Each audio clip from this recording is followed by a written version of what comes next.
Chapter 1. I will cancel the engagement when he comes tomorrow. Hai Cheng, outside the housing authority. Li Jian held the red property certificate in his hand and stared at the information about the house with an excited look on his face.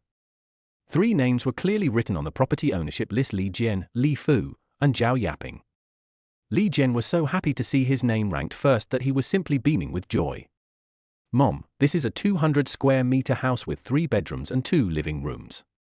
I just asked, it's worth more than 1 million. Grandpa is finally dead, and his big house finally belongs to us. We don't have to squeeze in that shabby rental house anymore. Li Jian immediately thought of something, and a smile appeared on his face. Mom, we now have a house worth more than 1 million yuan, which means we have escaped poverty and entered a well-off society. But my sister said that my brother-in-law sold the wedding house and borrowed money from everywhere to get the 800,000 yuan that he used to replace Dad's bone marrow. It can be seen how poor this brother-in-law is, and now he is still in debt. TSK. I know. My brother-in-law's family makes a living by farming and they don't have much money. What era is this? Their family is so poor that they are totally unworthy of our family now. Anyway, my sister and him haven't got married yet, so why don't we just kick this poor guy out? Otherwise, when the time comes, I will tell others that he is my brother-in-law, and I will feel embarrassed. My sister is fair-skinned and beautiful. With our family's current conditions, she can definitely find a rich brother-in-law. Mom, don't you agree? Also, that poor guy sent 800,000 yuan for our dad's medical treatment. After he was discharged from the hospital, there was still 60,000 yuan left. It just so happens that I want to switch to Longwei Group, where the salary is higher. I can use this money to negotiate a deal and then become a supervisor. Otherwise, I will always be an ordinary clerk, and it will be embarrassing to earn only 3,000 or 4,000 yuan. Li Jian carefully put the house deed into his arms and advised his mother Zhao Yaping beside him. Li Jian thought that his family now had a house worth more than 1 million yuan. In other words, his net worth was more than 1 million yuan. Who would want to recognize Songshu, that poor guy, as his brother-in-law? When he stuffs money into Longwei and owns a big house like this, he will definitely be tall, rich, and handsome. After Zhao Yaping got the property, she was extremely happy and was thinking about moving as soon as possible. When she heard her son's words, she nodded repeatedly as if she had suddenly realized something. You're right. Our family now has a property worth more than 1 million. I always thought that their family was too poor. If your father hadn't been sick at that time and our family needed money, and if I thought that boy was still useful, I would have asked your sister to find someone else. Not to mention now, your father has been discharged from the hospital, and our family has a big house. That poor boy is even less worthy of our family. However, we have accepted the 180,000 yuan betrothal gift, plus the 800,000 yuan for your father's bone marrow replacement. What should we do when he asks us? Zhao Yaping frowned, somewhat dissatisfied, and thought about countermeasures. Li Jian rolled his eyes and smiled. We didn't ask him for the 800,000 yuan. He gave it to us voluntarily, so it's ours. Besides, my sister has been with him for 6 years of her youth. I think this money is too little as compensation for her youth. Will he have the nerve to ask for it back? When Zhao Yaping heard this, her eyes lit up immediately. Yes, go back and tell your sister to let them break up quickly. We will keep the money. It's all given to us anyway. That Songshu doesn't even have a wedding house right now, and he still owes a lot of foreign debts. He's a poor bastard, and he wants to marry into our family? Bah, dream on. The two reached an agreement, excitedly called a taxi and went home. As soon as I entered the house, Li Fu, who had just been discharged from the hospital, was half lying on the sofa watching TV, and Li Yinyan was packing the furniture. On the way home, the two excited people couldn't wait to send a message to Li Yinyan, asking her to pack the furniture, because they planned to move to their new home early tomorrow morning. They couldn't bear to stay in this shabby rental house for another night. As soon as Zhao Yaping saw Li Yinyan, she dragged her to the sofa, yelled at her, and asked her daughter to break off the engagement with Shu. Li Yinyan was shocked when she heard this, and her eyes widened in disbelief. Mom, Songshu has already given 180,000 yuan as a betrothal gift as you requested, and he also sold the wedding house he worked so hard to buy in order to treat my dad's illness. How can he burn his bridges after crossing them? Li Yinyan really couldn't figure out what her mother was talking about. They knew that Songshu worked hard day and night in order to marry him and meet Zhao Yaping's requirements of buying a house and 180,000 yuan as a betrothal gift. I work during the day and drive at night. Even during my rest time, I use the time to deliver food to make money. I can only sleep 3 or 4 hours a day. It has been 2 years since I graduated. I finally paid the down payment for a house and gave a betrothal gift of 180,000 yuan. But then my father fell ill again. At that time, in order to find a matching bone marrow for his father, he spent a lot of money to find a match. Finally, when he found a matching bone marrow, he sold his wedding house without saying a word and scraped together the money to replace his father's bone marrow. How can you change your mind just like that? The more Li Yinyan thought about it, the more aggrieved she felt, and tears suddenly fell uncontrollably. Zhao Yaping was immediately angry when she saw her daughter's aggrieved look. She said angrily, "Are you stupid? Now that you don't have a wedding house, where will you live after you get married? Are you going to sleep on the street?" And seeing how poor Songshu is, he will never achieve anything in his life. Do you want to suffer with him forever? He said it was a wedding house, but he only paid the down payment. How much is the down payment? More than 200,000 yuan. The remaining 500,000 yuan is all borrowed. This is not a small amount of money. According to the few thousand yuan he earns every month, how long will it take to pay it back? Do you want to accompany her to pay it back and eat coarse food every day? And given that Songshu is so heavily in debt, he won't even be able to pay for your brother's wedding gift, not to mention that he has to buy a house for your brother to marry. He is such a poor fellow, and he wants to marry my daughter. He is not worthy. Seeing that Li Yinyan was still choking and not speaking, Li Jian glared at her impatiently and sneered, "Sister, our family is different now. We have become well off. But Songshu is still a farmer after all. Do you want to go farming with her? Don't be silly. With our current family conditions, it won't be a problem for you to find a rich second-generation man. Why don't you become a rich wife and farm? Don't let me despise you." Li Fu, who was standing by, also heard the situation clearly. When he heard that he could find a rich second-generation son-in-law, he immediately became excited, his eyes lit up, and he also joined the ranks of persuading, saying, "My son is smart and thinks comprehensively. So Yinyan, our family status is different from Songshu's now. Break up with him quickly. You might as well find me a rich second-generation son-in-law." Attacked from 3 sides, Li Yinyan suddenly didn't know what to do. Should she really break up with Songshu? She had to admit that what her family had just said really touched her. Farming and living on the main road? No matter which one it was, she couldn't accept it. But after 6 years of relationship, can we just break up? Li Yinyan was at a loss and could only cry. Seeing Li Yinyan hesitating and not making a decision but just crying, Zhao Yaping flew into a rage and pointed at Li Yinin's nose and shouted, "It's settled. I'll cancel the engagement when he comes tomorrow." Chapter 2 System Activation. The next day, 4:00 in the afternoon. The Li family happily moved into a new home and hosted a banquet for all relatives and friends at home. In addition to celebrating the move to the new home, it was also to celebrate Li Fu's successful bone marrow match and his recovery and discharge from the hospital. This can be considered a double happiness. Li Fu is the only son of the Li family. In fact, he doesn't have any relatives, but he invited his longtime poker friend and his family to come. The relatives invited were mainly from Zhao Yaping's side, and they also came to the Li family's new house in Huishan Community one after another. Except for Zhao Yaping and Li Yinyan, who were busy preparing meals in the kitchen, everyone else was sitting in the living room chatting and laughing. It was not until 6:00 in the afternoon that Songshu arrived late with some fruits and a box of drinks. Songshu was wearing a well-fitting suit. Although it looked cheap, it was kept very clean.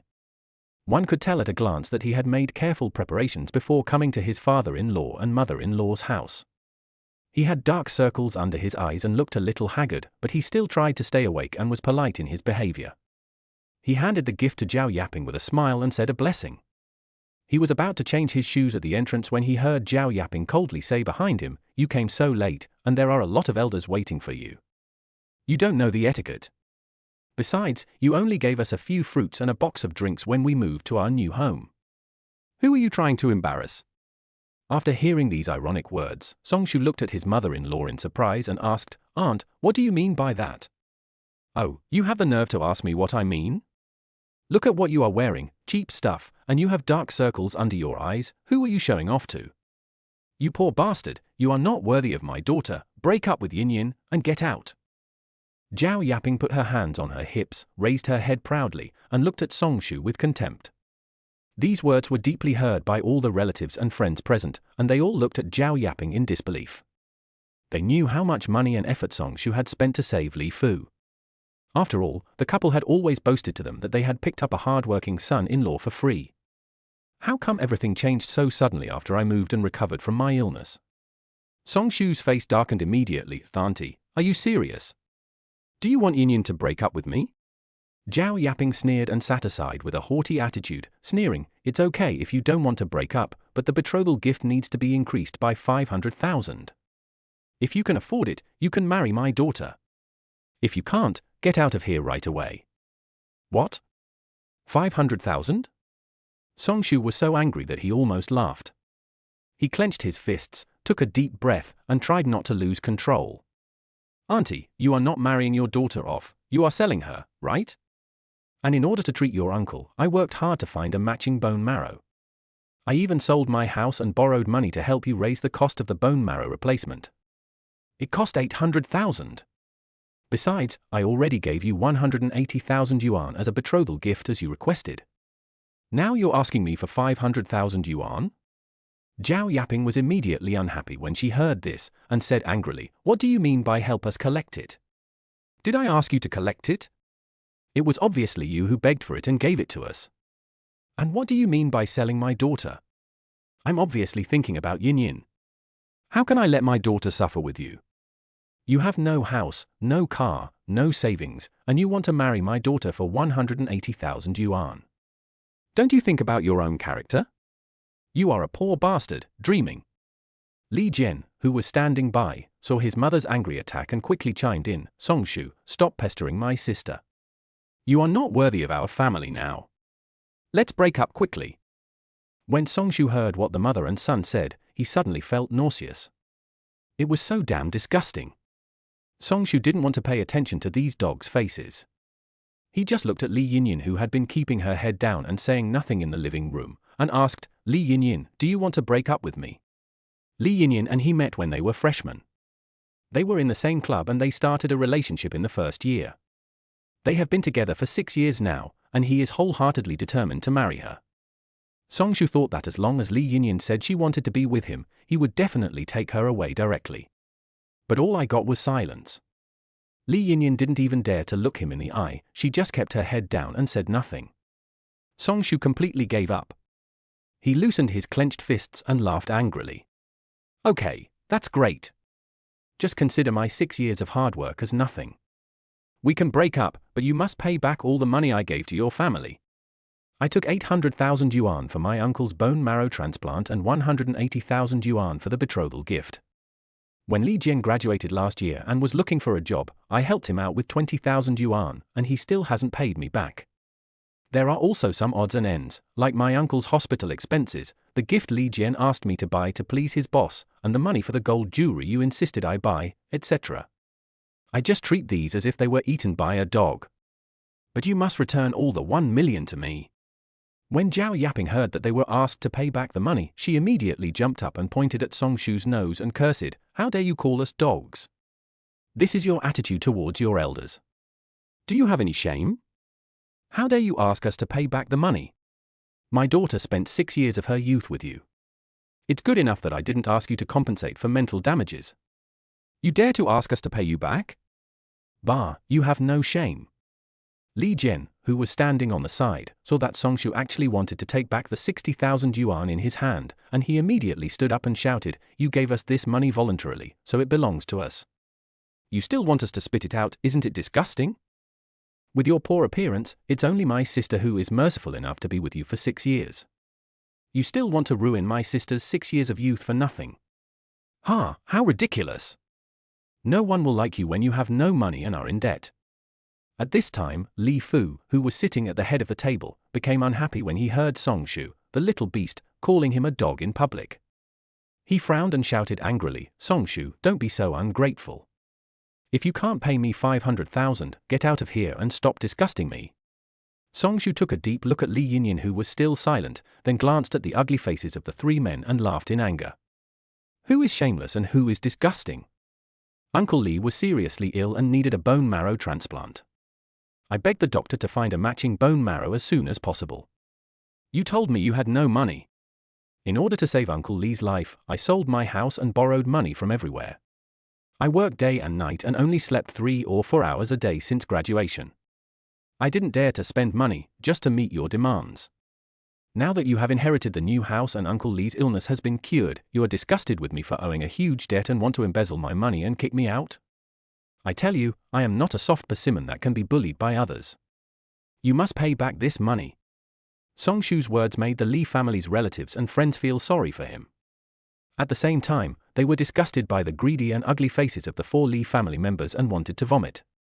Li Fu, Li Jian, and Zhao Yaping's faces turned red and blue. They were embarrassed and angry. Just as Song Shu was filled with grief and anger and trying hard to control his increasingly violent emotions, a flash of electricity suddenly passed through his mind and a mechanical sound was heard. Ding!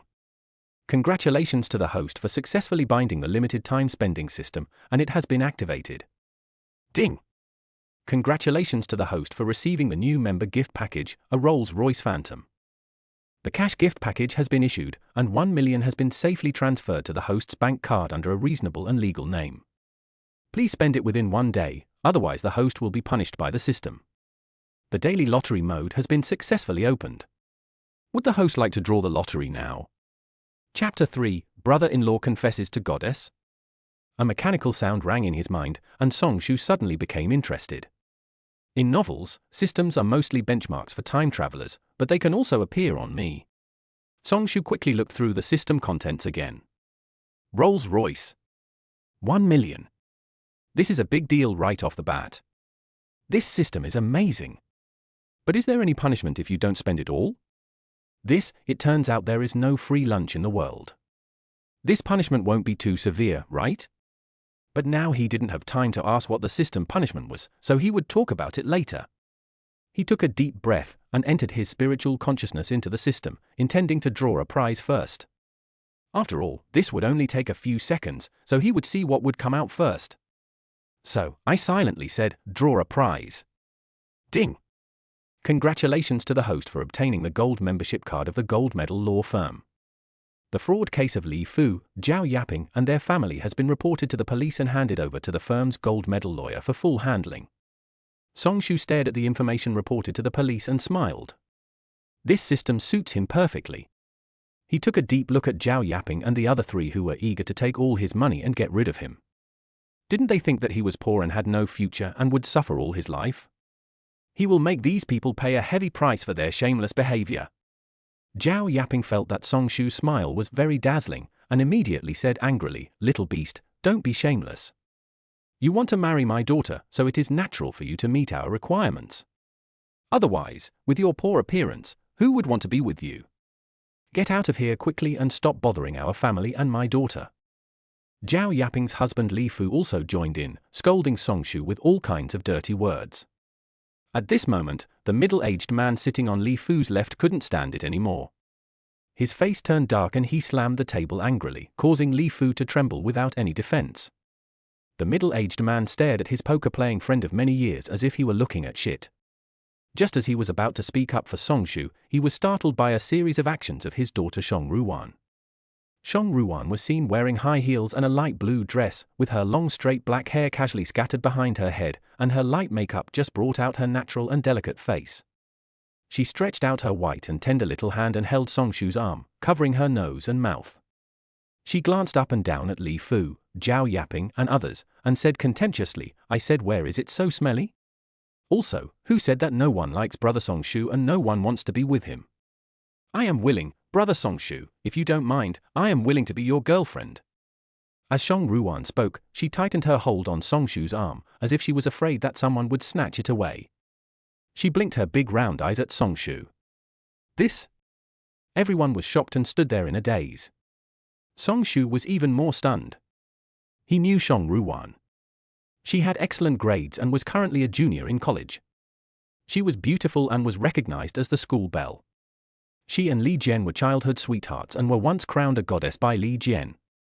Why did she suddenly confess to him? The middle-aged man, Shang Ruwan's father Shonggong, was also surprised, and then he looked relieved. No one knows a daughter better than her father. How could he not understand his daughter's thoughts? He knew that his daughter had been secretly in love with Songshu for 6 years. She had fallen in love with this young man since she was in high school, and at Li Yinin's birthday party, the moment Songshu blocked the wine handed to him by Li Jian for his daughter. All this happened 2 years ago when the daughter learned that Songshu proposed to Li Yinyin, and she cried and told him. Shang Ruwan hid this feeling very well, and even he, her father, never noticed it. Shonggong didn't intend to stop him. Anyway, he really liked this hard-working and motivated young man. It would be nice if his daughter could be with him. In Haicheng, Songshu was able to save enough money to buy a house and come up with 180,000 yuan for a betrothal gift in just 2 years, which shows that he is very capable. If he can give some help and assistance when the time comes, this young man will have a bright future.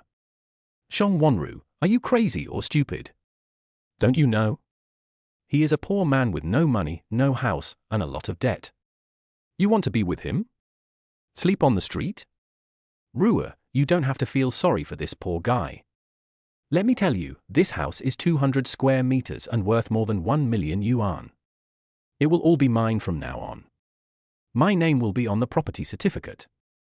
Besides, my sister will soon find a boyfriend who is a second-generation rich man, and I will soon be the supervisor of Longwei Group with a monthly salary of 10,000. If you are with me, not only will you have a big house to live in, but you won't have to worry about money.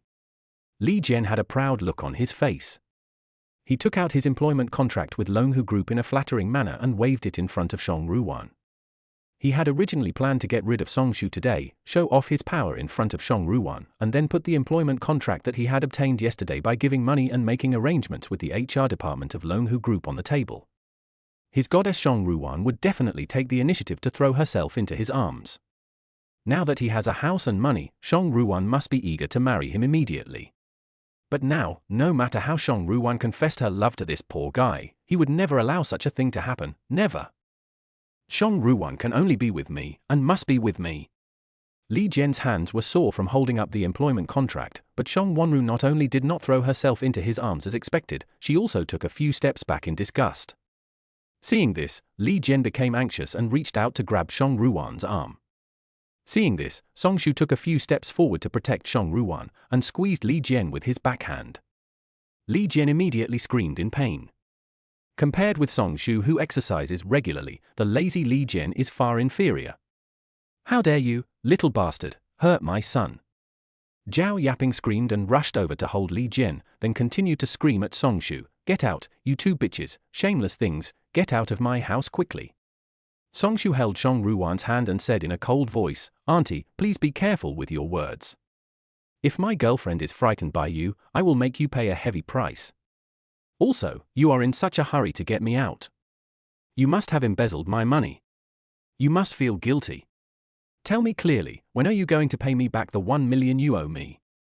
Seeing Songshu asking for money again, Zhao Yaping was immediately furious and said arrogantly, "You gave us this money, and you want it back. I'm telling you, it's impossible. I never said I'd pay you back when I borrowed the money, so I won't pay you back. So what? Let me see what you can do to me." "Ha ha, okay, very good." Songshu said with a forced smile, took out the mobile phone in his arms, and pressed the stop button of recording in public. "Well said. I have saved the recording of this conversation. Just wait for the court summons and lawyer's letter." After saying that, Songshu didn't want to stay any longer, so he pulled Shang Ruwan and turned to leave. When he walked out the door, Songshu turned his head and smiled sarcastically. "Oh, by the way, I forgot to tell you family, this is considered fraud. 1 million, let me do the math, at least 10 years in prison. You and your family just wait, either pay the money or go to jail." Songshu didn't waste any more words and turned around and walked into the elevator with Shang Ruwan. Songshu's words stunned everyone present.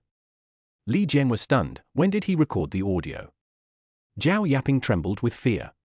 Going to jail was no small matter. It would affect 3 generations. Wouldn't their family have to bear this filthy crime forever? No, make sure he deletes the recording and hands over his phone. Zhao Yaping shouted loudly, and the whole corridor was filled with the echo of her voice. She quickly picked up the broom beside her and ran to the elevator. Li Jian suddenly reacted at this moment, with a look of fear on his face. "Fuck, Songshu, hand over your phone, and Dad, hurry up and follow us, we can't let him get away." After he finished speaking, Li Fu ran out right after him. Chapter 4: Fraud? Seeing several people chasing out in a hurry, all the relatives and friends present were stunned. They looked at each other, glanced at Li Yinyin who was sitting aside wiping her tears, shook their heads and sighed, then packed up their things and turned away. Since everyone is gone, there is no need for them to stay any longer. Besides, this is the Li family's business and they don't want to meddle in it. Anyway, even if they want the 500,000, it won't be divided among them. After a while, Li Yinyin was the only one left in the living room that was crowded just now. Seeing this, Li Yinyin was hesitant and worried.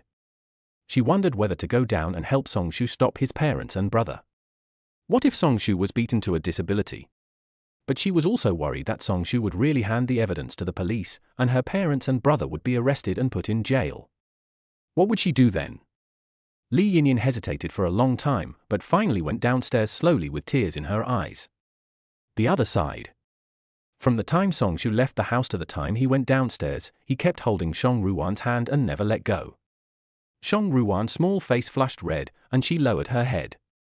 She felt like she was dreaming. The man she had secretly loved for 6 years agreed to her confession. She was excited and happy. Her round eyes glanced at Songshu in front of her from time to time. She bit her lip, trying hard to control her expression of joy that made her want to laugh. "Well, brother Songshu, where are we going?" "I'll call a taxi. They know you left evidence and may chase you."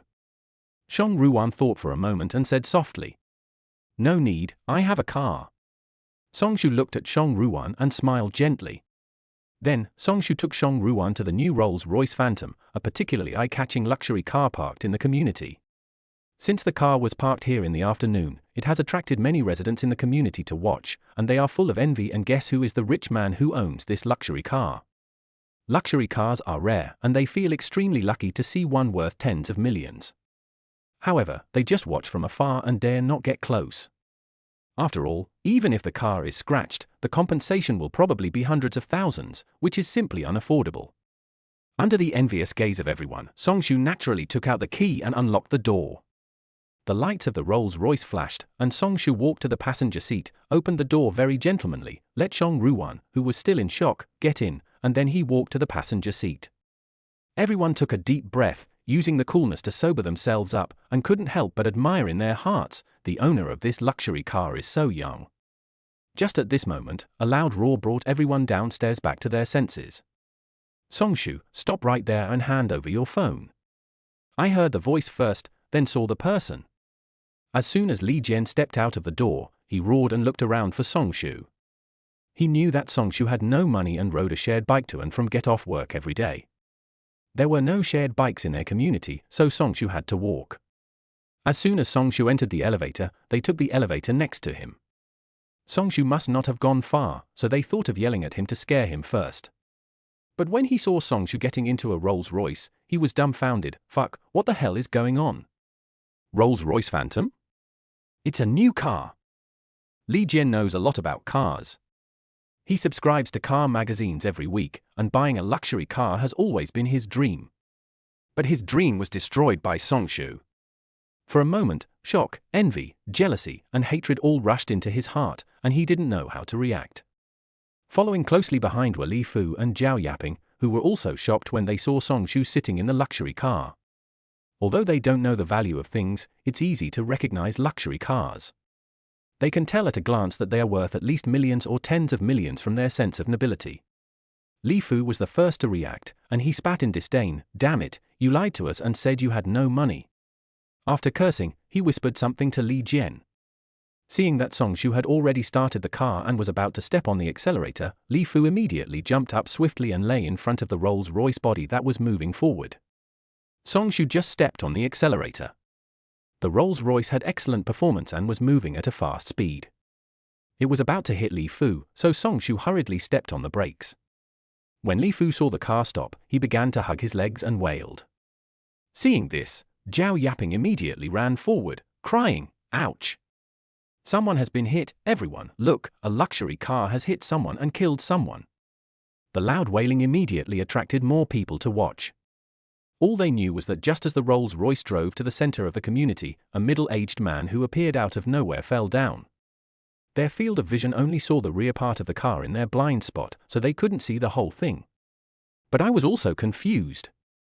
The car was not driving fast at the beginning, so how could it hit someone for no reason?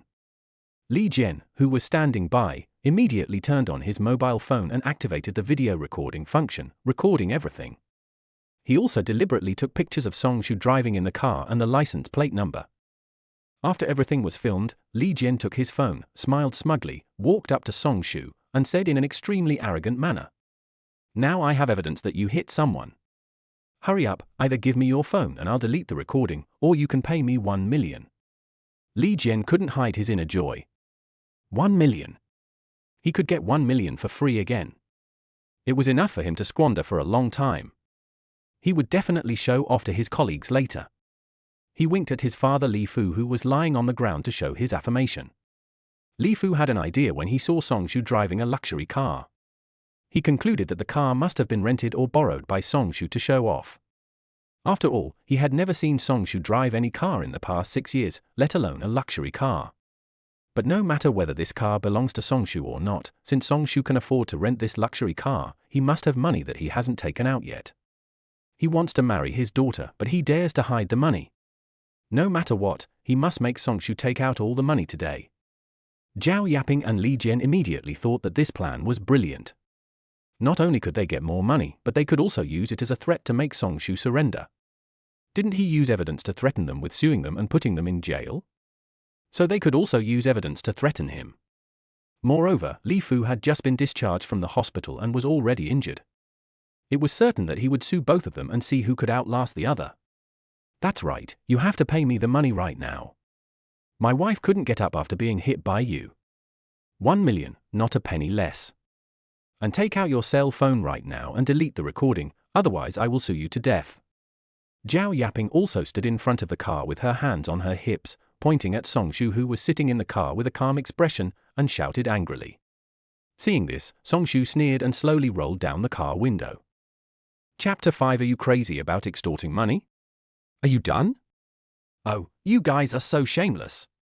In order to save my uncle's life, I spent 800,000 yuan running around, but you didn't take it seriously and wanted to embezzle it. The betrothal gift I gave a long time ago is not valid. You changed your mind without any reason and asked me for 500,000. You are desperate. When you failed to cheat me of the betrothal money, you want to extort 1 million from me. Song Shu looked at the three shameless people coldly.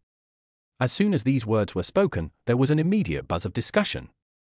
They looked at the three people outside the car who were yelling and shouting like shrews, and then looked at the man inside the car who was calm and handling the situation with ease.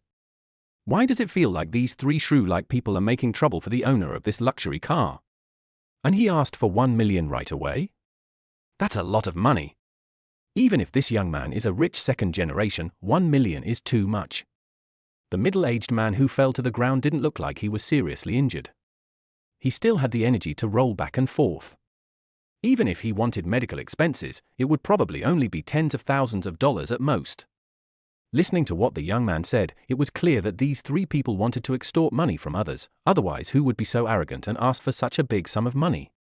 People in the community were pointing fingers at the three people, making speculations and accusations. They were all curious. After all, Huishan community was not a low-end community. How could there be such a shrewish neighbor? They really wanted to see who she was. The overt and covert criticisms from everyone made the three of them extremely uncomfortable and panicked.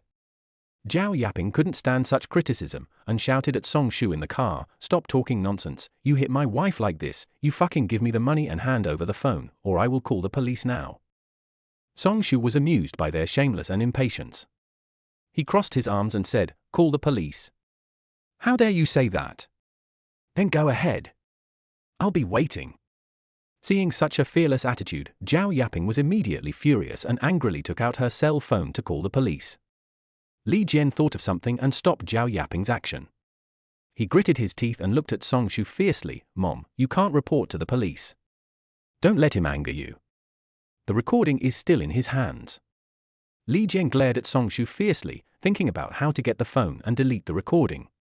Oh, I thought you were so crazy about extorting money that you had lost your brains and wanted to report to the police and surrender yourself. Songshu curled the corners of his mouth lightly, his eyes slightly narrowed.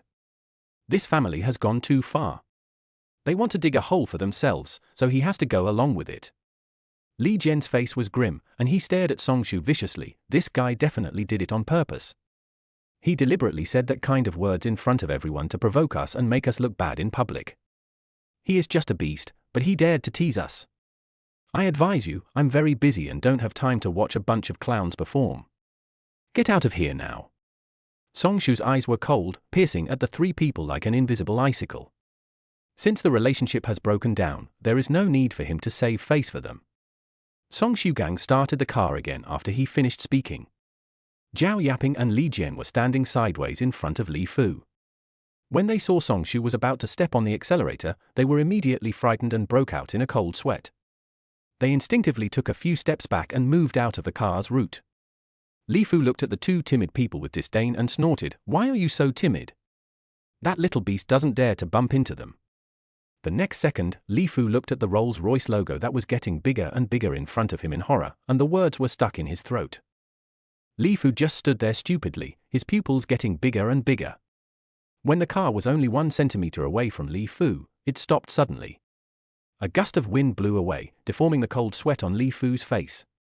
Shang Ruan sat in the car, her heart in her throat. She held the handle tightly with one hand and closed her eyes tightly. When she saw the car stop, she looked outside the car tremblingly. Seeing that Li Fu was so scared that he lost his reaction, but the car didn't actually run over him, he patted his chest and let out a breath. But before he could react, he saw Songshu smiling evilly and starting to reverse. Shang Ruan understood something instantly and said with some fear, "Brother Songshu, you." Songshu stopped the car and touched Shang Ruan's head. It was soft and smooth, and felt very nice. Songshu touched her twice again, seeming to enjoy it, and said firmly, "Don't be afraid, trust me." Shang Ruan stared at Songshu blankly, her heart no longer panicked, but calmed down. Her face flashed as she said, "Yes, I believe you." Songshu stared at Li Fu, who was still ready to die, on the ground, smiled calmly, and started the car again without hesitation, stepping on the accelerator to the bottom. When Li Fu saw Songshu's rapid momentum, he knew that he was serious. He screamed in fear, and when the car was about to hit him, he quickly rolled and crawled to the side. Li Fu sat on the ground breathing heavily. His clothes had become dirty and his wrinkled face was covered with dust. He took a breath and stood up, yelling at the rear of Songshu's car. "Damn it, you little bastard, do you want to kill me? You couldn't get up, right? How did you get up now?" Songshu glanced at the three people beside him with a slightly mocking look, stepped on the accelerator, and drove away. Zhao Yaping didn't care about Li Fu. She remembered that Songshu hadn't snatched the phone yet and the recording hadn't been deleted yet, so she chased after him and shouted, "Stop! Come back here and hand over your phone."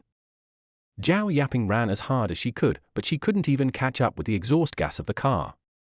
"Mom, stop chasing me." Li Jian followed, panting. "I have my own way to make him hand over the recording. Let's go back first." Li Jian glanced at the increasing number of people gathering in the community to watch the fun. Through the farce that just happened and the reactions of Li Fu and the other two, most people at the scene understood the situation.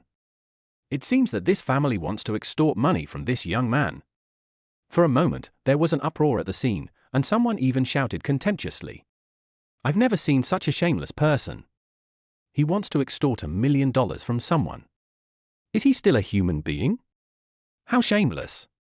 They live in the same neighborhood as us. It makes me sick just thinking about it. TSK, I heard from that young man just now that he saved the life of this middle-aged man. How ungrateful he is. He is such a bad person." There was constant verbal abuse in the community, with people blaming the three people. Li Fu and others had never been mocked like this before.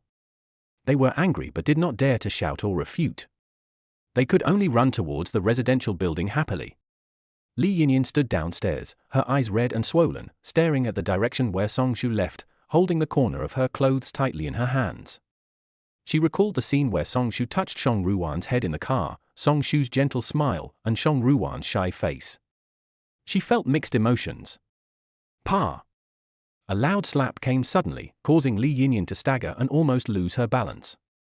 She rubbed her eyes in shock and looked at her mother who hit her. She covered her gradually swollen face with one hand and said in a trembling voice, "Why? Zhao Yaping raised her head with a look of contempt and said angrily, "It's all because of you. It's because of you that we are ridiculed by our neighbors. That really makes me laugh." "Shouldn't I laugh at you? Do you know how much that car is worth?" I saw a man in his 30s wearing glasses, with a cigarette in his mouth, leaning against the wall next to Li Yinyan, with a sarcastic smile on his face. Chapter 6. So he is so rich? Isn't it just a rental car? Zhao Su, stop being so sarcastic. Zhao Yaping looked at her brother with her nose down and said angrily, "Rented? Ha ha, that car is obviously a new Rolls-Royce, and the license plate is still new. Who would rent out a luxury car worth more than 10 million yuan? Can you have some common sense?" Zhao Su frowned and shook his head with a look of contempt. This man really doesn't know what's good. He can't even recognize a good thing right in front of him. Moreover, although Zhao Su and Zhao Yaping are siblings, their relationship is not very good. He has always disliked his elder sister who is like a shrew, and he does not intend to show mercy. More than 10 million. Zhao Yaping was stunned for a moment when she heard this huge number, and the other relatives who were still downstairs looked at Zhao Su in surprise. Who are you kidding? How can a poor boy like him afford a car? Even if it's not a rental, it could be a designated driver.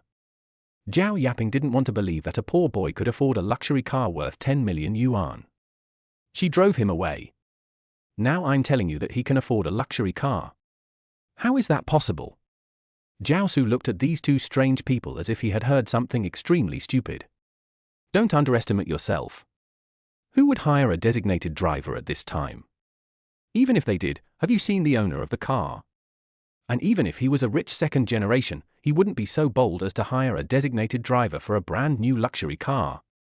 Now Zhao Yaping panicked and wanted to refute, but she just couldn't think of how to refute. Mom, what my uncle said is true. I just checked. This Rolls-Royce Phantom is the latest car, and the people who can afford it are all wealthy people. It's really impossible for a wealthy person to rent out this new car or use it as a designated driver. In other words, the car belongs to Songshu. Li Jian showed Zhao Yaping the information he had found on his mobile phone. He was shocked and said the last sentence almost in amazement. The two of them immediately realized that something was wrong and became very upset. He is so rich? He has been pretending to be poor in front of us to deceive us. Zhao Yaping began to doubt her life. Who on earth was Songshu, the person she had driven away? Songshu actually had 10 million to buy a car. Could he be some kind of hidden rich second generation? Did he drive away the rich second generation son-in-law? At this time, Zhao Su patted Zhao Yaping on the shoulder and shook his head helplessly. I don't know if the rich second generation wants to find true love, so he pretends to be poor. Seeing that he drove a luxury car here today, he probably thinks that he can formally propose to your family today and plans to show that he is rich. It seems that he really loves your daughter, but you are so greedy that you disgusted your rich son-in-law and drove him away. You even tried to cheat him out of 1 million. TSK, mocking you is too light. I advise you to apologize as soon as possible. Apologize? Zhao Yaping, who always thought highly of herself, was unwilling to do such a self-degrading and shameful thing. What's more, these words came from her own brother, who clearly wanted to make a fool of herself. She was immediately furious. That little bastard wants me to apologize to him. He's dreaming. Even if he has money, so what? He's a liar. He's not willing to give such a small gift. And he still says he loves my daughter. Pa, little bastard. He should be the one apologizing to our family. Zhao Yaping felt relieved after she finished cursing. She felt that what she said was right. She would ask Songshu to apologize and would not forgive him if he did not give her a betrothal gift. If Songshu really had money, she would have to ask for more money at that time. Li Jian and Li Fu also felt that what Zhao Yaping said was absolutely right, and they kept agreeing with her. Li Yinyan clenched her hands. Her fair and tender face became red and swollen at a very fast speed. She lowered her head and endured it with gritted teeth. She didn't understand why things had developed to this point. Songshu was obviously her boyfriend, but now he left with another woman.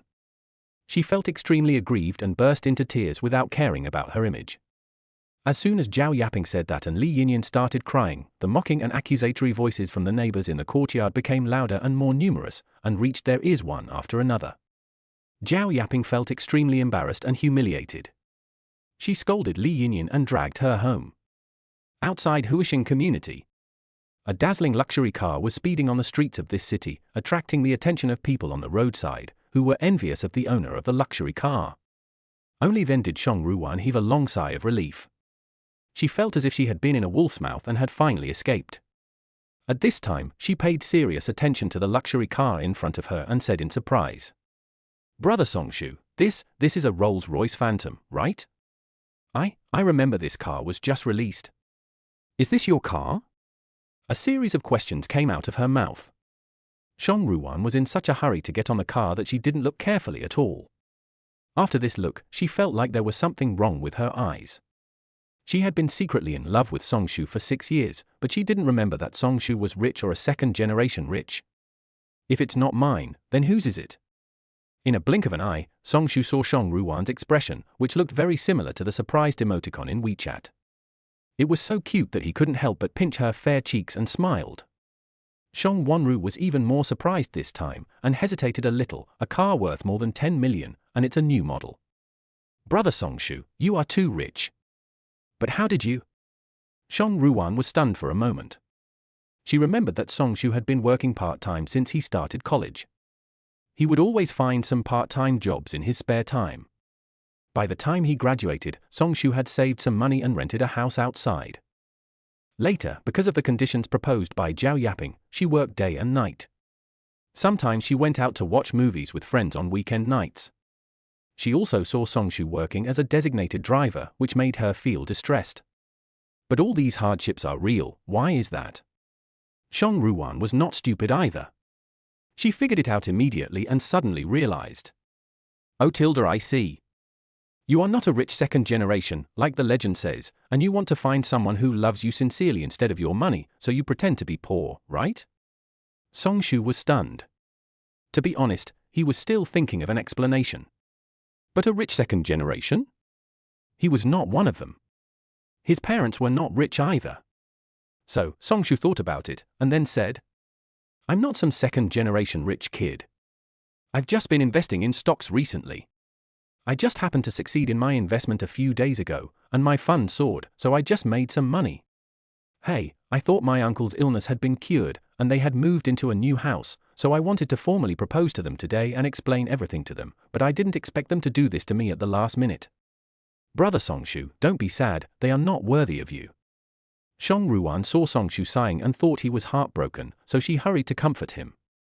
I know you've been working very hard before. I've seen it." Song Ruwan spoke softly, her voice getting smaller and smaller. She really felt sorry for Songshu. She and Songshu had not had much contact before, so she could only keep these words in her heart. This was the first time she said it out loud, and in front of Songshu, and her face immediately blushed with shyness. Songshu never expected that Song Ruwan would notice his affairs and feel sorry for him, because even though Li Yinyan knew that he worked hard to earn money, she never asked about his well-being, as if this was what he should do. Suddenly knowing that someone cared about him, Songshu felt a warm feeling in his heart. At this moment, Song Ruwan's phone suddenly rang, breaking the slightly warm atmosphere. Chapter 7 Punishment, 3 Days of Impotence. Song Ruwan glanced at her cell phone. It was her father calling. He must have called because he was worried about her since she and Songshu had just left. She smiled at Songshu with a slightly apologetic look and answered the call. "Are you with Songshu?" As soon as the call was connected, the person on the other end spoke with a hint of anger. Song Ruwan hummed in confusion, feeling puzzled. "Doesn't he dad know that I have a crush on Songshu? And didn't he get angry when I confessed just now, so why is he angry now?" After getting a positive answer, the other end was silent for a long time, and then he sighed and said, "Go home early for dinner." Song Kang gave a few instructions before hanging up the phone. Song Ruwan was confused and really didn't understand why her father called her. Here, Song Kang was on his way home. He sighed heavily, smiled helplessly, and said, "Silly daughter. In fact, Song Kang saw Songshu taking his daughter away, but he was too worried about his silly daughter. After all, if she confessed her feelings so suddenly, Songshu might think that his daughter was just trying to vent his anger and would not take it seriously. If that were the case, his daughter would surely cry bitterly. He was really worried about this situation, so he called to confirm. He breathed a sigh of relief when he heard his daughter's slightly excited tone. Although he did not object to his daughter being with Songshu, he had always been optimistic about Songshu. It's just that they are together suddenly. Can the two of them last long? Especially when he saw Songshu driving away in a luxury car, he understood it on the spot. It turns out that Songshu is rich, and he did all this probably to confirm the true feelings of the Lee family. However, he did not expect that this test would reveal the true face of the Lee family. Even he and Li Fu, who had been playing cards together for many years, did not realize that Li Fu was such a greedy person. As long as money was involved, he would become shameless and unscrupulous. It is estimated that all of this was arranged step by Songshu. Seeing how calmly he dealt with the Lee family at that time, he did not panic at all even when he was attacked from 3 sides. He was able to think of a clever idea in a hurry and remembered to record the video to leave evidence. It can be seen that Songshu is smart. But will Songshu take his daughter's confession seriously? In the car, Songshu did not pay much attention to the content of the conversation between Song Ruan and her father. Instead, he activated the system and communicated with the system for the first time using his spiritual consciousness. Songshu thought of the punishment the system mentioned before and asked, "System, you said that if you don't spend the 1 million within 1 day, you will be punished. What is the punishment?" Songshu felt a little nervous. If he didn't spend all the money, he would be punished by shortening his lifespan. Wouldn't his life be in danger? The system seemed to understand his thoughts and replied in a mechanical voice, "Host, you think too much. The system is very humane and will not endanger life. Every time the previous task is completed within the specified time, a new task will be issued immediately. The system will also issue short-term tasks from time to time. Please accept and complete them in time. If the task is not completed within the time specified by the system, the host will be punished, and the previous task will be reset to 0, and a new task will be accepted. If a task is not completed multiple times within a fixed period of time, the penalty time will increase accordingly. So please make reasonable arrangements and complete the system tasks in time."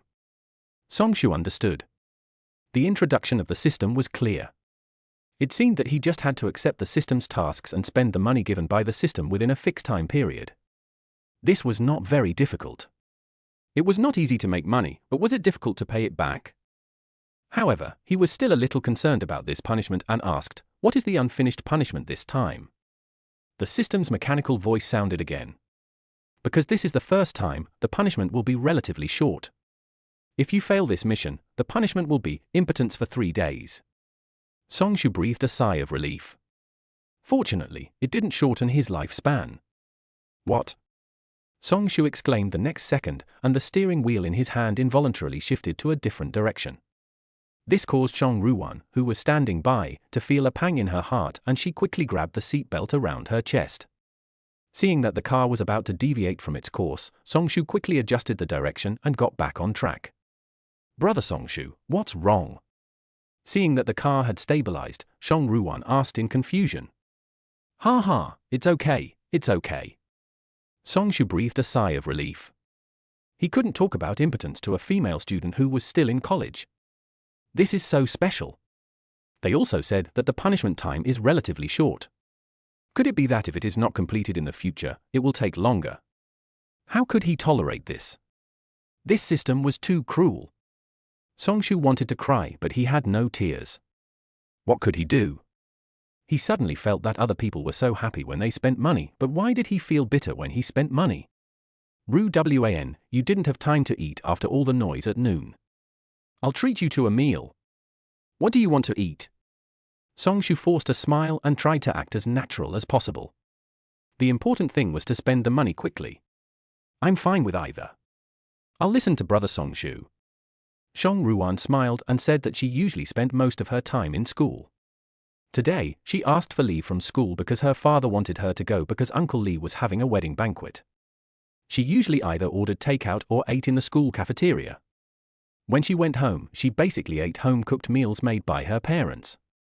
She had very few opportunities to go out for meals, and she had no idea what good food there was nearby.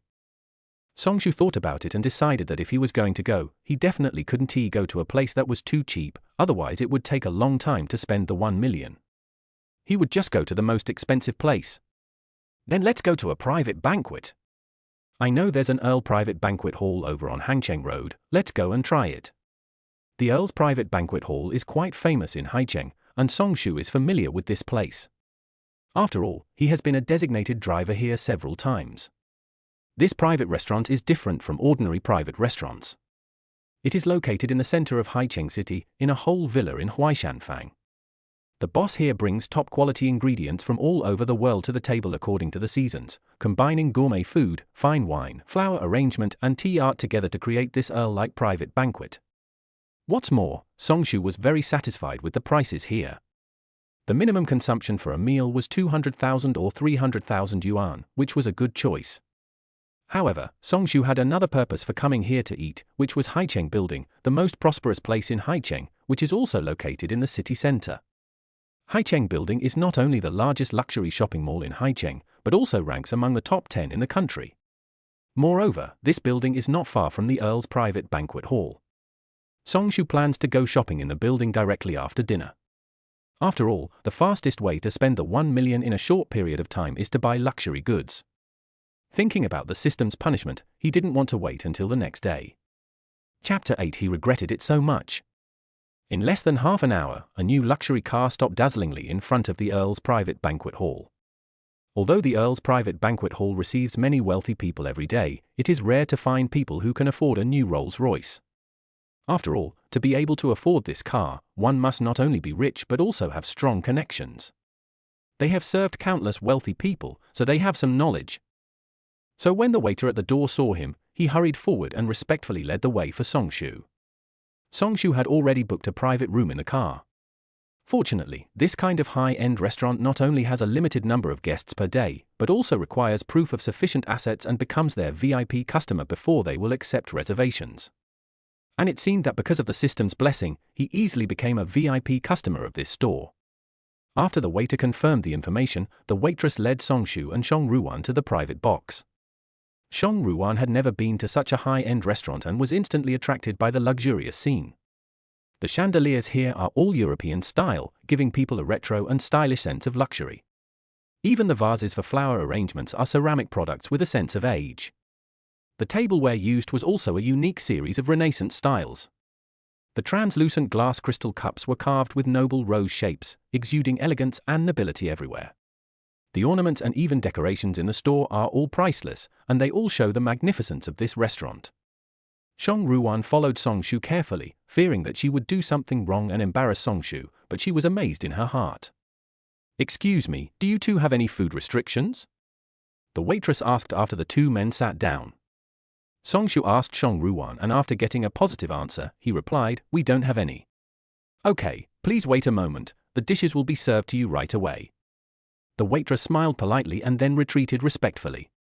Yes, this private banquet has no menu and no options. They will match different meals according to the daily weather conditions and provide them to each customer. So you can eat different delicious dishes when you come at different time periods. This is the unique feature of this restaurant. The dishes are served in a certain order, starting with appetizers, followed by appetizers and salads. All three are healthily matched and will not fill you up.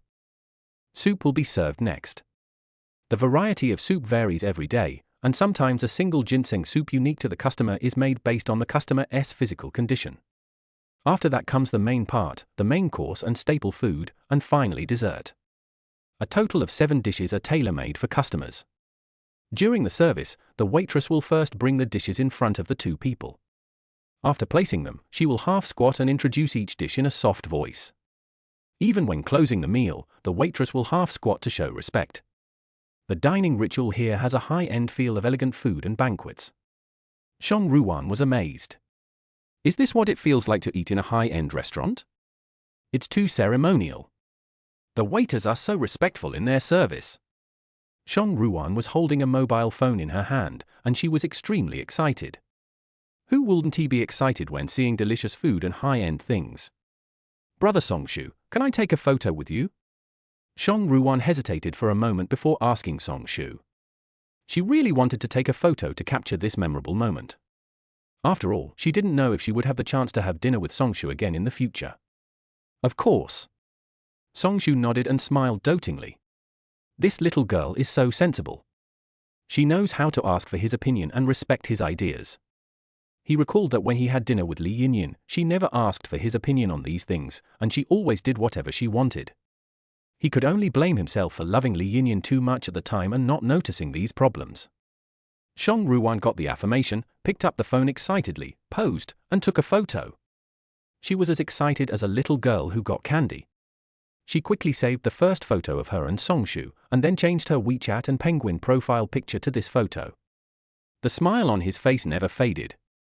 Song-shu was also infected by Song Ruwan's sunny smile, and his heart was beating. She was so happy to take a photo with him. How much did she like him? Song Ruwan took photos of the dishes, store style, etc., and immediately posted them on her Moments, wanting to record this beautiful moment. Huisheng community, Li's home. At this time, Li Yinyin was dragged back home by Zhao Yaping, who scolded her for a long time. Li Jian was browsing his phone nearby when suddenly a personal message alert sounded. He opened it and saw the circle of friends sent by Song Ruwan. Song Ruwan, thank you brother Song-shu for treating me to dinner. The dishes at the private banquet restaurant are so delicious and full of a sense of ritual. Today is the happiest day of my life. Picture. Damn, you Song-shu, you just broke up with my sister, and the next second you hooked up with my goddess and even had a leisurely meal. Li Jian started cursing in anger. He looked at the photo of Song Ruwan and Song-shu on his phone. Song Ruwan was smiling so happily and touchingly in the photo. He and Song Ruwan had been childhood sweethearts since they were young. He had never seen Song Ruwan smile so beautiful as a blooming flower. Not only that, he discovered that Song Ruwan, who had never changed her chat avatar for thousands of years, actually changed her chat avatar to this photo. He was so jealous that he was about to explode, and his fingers were tightly gripping the phone as if he wanted to crush it. Zhao Yaping looked at her son helplessly. She knew that her son had always liked Song Ruwan. He had planned to propose to her directly after getting the property, but he turned around and confessed his love to Song-shu.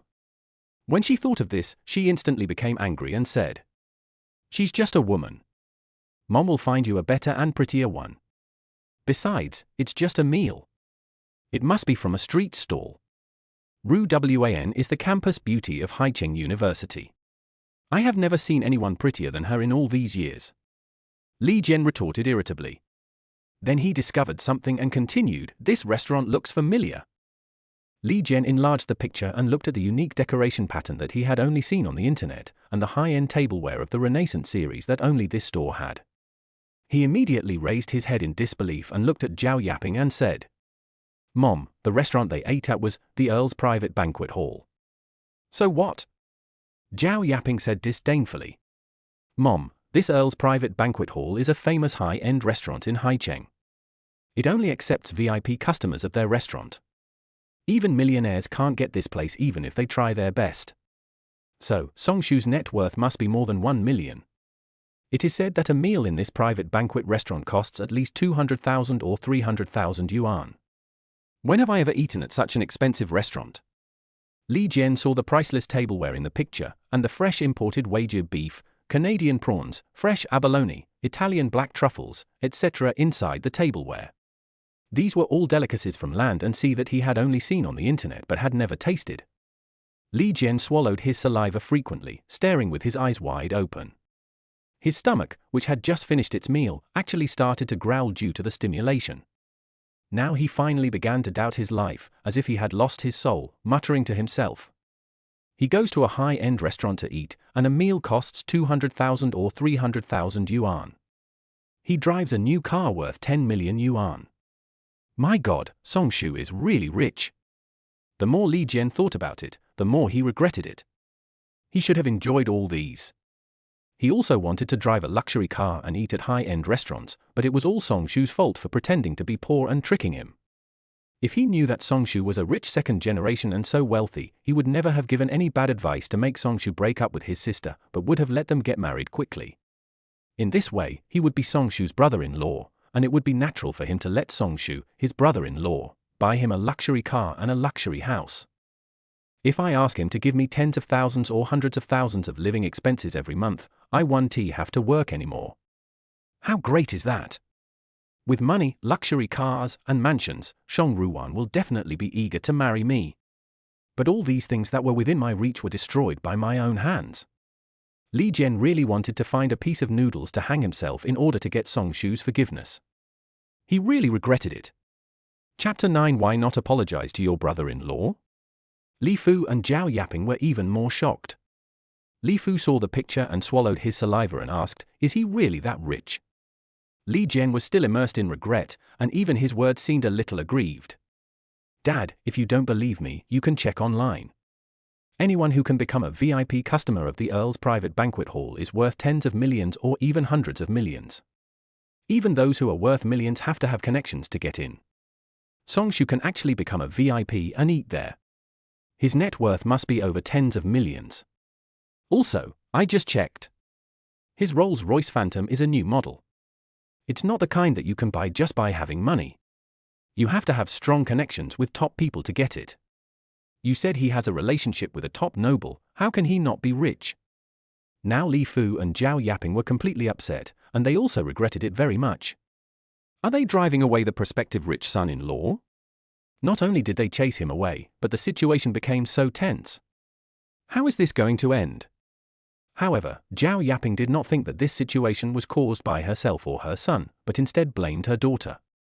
I'm not saying anything bad about you, but you've been with Song Shu for 6 years, didn't you realize he's so rich? Li Yinyin rubbed her red and swollen eyes and answered with sobs. I really didn't know he was rich. When he was in college, he worked part-time to earn some money.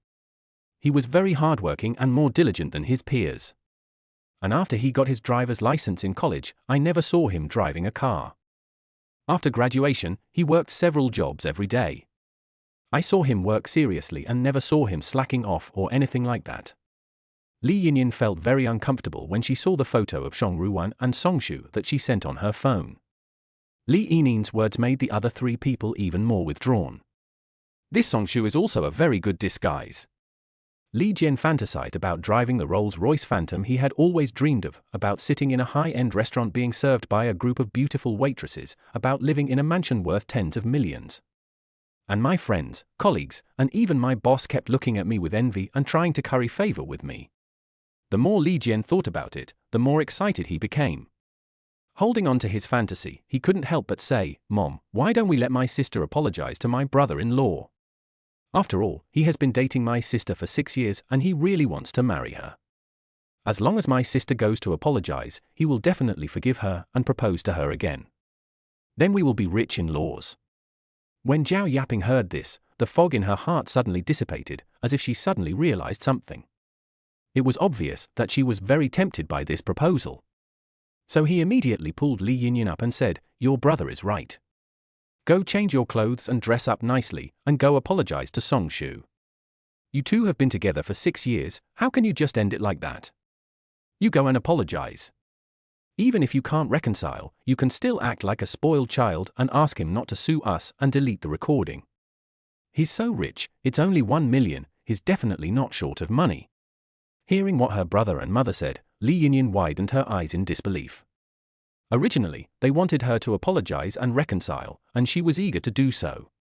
Song Shu had always been very good to her and had never let her do any heavy work or suffer any hardship. She didn't want to break up with Song Shu at all. But from what she said later, it was clear that her brother and mother's main purpose was not to make her reconcile with Song Shu, but to keep this rich son-in-law and make him not sue them, and at the same time forgive the 1 million debt. It's obvious that she wants to use their 6-year relationship to forgive the debt. Mom, are you trying to sell out the 6 years of relationship between him and me? How could he possibly be willing to reconcile with me? Li Yinyin cried.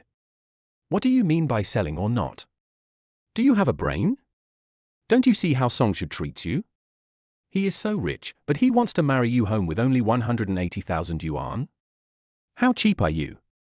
Seeing Li Yinyin trying to put on a shameless face and make peace with her, Zhao Yaping became angry and said angrily. Besides, you two have been dating for 6 years. Has he ever bought you anything valuable? He hasn't even taken you to such a high-end restaurant, but now he takes Shong Wanru to eat there. Does he really have you in his heart? And he drives a top-of-the-line luxury car that costs over 10 million yuan. Has he ever taken you for a ride? He only took 800,000 yuan to treat your father's illness, and he even wanted to take back the 20,000 yuan your brother got when he graduated and found a job. He is so stingy with us, what a miser! Do you still want to make peace with him? I'm telling you, you better give up on this idea. Apologize to her first, forgive the 1 million debt, and don't sue us. That's the most urgent thing. Li Fu heard this and quickly agreed. Yin, your mother is right. You should go and apologize first and give up the 1 million. Our family doesn't have that much money. Song Shu is so rich. He will definitely not take your begging seriously. Li Jian also stepped forward and said, Yes, sister. It would be best if we could reconcile, but the most important thing is to make him give us the 1 million, delete the recording, and not sue us. Look at him. A car costs over 10 million, and he wants to sue us just because of 1 million. The 6-year relationship between you and her is not even worth 1 million. TSK. Under the continuous offensive and persuasion of the three people, Li Yinyan became more and more angry, and jealousy rose in her heart. Song Shu lied to her for 6 years. He was obviously so rich, so why did he pretend to be poor in front of her? If her parents had known about it earlier, wouldn't they have agreed to their marriage directly instead of having to do this? And it was only 1 million. She had liked him for 6 years, and he wanted to sue her family for 1 million. Wasn't this pushing them into a dead end? He didn't think about her at all. Besides, the passenger seat of that luxury car should obviously be her seat, and Song Shu had never taken her to that high-end restaurant, so why could Shang Ruan do it? Li Yinyan felt that these positions as a rich wife should have belonged to her, but were snatched away by Shang Ruan halfway, all because Song Shu had deceived her. The more she thought about it, the angrier she became. She picked up her bag and walked out the door. Seeing this, Zhao Yaping quickly stopped her and said, Do you want to leave like this? Go wash your face and dress up nicely. Li Yinyan then remembered that she had cried so much that even her makeup was ruined, so she quickly ran back to her room to clean herself up. She wants to dress up well to outdo Shang Ruan. This is the private banquet hall on Hangcheng Road. Shang Ruan didn't know yet that a new profile picture in her circle of friends had caused an uproar. She was still immersed in the atmosphere of having dinner with Song Shu. When Shang Ruan finished the last bite of dessert, Song Shu asked, Are you full? If not, I'll ask them to continue serving the food. No, I'm full. Thank you, brother Song Shu. They have 7 dishes in total, each one is unique, delicious and beautiful. Shang Ruan couldn't help but admire. If you like me, I can bring you here to eat often in the future. Song Shu said with a smile. Shang Ruan was confused when she heard this, and blurted out, Brother Song Shu, do you mean that we can still have dinner together in the future? As soon as she said this, she realized that she had accidentally spoken out her inner thoughts, and her face immediately turned red with embarrassment. Chapter 10, Only 350,000? So cheap? She was afraid that Song Shu would misunderstand her meaning. Although he did agree to her confession at the Li family, she was not sure whether brother Song Shu would misunderstand the purpose of her confession and think that he did not really like him or something. So, Shang Ruan stammered and tried to explain something, but after talking for a long time she couldn't find any reason to cover it up, so she could only lower her head and keep silent. Song Shu was amused by her panicked expression. He rubbed her head and said gently, Of course you can. You are my girlfriend. Okay, I'll go check out first, then I'll take you shopping. Just to help you digest your food. Shang Ruan just nodded like a fool, but Song Shu's words kept repeating in her mind, Girlfriend? Is she really Song Shu's brother's girlfriend? At this time, Song Shu had already called the waitress to settle the bill. The waitress was still half squatting, and she whispered with a smile, Sir, the total consumption is 350,000 yuan. Song Shu handed the card directly to the waitress, entered the password and paid. Then, amid the clerk's respectful thanks, he took Shang Ruan's fair hand and left the box. Shang Ruan looked at Song Shu holding her hand and followed him stupidly. 350,000. Shang Ruan didn't realize until she got into the car that her annual tuition was less than 10,000 yuan, but this meal cost 350,000 yuan. This was far beyond her imagination. And she knew that the average salary of an ordinary employee in Haicheng City was only 5,000 or 6,000 yuan, and she spent 5 years' salary on one meal. This is too extravagant. If Brother Songshu hadn't brought her here, she probably would never have seen such a high-end restaurant in her life. Song Ruwan clenched her hands, her eyes kept glancing in the direction of Songshu, and she felt hesitant inside. She had never been to a high-end restaurant before and knew it would be expensive, but she never thought it would be so expensive. If she had known earlier, she would never have agreed to eat here. For her, eating in a small restaurant was already a luxury. 350,000 was something she had never seen before, and she had no way of paying it back with her current ability. Song Ruwan struggled for a long time, biting her lip but not daring to say what she was thinking. First, if she said she wanted to pay it back, Songshu would definitely be angry.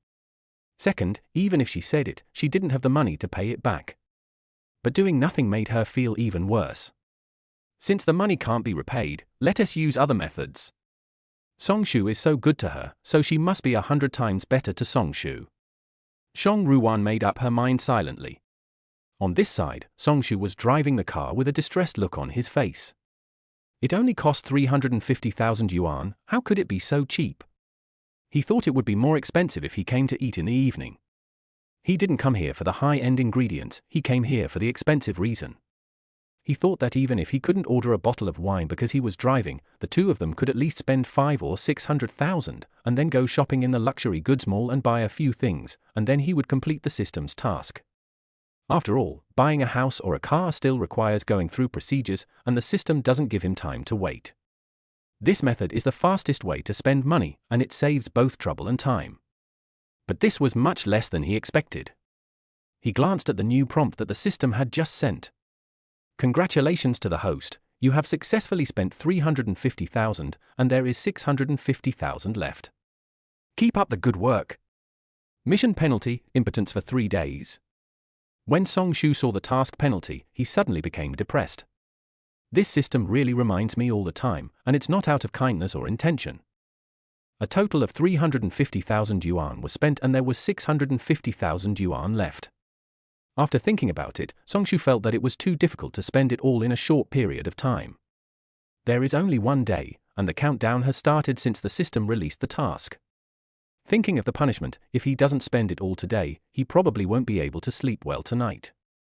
At this time, Songshu and Song Ruwan had just left when Zhao Yaping, Li Jian and Li Yinyan had already gone out and arrived at the door of the Earl's private banquet hall in a taxi. Li Fu had just been discharged from the hospital. After what happened just now, he felt very weak and could only lie at home and wait for news. The 3 people just got out of the taxi and were about to enter the store to look for someone, but were stopped by the clerk. This kind of place is not something you can enter just because you want to. If you are not a VIP customer, you are not even qualified to enter the front hall. What's more, the 3 men looked aggressive and it was obvious that they were here to cause trouble. The clerk could not let them in and immediately called the security guard and planned to report the matter to the police. Zhao Yaping was immediately furious and started cursing. Seeing that they were going to report to the police, she had no other choice but to squat at the door and wait for Songshu to come out. But Li Jian was such a cunning person. Seeing that Zhao Yaping had attracted everyone to the door, he took advantage of everyone's inattention and quickly checked the luxury cars parked in the parking lot one by one. But after searching around and not seeing Songshu's Rolls-Royce, he quickly called Zhao Yaping and Li Yinyan aside. Songshu's car is not here. He and Song Ruwan should have left. Mom, do you think they drove to the police station to report us after eating and drinking? Li Jian was very worried. His words also made Zhao Yaping panic. She slapped her thigh anxiously and said, "What should I do?" Just then, Li Yinyan received a message from her colleague Liu Xiaomai, who sent her a picture with a message attached. Liu Xiaomai, photo? Yinyan, I saw your boyfriend shopping with a beautiful woman in a luxury mall. They were holding hands and looked quite intimate. Didn't your boyfriend propose to you? Could this be cheating on you? In the picture, Songshu and Song Ruwan are holding hands, seeming to be talking about something, and smiling sweetly, just like a couple in the passionate love period. This scene was particularly glaring in Li Yinyan's eyes, and she felt even more resentful in her heart. Li Yinyan, which mall? Liu Xiaomai, it's one of the top 10 luxury shopping malls in the country, Haicheng Building. Do you want to come? I'll keep an eye on it for you. Li Yinyin, okay, I'll be there right away. As soon as Li Yinyin finished sending the message, she quickly told Zhao Yaping and Li Jian where Songshu was currently. When Zhao Yaping heard that the two were now in the top 10 luxury goods malls in the country, she immediately felt indignant and sneered.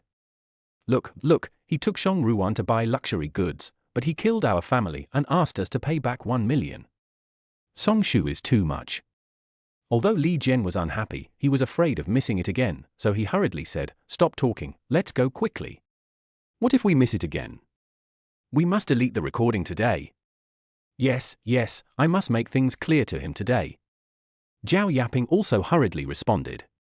When Li Jian called for a taxi, she did not forget to tell Li Yinyin. When you see Songshu later, apologize to him sincerely. Don't make trouble first. Talk about feelings first. Use your 6 years of relationship to persuade him not to sue us. Don't forget the recording, make sure he deletes it. After Zhao Yaping finished speaking, she quickly said to Li Jian. Also, it would be best if Songshu is willing to take out his phone and delete the recording. If he is unwilling, you should go up and snatch the phone away, and then delete the recording, understand? As long as we don't have this recording, we won't have any evidence even if they sue us. We just have to deny it. Mom, do I need you to tell me? I know what to do. Li Jian assured with certainty that as long as he took action, Songshu would be just a small character, and with his intelligence and wit, he would be able to snatch the phone away smoothly. Chapter 11, I'm dumped. Haicheng Building. Liu Xiaomai was originally watching a movie nearby with her good friend, and was planning to buy a cup of the most famous green wave milk tea downstairs before going home. But right after she made the purchase, she saw a familiar figure in the distance. She was very familiar with Songshu's figure. She didn't know how many times Li Yinyin had shown off to her, a virgin solo, in the office. Every time he took a photo of Songshu and her, he would talk about how good Songshu was to him, how big the proposal was, how much work he had done to save up enough money for the betrothal gift to marry her, etc. Liu Xiaomai was very puzzled at the time. All Li Yinyin talked about was what Songshu had done for her, but she had never heard what Li Yinyin herself had done for Songshu. But it's none of her business. She had never been in a relationship before, so she could only envy him. She couldn't understand why such a good boyfriend wasn't hers. When she saw Songshu shopping with someone, she thought it was Songshu and Li Yinyin, so she prepared to leave. It's enough to eat dog food in the office. If she eats it on the spot, she will choke to death. But when she was about to look away, she found that the heroine in her sight was not Li Yinyin, but a pure girl who was 100 times more beautiful than Li Yinyin, like a girl next door. Even she, a girl herself, couldn't help but admire the girl's beauty. She carefully observed the two people's behavior from top to bottom. Not only were they holding hands, but they were also talking and laughing. The atmosphere was completely ambiguous.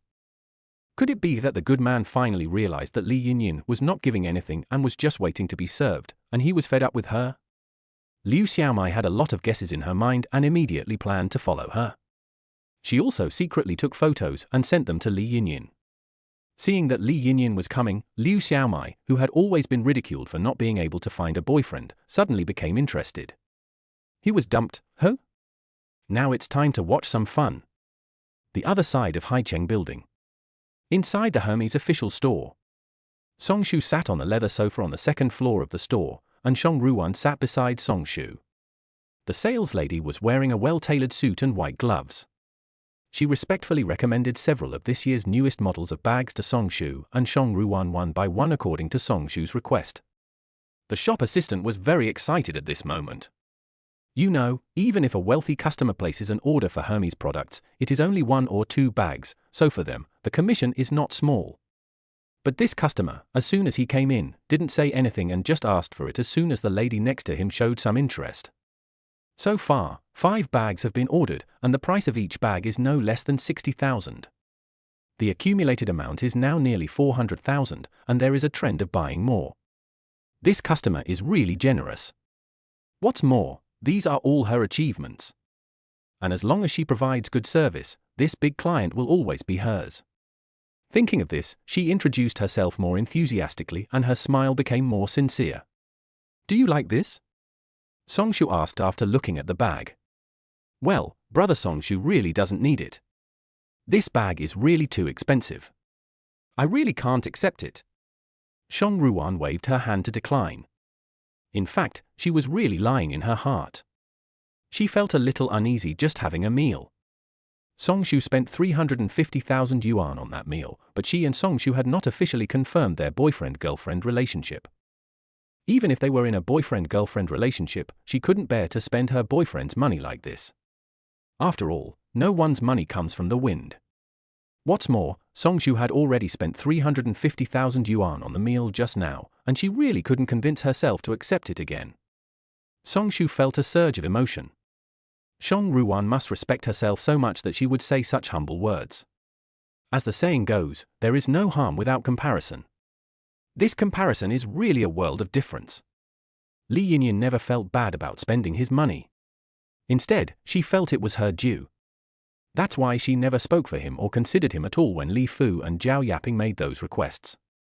If it was Zhao Yaping present, she would definitely want to spend all her money to buy all the bags in the store for her.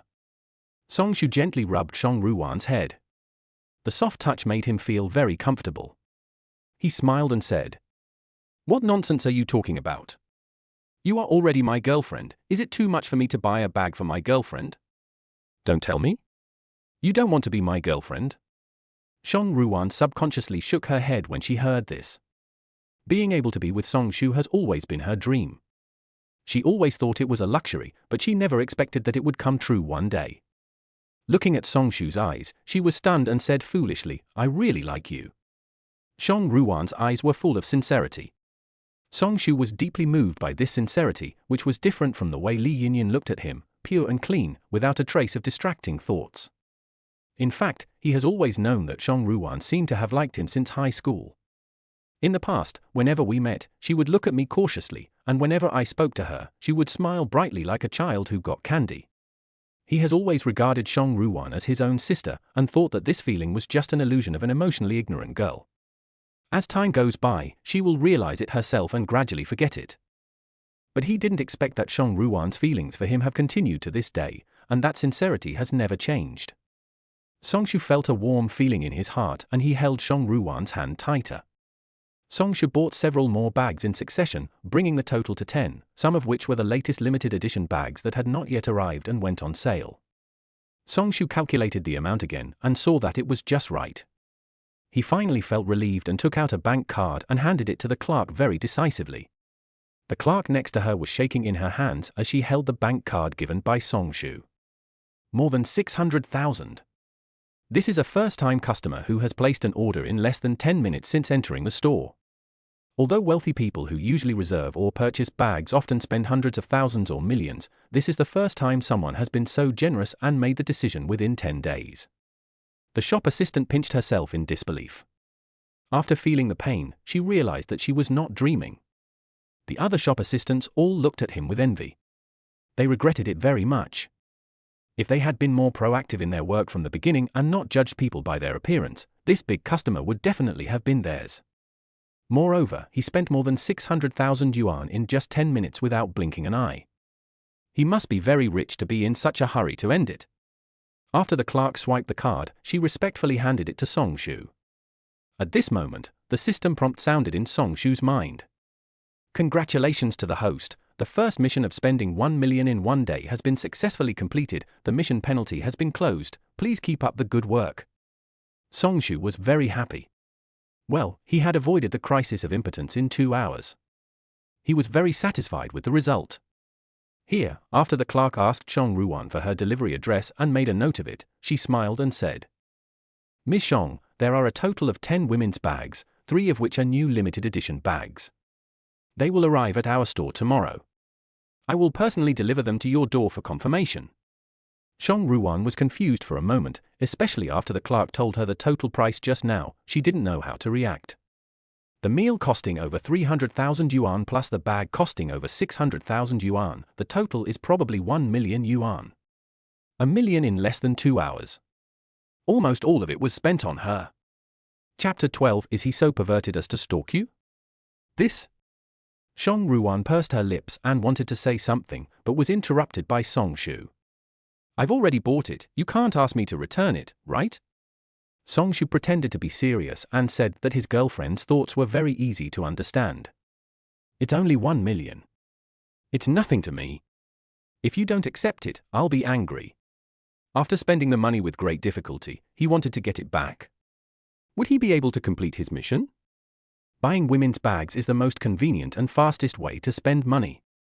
The most important thing is that this store is right next to the elevator, which can save a lot of time. Song Ruan wanted to refuse, but the refusal words she had thought of for a long time were abruptly blocked by Songshu's words. She didn't want Songshu to be angry, nor did she want to embarrass him. After all, if she returned the goods in a luxury store of this level, it would be laughable. But she couldn't even afford the meal bill, not to mention the bag. She thought she probably wouldn't dare to take it out. On the one hand, it was too expensive, and on the other hand, this was the first time Brother Songshu had given her something, so she had to protect it well. Song Ruan thought about it and didn't dare to say anything to refuse, for fear that Songshu would really be unhappy. She lowered her head and hesitated for a long time before mumbling to Songshu, "Thank you." Song Ruan was still thinking, Brother Songshu had done so much for her, so she had to do something for Brother Songshu. Songshu's eyes never left Song Ruan's face. The little girl kept her head down, her hands clenched tightly, her brows slightly furrowed, her troubled look with her lips slightly pursed was so adorable. She looks so innocent that she probably doesn't even know it herself, but her thoughts are clearly reflected on her face. Songshu has been around all kinds of people, and for someone like Song Ruan, he can easily see her true thoughts. This little girl should be thinking about doing something for him now. He felt a sense of respect from Song Ruan that he had never felt when he was with Li Yinyin. If Li Yinyin were in this situation, she would probably want me to buy her a few more bags. She wouldn't even think about whether he spent too much money or whether I should do something for him. Song Ruan noticed that Songshu was looking at her, her face flushed, she raised her head and smiled at Songshu. Songshu smiled gently and ruffled her soft hair. The scene was extremely warm and the female shop assistants watching on the side all became envious and jealous of Song Ruan. Who doesn't he want to have a boyfriend who is rich, handsome and willing to spend so much money to buy bags for themselves? And looking at the way Songshu and Song Ruan look at each other, it is obviously true love. This made them even more envious and they even doubted their lives. Why couldn't they meet this kind of true love? At the same time, outside the official Hermes store, Liu Xiaomai took a sip of milk tea, pointed at the second-floor window, where Songshu and Song Ruan appeared, and whispered to her friends. "Look at the second floor. Wow, why do you feel like they are the real couple? They are even willing to spend money to buy bags for their girlfriends." But then again, didn't Li Yinyin say that her boyfriend worked very hard to marry her? How could he have the money to buy a bag in a luxury store? Liu Xiaomai looked at the three people who had already entered the store and headed straight to the second floor. She recalled the anxious look on their faces when they asked her about Songshu's location. She held her chin with one hand, adjusted her glasses, and said seriously, "There must be something going on here." Liu Xiaomai adhered to the belief of eating the melons to the end, and pulled her friend into the store. She had prepared her cell phone long ago and had fully charged it while she was waiting, and had turned on the recording function all the way. Based on her sixth sense, this incident is definitely explosive enough. On this side, Zhao Yaping was the first to go up to the second floor, followed closely by Li Jian and Li Yinyin. Just as they reached the corner of the stairs, they heard Songshu's Versailles-like words and were immediately furious. So Zhao Yaping hurried upstairs and shouted, "It's only 1 million. It's nothing to you. You little bastard, you hugged another woman in the blink of an eye and spent 1 million on her. You are so petty with our family. Since this is nothing, why do you ask us to pay it back? My daughter has been in a relationship with you for 6 years. Is 6 years of relationship not worth this little money?" As soon as these words were spoken, Songshu and Song Ruan immediately looked towards the source of the sound, their faces not looking very good. Why are they here? Are they so perverted as to follow us? And how could Zhao Yaping have the nerve to say this? Songshu got a headache when he saw these three people appear in front of him. He held his forehead and couldn't even stop when he wanted to go shopping with his girlfriend. They were really a plague to the family. Songshu glanced at Zhao Yaping's aggressive look, stood up, straightened his collar, protected Song Ruan behind him, and said coldly, "Auntie, this is a public place, not a place for you to act like a spoiled child. Please be careful with your words. Also, you have forced me to break off the engagement with your daughter. Miss Li Yinyin and I are already strangers. What do you mean you hugged another woman in the blink of an eye? Ruwan is my current girlfriend. Please be respectful to her. After Songshu finished speaking, he pulled Shong Ruwan downstairs.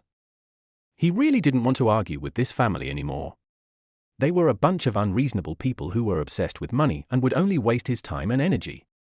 Li Yinyin was dressed very beautifully this time, wearing a light pink one-shoulder dress that perfectly showed off her shoulders and collarbones. The makeup is delicate and small, not heavy but not light either, but every step of the makeup is not missed.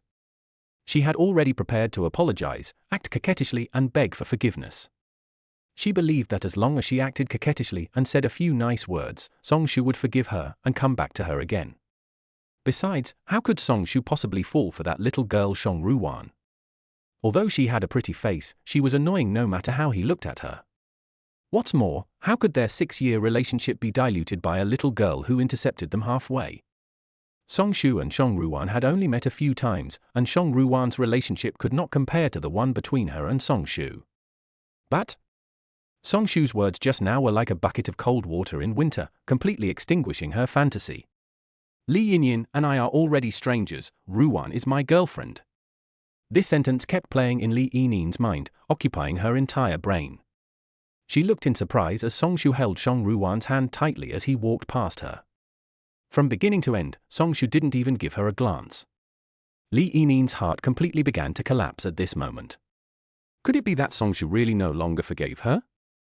Obviously, in the past, no matter what I did wrong, Songshu would apologize first, and then if I acted a little coquettishly, he would forgive me. But this time it really seems different. Chapter 13 I Will Make You Die. When Songshu and Shong Ruwan walked to the first floor, Li Yinyin came to her senses and hurriedly chased after them in her high heels.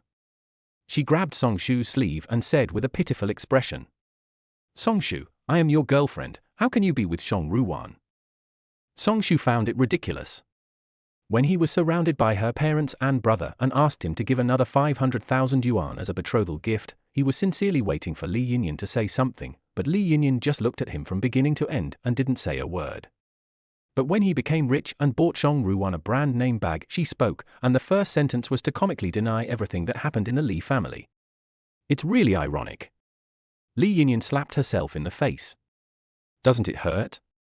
Li Yinyin came down first, and Zhao Yaping followed her down the stairs angrily.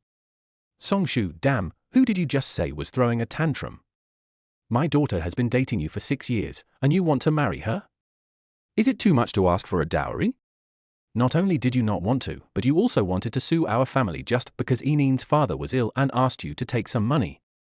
Do you have any humanity left? Bah! You are so rich, yet you still want to sue us for such a small sum of money. Are you still a human being? Hearing this, the shopping guides and customers in the store all turned their heads towards the door and listened attentively. Even the people who were shopping outside the store were attracted by the quarrel here. At this moment, almost everyone started pointing fingers at Songshu. The store clerks were also surprised. So the woman who just came in wearing pink is the man's girlfriend. Is this cheating? Moreover, this man just bought 10 bags for the lady next to him, spending more than 600,000 yuan without even blinking an eye. He must be very rich. It wouldn't cost him much to give some money to his father-in-law for medical treatment, right? He also wants to sue his girlfriend's family? This is the first time I have seen such a stingy rich man. He is really petty. And according to this auntie, she wants to marry someone's daughter but is unwilling to give a gift? How bad is she? What kind of person is she? Really no morals. There were more and more voices pointing fingers at Songshu. Zhao Yaping saw that her plan had succeeded, so she put her hands on her hips and raised her head proudly. Humph! Jiang is experienced and savvy. You are still too young to fight her, Songshu. Songshu listened to the accusations of the crowd, glanced coldly at the 3 people in front of him, and finally looked Li Yinyin straight in the eye, and fiercely pulled down her hand that was tightly holding his clothes. So this was their purpose in coming to me, to confuse right and wrong and use public opinion in the hope that he would stop and not sue them. Dream.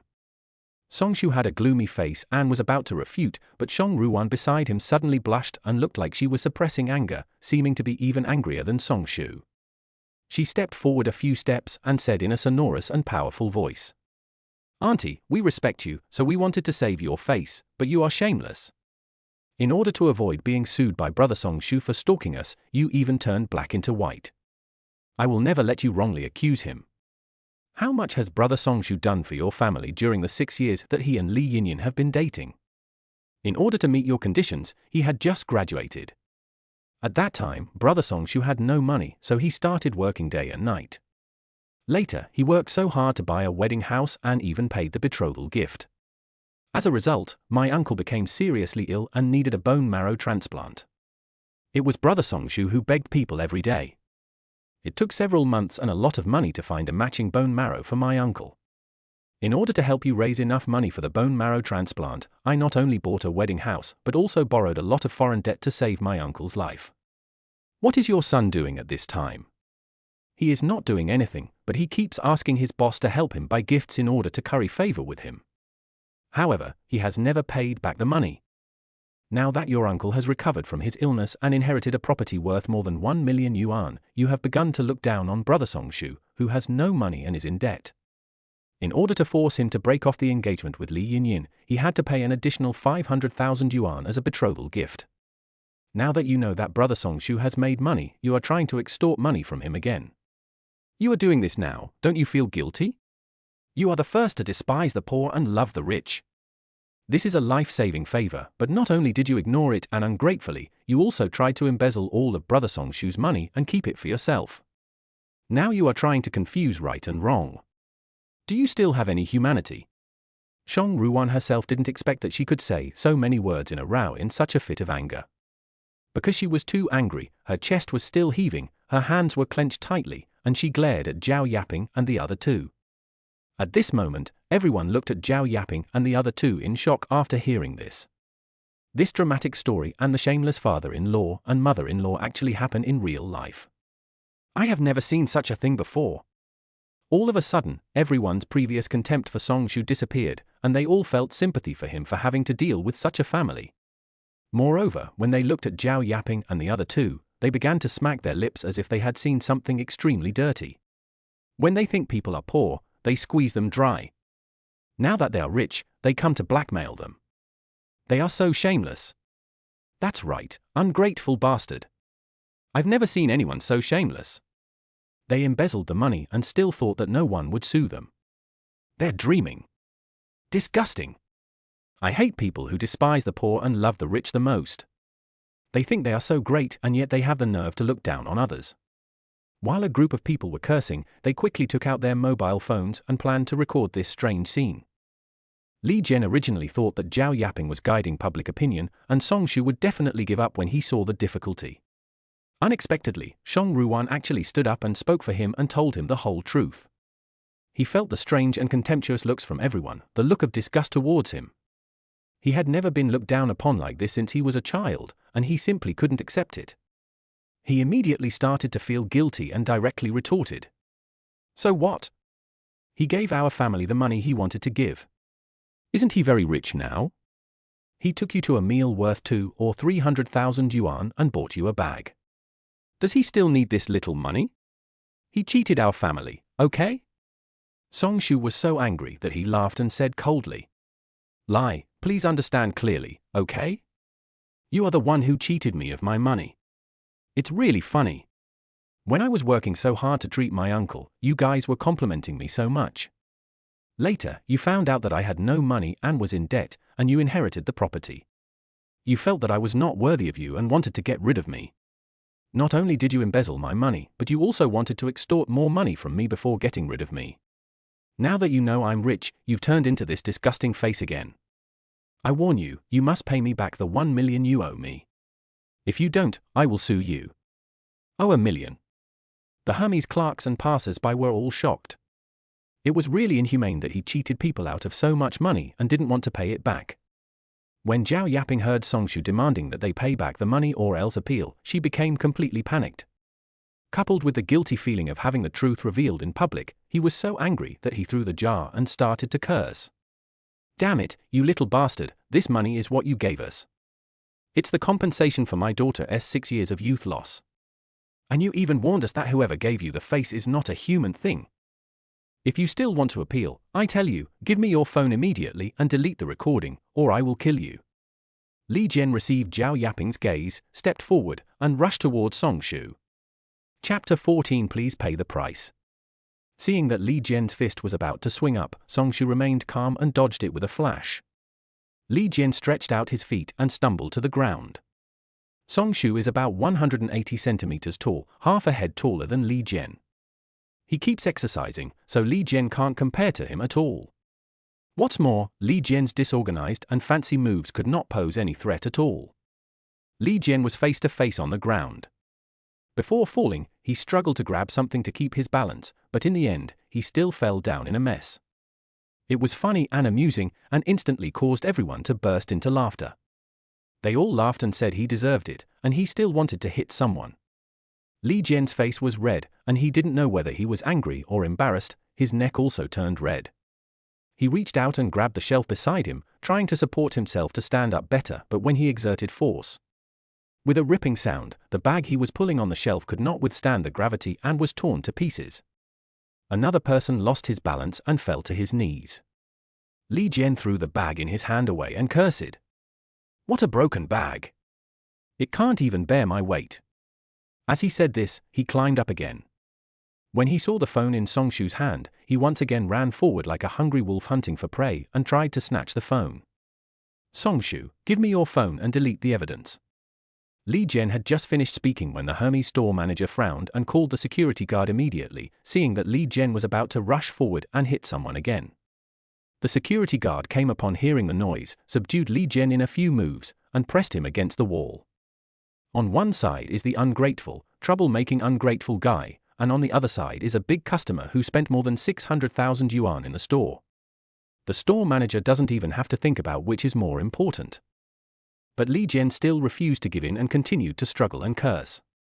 Zhao Yaping, who was standing by, felt so distressed when she saw her son being restrained by the security guard that she immediately stepped forward and started beating the security guard. Seeing that he couldn't win, he thought that his son was suppressed because of Song Shu, so he roared. Song Shu, tell them to let my son go. Seeing that Song Shu remained indifferent, she angrily picked up the bag beside her and threw it at Song Shu. Song Shu dodged again and pulled Shang Ruwan to the side.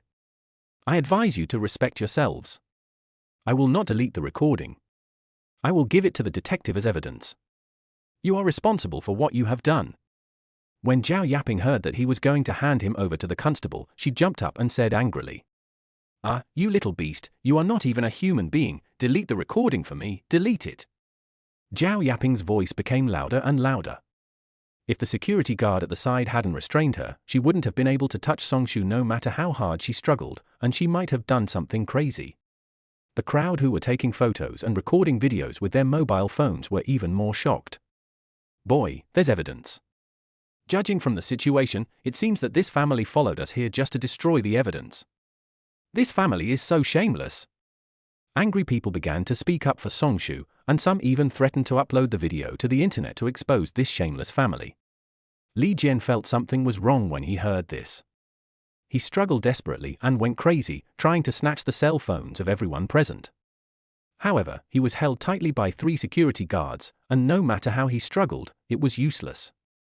Song Shu sneered, shook his phone at the two of them, and said sternly, "Take care of yourself." After leaving these for words, Song Shu took Shang Ruwan away without even looking at them again. Li Yinyan also sat on the ground in a daze. She knew that Song Shu's words were not only meant for her mother and brother, but also for her. She realized that Song Shu would never forgive her again. Li Yinin's tears fell one by one, and her posture was extremely pitiful. But the people at the scene had already seen the disgusting faces of this family, and the look they showed towards Li Yinyan was no longer sympathy, but disgust instead. The family members did such a disgusting thing, but this woman not only didn't say a word to help her boyfriend, she even tried to frame him for cheating. Too scheming, not worthy of sympathy at all. Zhao Yaping and Li Jian still wanted to chase Song Shu, but there was still no sign that the security guards were going to let them go. The Hermes store manager and the mall manager looked at the two people seriously, and behind them were 2 shopping guides holding 2 bags each. One bag was torn and the other had obvious scratches. "Sir, madam, you just destroyed 2 items in our store. Bolide 31 handbag, valued at 64,100 yuan, and this, Lindy 30 bag silver buckle handbag, valued at 70,412 yuan, a total of 134,512 yuan. Please compensate me according to the price, or buy it. Thank you for your cooperation. What? Zhao Yaping and Li Jian were stunned upon hearing this. 2 purses cost 130,000. Although they had never been to a luxury goods mall and had never bought any luxury goods, they knew they were expensive, but they thought they would cost only a few $1,000s at most, so Li Jian didn't care even if he damaged the bag just now. After all, once he joined the Long Wei group, his salary would be over 10,000 yuan, so he could still afford a few thousand yuan. But these 2 bags together cost more than his annual salary. What about the 130,000 yuan? He had just spent the remaining 60,000 yuan that Songshu had given to treat his father's illness. How could he have the remaining 130,000 yuan? Zhao Yaping was also stunned, and immediately roared in grief and anger. You robbed me of 130,000 yuan. And you even blackmailed me. Who gave you the courage? I will report you to the police for forcing me to buy and sell. Upon hearing this, the Hermes store manager and the shopping mall manager looked at each other and reached a consensus. The store manager said coldly, "Madam, since you think we are forcing you to buy and sell and want to report it to the police, then let's report it to the police." After saying that, he took out his cell phone. The first floor of Haicheng building. Liu Xiaomai stood at the bus stop on the side of the road, waiting for the bus. After seeing her friends off, she started watching the video she had just shot on her phone. After reading it once, I couldn't help but laugh and quickly saved it. Not only that, I also made a cloud backup and saved it to the cloud disk. This is a big explosive piece of news, and her intuition tells her that she must not lose it. Li Yinyin usually gives people the impression of being a good and innocent girl in the office. This is really a big change. I didn't expect her family members to be more shameless than each other. Wow, this really broadens my horizons. Liu Xiaomai said to herself. She originally thought that Songshu had cheated on her husband before marriage and Li Yinin's family came to catch him in the act. She wanted to see with her own eyes how embarrassed Li Yinyin was when she was trying to catch the mistress, because Li Yinyin had been mocking her in the company, openly and secretly, for never having a boyfriend. But she didn't expect that this melon would suddenly escalate into a drama where the shameless father-in-law and mother-in-law embezzled the future son-in-law's money and then broke off the engagement without knowing how to thank them for saving their lives. Liu Xiaomai was present throughout the process and took video of the entire process. She was also very angry for the male lead at the time and thought about just uploading the video online to expose them. Although she is not good looking, she has a nice voice. She often posts some articles she reads on the internet. She has fans, and this can help her get exposure. And basically everyone present started filming the video halfway through, but she started filming from the very beginning, and the content is relatively complete, allowing others to see the entire real event. Only, Liu Xiaomai was a little hesitant. If she really released the video, on the bright side, she could become famous through it, but what if it caused public ridicule? Wouldn't she be scolded to death too? What would she do if the thousands of fans she had worked so hard to get all thought she was hyping it up or taking advantage of her status and all of them quit following her? These were all the hard work she put into maintaining the following. No one can predict such things. Liu Xiaomai looked at the video on her phone and became confused. Chapter 15 Confirming the Relationship. After the commotion among Zhao Yaping, Li Jian and Li Yinyin, Songshu and Shong Ruan lost interest in continuing their shopping. The two of them entered the elevator and went down to the parking lot on the underground first floor. Shong Ruan had been trying to hold back her laughter the whole time, but only burst out laughing at this moment, covering her mouth lightly while wiping the tears from the corners of her eyes. Songshu seemed to be infected by her, chuckled and asked, "What are you laughing at?" "Brother Songshu, you don't know that Li Jian is the most proud person. I grew up with him, and this is the first time I've seen him in such a mess." And when the store manager asked them to pay compensation, their expressions were so dumbfounded. It was so funny. Shong Ruan sat in the car, took a deep breath, and adjusted her breathing as she spoke. But he couldn't help laughing again when he thought about the miserable expressions on Li Jian and Zhao Yaping's faces when they were escorted by the security guards when he looked back when entering the elevator. Songshu got in the car but didn't seem to want to start it. He stroked his chin and said, "It seems like you know him well." "But it's true, Childhood sweethearts, I don't understand. I heard that he was planning to propose to you today. Song Ruan shuddered when she heard this, and quickly stretched out 3 fingers and swore. I swear, I didn't even know he was going to propose today. Even though he often pesters me, I definitely never liked him, absolutely not, absolutely. I have always only liked you. Song Ruan hurriedly explained, fearing that Song Shu would misunderstand her. She looked serious and her voice was louder and clearer than usual. He blurted out all his inner thoughts at once, even his final confession was spoken loudly and decisively, causing a slight echo in the empty parking lot. Song Ruan was stunned for a moment before she realized what she had just said. Her fair face instantly turned red all the way to her ears. The next second, he covered his face and buried his head even lower. She could even hear the pulse beating in her wrist, which showed how fast her heart was beating. She felt regretful and ashamed, which was completely different from her confession at Lee's house. Although she was also impulsive at that time and confessed her feelings, she thought it over before doing so because she couldn't bear to see the Lee family bullying brother Song Shu. But this time, I was completely defenseless and expressed my truest and most sincere love, which was so embarrassing. Song Shu laughed when he heard this and touched Song Ruan's head. He didn't expose her, but said seriously, "If Li Jian keeps bothering you, you'll call me. Do you hear me?" In fact, he has always known that Li Jian is clinging to Song Ruan, and is very clingy. He has been pestering Song Ruan since she was in middle school, not only confessing his love to her in various high-profile ways, but also showing his affection to her. What's even more outrageous is that without Song Ruan's consent, she spread the news that Li Jian was Song Ruan's boyfriend throughout her school. Everyone in the school knew about it. The school principal at that time was the one who paid the most attention to school rules and strongly opposed students' premature love. Not only did Song Ruan have her parents called in, but she was almost expelled from school because of this. Afterwards, the matter was resolved only after Li Fu brought Li Jian to the house to apologize. Since this incident, Song Ruan was frequently teased by her classmates in that school. The matter was not completely resolved until Song Ruan was admitted to a better high school with excellent grades. And this is just one of them. When Song Shu and Li Yinyan were still together, Li Yinyan would always tell him these things as a joke. He didn't find it funny at the time. Instead, he felt that Li Jian was going too far. Song Ruan is simple-minded and doesn't know how to fight back. Song Shu thinks that in order to prevent this from happening again, he has to teach Li Jian and even the Li family a lesson.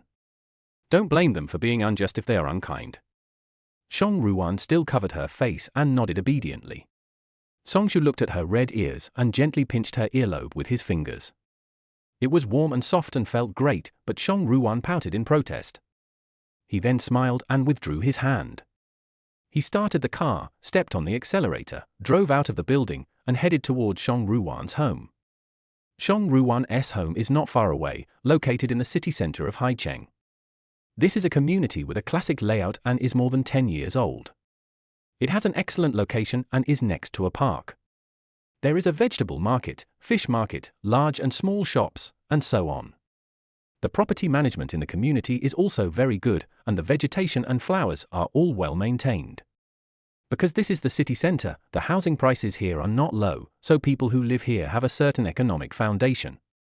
At this time, a new Rolls-Royce drove into the community and stopped downstairs of building number 1, attracting passers-by to look back and admire it. In the car, Song Ruan's heart was beating very fast. When the car stopped, she finally mustered up the courage, took a deep breath, and tried to calm her frantic heart.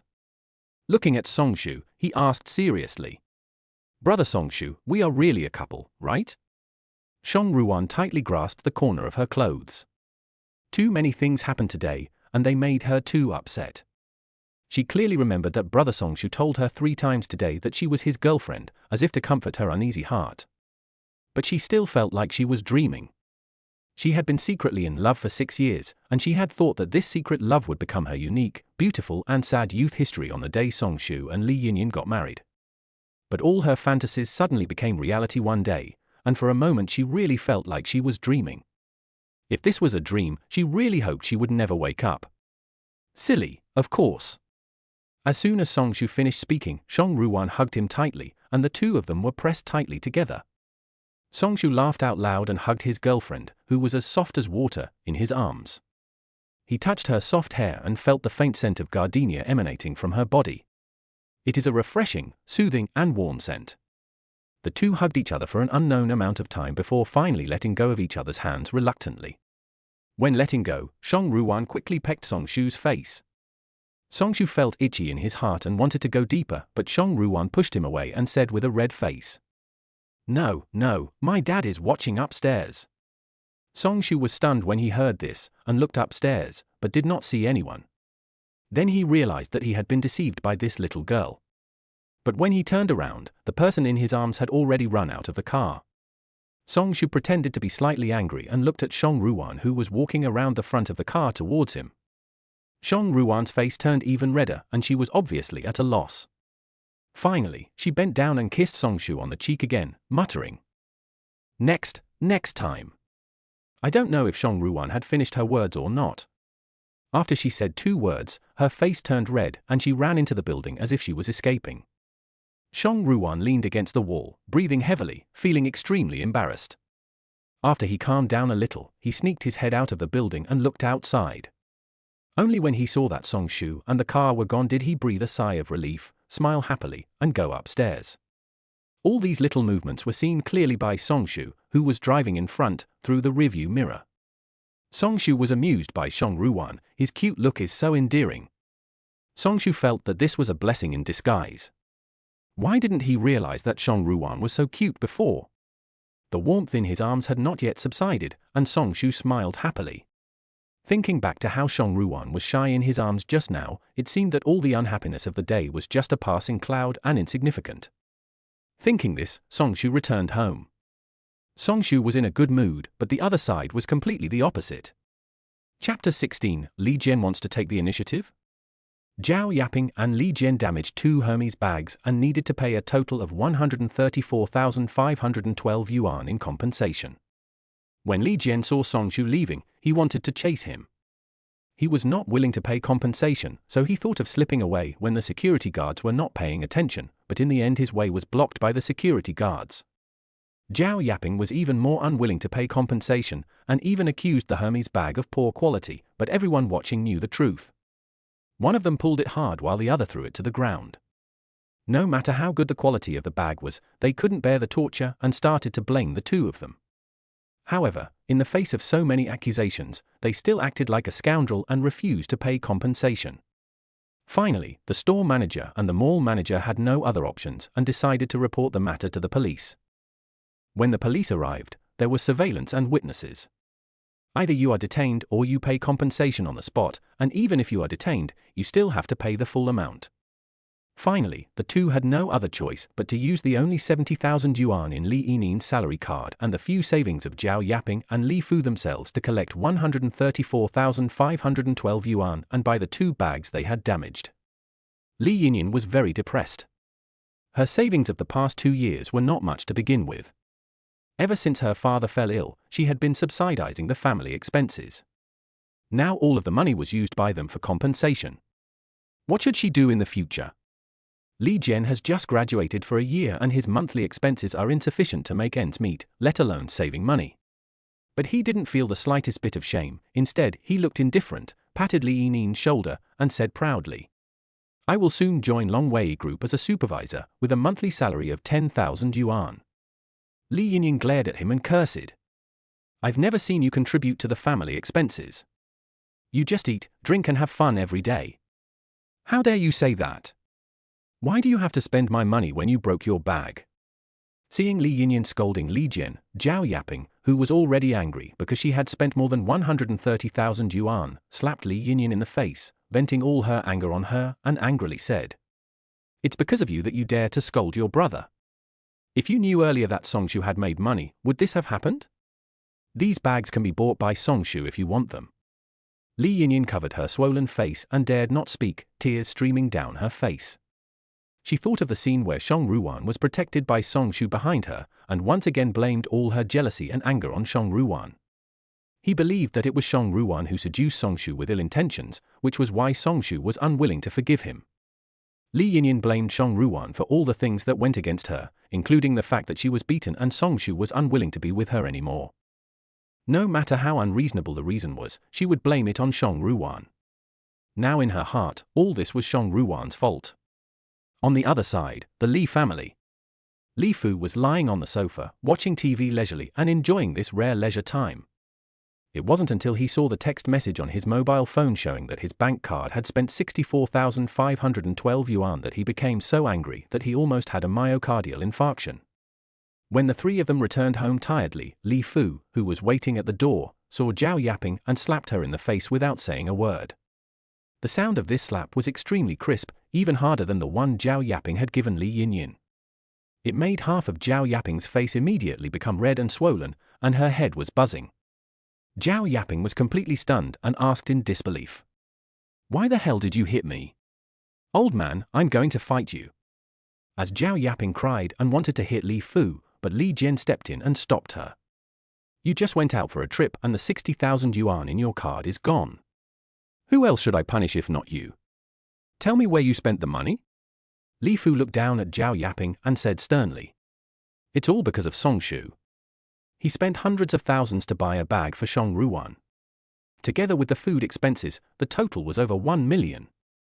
Li Jian said angrily, and then told exactly what happened on the spot. Li Fu became even angrier after hearing this, and glared at Zhao yapping fiercely. "What an ignorant person! You know it's a luxury store, but you still smash someone's bag. Do you have a brain? You're the only one with brains. So, how about you tell me how to get that recording back? And those people who were there and took the video are saying that they want to post it online to expose us. How about you tell me what to do?" Zhao yapping was unwilling to admit defeat and started yelling at Li Fu. "You?" Li Fu was speechless because of Zhao yapping. To be honest, he didn't know what to do now. Li Jian opened the trending search software and looked through it. After reading it all, he breathed a sigh of relief. It seems that no one has posted the video online yet. Li Jian patted his chest, thought of something, turned on the video recording on his phone, and said in surprise, "Dad, Mom, I have an idea. We can strike first. I recorded the video of Song Shu hitting someone, and the whole process of Song Shu hitting someone was recorded very clearly. There is no flaw at all from the shooting angle. I edited and spliced the scene in the back where he really wanted to hit my dad with his car. The final result must be perfect. You saw today, Mom, how powerful the public opinion attack is. When the time comes, he will have to delete the recording even if he doesn't want to. And we will start by posting it first, combining it with what happened today, and then guiding them appropriately, saying that Song Shu has become rich and powerful and looks down on us. Not only did he not help his father-in-law who was seriously ill, but he also tried to run us over with his car. In this way, we become the victims and he is the heinous criminal. By then, even if the people watching today post the video, they will be questioned and say that we are an honest family that was bullied and we fought back out of anger. Kill two birds with one stone. It solves the problem of today's video and threatens Song Shu to delete the recording. I think this plan is perfect." When Li Fu heard this, he suddenly understood and quickly agreed. "Yes, son, you are so smart. This is a good plan. Let's do it. Then you should edit the video quickly and post it online tonight. Otherwise, it will be too late when those people post the video tomorrow." Li Jian nodded quickly, took out his computer and started editing the video, and finally posted it online. That night, the 4 members of the Li family slept soundly because they felt that, just as Li Jian said, as long as the video of Song Shu hitting someone was leaked, the videos taken by others would be self-defeating. After all, there is no guarantee that a person who would drive his car and hit his father-in-law would tell lies to confuse people in the business world. So they don't have to worry at all. Everything went as they wished. Less than 2 hours after Li Jian posted the video, it was on the hot search list of various platforms. Weibo, Zhihu, Douyin, Douban, etc. All major platforms have made this incident a hot search and trending topic. Although it was a bit puzzling, no matter what, as Li Jian thought, Song Shu was scolded, and the Li family was completely furious. Chapter 17. You and Song Shu are not suitable, so let's break up. Early the next morning, Li Fu and Zhao yapping were awakened by Li Jian's happy cheers. "It's trending on the search list, it's really trending on the search list, that's great." The first thing Li Jian did when he got up in the morning was to open various major app platforms to check the situation. He was immediately pleasantly surprised. Not only was it on the hot search list, but it was also ranked first on the hot search list. The more he read the comments, the happier and more proud he became. He kept switching platforms and reading the titles of the hot search lists one by one. Weibo hot search. A luxury Rolls-Royce hit a seriously ill elderly man. What was the intention? Nowadays, young rich people are so arrogant that they drive luxury cars to hit old people and feel justified. Only popular. My father-in-law is seriously ill, but a wealthy man is unwilling to lend money to help him. He drives his luxury car to hit his father-in-law. Does this constitute a crime? Doing hot. A wealthy tycoon was unwilling to lend money to help his father-in-law, so he not only hit his father-in-law angrily, but also spoke rudely to him. What happened? Li Jian became more and more excited as he read, and his voice became louder and louder, as if he was reciting poetry, passionately. Why are you yelling so loudly so early in the morning? It's only a few hours now. If you don't sleep, I'm still sleepy. Zhao Yaping, wearing pajamas and with messy hair, opened the door cursing. Li Fu just sat on the bed, threw the quilt away in annoyance, and got out of bed. Dad, Mom, good news. Look, the video I posted yesterday has become popular and is on the trending search. Li Jian said excitedly, and held the phone in his hand in front of the two people. Real. Zhao Yaping and Li Fu said in unison, their surprise evident on their faces. In all the related videos on the platform, Song Shu was driving in the community at a very fast speed and hit an old man in the next second. Then there was the woman screaming and crying, followed by Li Jian's close-up photos of the license plate number and Song Shu inside the car. In the end, Song Shu was unwilling to pay for the medical expenses and wanted to hit Li Fu again. The video ended here. In the original video, any remarks or plots that were unfavorable to the Li family were deleted by Li Jian, and he also edited the content that was favorable to them very well. The entire video that was circulated made it seem that Song Shu was so angry that he bumped into Li Fu. Not only was he unwilling to compensate, but he also wanted to bump into Li Fu again, which was both a bad and arrogant act. Coupled with the distorted statement Li Jian attached, it seemed that the Li family was the real pitiful victims. And under the hot search, all the voices were condemning Song Shu. This young man is such a jerk. He looks like a decent man in his clothes, but he drives the latest model of Rolls-Royce, which is worth more than 10 million. It's obvious that he has a lot of money. How come he is unwilling to lend money to his father-in-law to save his life? I have never seen such a stingy rich man. I really feel sorry for the father-in-law and his family. According to what the poster wrote, they begged the man to lend them some money to save their lives, but he not only refused to help but also hit the elderly with his car. He is such a jerk. What the above person said is absolutely right. Even if he doesn't want to lend the money, he can't drive his car into an old man. Let the police arrest him immediately. I don't know if the old man was hit in the end, so he just stopped there and didn't broadcast it. I think he was hit. Curse this young rich man driving a luxury car. The comment section was filled with voices cursing Song Shu, who was described as a wealthy, arrogant and inhumane tycoon. He drives a car worth 10 million yuan and just lends some money to his father-in-law and mother-in-law. They didn't say they wouldn't pay it back. After all, it's life-saving money. In the end, not only did he refuse to lend the money, he directly hit his seriously ill father-in-law with his car.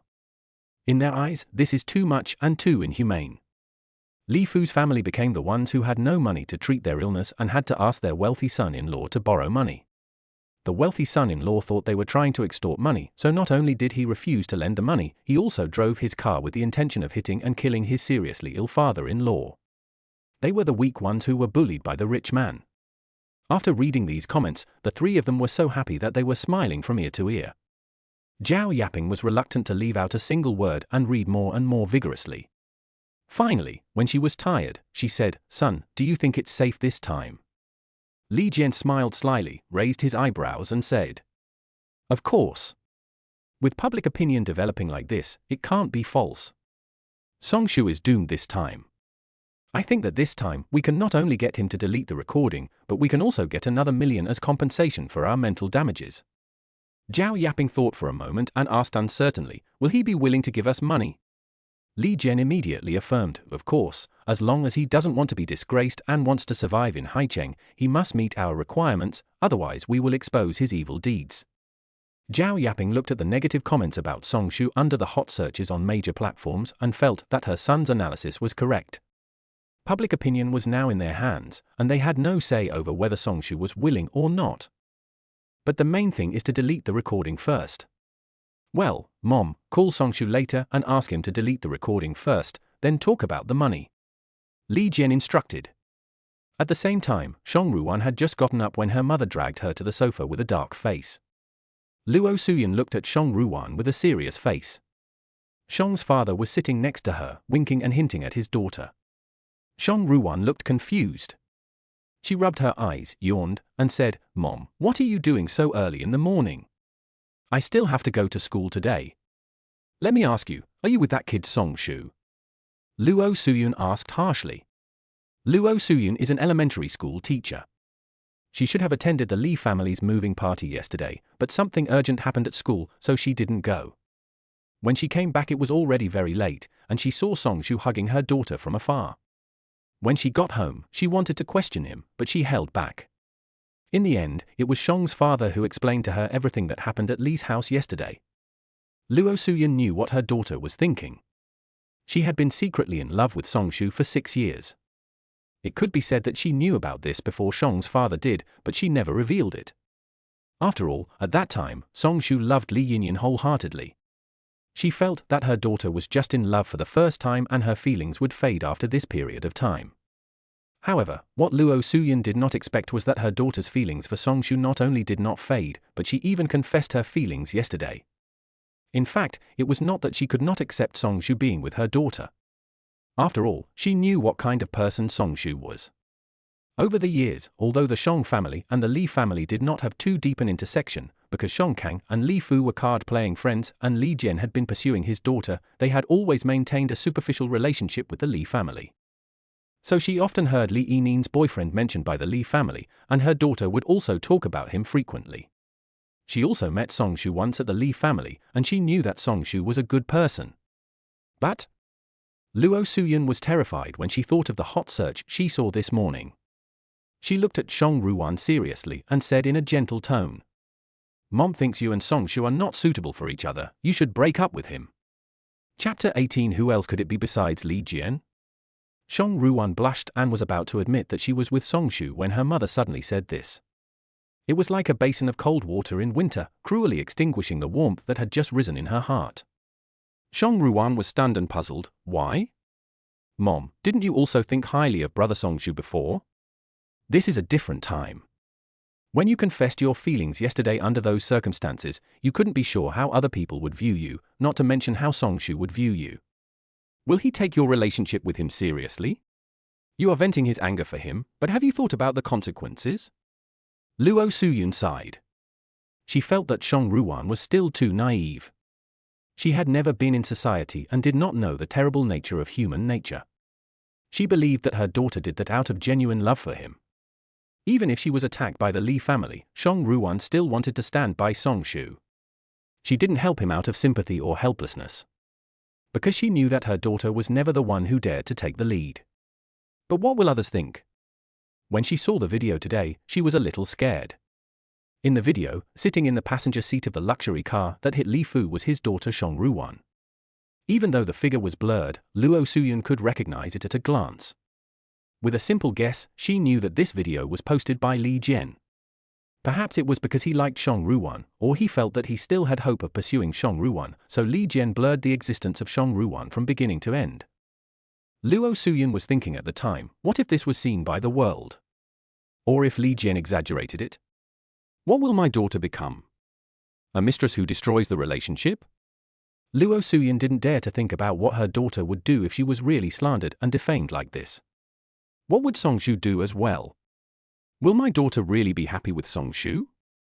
Luo Suyun thought about this problem for an entire night, until this hot search event happened, which made her completely figure it out. Songshu is rich now and is considered to be prosperous.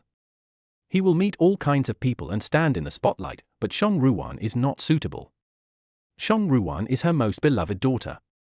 If she follows Songshu, she might be questioned, slandered, etc. In this situation, she is more likely to be unpredictable than safe. At that time, she doesn't believe that Songshu will love Shang Ruwan as much as they do, and will protect Song Ruwan as much as they do. At least now, she doesn't believe. Mom, you know I like brother Song Shu. I'm not venting my anger for him. I'm serious. Song Ruwan didn't understand.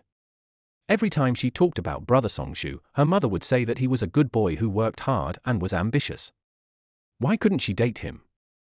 I know you are serious, but is it Song Shu? Luo Suyun was not annoyed by Song Ruwan's rebuttal, but asked back seriously. Yes. One word, decisive, concise and to the point, is the most contagious.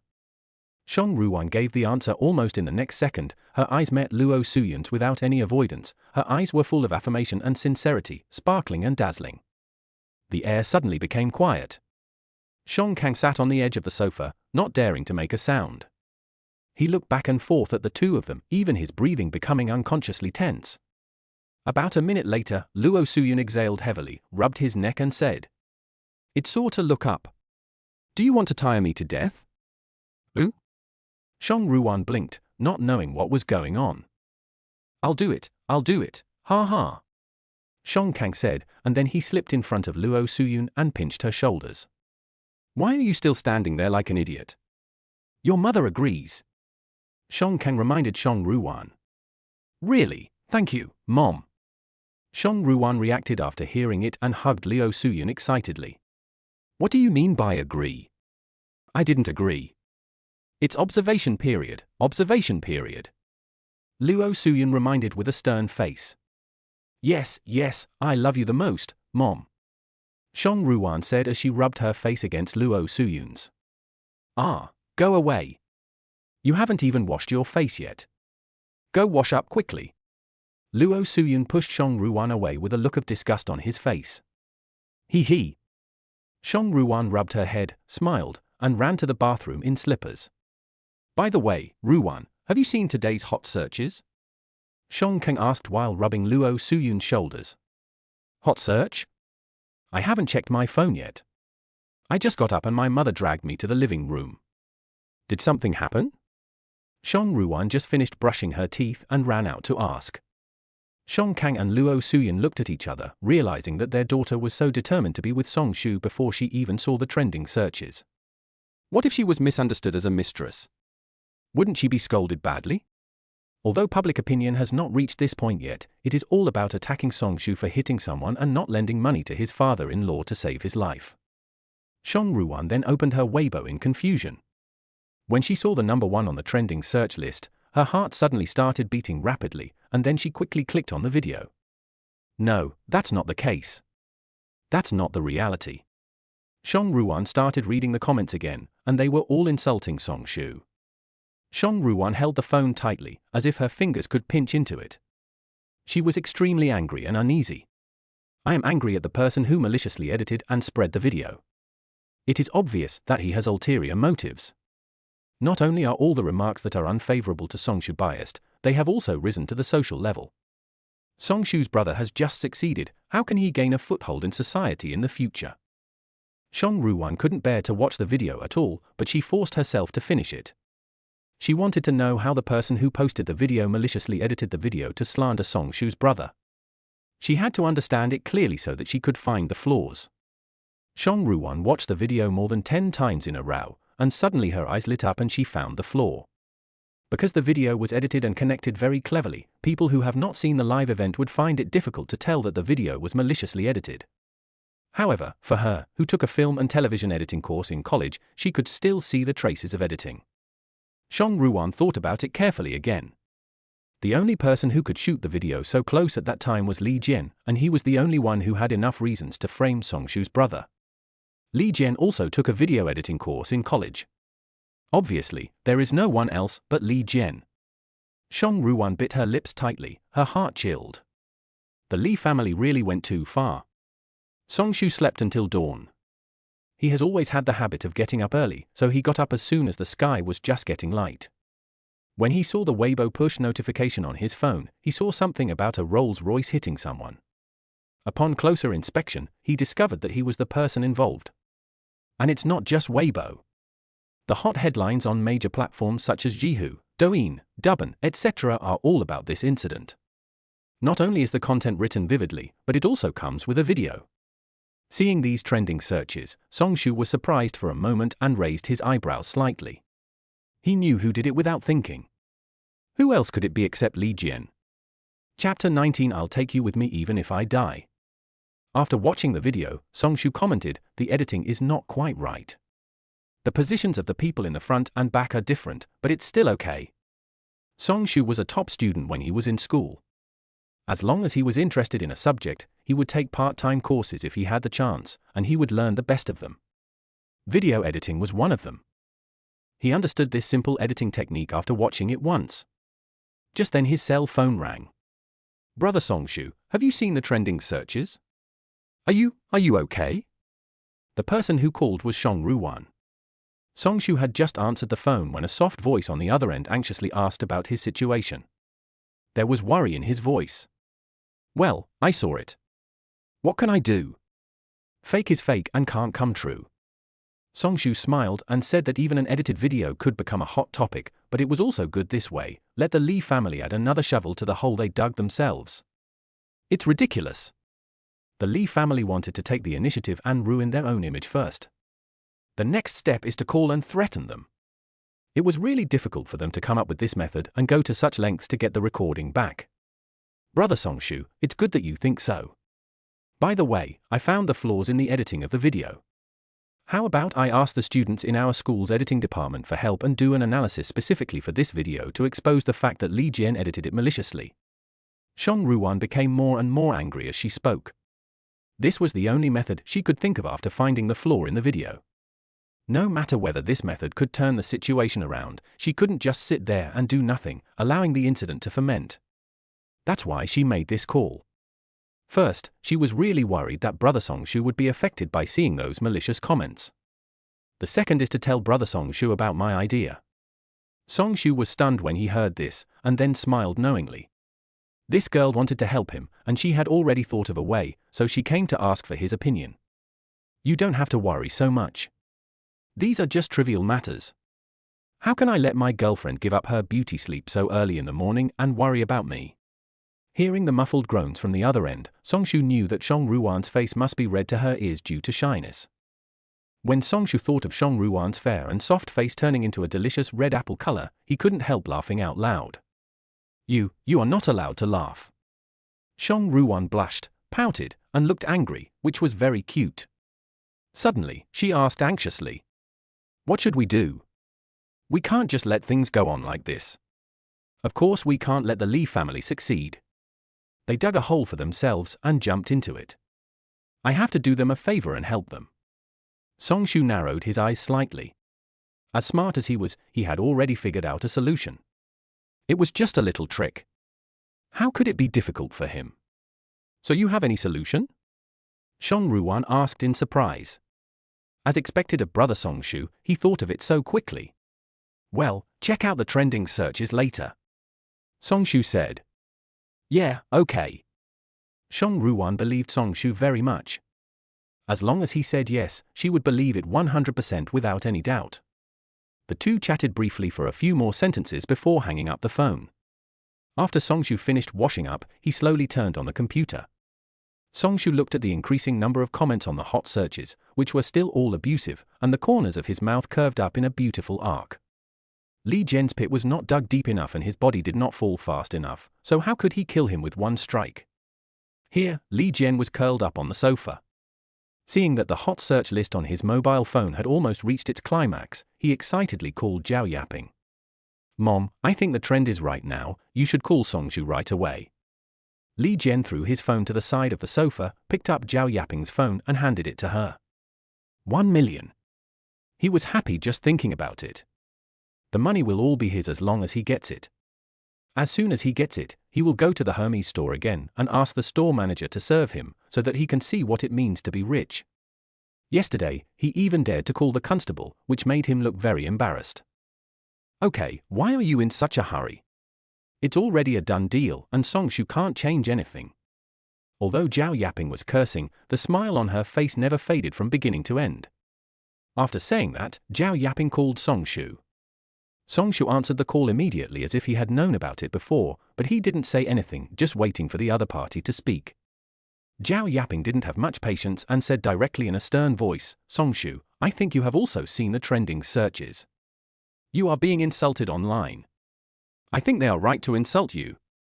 You are rich, but you still deceived us and my daughter's feelings. You want to sue us for just 1 million. Do you have any humanity left? Bah. I'm telling you, we don't want to embarrass you. Delete the recording in your phone as soon as possible, and then pay us 1 million for mental damages. I will let my son help you regain your reputation.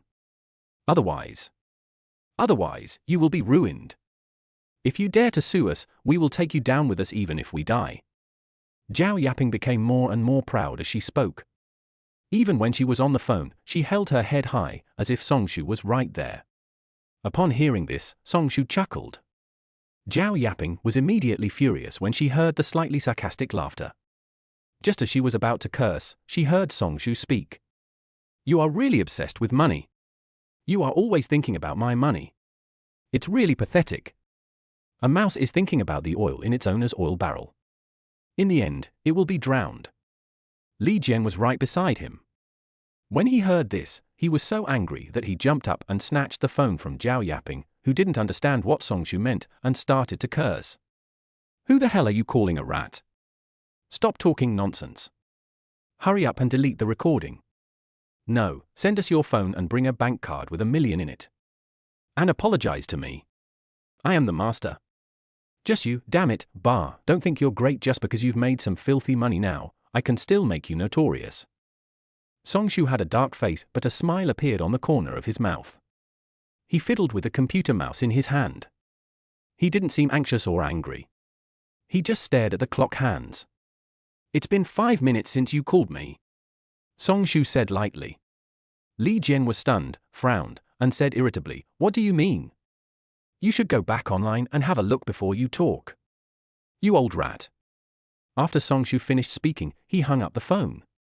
He looked at the new hot search list and curled his lips, but he didn't seem angry about what Li Jian had just said. He is just a clown, nothing to be afraid of. He is not on the same level. He is just a rat crossing the street. Naturally there will be people who will scold and beat him. Why does he need to do it himself? It's disgusting to dirty your hands for such a person. Chapter 20: A shocking reversal. At this moment, when Li Jian saw that Songshu actually hung up the phone, his anger soared and he smashed the phone to the ground. Fortunately, there was a carpet in the living room, otherwise the phone would have been smashed to pieces. Damn it, damn Songshu, he actually dared to hang up on me and called us rats crossing the street. Mom, I will make him lose his reputation. Li Jian said angrily, stamping his feet in anger. Son, check the internet. What's going on? Our account has been hacked. Li Fu, who was standing by, quickly handed the cell phone to Li Jian. As soon as he opened Weibo, he saw a barrage of insults under his account. His account was applied for by Li Jian on his behalf in order to verify what was in the video. He reposted the video posted by Li Jian as a victim and also posted comments as a victim. But under his account, there were all loving greetings a few minutes ago, but in the blink of an eye, it was full of insults to him, even more fierce than the loving greetings. Li Jian immediately felt something was wrong and grabbed his phone to start looking at the new trending search lists one by one. The incident of a luxury car hitting a seriously ill elderly man has a big turnaround. It turns out that the elderly man was trying to extort 1 million from his son-in-law by scamming him. Father-in-law's family scam. The person involved released the real dashcam video, and the real situation turned out to be that the father-in-law's family teamed up to blackmail the prospective son-in-law. Li Jian's heart tightened, as if he was about to stop breathing. With trembling hands, he clicked on the hot search list. A video of the entire process was attached under the hot search list. From the moment Songshu got in the car, Li Fu found the right moment to pounce on him, to what Li Fu said, and even Li Jian's threat to Songshu to delete the recording and his demand for 1 million, all the sounds were recorded. There is a time display in the upper corner of the video screen, which is accurate to the minute and second from the beginning to the end. All the unnecessary content in the maliciously edited video by Li Jian is clearly displayed in this dashcam. It is clear at a glance whose video is real and whose video is fake. Not only that, as soon as the original dashcam video was released, a marketing account immediately posted evidence of Li Jian's video editing below. Although the purpose was to take advantage of the popularity, it also achieved the effect of pushing the event to the top of the hot list. And below, there was a shocking reversal in everyone's comments. I have never seen such a shameless person. This is obviously a dashcam video. The video even shows the time, so it cannot be faked. I apologize for the insults I just gave to the luxury car owner. The person who maliciously edited the video is such a jerk. He wants to destroy the owner's reputation. This father-in-law is so fucking disgusting. He even wanted to scam people and extort 1 million yuan from them. Listen to what he said. I should just hit him to death. In the end, he even begged and refused to get up. The person who maliciously edited the video just wanted to guide public opinion and extort money from people, right? What kind of people are they? They are just termites and rats, so disgusting, not even human beings. Killing their whole family would be considered dirty. That's right. I also apologize for my inappropriate remarks about the rich man just now. I want to curse this family. They are so immoral. The unanimous curses suddenly took a 180-degree turn. Looking at the dense crowds of curses, which were almost twice as many as the ones that had just cursed Song Shu, Zhao Yaping and Li Jian were almost furious. Dashcam? Isn't Song Shu's car new? How come there is a dashcam? Although Zhao Yaping was angry, she also understood the seriousness of the matter. She was not taking the initiative at all, but was clearly making things difficult for Song Shu. There are dashcam videos, how could it be fake? Who would believe the videos they made? Even she herself wouldn't believe it. Li Jian was so angry that his teeth itched and made a hissing sound. That little bastard Song Shu definitely did it on purpose, absolutely. Li Jian thought of Song Shu's calm look just now, and felt that Song Shu was deliberately embarrassing him and letting him post the video first to pave the way for Song Shu himself. But Li Jian forgot that the idea of preemptive strike was proposed by him and he personally edited and released it, and Song Shu did nothing at all. Oh no, son, please take a look at this video. The video of our confrontation with Song Shu in the mall yesterday has also been released. Zhao Yaping looked at the hot search list and scrolled down. She saw that the person in the video looked familiar. When she opened it, she found that it was herself. She and her son were photographed clearly. The entire situation in the Hermes store was captured, and there were also many videos shot from different perspectives of passers-by. It also includes a video of Li Jian trying to hit Song Shu but falling down in a mess, and a video of Zhao Yaping hitting Song Shu with her bag. They're all there. Zhao Yaping became more and more dumbfounded the more she looked. The hot search list has been refreshed again, and almost the top 3 are occupied by new hot searches. An ungrateful family. Borrowed 1 million from the son-in-law to get a bone marrow transplant, but refused to repay the loan after recovery and was forced to break off the engagement. They even tried to extort another 1 million from the rich son-in-law. The loss of humanity? He borrowed 1 million to treat his father-in-law, then embezzled the money and refused to repay it, verbally abused him and wanted to ruin his reputation. The greedy and ugly faces of the father-in-law and mother-in-law are exposed. They are ungrateful and embezzle money, and when blackmail fails, they want to slander the future son-in-law. If the incident of the future father-in-law trying to scam someone into paying for a car was a fuse, then the video in the Hermes store this time was the landmine at the end of the fuse. This landmine successfully aroused the anger in the hearts of everyone who saw this hot search. They had never seen such a shameless family. This family is extremely evil. Someone even figured out the line of events and exposed the incident again. What the hell are these people? I've seen people who are blinded by money, but I've never seen people who are so self-righteous and arrogant. It's disgusting. They saved my father-in-law's life, and this is how they repay him. That's right, it's better for him to die of illness. Staying in this world will only bring harm to the public. This is fraud, we can file a case. 1 million. They extorted the young man's hard-earned money. They also maliciously edited the video to ruin his reputation. Who would have thought that he had a dashcam in his car? Pa, it's rubbish, and it stinks. The more I watch, the angrier I get. This family is so arrogant. If anyone knows their family's situation, come and expose them.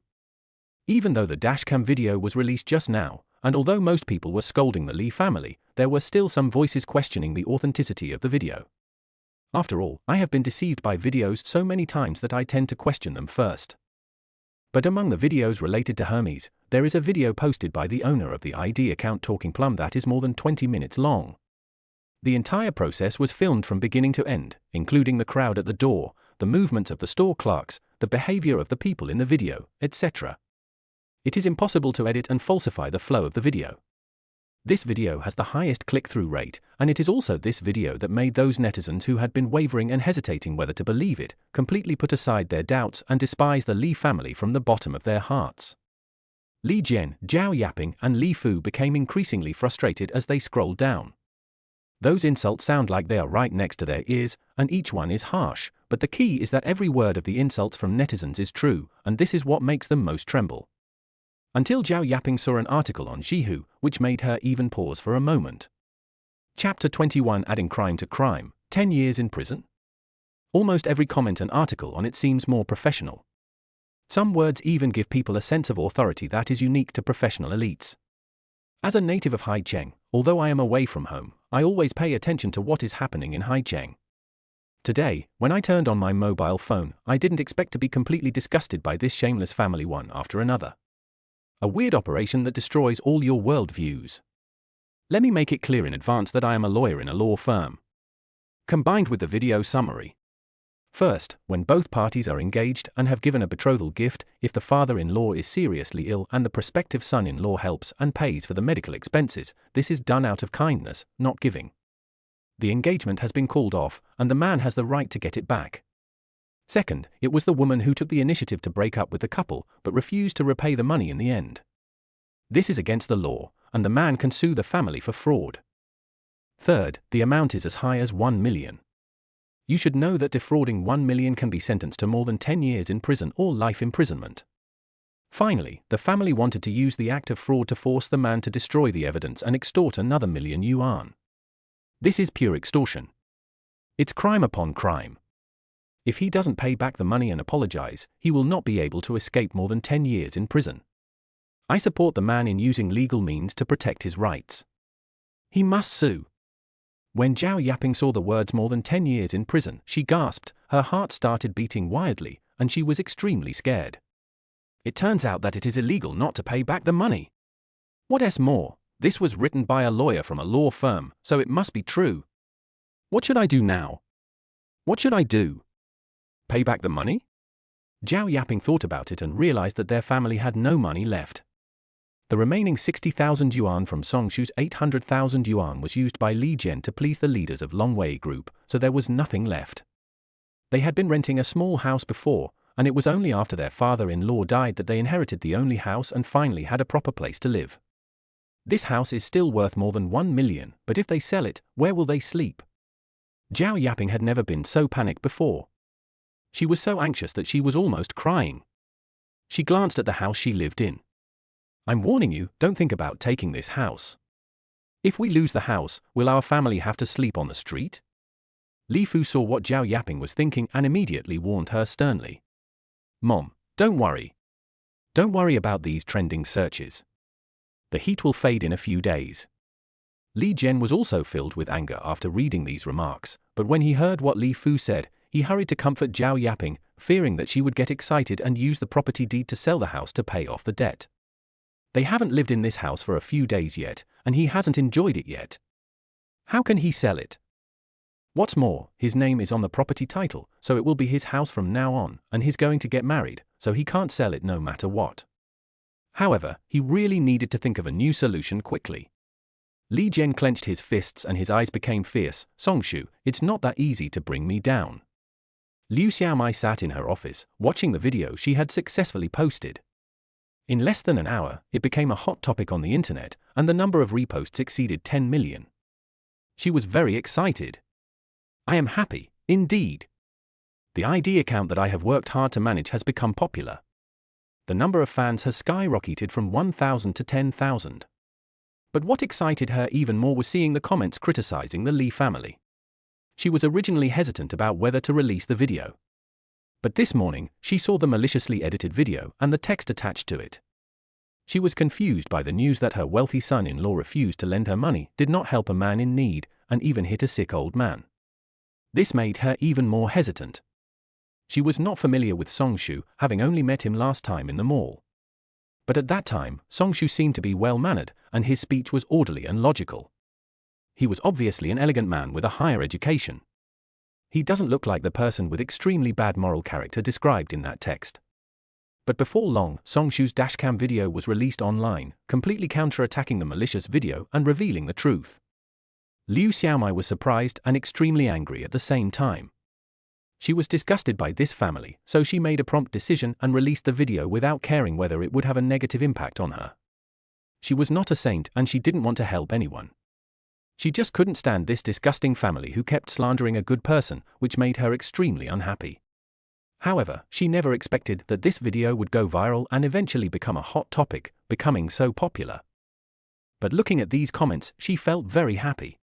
Just as Liu Xiaomai was silently reading the comments and secretly rejoicing, someone suddenly patted her shoulder. She was so scared that she immediately put away her phone. "Oh. Why are you scared?" "It's me." I saw a girl with black eye circles sitting in the office to the left of Liu Xiaomai, sticking her head out mysteriously with a smiling face. "Did you see the trending searches?" A lot of people posted the video of the Hermes store, and many of them were not blurred. It's obviously Li Yinyin. The shameless family that everyone is scolding is Li Yinin's family, right? The girl with dark eye rims whispered. It's obviously her at first glance. The person her mother and brother are throwing a tantrum at is the boyfriend that Li Yinyin has been showing off to. Upon hearing this, the colleague behind her turned his chair and joined the discussion. Her boyfriend is so unlucky to have to deal with a mama's girl like Li Yinyin and this shameless family. They should be arrested immediately to stop them from causing trouble to society. That's right. Some people really have the nerve to come to work, spend their boyfriend's money, and even allow their parents and younger brother to spend their boyfriend's money. Not only do they extort money, but now they also want to ruin his reputation. TSK, being her boyfriend is really unlucky. Everyone joined in the discussion. Li Yinyin and Liu Xiaomai are both from the Human Resources Department. This is considered a small and medium-sized enterprise, so the entire Human Resources Department is not large. There are only 10 human resources staff in total. Everyone sits together, so even if the conversation is very quiet, some can still be heard. At this time, Li Yinyin was sitting in the corner without saying a word. Her colleagues pointing and talking to her reached her ears. Li Yinyin clutched the corner of her clothes tightly, lowered her head, frowned, bit her lower lip, and felt very indignant. She had no idea that Li Jian had posted the video. As soon as she got home yesterday, she lay down in the bedroom and cried until her eyes were swollen. She just didn't understand. It was obviously a video that her brother had maliciously edited. Why was he pointing fingers at her? Li Yinyin felt angry and aggrieved, her face flashed red. Li Yinyin, the manager is calling you. Chapter 22 Meeting with a lawyer. The woman who had just entered the room glanced at Li Yinyin unhappily, then sat back in her seat. Li Yinyin lowered her head and quickly walked through the group of people who were looking at her strangely, and came to the office of the Human Resources Manager. After knocking on the door and entering, she saw Manager Chen sitting in an office chair with a gloomy face and terrifyingly cold eyes, staring straight at her. Li Yinin's heart skipped a beat and she swallowed nervously, still standing opposite with her head down. Manager Chen glanced at her a few times, then picked up the document and started reading it, then continued. I called you here to tell you that your promotion evaluation failed. The higher-ups all think that Liu Xiaomai has better qualifications for the position of HR manager, so they plan to give it to her. Li Yinyin was stunned when she heard this, and her face turned pale instantly. Manager Chen, why? Liu Xiaomai joined the company 3 months later than me. Whether in terms of length of service or contribution to the company, I should be better than her. I have always been conscientious in my work and have tried my best to complete my tasks perfectly. She is always the first one to leave work every day. Why is it her? Upon hearing this, Manager Chen sighed heavily, put the document down, looked at Li Yinyin with a frown, shook his head, and looked disappointed. Li Yinyin, I hope you can look for the problem in yourself instead of belittling others. It has never been said that promotion evaluations will be based on length of service. Moreover, Liu Xiaomai's professional ability is not worse than yours. In fact, it is better than yours. She is the first one to get off work, and you work overtime almost every day. I see it all, but have you ever thought about why? Her work can be completed within the specified time and completed well, but what about you? It is obviously the same workload. Why do you have to work overtime to complete it? Don't give me a sympathetic ear or make excuses. Work is work. The company only looks at results. From these aspects alone, your promotion evaluation is very reasonable. Li Yinyin clenched her fists and bit her lower lip tightly. Her face turned red and crystal tears rolled in her eyes, as if they would fall in the next second.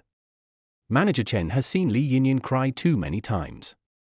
She cries when she can't finish her work, when things don't go her way, and when she works overtime too late. The tears and her small, pitiful face made her look like she had suffered some great injustice, which made people feel pity for her and forgive her no matter what she did wrong. This seems to have become her tried and tested method. Manager Chen has seen countless people and was helpless about this. He held his forehead and reached out to stop Li Yinyin when he saw that she wanted to say something. The company has made its decision. You should know that the Human Resources Department is responsible for personnel management and the introduction and use of talent. I don't think you need me to teach you this. The company cannot control your private life, but if your conduct is questionable, the company will doubt whether you can continue to work in the HR position. You're on your own. Okay, go back to work first. This was Manager Chen's favor to Li Yinyin, but also his ultimatum. Originally, the company planned to directly fire people with such bad behavior. But Li Yinyin has been working in the company since graduation, and it has been 2 years now. Now they are looking for people. Li Yinyin is a formal employee with a certain amount of length of service, so it is impossible to fire her just like that. This can be considered a warning from the company. It depends on whether Li Yinyin can realize it. Li Yinyin returned to her office with a sad face. Everyone was pointing and talking at her, but she just turned her lips and pretended not to see anything. Li Yinyin likes to cry whenever something happens. At first, they would ask about her and comfort her, but later they became numb and stopped paying attention to her when they discovered her little tricks. As soon as Li Yinyin sat down, Liu Xiaomai was called to the office by the manager. As soon as she left the office, Liu Xiaomai took out her cell phone and shouted excitedly, "I've done the promotion evaluation. I'll treat everyone to milk tea. Tell me what you want to drink." Immediately, people from the Human Resources Department came up to congratulate. "Liu Xiaomai, congratulations on your promotion. I always said that the company had sharp eyes. How could a liar who extorted money from her ex-boyfriend get a high evaluation score? This family is not good people. They actually want to slander my ex-boyfriend's reputation. Congratulations, Xiaomai. Fortunately, it's you. If I let someone be my leader, I'm afraid I won't be able to continue. I don't want to be tainted by a bad reputation." Everyone was talking at once, glancing at Li Yinyin, who was lying in the corner sobbing, with contempt in their hearts. Li Yinyin is too good at pretending. If everyone in the office hadn't seen her scheming tricks, they would probably be fooled again. At this time, everyone gathered around Liu Xiaomai and talked about what kind of milk tea they wanted to drink, while Li Yinyin sat alone in her office with her head down. She clenched her fists tightly, and there were no more tears in her eyes, instead there was a vicious look in her eyes. In her eyes, this was what Manager Chen did on purpose. Manager Chen came into the company with Liu Xiaomai in the morning. He had seen them having meals together several times before. It must be that Liu Xiaomai flattered Manager Chen, so Manager Chen gave her this promotion opportunity. Only looking at the results are all excuses. Li Yinyin gnashed her teeth in hatred. Beep beep. The cell phone rang again, and Song Shu hung up the phone in annoyance. The incoming call information showed 3 hung-up calls, each from Zhao Yaping. No matter whether Zhao Yaping wanted to call and act like a shrew or beg Song Shu not to sue them, Song Shu ignored her. Seeing the phone ringing again, Song Shu became a little impatient. He picked it up and saw that it was an unfamiliar call. "Hello, is this Mr. Song Shu?" A respectful voice came from the other end of the phone. After Song Shu gave a brief reply, the other party continued. "Hello, Mr. Song. I am Lin Jingyang, a lawyer from Shinkan Gold Medal Law Firm. I am contacting you regarding the marriage fraud case of Li Fu and Zhao Yaping's family. Do you have time now? I would like to discuss this with you in detail." "Well, okay, let's go to the WZ Cafe downstairs in Haicheng Building." Song Shu thought for a while and said, "Yeah, okay, see you later then." After they finished talking, they hung up the phone. Song Shu couldn't help but sigh that this system was indeed reliable. The Shinkan Gold Medal law firm is one of the best in Haicheng. It is not only famous in Haicheng, but also ranks among the top 10 in the country. Song Shu simply sorted out the evidence on hand and some identity information, then changed his clothes and went out. Song Shu drove all the way to Haicheng Building. Chapter 23: Acquisition of Fujikawa. In the WZ coffee shop, a man dressed in a suit and carrying a briefcase, who looked to be in his 30s, was already sitting in the store. When he saw Song Shu coming in, he quickly stood up and greeted him. The two sat down. He took out his business card and said, "Hello, Mr. Song. I'm Lin Zhengyang from Shinkan Law Firm. This is my business card." Song Shu took the business card, looked at it, put it in his pocket, and ordered a cup of coffee for each of them. Only then did he hand over all the evidence in his hands to Lin Zhengyang, including the recording at Li's house, the dashcam, the phone recording when Zhao Yaping and Li Jian called to threaten him, and the transfer records, etc. Lin Zhengyang received the evidence, read it carefully, and after professional analysis, he affirmed to Song Shu, "Mr. Song, you can rest assured about the case you entrusted us with. The evidence is sufficient and we can definitely win against them. However, we need to go through a procedure, which may take a few days, but not too long." "Well, I understand. Thank you for your help," Song Shu said after drinking a cup of coffee. "Mr. Song, regarding the dashcam you gave me and the recording of the phone calls between Zhao Yaping and Li Jian threatening you, this has already constituted the crime of extortion, and you can prosecute them together with the crime of marriage fraud. Moreover, we have sufficient witnesses and evidence, and I am confident that I can win the case. What do you think, should we sue both together?" "Of course I will sue." Song Shu made a prompt decision without any hesitation. The Li family had gone too far, so why should he be lenient? "Okay, I'll charge them with both counts together. According to our country's laws, fraud and extortion of more than 1 million yuan will result in a sentence of more than 10 years in prison or life imprisonment. If their family is unwilling to pay back the money, they can only wait to go to jail. But you don't have to worry, Mr. Song. I checked the Li family's funds before I came here. Although they don't have much in savings, they have a property under their name that is worth more than 1 million. Even if they go to jail, this property will be enough to pay you compensation. Whether they agree or not, the court will enforce it according to the law." Lin Zhengyang said this, looking confident. "Well, I trust you. I'll trouble you this time. If there is anything you need, I will fully cooperate." Song Shu nodded. "Okay, Mr. Song, thank you for your trust and support. We will definitely complete the task as quickly and perfectly as you requested." Lin Zhengyang had already left. Song Shu sat by the window and had a rare leisurely cup of coffee. He was not worried about the case and left it entirely to the law firm, so he didn't have to worry about anything. He rested for a while, then entered the system with his spiritual consciousness and took a look at the new tasks released in the system. The cash gift package has been distributed, and 10 million has been safely transferred to the host's bank card in a reasonable and legal name. Host, please spend all the 10 million cash gift package within 10 days. Punishment, pulling out all body hair. Song Shu wanted to cry but had no tears. He didn't know what to say. Whether this system is friendly or not, he even suspects that this system is deliberately making trouble for him.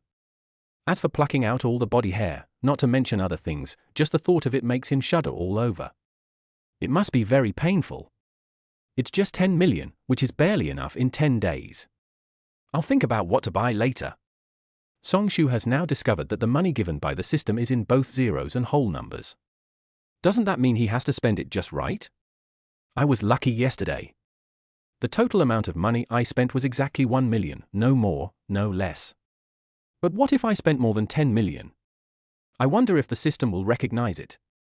Song Shu raised his eyebrows helplessly. He didn't have much savings now if he spent more money. Song Shu sighed and shook his head. Spending money is really a technical job. Song Shu didn't think about it anymore, and entered the system again.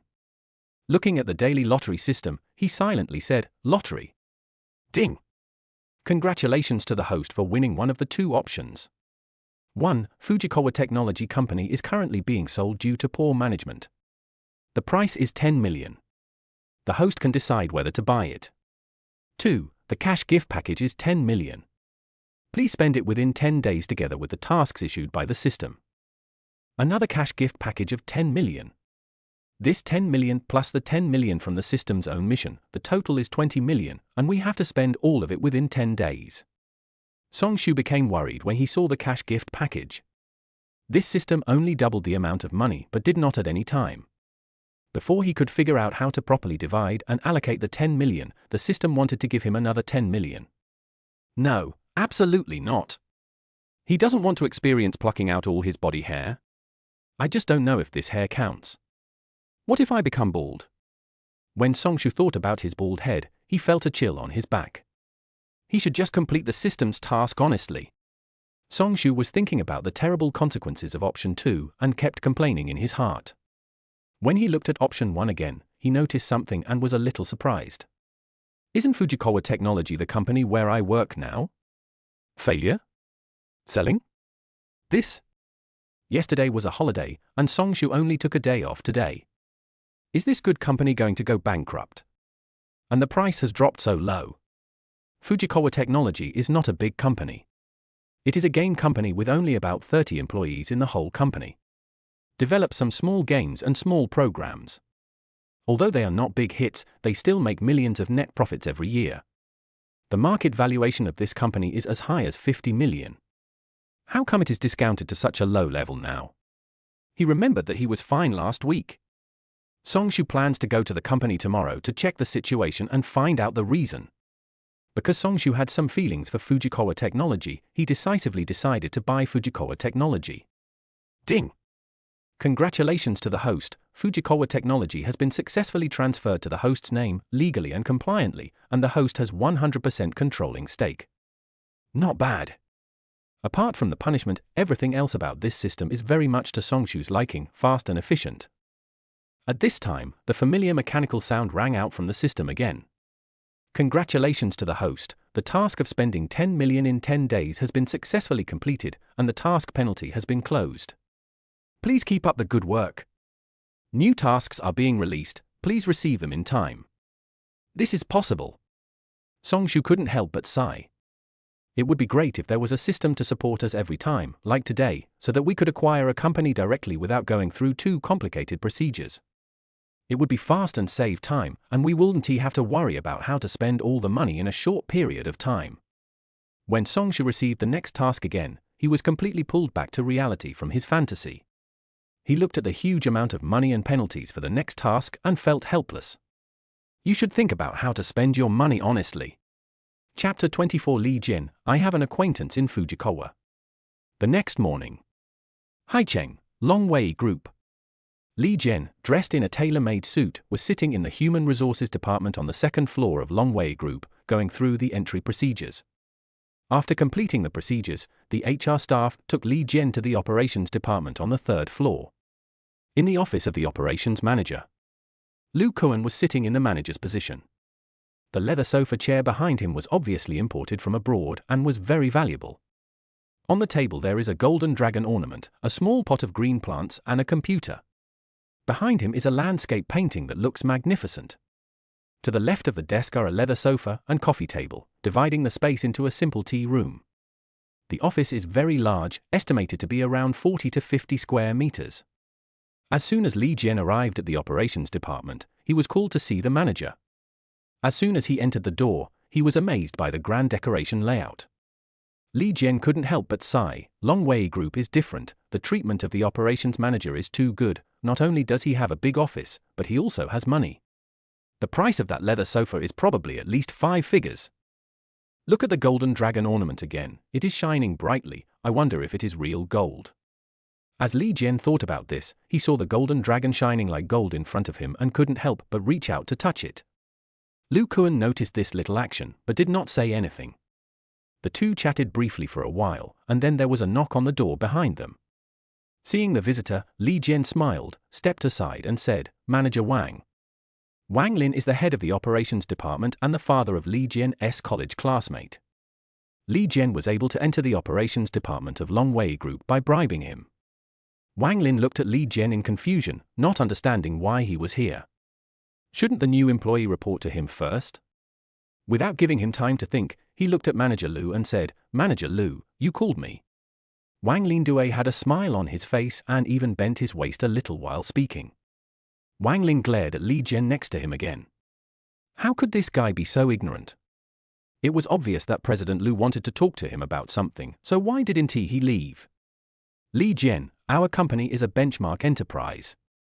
We hope that every employee will be diligent and conscientious, and be a good person before doing things. I hope you can demand yourself in this way. Since it was Manager Wang who introduced you, I hope you will not let Manager Wang down in the future. Lu Kuan smiled kindly, but anyone with a discerning eye could tell that he was just smiling with his lips but not his heart, and that his words and actions contained another meaning. Anyone who can stay in a listed company like Longwei Group and firmly hold the position of operations manager must be very cunning.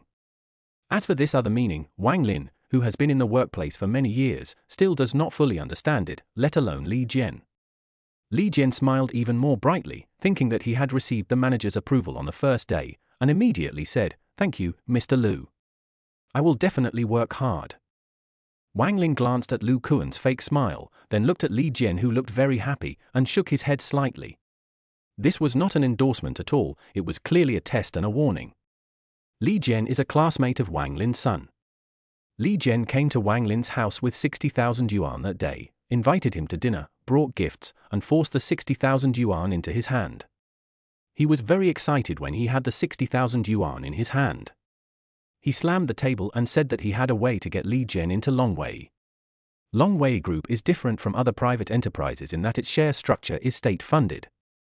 It can be said that Longwei is a semi-state-owned enterprise.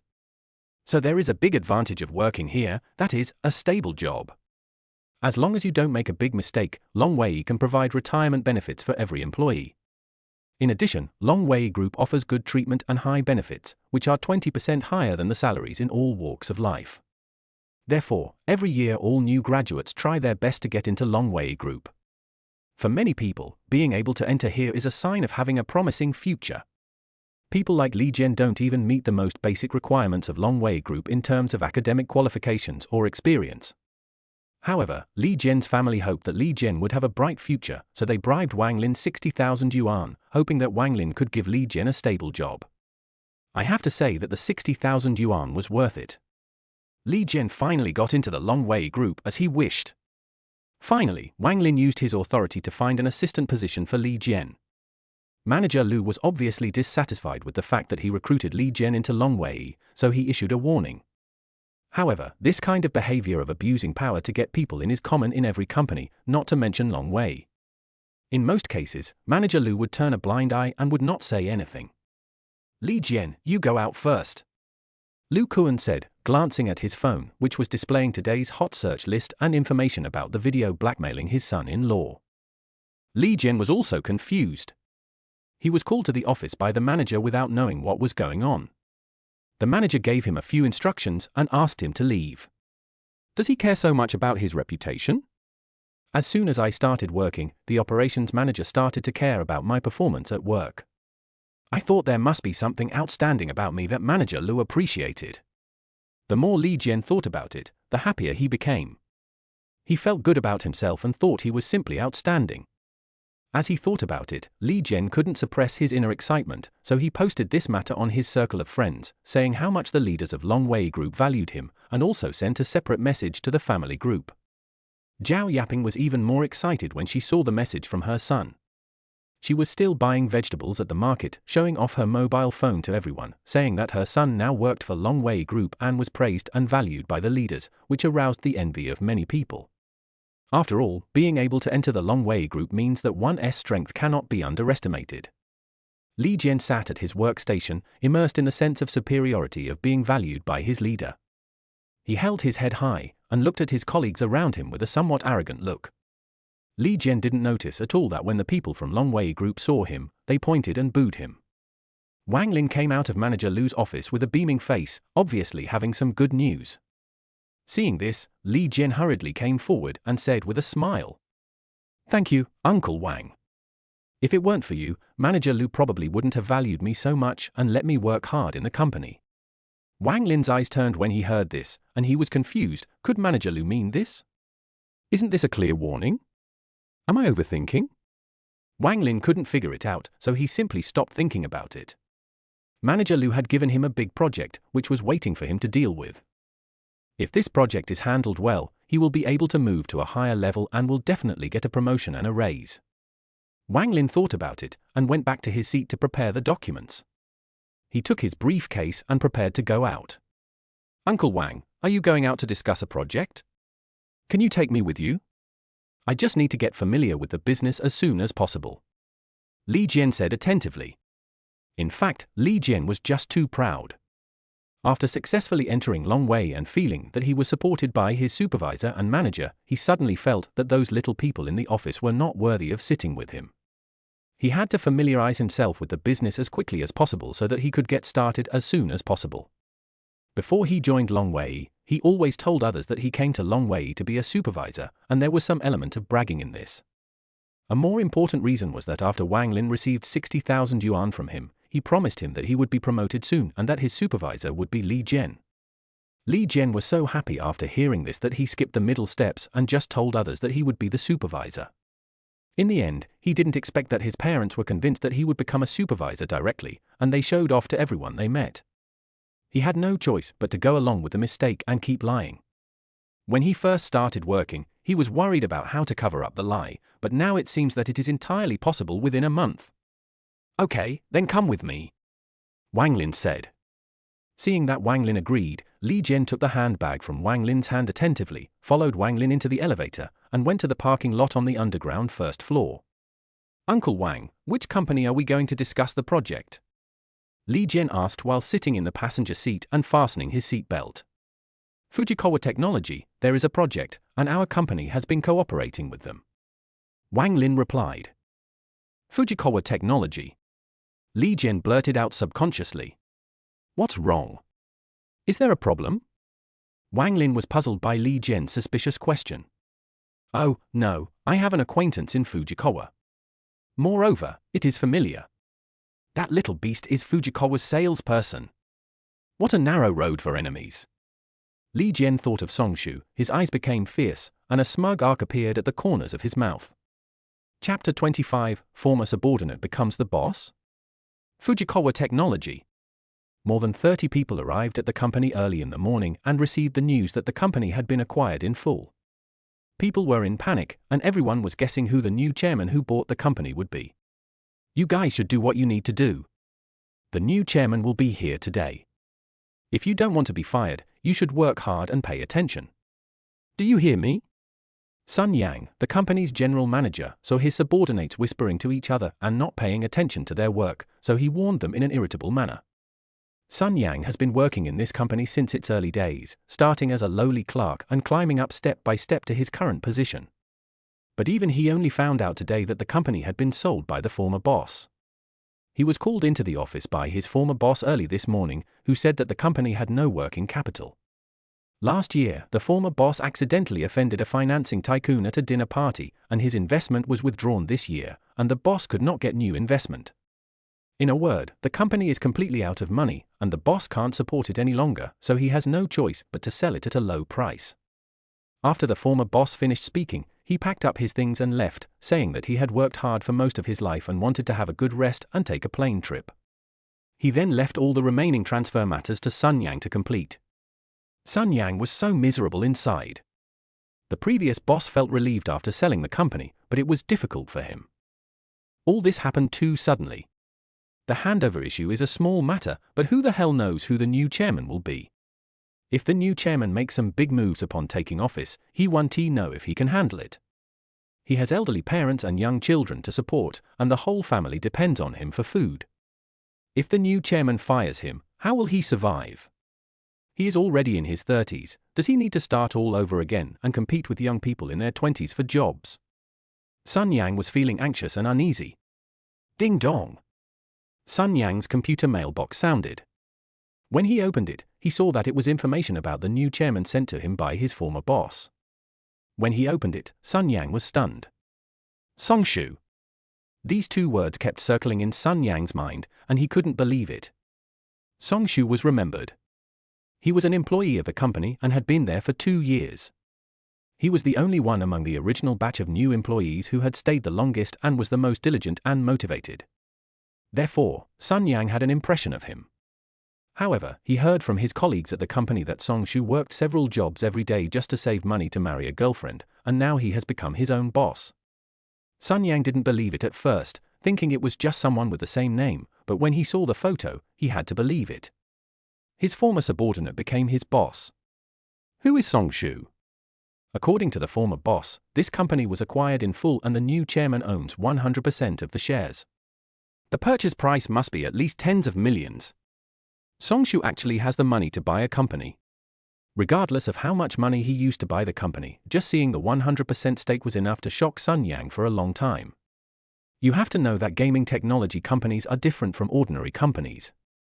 From the initial investment, research and development, to the costs invested in the process, and then to the final listing publicity, promotion and traffic diversion, etc., the entire process will definitely cost at least 100 million yuan. Not to mention, the R&D costs are ridiculously expensive, time-consuming and labor-intensive, all of which require a large amount of capital turnover to keep the company running. The previous boss sold the company because the capital chain was broken, investors withdrew their shares, and he did not have hundreds of millions of assets, which made it impossible for the company to operate. And Song Yang actually holds 100% of the shares, which means that he has not looked for investors. Does he plan to invest hundreds of millions of dollars himself and manage the business himself? Sun Yang took a deep breath.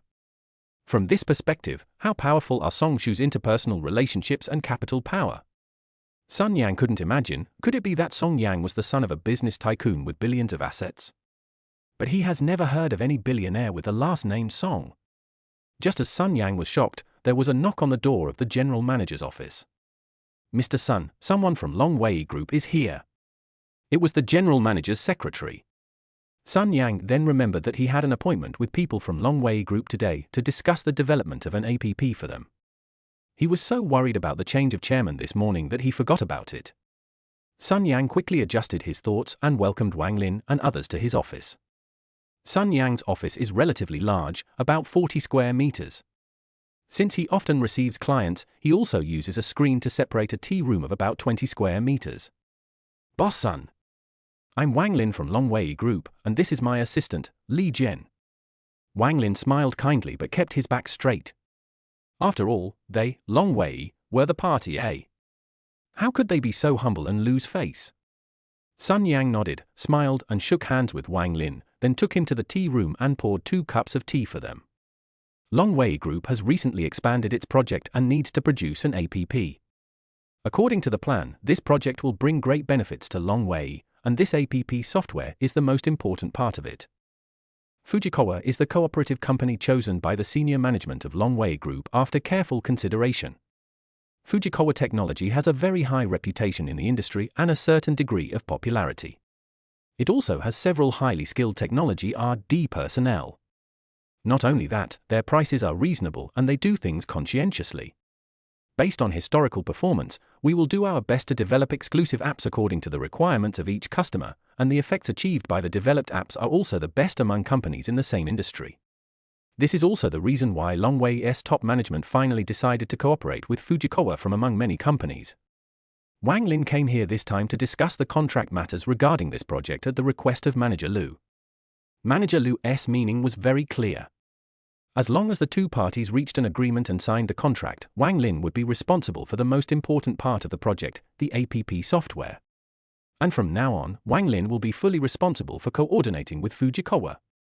As long as the final software effect meets the company's requirements, it will be a great achievement, and Wang Lin will be able to get a promotion and a raise in salary one step further.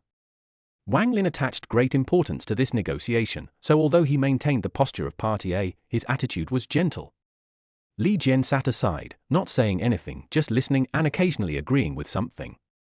Wang Lin and Sun Yang were chatting about the contract. After nearly half an hour, there was no sign of termination. Li Jian began to feel bored and his eyes started to look around. He looked here and there, as if he had never seen the world, and his behavior was extremely disrespectful. Sun Yang saw his behavior and despised it in his heart. He really didn't know what Wang Lin was thinking, why he had to take this undancing crane with him. Wang Lin also noticed it and frowned slightly.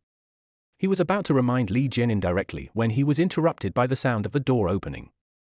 I saw a young man in a high-end suit pushing the door and entering the office. Chapter 26. Let me apologize to Song Shu.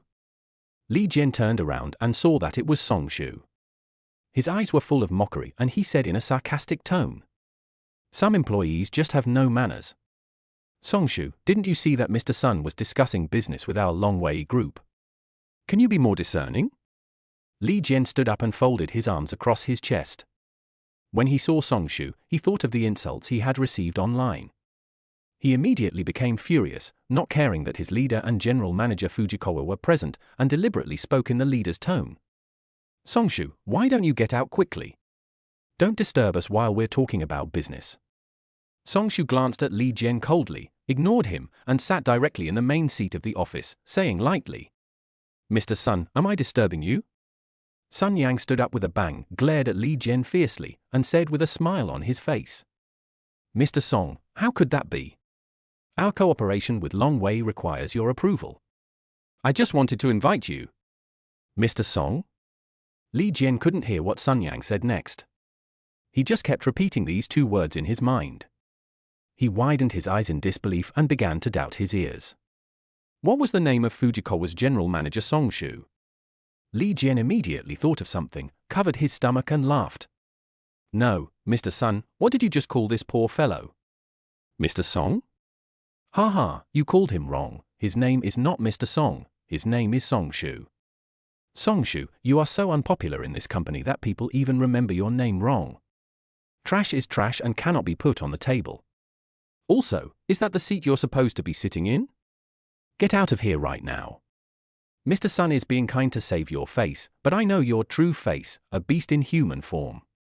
Li Jian laughed, patted Sun Yang's shoulder heavily, and advised, "Boss Sun, when faced with such a shameless and arrogant subordinate, you should not give him face, just quit." Li Jian spoke a series of words, as if he did not regard himself as an outsider at all, as if he was Fujikawa's senior executive, admonishing his subordinates. Wang Lin was completely confused by his action and just stood there in a daze. After all, we are still in Fujikawa's territory. No matter what the man named Song Shu is called, he is also an employee of Fujikawa and a subordinate of Sun Yang. The real boss hasn't said anything, so how can we outsiders have the right to speak?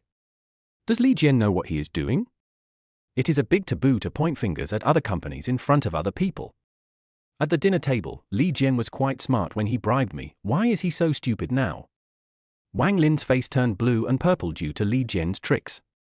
Just when he was about to stop him, he saw Sun Yang's face darkened and he said seriously, "Li Jian, right? Please keep your mouth shut. I didn't call you wrong. This is Mr. Song, the new chairman of Fujikawa Technology. Song Shu is the chairman." Li Jian stared at Song Shu for a long time without saying a word. He knew the chairman of Fujikawa, an old man in his 60s. How could it be Song Shu? It's only been a few days, and Song Shu has become the chairman of Fujikawa Technology, a company worth tens of millions. This doesn't make any sense at all. Not only Li Jian was dumbfounded, but Wang Lin was even more panicked. He was regretting it so much now. Why did he agree to bring Li Jian here for no reason? It's over, it's over. I've made a big mistake now and offended the chairman of the company. Will they still be willing to sign this contract? In this cooperation, although Longwei is the client, Fujikawa's technology in APP research and development is the best among all the peers. Longwei attaches great importance to the development of this APP and plans to hand it over to Fujikawa. He has made all the contacts and plans and is about to sign the contract. If something goes wrong at the last minute, how should he explain to the company? Do I have to let the company, which spent a lot of time to make a good project plan, change it again because of me? Wang Lin simply cannot bear this responsibility. At this point, Wang Lin stopped being so arrogant and quickly pulled Li Jian aside, walked in front of Song Shu, and said, "Director Song, I'm really sorry. Li Jian is new to our company and doesn't know the rules. I'll teach him a lesson when I get back." Is this called not knowing the rules? Song Shu couldn't help but sneer when he heard this, and then said, "He's 23 years old, right? He has brains, right? Is it possible that every new employee in your company is so ignorant of the rules and speaks rudely in other people's company's territory? If that's the case, then I should really consider whether we should accept this RD project of your company or not. What if a new person comes to your company and is arrogant and insults the chairman of another company in front of him? If his reputation is ruined, won't our company also suffer? With every word Song Shu spoke, Wang Lin's heart skipped a beat. By the end, he was almost suffocated by fright. Chairman Fujikawa was obviously annoyed by Li Jian's words. Having said that, if he couldn't handle the matter well, Fujikawa would definitely refuse to cooperate. If the progress of the project is slowed down, then all the responsibility lies with me. It's a project worth hundreds of millions, and he can't afford the compensation even if he spends all his money. Wang Lin tried hard to keep a clear head, his thoughts spinning. Li Jian doesn't care much about being fired or not, but he was brought into the company by himself. If he is fired on the first day, it will have some impact on him and it will affect his leader's opinion of him. Moreover, Wang Lin felt that Song Shu and Li Jian obviously seemed to know each other, and it seemed that there might be some conflicts between them before. Song Shu looked very young, and it seemed that he had only graduated a few years ago. It was just a small conflict between young people. As long as he was appeased, apologized solemnly, and gave Song Shu enough face, the matter would be over. But Wang Lin didn't know that the conflict between Song Shu and Li Jian could not be resolved simply by an apology. He was usually too busy and didn't have much time to read trending searches, so he knew nothing about the relationship between Song Shu and Li Jian. This led to his most wrong judgment. Wang Lin did not think the matter was serious. He was confident in his analysis and smiled. Mr. Song, Li Jian is a recent college graduate. He doesn't know anything, isn't very smart, and isn't very good at speaking. Please be magnanimous. This is only his first day at the company. Well, let's treat you to lunch at noon and have him apologize to you in a formal way. It would be better not to damage the relationship between the two companies. What do you think? Wang Lin thought, no matter how young Song Shu was, he was still a boss after all. This project was beneficial to both companies. As long as they had a meal together and let Li Jian bow and apologize properly, and give him a way out, there was nothing that couldn't be solved with a meal. When Li Jian heard that Wang Lin wanted him to apologize to Song Shu, the person he despised the most, he immediately jumped up and shouted without thinking. Let me apologize to Song Shu? This little jerk, is he worthy of it? Manager Wang, don't be fooled by him. He was very poor before and owed a lot of debts. Even if he has some money now, it's impossible for him to suddenly have so much money to buy a company. He must be trying to deceive us. He is deliberately taking advantage of the conflict between him and me to make me offend him, so as to raise the price of cooperation with Long Wei. Manager Wang, there are more companies in Haicheng that can develop apps than just Fujikawa. Why would Long Wei want to cooperate with such a dishonest company? I know a company that charges a low price and is very efficient. Li Jian crossed his arms across his chest, looking arrogant, and glanced at Song Shu and Sun Yang with disdain. They, Long Wei, are the party, eh? It should be Fujikawa who is begging and crying to cooperate with them. How can Long Wei bow his head? Chapter 27. They must have lied to you. Li Jian felt that Sun Yang must have seen the hot searches in the morning and came up with this idea after seeing him. The purpose of joining forces with Song Shu to carry out this disgusting operation is to make him speak rudely so that they can use this as an excuse to say that they have offended Fujikawa's chairman and use this as an excuse to increase the cooperation funds with Long Wei. They didn't even think about the fact that Song Shu had only graduated for 2 years. He had also gone to Song Shu's hometown to investigate and found out that Song Shu was not a rich second generation at all. He has only made a little money now, so buying a luxury car is probably just out of vanity and because he is rich. Even if you have some money, it is impossible for you to be the chairman of a company. Fujikawa is really despicable and shameless. In order to make more money, he can even think of such a method. He wouldn't be stupid enough to be fooled by their little tricks and schemes, right? Li Jian felt that he was extremely smart. Sun Yang looked Li Jian up and down from the side. He said that Li Jian looked a little familiar. It turned out that he was the protagonist who was number 1 on the hot search list this morning. He also wanted to slander his own reputation as the chairman, which caused netizens to insult him all over the screen. How dare Li Jian go out? After Li Jian finished speaking, Sun Yang was completely furious. How could he tolerate someone scolding his boss in front of him? This is the best time to show loyalty, and he immediately said, Manager Wang, are you saying that I am lying to you? A mere clerk dares to act wildly in our Fujikawa. Is this the employee that Long Wei company wants to cultivate? You are quite good at confusing right and wrong. The price was already agreed upon between Fujikawa and Long Wei. How could he do such a shameless thing as raising the price and damaging our company's reputation in the industry just for a little money? He's not smart enough, don't you understand? Sun Yang tried hard to control his anger and spoke as calmly as possible. How dare he accuse Fujikawa of cheating and playing tricks and offend his chairman, a small follower? Who gave him the courage? Wang Lin now just wanted to beat Li Jian, this idiot, to death. Not only did they offend the chairman of the board, but they also offended General Manager Sunday. He had been hoping that General Manager Sun would say a few good words for them. He almost hated Li Jian to death. He glared at Li Jian fiercely and smiled flatteringly at Sun Yang and Song Shu. I'm really sorry, Mr. Song, Mr. Sun, I definitely didn't mean that.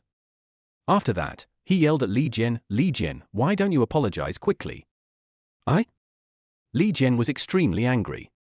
The words he was about to say in rebuttal were stuck in his throat by Wang Lin's glare. Wang Linji wanted to kick Li Jian and just make him kneel down and kowtow to apologize. But he is a supervisor after all, and Li Jian is not his son. He cannot do such an extraordinary thing. Song Shu sneered, straightened his tie and said, Manager Wang, are the new recruits of Long Wei Group so stupid? You should be cautious when recruiting. Long Wei Group is one of the largest companies in the country, so there must be many smart people. Since your assistant knows a company with even lower prices, Director Wang, I guess you are not interested in discussing cooperation with us. I won't bother Supervisor Wang to go back and tell the boss. I'll have Boss Sun call Long Wei and tell him the whole story. Let's not waste each other's time. Send him out. Song Shu's words were firm and intimidating and did not allow for any doubt.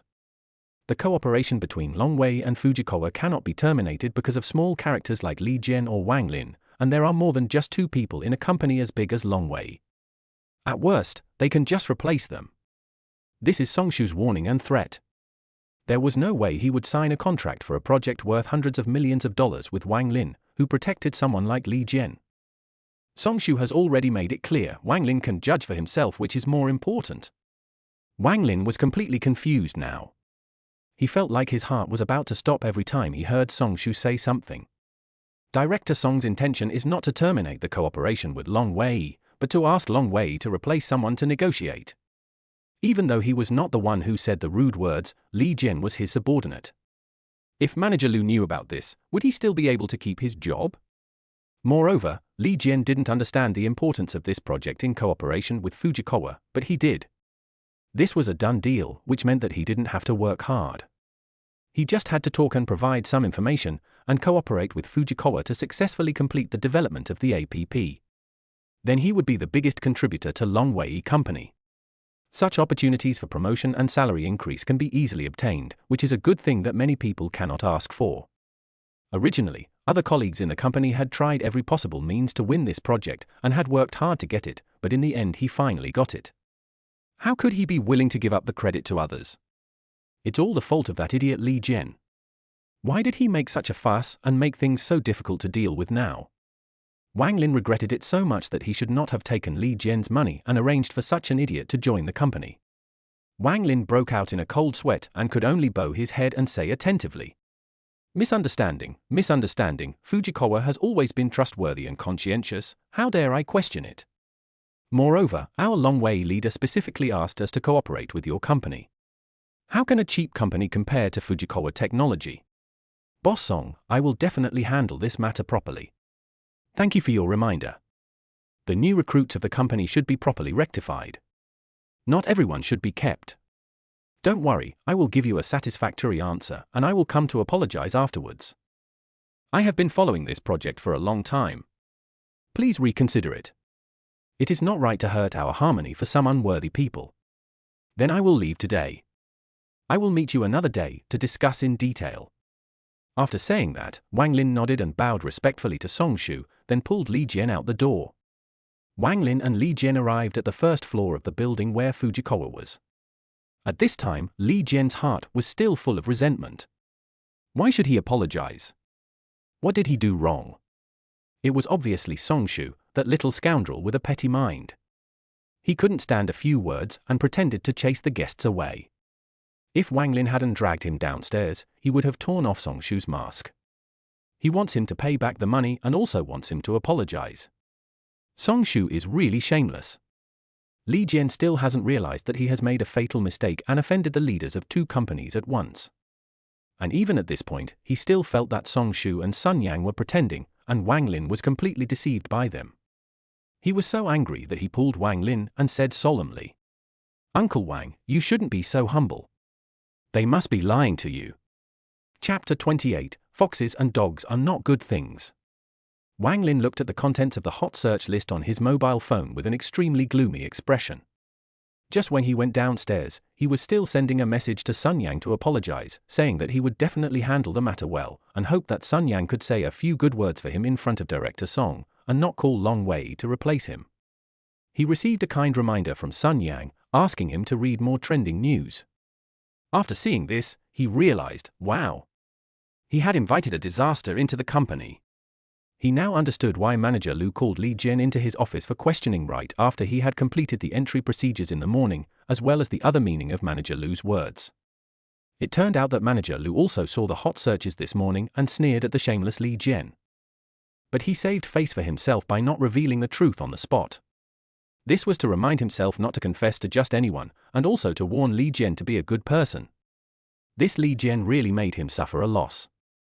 He looked gloomy and felt that Li Jian deserved a beating when he saw his smug look. He said directly, "Go home now, and don't come to the company anymore." Li Jian was stunned on the spot. Seeing that Wang Lin really wanted to fire him, he quickly explained, "Uncle Wang, what do you mean? You want to fire me? That Song Shu is obviously a liar, okay? Don't be threatened by him. He definitely can't be the chairman of Fujikawa Technology. That's enough. Check the corporate reputation website yourself before you speak," Wang Lin said impatiently. Li Jian couldn't believe his eyes. He looked at the shareholder information of Fujikawa Technology on the corporate reputation website, rubbed his eyes, and checked it again and again. The corporate reputation website is the most authoritative website. All information about the company will be updated in a timely manner and is the most authentic and complete. According to the shareholder change information written below Fujikawa Technology, Song Shu bought Fujikawa in full yesterday morning and held 100% of the shares. How is this possible? Song Shu was a wage earner working late nights a week ago, but today he has bought a game company and become the boss. Li Jian was in deep shock. Wang Lin saw that he was completely shocked, looked at him with contempt and said, "As an employee of Long Wei, you cursed Long Wei's important partner and offended Fujikawa. Do you think Long Wei will still keep you? And with all the things that happened to you that were trending on the internet, if Long Wei hired you, his reputation would also be affected. Whether it's for the sake of Long Wei's reputation or to appease Mr. Fujikawa Song's anger, you can't stay in Long Wei any longer. If you make such a fuss, I might even lose my position. Get out of here right now. I won't let my son associate with you anymore, and I don't want to see you again." After Wang Lin finished speaking, he glanced at him, turned around, and was about to leave. Seeing that Wang Lin was really going to fire him, Li Jian panicked and shouted at Wang Lin, "You can't fire me. You took my money." The two were still downstairs in the office building of Fujikawa Technology. There were many professionals coming and going downstairs. Li Jian's roar attracted countless people's attention. The meaning of this sentence is too explicit. After all, accepting bribes is not a glorious thing. Li Jian, you should be careful with your words when you go out. Wang Lin narrowed his eyes slightly, full of warning. You have to remember that you completed the employment formalities today. I have fulfilled my promise. It was you who fired you, not me. Wang Lin's eyes were full of mockery and he spat with disdain. You? Li Jian was shaking with anger, but he couldn't utter any words to defend himself. He bribed Wang Lin with the purpose of getting him to help him enter Long Wei. He completed the entry procedures and successfully entered Long Wei today, but it has only been half a day and he is going to be fired. So what did he spend the 60,000 yuan for? Just bought a half-day on-the-job experience? Wang Lin obviously had no intention of returning the 60,000 to Li Jian. Anyway, he had fulfilled Li Jian's request to enter Long Wei. Now that the job was done, why should he return it? Seeing Wang Lin's smug and arrogant look, Li Jian clenched his fists, feeling indescribably angry. Seeing that he couldn't argue, he just punched him. Wang Lin was almost 50 years old. How could he withstand a punch from Li Jian, who was at such an upright and masculine age? He was knocked to the ground immediately, with blood flowing from the corner of his mouth. Li Jian's fists were clenched so hard that they made a crackling sound. His eyes were fierce and he already had a plan in mind. He wanted to beat this despicable Wang Lin until he cried and begged him to let him go, and then he would offer 60,000 pairs of hands to him. You don't plan to pay me back, right? Then let your fists do the talking. The action was so loud that it attracted people inside and outside the building to watch. Wang Lin looked at Li Jian in disbelief. He never expected that Li Jian would actually attack him. Seeing that Li Jian was about to attack him, he hurriedly put his hands in front of him in panic. He was afraid inside. Compared with a young man, he, a man over 50 years old, was too weak. At this moment, the security guard downstairs saw the situation and hurriedly ran forward to stop Li Jian. When Wang Lin saw Li Jian being controlled, he wiped the blood from the corner of his mouth, and then he instantly put away the fear on his face and turned it into anger. He pointed at the controlled Li Jian's nose and cursed. A subordinate dares to hit his superior. Well, Li Jian, you have guts. Who do you think I am? I have been in the business world for more than 20 years. My network of contacts is wider than you think. As long as you are still in Haicheng, I will never let you off easily.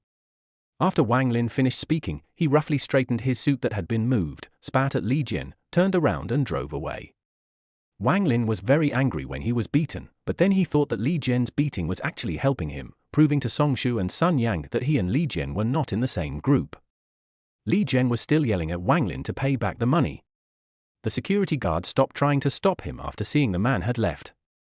As soon as he let go, Li Jian angrily chased after the car, but in the end he didn't even see the exhaust fumes from the car. Li Jian was so angry that he stamped his feet, feeling furious and anxious. Finally, he had no choice but to walk home in shame. Upstairs, Song Shu stood at the window and looked at the scene downstairs. He saw the whole process of Wang Lin and Li Jian's fight. Sun Yang observed Song Shu's expression carefully. To be honest, his subordinate for 2 years suddenly became his boss overnight. He really didn't know how to face Song Shu and always felt a little awkward. Sun Yang also saw Li Jian hitting Wang Lin downstairs and said casually with a curled lip, Li Jian is such a disrespectful person. He hit his leader and thought he wanted to get out of this mess. Wang Lin was the same. He didn't even hit back directly. Song Shu had a cold face and didn't say anything. He watched Li Jian chase the car away before he said, foxes and dogs are not good people. Chapter 29 Fired by Long Wei? Are you kidding? The fox of course refers to Wang Lin. He dared to accept bribes under the nose of a semi-state-owned enterprise like Long Wei. His methods must be very complicated. This kind of person is two-faced. He acts like a grandson in front of me, but who knows what bad things he might say about me behind my back. Li Jian is undoubtedly a dog, a mad dog that bites people indiscriminately. Just because you are a little clever, you think you are invincible. Now you know what it means that there are always people better than you. Things change, and now Li Jian has experienced the feeling of being cheated out of money. It must be an unpleasant experience. Song Shu's mouth curved up and he sneered. Li Jian has now completely offended the Long Wei group. He always boasted that he would join the Long Wei group as a supervisor and a high-ranking official. He never thought that one day he would be killed by his own actions. All of Li Jian's fantasies were shattered.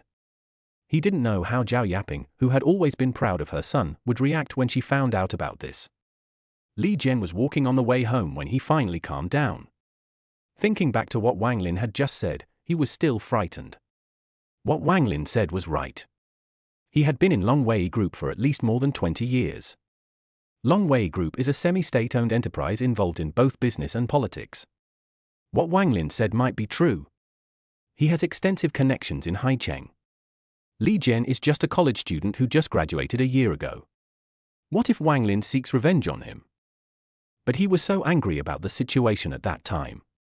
Thinking about the 60,000 yuan that had been wasted, he felt heartbroken and the pain was horrible.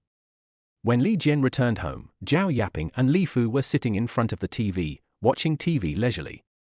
When Zhao Yaping opened the door and saw Li Jian, she looked at the time in confusion. It was 1:30 p.m. This should be the time when people just start working in the afternoon. Isn't he at my son's first day to work at Long Wei? He should be in the company at this time.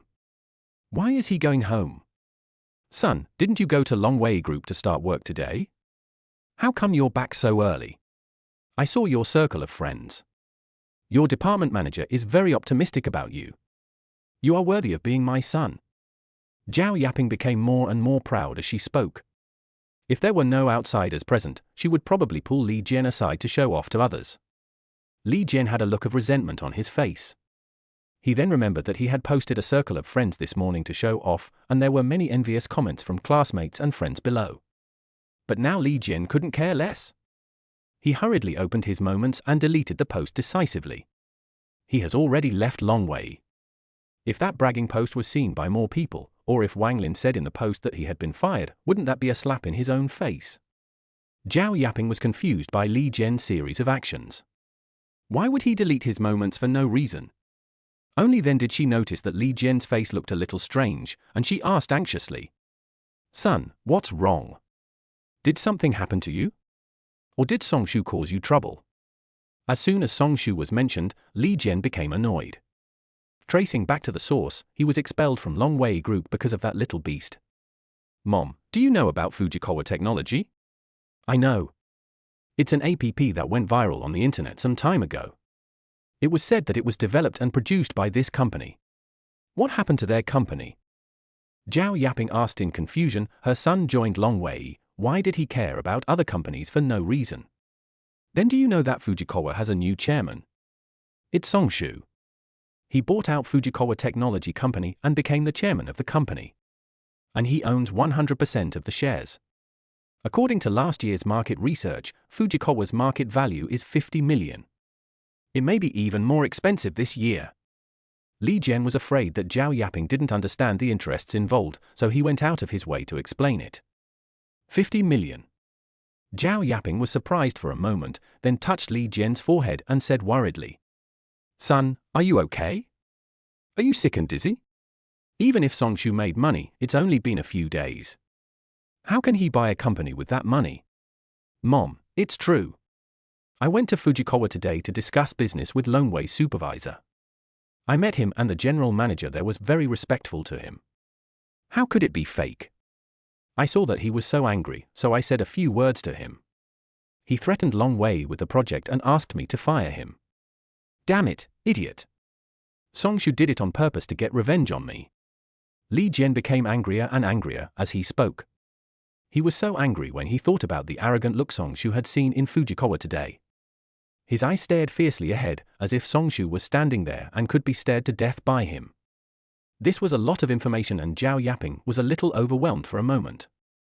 Songshu has hundreds of millions of assets, bought Fujikawa Technology, and became a big boss. He also used the project to threaten Longwei and forced him to fire his own son? Fired. His own son was fired by Longwei. Damn it. Zhao Yaping finally reacted, her eyes widened, her face full of shock. "Son, you were fired by Longwei?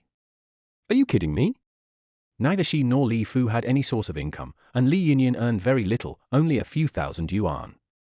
They were counting on their son to earn more money by joining Longwei this time to support themselves, otherwise they would not agree to use all 60,000 yuan for bribery. He was fired in less than half a day. Who wouldn't be shocked?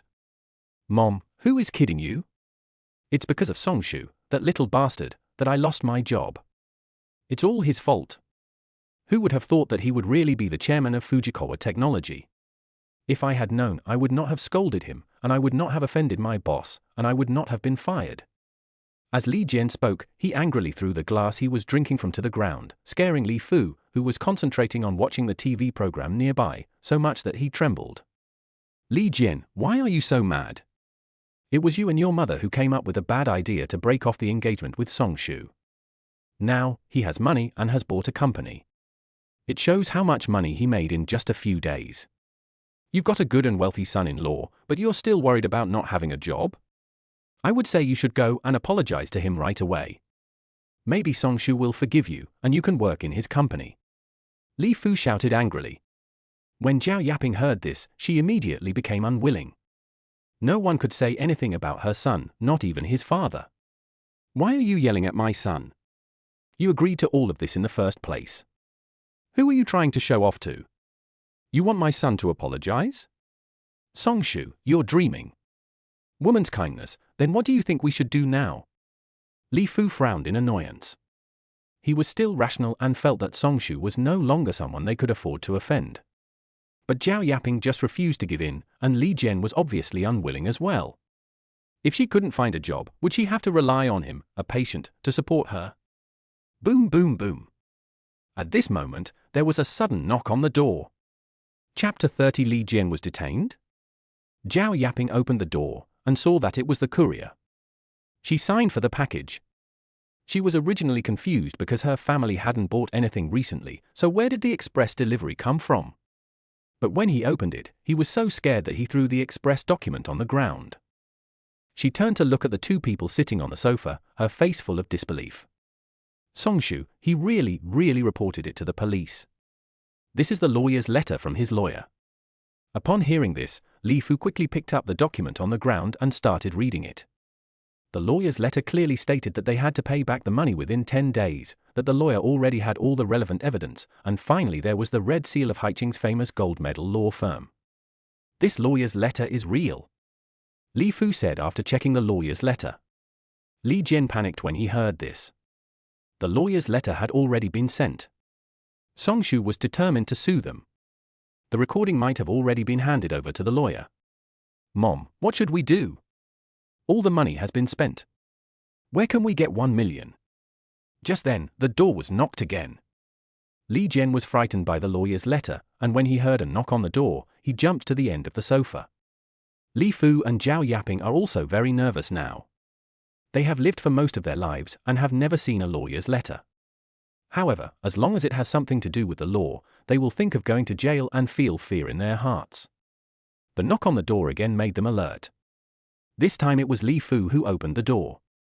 3 male detectives, wearing their own professional attire, stood at the door with serious faces and quickly raised their detective credentials and detention certificates.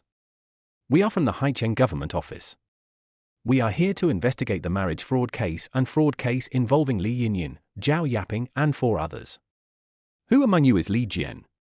When Zhao Yaping saw that it was a constable, she was so frightened that her legs almost went limp. When she heard that it was her son's name being called, she rushed forward and said, Mr. Constable, this is all a misunderstanding. Songshu is my son-in-law, and we are all family. There is no such thing as marriage fraud. He and my daughter are having a conflict, and it's just a joke. The constable who was closest to Zhao Yaping frowned and said, Please make these statements during the trial at the Yamen. This is our detention certificate. We are here to look for Li Jian, who is suspected of extortion. We are going to take him back for interrogation. Please cooperate with us. Li Jian panicked when he heard this. They were here to arrest him. He hid directly behind the sofa, only sticking out half of his head, staring at the door tremblingly. Li Fu also quickly stepped forward to defend his son and said, Blackmail? How is that possible? My son has always been conscientious, how could he do such a thing? Mr. Constable, you must be mistaken. The detention certificate has been issued. There is no way it can be wrong. The person hiding behind the sofa must be Li Jian. This is just an investigation. Please cooperate. The constable at the door said patiently. No, I don't want to go. I don't want to be caught. Li Jian hid behind the sofa and waved his hands in fear. That was the government office. Even if he was detained and interrogated, he felt it was a huge shame in his life. Please consider carefully the consequences of arrest, the constable reminded. Li Jian was eventually taken away by the police. Now that they have the detention certificate, how dare they throw a tantrum or resist? Zhao Yaping wiped her tears and sat down on the cold ground, her crying getting louder and louder. Li Fu also seemed to have lost his soul, sitting listlessly at the end of the sofa. They couldn't believe it, but Songshu actually reported the case to the police and hired a lawyer. After the description of the constable, they learned that Songshu not only sued them for marriage fraud, but also sued Li Jian for extortion. They could never have imagined that the fake accident they committed in order to get the recording back from Songshu constituted the crime of extortion. This time, Li Jian was taken to the government office for investigation about the words Li Jian said in the dashcam provided by Songshu, threatening Songshu and asking him to delete the recording and give him another 1 million. Zhao Yaping stood up crying, staggered to Li Fu, tugged at the corner of Li Fu's clothes and cried out. "It's all your fault. You insisted on committing fraud. What should I do if my son is arrested? Let's sell the house, return the money to Songshu, and beg him to let my son go." Li Fu pushed Zhao Yaping away and said angrily, "Impossible, this house is what my father left me. If we sell this house, where will we live? I will never live in a rental house again." The rental house was small, dirty, and smelly. He had finally managed to get out of there, so how could he possibly return to a life of poverty? There must be some way. There must be some way. Li Fu kept pacing back and forth at home. When things got tough, he had to think of ways to change them. Since neither Zhao Yaping nor Li Jian could handle it, he had to take action himself this time. The first thing Songshu did when he got up was to log into the system to see how much money he had left to spend and how much time he had left to spend it. After buying the company, Songshu felt that spending money became much easier, and he raised the salaries of everyone in the company. From time to time, I would use the system's money to buy afternoon tea, organize team building activities, give out bonuses, etc. Add to that the research costs of the project and so on, and almost all of it can be spent within the fixed time period of the system. Songshu entered the system at this time and started the daily lottery. Ding! Congratulations to the host for obtaining the blessing of perpetual motion. This function can permanently enhance the host's physique and strengthen the body. With this function, the host can achieve the effect of jogging by walking normally. If the host exercises normally, the effect of exercise will be doubled on the host. Warm tips: this function has no side effects, please rest assured. This system is amazing. This is what everyone dreams of, a lazy god-level gym membership. And it's permanent. For those who are busy with work, have no time for fitness, and suffer from illnesses, this is undoubtedly a good fitness medicine. Even if you sit in the office for a long time, you don't have to worry about spinal problems. On the contrary, it can improve your physical fitness. For those who are too lazy to exercise, walking or lying down can also achieve the effect of exercise. This is simply a cheating existence, I have to say, it's awesome. In the 2 years since Songshu graduated, he has hardly slept more than 4 hours a day, and the dark circles under his eyes have become increasingly thicker. Even though I have had a good sleep in the last few days, it still can't make up for the fatigue that has accumulated over the past 2 years and some spinal pains that I have suffered.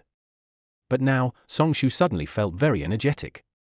He tried to do a few push-ups and looked in the mirror. He felt that his dark circles had faded and his complexion had improved a lot. Not bad, I like it. Songshu nodded with satisfaction. At this time, the mechanical sound of the system sounded again. Chapter 31. Tell me, how much is it per night? Ding!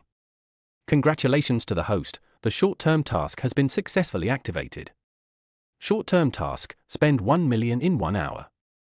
Punishment, become a face-blind person for 1 month. Warm tips: face blindness that transcends age. In your eyes, a 48-year-old woman turns into an 18-year-old girl in a second, and so on. It is a good experience. The host can also choose to experience it directly. Songshu was speechless. It was a pretty good experience. It was even more poisonous than mistaking a toad for a frog. What idiot would want to experience it firsthand? But this 1 hour spent 1 million. The system's tasks are becoming more and more difficult. The first time it took me 1 day to complete them, but now it has been shortened to 1 hour. Songshu looked at the system interface which had already started the countdown, and for a moment he couldn't think of any good way to spend it all at once. If you don't understand, just ask. Adhering to this idea, Songshu opened Baidu and an advertising interface about a live broadcast platform popped up. Live streaming. A flash of electricity flashed through Songshu's mind. Yes. Live streaming is the fastest way to give gifts. It only takes a few minutes to spend 1 million in an hour. Thinking about it, Songshu decisively downloaded the HJ Live Broadcast app. HJ Live Streaming Platform. At the bottom of the city recommendations, a beautiful woman with delicate makeup, bright eyes, and white teeth is singing hard in the live broadcast room. Lin Wenwen has a sweet look with a hint of playfulness. A simple dress can make her skin look white and smooth. Her singing voice is beautiful and melodious, which makes people linger on. This is why she can gain loyal fans even in a live broadcast room with only a few people watching. Although the appearance of first love is rare and cannot attract people's attention, the lively voice like a lark will attract you as long as you hear it. The song touches people's hearts and melts into their bones. Even though she has loyal fans, Lin Wenwen is still very depressed. She makes a living by live streaming. Among other anchors of the same type in the company, her monthly revenue is always at the bottom, so the company has stopped providing her with any traffic support.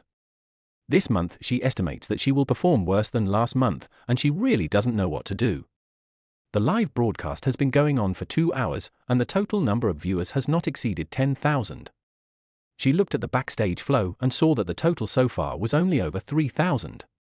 Do you have to dress sexy and show off your curvy and hot body like the bloggers with hundreds of thousands of fans on the homepage of the live streaming platform to attract attention? Lin Wenwen really couldn't do it.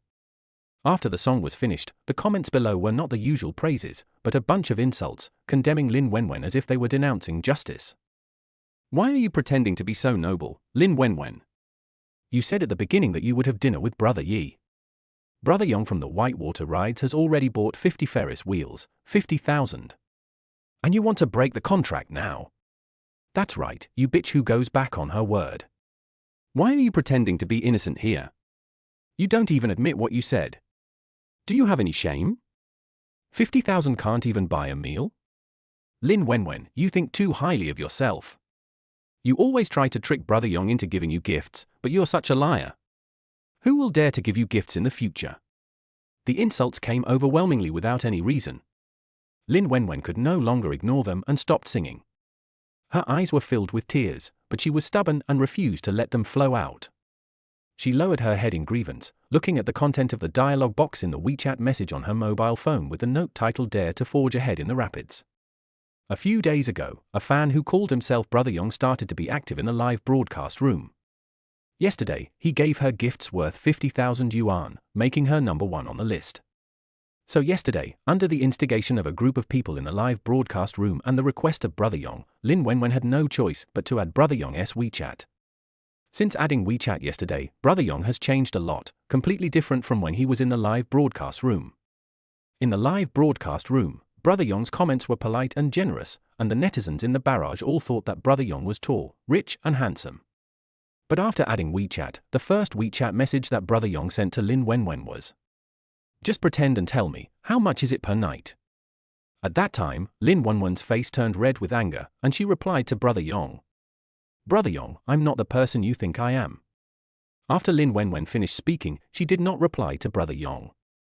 As a result, several new fans came into the live broadcast room this morning, and they began to clamor for Lin Wenwen to meet Brother Yong, otherwise they would be BIO. Because Lin Wenwen was beautiful earlier, many big brothers in the live broadcast room wanted to date Lin Wenwen. So Lin Wenwen said at the time that she only had dinner with the top guy on the list.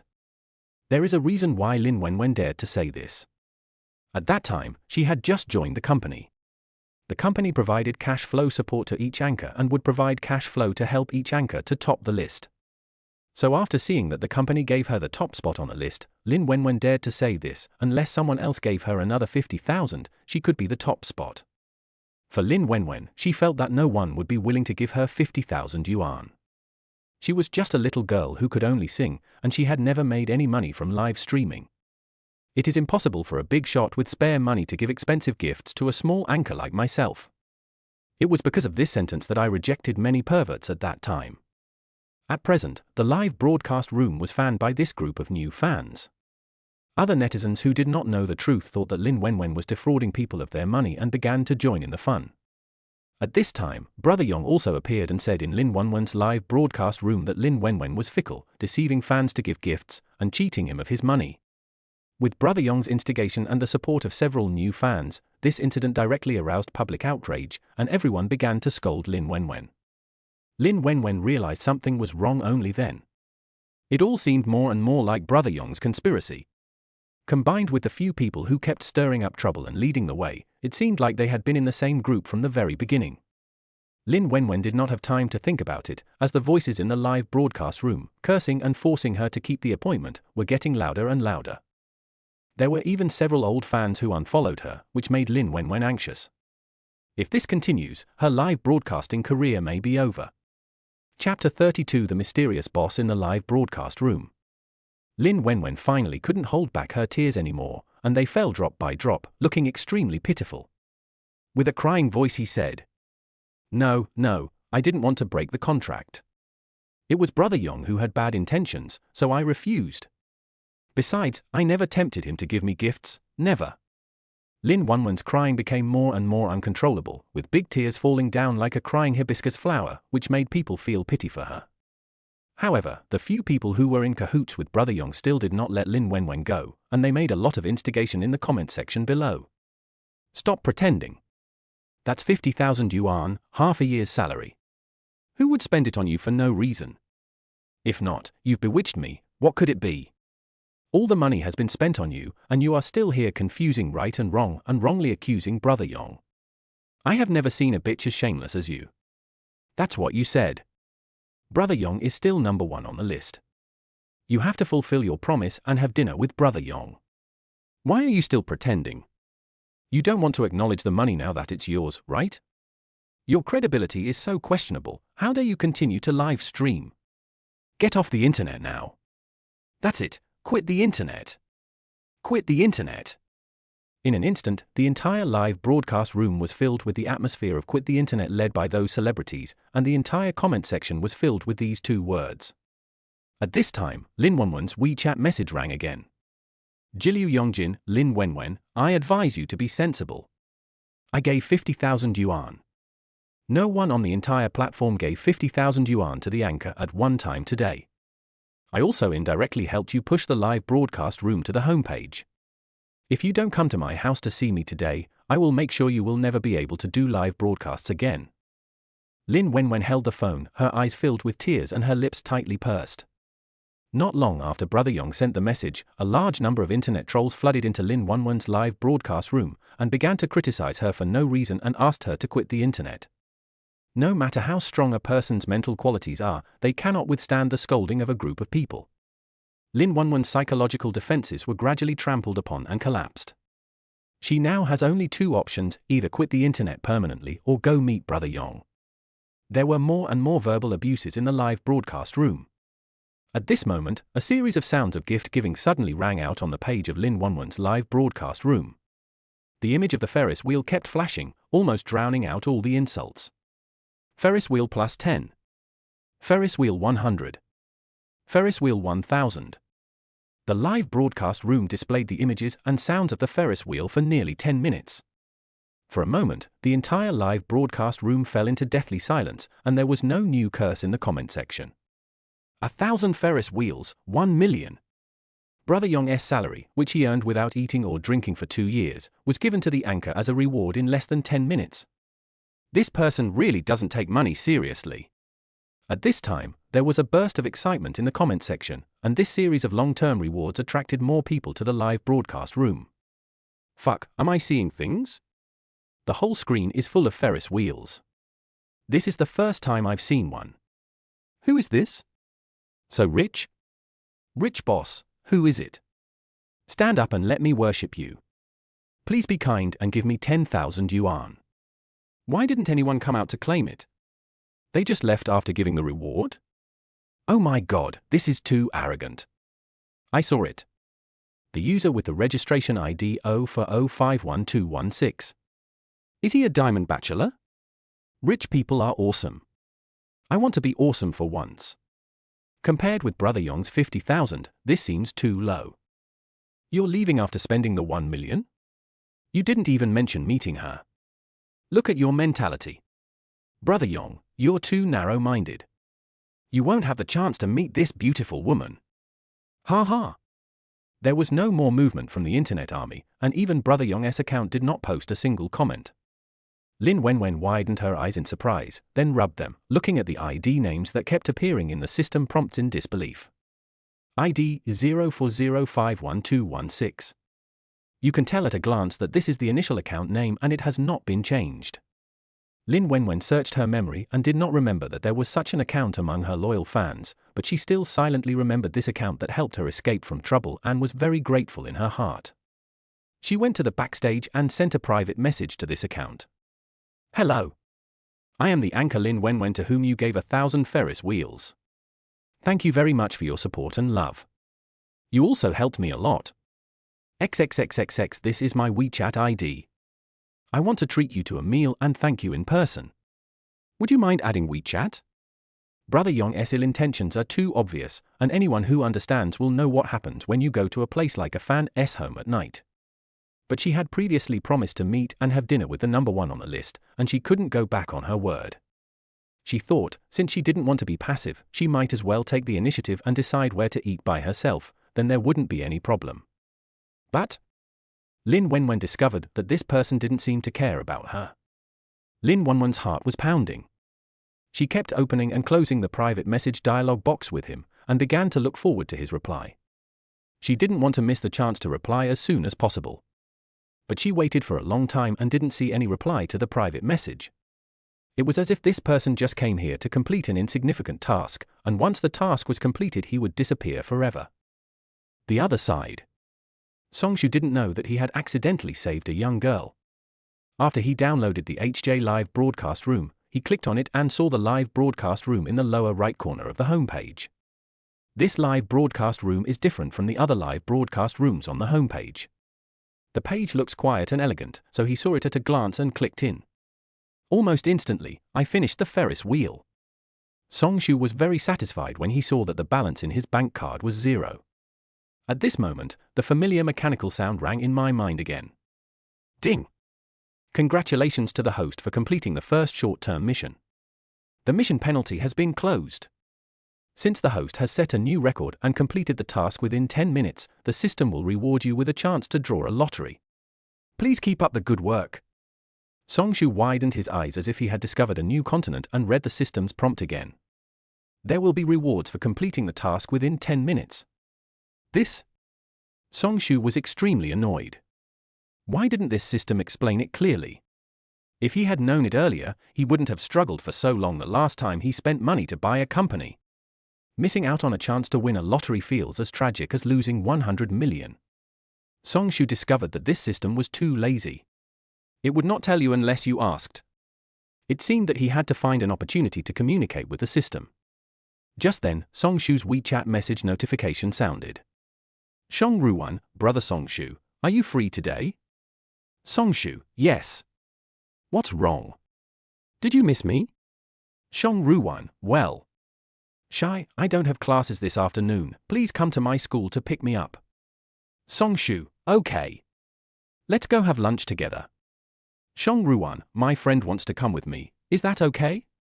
Songshu, okay, then I'll book a restaurant in advance. Shong Ruwan, thank you, brother Songshu. Kiss. The two chatted for a few more sentences, and Shong Ruwan had to go to class, so their sweet chat ended. Songshu took a shower, changed his clothes, took the Rolls-Royce keys and went out. Chapter 33: Obtaining the King of Tangchen Golf Villas. At the gate of Haicheng University.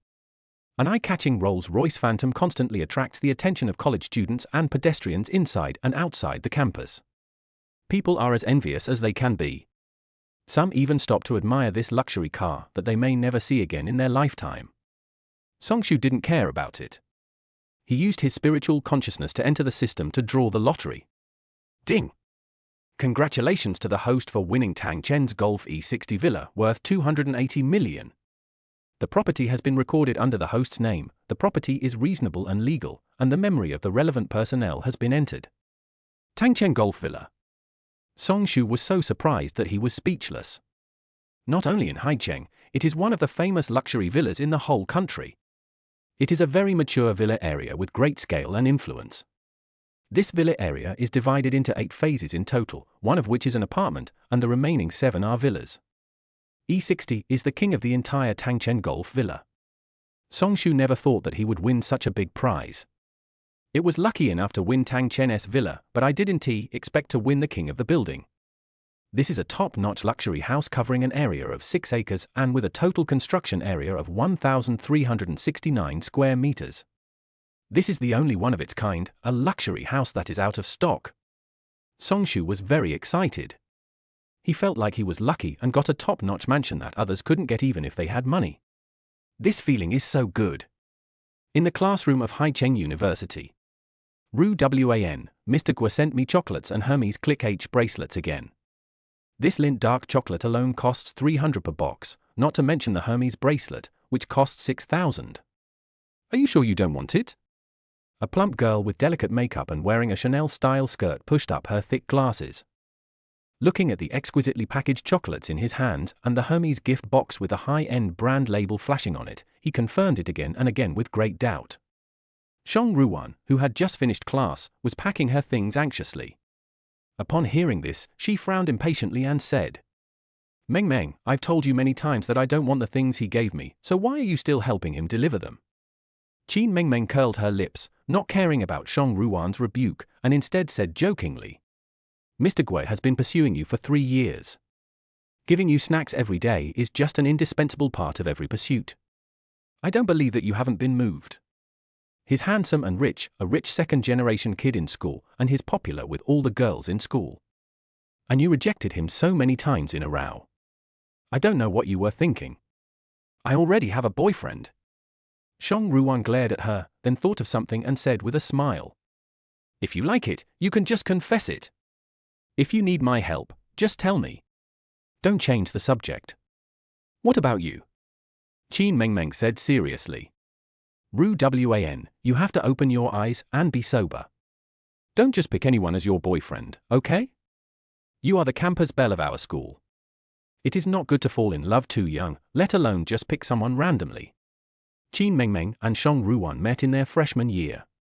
They lived in different dormitories, but were both members of the photography club. The two of them had similar personalities and became best friends since their freshman year. Ever since Shang Ruwan took a leave of absence and returned to school last week, she had obviously noticed that something was wrong with Shang Ruwan, and she kept grinning foolishly at her phone from time to time. After asking, she found out that the girl was in love. She originally thought that it was Guicheni, a rich second generation who had been pursuing Shang Ruwan since his freshman year. Who would have thought that he was a man who had graduated 2 years ago and was almost 5 years older than Shang Ruwan? Qin Meng Meng was not optimistic about the boyfriend Shang Ruwan mentioned. She thought that Shang Ruwan might just be looking for something new and was bewitched by a mature man.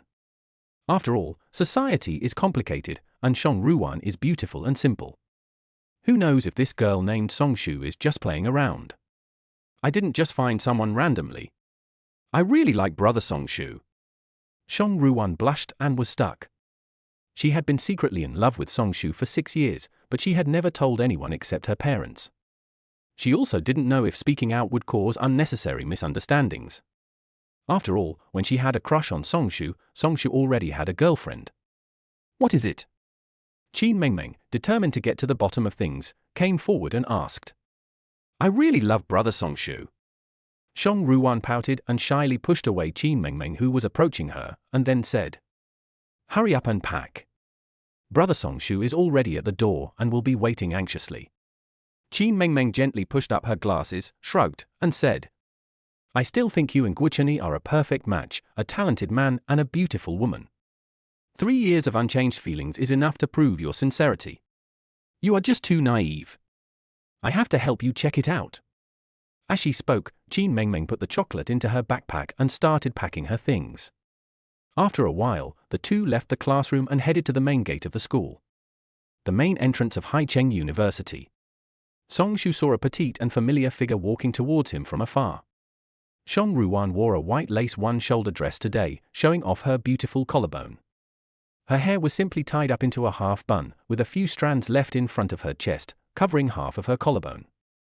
Songshu got out of the car and stood beside it. He was wearing a high-end black custom-made suit, straight and stylish, exuding the mature charm of a successful man. Shang Ruwan walked closer and snuggled into Songshu's arms.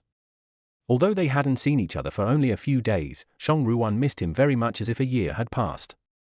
But considering that her best friend Qin Meng Meng was right next to her, she just hugged her lightly and then let go.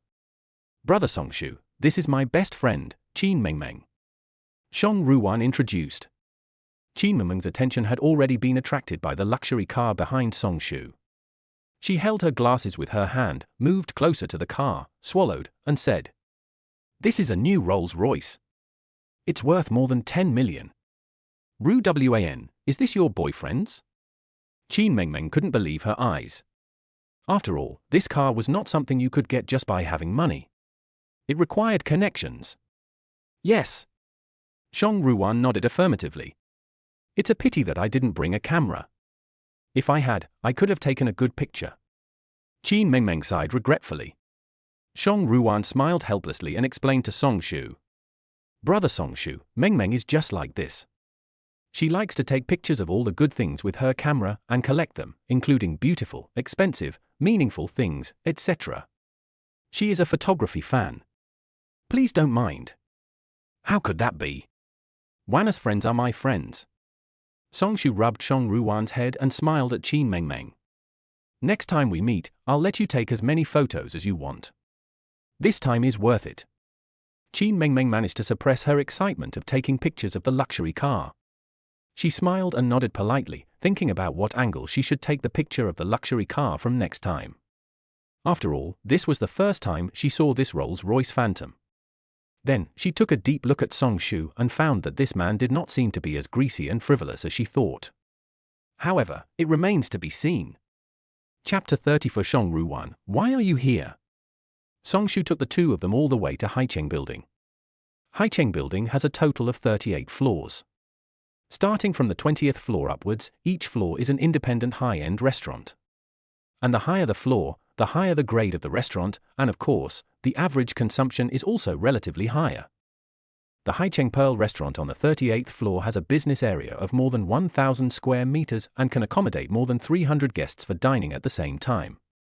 Standing outside the glass window, you will have a panoramic view of the beautiful scenery of the Pujiang River, looking down from a high altitude, with a heroic feeling of standing on the top of the mountain and overlooking all the mountains below. Not only can you overlook the scenery of Haicheng, but the food culture in the restaurant is also unique. The home-like service, which is both warm and friendly, is also a distinctive feature of Mingzhu Restaurant. This restaurant is the pinnacle of Haicheng. The 20th floor and above of Haicheng Building are not open to the public at large and require VIP tickets. The admission ticket alone costs as much as 100,000, which is beyond the reach of many people. The 20th floor and above are not just restaurants, there are also special areas for viewing the scenery of Haicheng, as well as some exciting experiences, such as the glass corridors that surround the buildings. There are also art exhibitions created by national masters that can only be found here. This is why VIP tickets are required, and one ticket costs as much as 100,000. This 100,000 is just a threshold. The restaurant Song Shu booked was the Pearl restaurant on the 38th floor of Haicheng Building. When Song Shu brought Song Ruan and Qin Mengmeng to the 20th floor, took out his mobile phone and showed the QR code of the VIP tickets he had bought in advance, the two girls were dumbfounded on the spot. One ticket costs 100,000, so 3 tickets would be 300,000? Who has money but nowhere to spend it? It's not like this. Qin Mengmeng was so surprised that she couldn't close her mouth. She heard from Song Ruan that Song Shu got the money because of successful investments. Logically speaking, these investors like to make money from money the most, so they will make reasonable arrangements for every penny they spend and will never spend money on such things. After all, there are many high-end restaurants outside.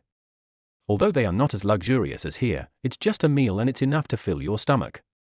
But Song Shu actually chose to bring them here to eat. Is he trying to show off his wealth in front of me, Song Ruan's best friend? It was not until the three of them entered the exclusive elevator that Song Ruan tugged at the corner of Song Shu's clothes and whispered on tiptoe. Brother Song Shu, didn't I tell you to just go to a simpler restaurant? No need to go this luxurious. As a local, Song Ruan knew how luxurious and extravagant the Mingzhu restaurant was. This is one of the most famous restaurants in the country. It is a place where many people want to come once in their lifetime to enjoy delicious food and witness the beautiful scenery of Haicheng and Huangpu River. Even if you are a local, you may not be able to come here once in your lifetime. Not only are the admission tickets expensive, the price of a meal in the restaurant is unimaginable. Song Shu took Song Ruan into his arms and said with a smile, "Didn't you say yesterday that you wanted to see the scenery of the Pujiang River? Here you can see the entire scenery." Song Ruan was stunned. She did say this, but her purpose was to go for a stroll along the Pujiang River with Song Shu like a couple, and she didn't want to be so extravagant. Song Shu saw what he was thinking, and then whispered into Song Ruan's ear, "Let's go shopping together in the evening." The atmosphere was extremely ambiguous. Song Ruan blushed and gently pushed away Song Shu, who was whispering in her ear. Qin Mengmeng on the side had no time to pay attention to their quarrels. When the elevator stopped at the 38th floor and the door opened, the sense of nobility that came over her made her envy the luxurious life of the rich. What shocked her even more was Song Shu's generosity. In order to accommodate the two girls' wish to have a good look at the scenery of Pujiang River, Song Shu chose the VIP room without hesitation. You should know that the price of VIP rooms is more than twice that of dining in the hall, and the minimum consumption starts at hundreds of thousands. Qin Mengfei felt that Song Shu was truly generous and magnanimous, and his spending was different from that of ordinary wealthy people. At least he knew how to respect people, and he made all his choices after consulting both of them first. The private room is furnished with a luxurious and exquisite large round table, high-backed armchairs, and even the sofa for leisure is made of genuine leather. I have to say that this VIP room is comparable to a 5-star high-end restaurant, and every item inside is of great value. Song Shu was even more generous in ordering a table full of dishes. By the time the three of them had enjoyed their meal and chat, nearly 2 hours had passed. Song Shu called the waiter and the total consumption was 580,000. Qin Mengmeng's family is relatively wealthy. After all, her camera cost her 20,000 or 30,000 yuan, so she doesn't care too much about money. But the price of this meal made her care about it. 580,000 plus 300,000 for the VIP ticket, a total of 880,000.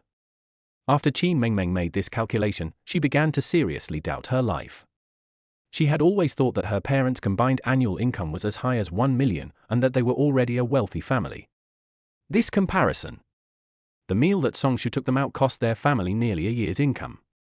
Qin Mengmeng was almost becoming autistic. She looked at Song Shu's back as he left the box and fell into deep thought. Song Shu doesn't look old. He is only 25 years old and still at the age of working hard. Yet, he is so good at investing. How much money has he made? She admitted that she was actually a little envious of Shang Ruwan.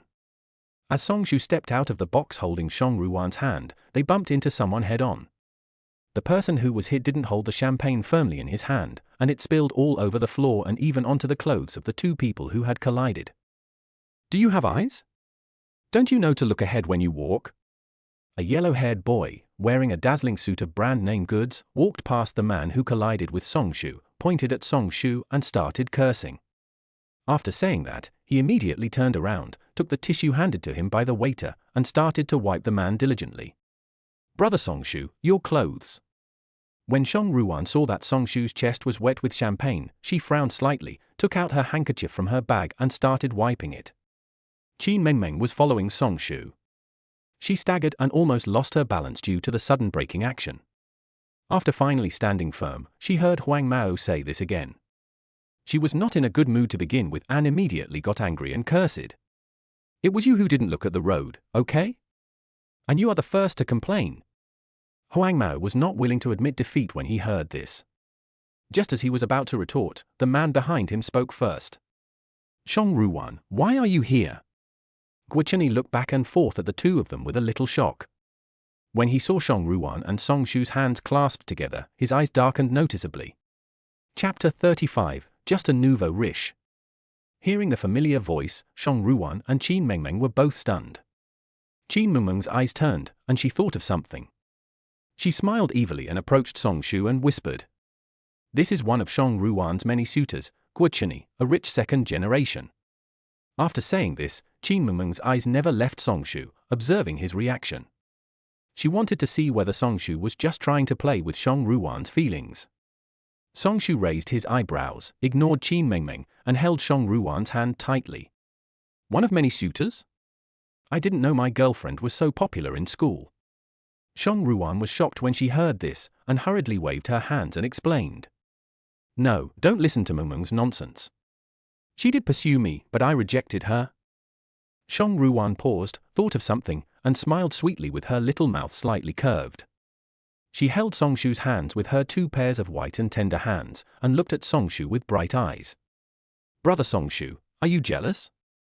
Song Shu lowered his eyes to look at Shang Ruwan, gently pinched her beautiful nose, and said with a little anger. If you encounter this kind of lick dog again, tell me, understand? Shang Ruwan nodded obediently. The intimate behavior between the two was very glaring in Guocheni's eyes. Jealousy kept rising in his heart, his fists were clenched until they made a crackling sound, his eyes were wide open, as if he wanted to stare a hole through Song Shu. He had been pursuing Shang Ruwan for 3 years. Shang Ruwan was his. How could he tolerate the woman he loved so much being with another man? Mr. Gui, is this the woman you said you've been pursuing for a long time? She's very beautiful. The yellow-haired boy rubbed his chin, his eyes constantly wandering over Song Ruwan, and then he stared at Songshu with disdain and said, "Boy, you can't pick up just anyone. You can't touch Mr. Gui's woman. Be smart and get out of here. I don't know Guicheni at all, please don't talk nonsense, brother Songshu is my boyfriend." How could Song Ruwan tolerate this man saying such misleading and self-righteous words, and looking down on brother Songshu? He was furious and stood up immediately with a grim face. Songshu also took advantage of the situation and put his arms around Song Ruwan's waist, declaring his sovereignty, and sneered, saying, "Did you hear that? Song Ruwan is my Songshu's girlfriend." His tone was firm and unquestionable. He stared at Guicheni with cold eyes and a strong aura, like a lion king high above, full of oppression. Guicheni was obviously stunned for a moment. He had never been suppressed by such a look and momentum before. Outside, he is Mr. Gui, who is surrounded and flattered. At home, he is the apple of his parents' eyes. This was the first time he felt such oppression. But as proud as he is, how could Guicheni be willing to be compared like this? Guicheni's face was full of black lines. He pulled Song Ruwan's arm and wanted to hold her in his arms. Songshu's eyes changed, and he stood in front of Song Ruwan, grabbed Guicheni's wrist, and with a little force, forced Guicheni to let go of Song Ruwan's hand in pain. The benefits of exercise are indeed real. Songshu's internal strength has increased significantly, and his arm strength is much greater than usual. Songshu noticed this, and as if doing an experiment, he added a little more strength in his hand, and Guicheni's entire wrist began to turn red and purple. "Let me go right now. Do you know who my father is?" Guicheni's facial features tightened in pain, and he gritted his teeth. Songshu was amused by his words. He looked at Guicheni as if he was a mentally retarded person and shook his head. This expression and action give people a feeling of caring for the mentally retarded. Guicheni was so angry that his face turned blue. This was happening outside with so many people watching, and he was being bullied by this ungrateful man in front of him. He was very unhappy. Moreover, in this situation, he felt like a fool performing a one-man show. Songshu let go of Guicheni's hand, took out a handkerchief to wipe it, and then threw the handkerchief into the trash can. Songshu really didn't want to have any more meaningless negotiations with this arrogant rich second generation, so he took Song Ruwan's hand and strode into the elevator. Guicheni was left standing there stupidly, angry to the point of exploding. The yellow-haired boy is named Huang Hao. He is Guicheni's loyal follower. His parents opened a small company in Haicheng. In order to cooperate with Guicheni's parents' company, Huang Hao tried his best to please Guicheni. He was standing behind Guicheni at this moment, and looked at his face carefully, not daring to speak, for fear that he would anger him with just one wrong word. Guicheni's father is the owner of the well-known local Xingyuan media company, and his father is worth hundreds of millions. Guicheni is a well-known figure in Haicheng. With his powerful father, he is extremely arrogant and spends money lavishly. As long as he sets his eyes on something, he must get it. Song Ruwan was the one he fell in love with at first sight, but now she has become someone else's girlfriend. How could he not be angry? He even lost face in front of his own younger brother. Jealousy made him lose his mind. He stretched out his hand and grabbed Huang Hao's collar, saying angrily, "Check. Within 10 minutes, I want all the information about Songshu." 10 minutes later, Guicheni strode into the elevator, and Huang Hao hurriedly followed him, holding a tablet in his hand, constantly flipping through the documents, with a look of surprise on his face. He picked out a few key points, summarized them, and said, "Songshu graduated 2 years ago. In order to marry a girlfriend named Li Yinyin, he worked several jobs a day. He was on the hot search a few days ago. From the video, it's definitely the person I just saw. He made a successful investment last week and made a lot of money. I don't know the exact amount. Also, he actually acquired all of Fujikawa's shares. He holds 100% of the shares." Huang Hao couldn't help but sigh that only 2 years after graduation, he had successfully invested, acquired the company in full, and became his own boss. Isn't this the life of cheating that ordinary people dream of? Moreover, Fujikawa is not a small company, its market value alone is worth 50 million. Others may not know that Huang Hao's family is at least involved in the business circle, and he knows a little about the operating model of game companies like Fujikawa. From research and development to final promotion, all manpower and material resources cost money. At least 100 million yuan is needed to really get the company running. Therefore, almost no one holds 100% of the shares in a gaming company. Usually, several companies invest together to produce the product. But Songshu actually acquired the company in full. Huang Hao couldn't help but wonder, how much money did Songshu make from his investment? And investing is not something that can be done simply by wanting to make money. To invest, you also need original capital. Even if you have the capital to invest, can you guarantee 100% that the investment will be successful? It's impossible. Others don't know how deep the water of investment is, but doesn't Huang Hao and his family understand it? His parents are keen on investing. They invested in real estate last year, but they lost everything and were left with a lot of debt. In this way, his parents learned their lesson, borrowed some money and started a company, and then they were able to pay back the debt slowly. In other words, to get hundreds of millions of returns on investment in a short period of time like Songshu is as difficult as finding a needle in a haystack. Guocheni sneered and rolled his eyes. Isn't he just a nouveau riche? Who do I think he is? I've seen a lot of people like him. Guocheni thinks that he is the real rich man, and those he looks down upon the most are the nouveau riche. In his eyes, nouveau riche like Songshu are all afraid of being poor, and when they suddenly become rich, they will show off and spend money recklessly. He felt that these nouveau riche all had a common problem, which was that their money was limited, and the money earned from investments was only temporary, and it was impossible for them to succeed every time. So once all the money is spent, its true nature will be exposed, and it is still worthless. Guocheni's eyes dimmed. He was just an upstart. He dared to snatch a woman from him. He was courting death. Chapter 36. Sorry, you can't enter if you are not the owner. The notification sound in the tablet rang again, and Huang Hao quickly opened the newly received email and checked it. It would be impossible for Huang Hao to find out a person's private information by himself in 10 minutes. He spent money to hire high-tech personnel to help him check it. There were only 2 short lines in the new email, but they were enough to surprise Huang Hao. Huang Hao swallowed and said, Mr. Gue, that guy has a room in Tang Chen's golf villa, but Tang Chen's information database cannot be hacked, so no detailed information can be found. Guocheni was also stunned for a moment when he heard this, just a moment. Why are you so surprised? Isn't there an apartment there? That can be rented out. Even a nouveau riche like him can only afford to rent there. Tang Chen Golf Villa is only open to the upper class. It is a villa that cannot be bought even if you have money. You need connections to get it. But one of the phases is an apartment that can be bought with money, and the main target group is people with a monthly income of over 1 million. Some homeowners here also rent out their houses to make a profit. Huang Hao nodded in agreement after hearing this. Songshu spent tens of millions to buy the company, so it is not impossible for him to spend another 10 or 20 million to rent an apartment in a luxury residential area.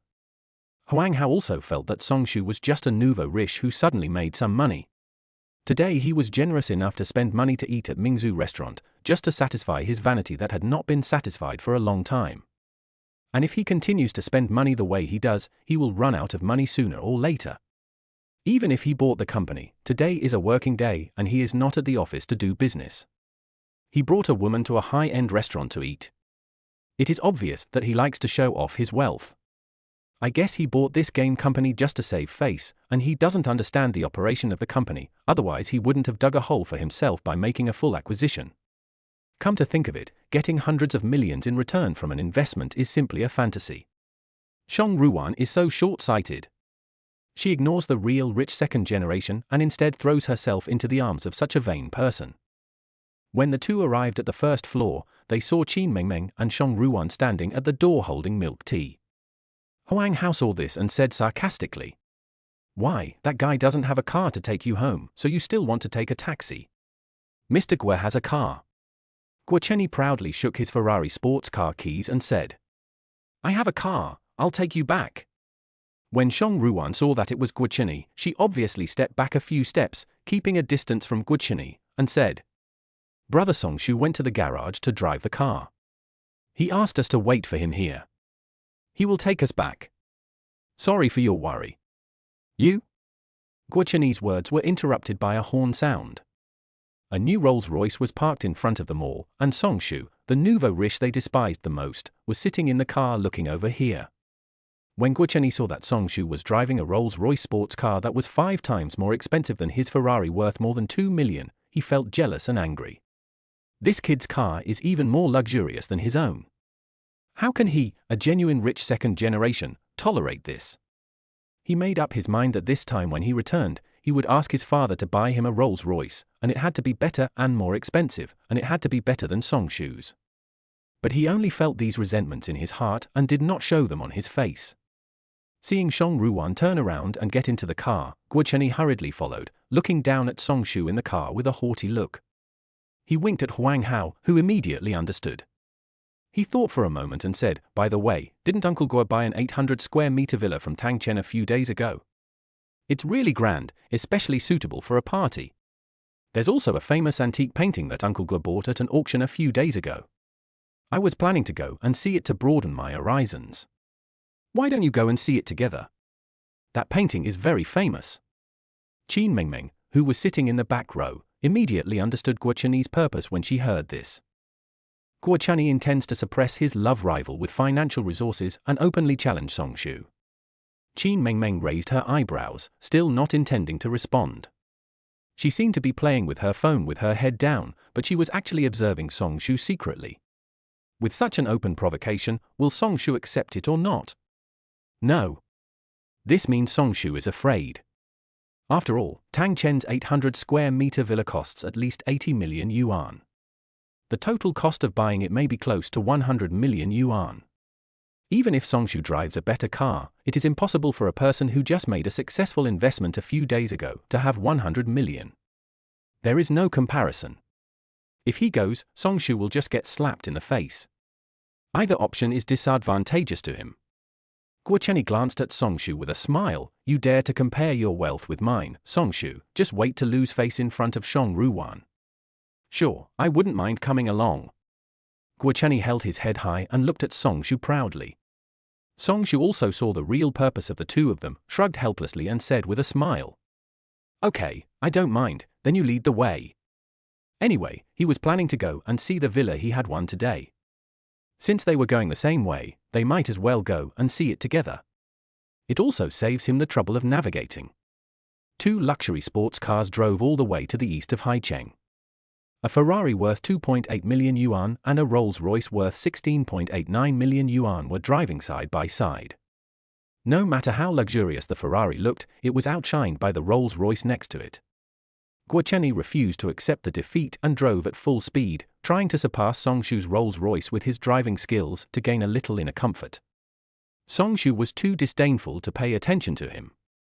This was not a racetrack. Only a retard would race on the street. Within half an hour, the 2 cars arrived outside the Tangchen Golf Villa area.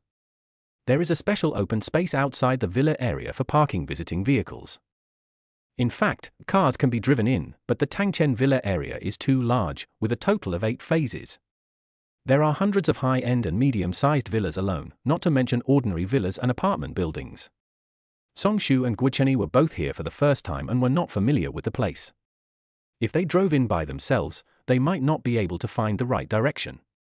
Therefore, anyone who comes here for the first time will be picked up by the security guard who will contact the villa to arrange staff to drive the equipped Mercedes-Benz S-Class car. Guo Chenyi got out of the car and walked to the security office at the door first. For strong security guards, dressed neatly in security uniforms, stood upright in pairs on either side of the door. The security guard at the door saw Guo Chenyi, smiled, and reached out to stop him. "Sir, I'm sorry, but you can't go in if you're not the owner." Guo Chenyi was stunned and frowned immediately. "I'm not the owner? Open your dog eyes and take a good look." The security guard was scolded, but he didn't seem angry. He still shouted in a loud voice, saying, "Sorry, the machine shows that you are not the owner, please leave on your own." As he spoke, the security guard pointed to the camera next to him, and then to the computer in the room next to him. Guo Chenyi's face was reflected on the computer, with a red exclamation mark flashing in the middle. Guo Chenyi's face became even uglier. He had said that he would bring them to see the villa he bought, but now they couldn't even get through the gate. What was going on? What's more, the four of them were watching nearby and were stopped by the security guards. It was really embarrassing. Chapter 37, Hundreds of Millions, just him? Guochani suppressed his anger and said, "My father just bought the villa here a few days ago, so the information may not be complete yet. You can check the owner's information or call my father." At this time, the security captain came over and said to Guochani, "I'm sorry, they are all new here and currently don't have the permission to check the owner's information. Wait a moment, I'll take a look." Guochani nodded impatiently. A minute later, the security guard came to Guochani with a tablet and said, "Sir, your and your father's names are indeed not in the owner database. The villa you mentioned seems to have been resold 3 days ago." "Resold it? How is that possible? If my dad had sold it, he would have told me. You guys are lying just to keep me out. Believe it or not, I will file a complaint against you." When Guochani said these words, he was actually lying in his heart. After hearing what the security guard said, he suddenly remembered that his father had said a few days ago that he wanted to sell it because he no longer had enough cash on hand. But he strongly opposed it at that time, and his father never mentioned it again.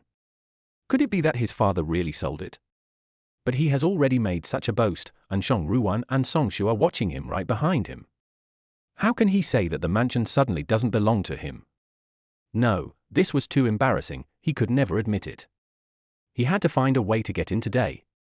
The security captain still had a respectful smile on his face towards Guochani and said, "Why would we lie? There is no reason. The name you mentioned is indeed not on it. Since the house was bought by your father, why don't you ask?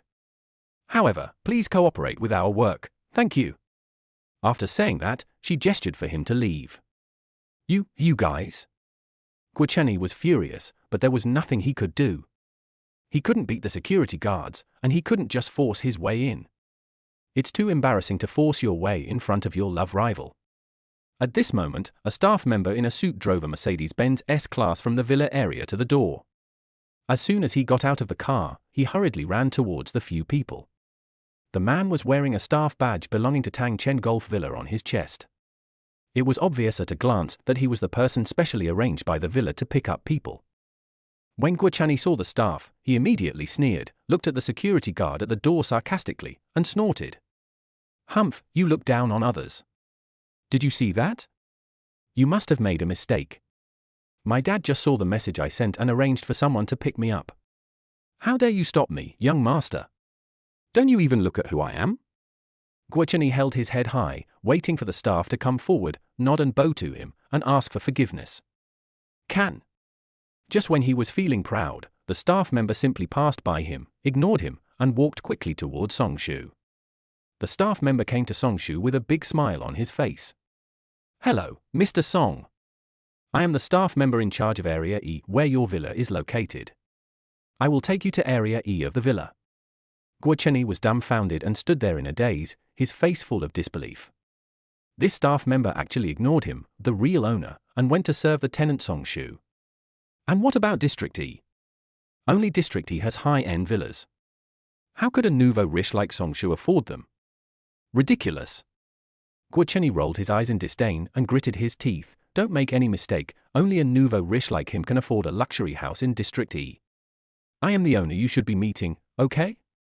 My father bought your 700 square meter villa, also in District E. You should be looking for me, right? The staff member looked Guochani up and down, then cast a questioning look at the security guard. The security guard shrugged helplessly and shook his head, denying the owner's statement. The staff member understood what he meant and said to Guochani, who was shouting, "I didn't find the wrong person. Mr. Song is indeed the major owner of our E district. I don't have any impression of you. If you were the owner of E district, I would remember it very clearly. If you want to go in, you can ask Mr. Song if he is willing to take you in. Do I need Song Shu's approval before I can enter?" Guochani was so angry that he almost vomited blood. He was clearly the one who brought them to visit his mansion and see his luxurious style. He was the protagonist, so how did Song Shu become the one? Guochani was so angry that he was speechless. Several younger security guards standing nearby simply couldn't stand Guochani, a rich second generation who was so arrogant and domineering. They still remembered what Guochani had just said when he called them dogs. When they saw that he was defeated, they couldn't help laughing and burst out laughing. The security captain glared at the young security guards, but the next second his mouth corners unconsciously curved up as well. It's really ridiculous. Why are you so arrogant? Just because you are a rich second generation, do you think you are superior to others? They all remembered clearly the contemptuous look and the way it looked down on them. He even cursed at them. If they hadn't been trained in psychological qualities, they would have punched him and taught him a lesson. Looking at Guocheni's dark and red face, I suddenly found it funny. At the same time, they also silently remembered the name Songshu. After all, those who could afford to buy a house in District E were either rich or noble, and they were not people they could afford to offend. When Songshu just got on the bus, the staff asked uncertainly, "Mr. Song, is this gentleman going with us?" Songshu glanced at Guocheni, who was standing at the door in a daze, and said calmly, "Assign them a staff and a car, and if they want to go together, let them go." After Songshu finished speaking, the staff member nodded, called his subordinate, and drove away. Only Guocheni and Huang Hao were left standing there, looking disheveled in the wind. Huang Hao suddenly came to Guocheni's side, hesitated for a long time, and asked in a low voice, Mr. Guo, are we still going in?" Huang Hao knew that Guocheni was completely embarrassed this time. The security guard stopped him from entering, and the staff ignored him. When had young Master Guo ever suffered such humiliation? In front of Shang Ruwan, the woman he had been pursuing for 3 years, and his love rival Songshu. This kind of anger can no longer be described as simple jealousy. He looked at Guocheni's vicious eyes as he stared at the car driving away, and his heart was filled with panic. He knew that Guocheni was not a good person and would never talk when he could take action. The reason I was able to suppress my emotions today was just to maintain my gentlemanly image in front of Shang Ruwan. This look is totally wrong. I'm afraid he is jealous of Songshu. Go, why not go, Songshu? I want to see how a nouveau riche like you can afford the financial resources and connections to buy a luxury villa in Tangcheni district. Guocheni said this with gritted teeth, his eyes fierce. He just couldn't believe it. How could a poor boy who had just successfully invested a few days ago suddenly have assets of tens of millions or even hundreds of millions? You have to know that Area E of Tangchen Golf Villa is full of high-end luxury houses, each of which sells for at least 60 to 70 million yuan, and you need internal connections to buy the property. What exactly is Songshu capable of? Hundreds of millions, just by him? Can he come up with it? Chapter 38. I must investigate him thoroughly. When the staff arranged by Songshu drove to the gate of the villa area, Guocheni and Huang Hao turned around and got in the car. The security guards looked at each other. Their largest owner, Songshu, had spoken, so they had no choice but to make way for the two to pass. In the car, staff member Xiao Liu talked endlessly about the houses in Tangchen Golf Villa district. He was a new employee and had not yet placed any orders when his manager called him and said that these two people were friends of Mr. Song, the owner of the building.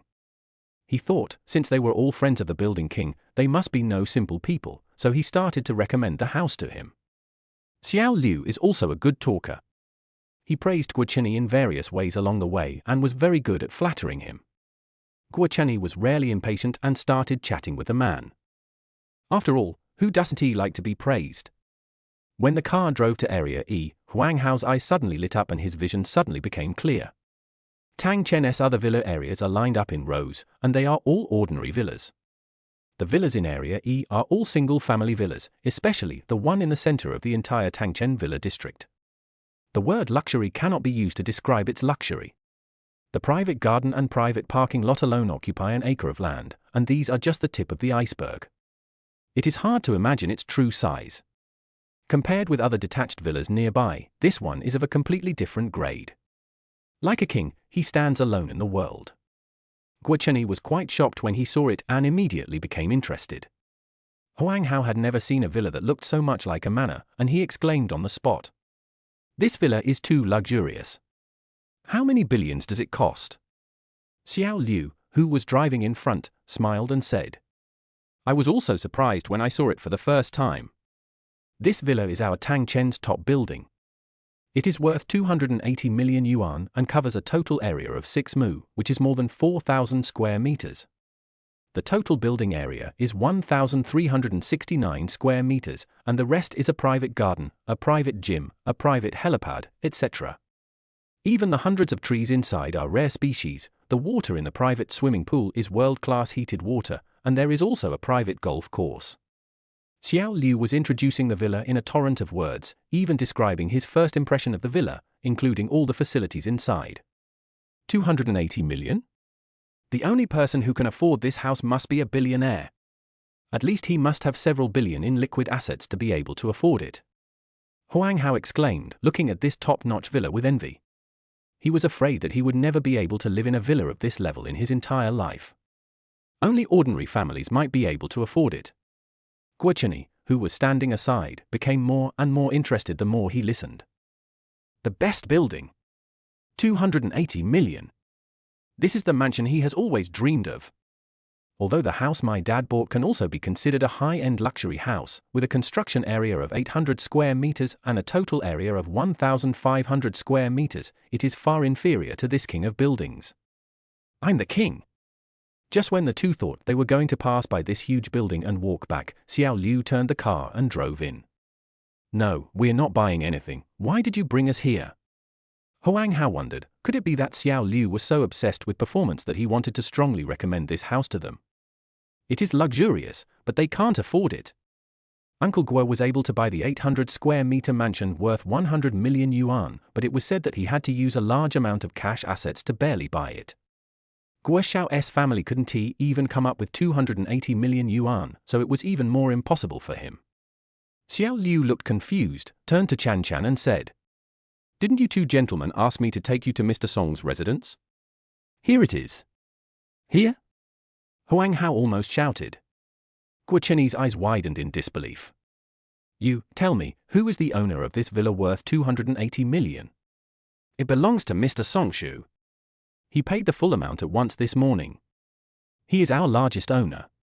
Xiao Liu didn't understand what was going on and was completely bewildered by these two people. Aren't they Mr. Song's friends? He just asked, and he introduced the value of this building king to them all. Songshu bought the top-tier luxury residential building in Haicheng. Or did he pay the entire amount in one lump sum, 280 million? What the hell is going on? Huang Hao was completely stunned. He was a nouveau riche who had just started investing and making money a few days ago. He bought the company within a few days, and now he bought a mansion worth 280 million. The impact of this wave is really too strong. Guo Chenyi's face showed extreme shock. How could he dare to believe that Songshu, the person he despised the most, was actually the owner of this building? He just made a big fuss and invited the owner of the best-selling building to come and visit his 800 square meter mansion. This is so embarrassing. The private garden and parking lot in Songzuluang are as big as his mansion. How can it be compared? For a while. Shock. Surprise. Unbelievable. It filled the minds of both of them, especially Guo Chenyi. What does it mean to be able to spend 280 million to buy a house at one time? Even for billionaires, most of the money is just an estimate of their net worth. Most of the money is used for the company, and the money that the billionaires can actually use is only a few hundred million. Could it be that Songshu is a billionaire who is even more powerful than their family? But based on the information, this is totally untenable.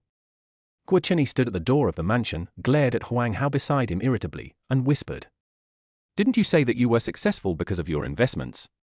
You were able to make a net profit of several hundred million in just a few days. Did you check it carefully for me?"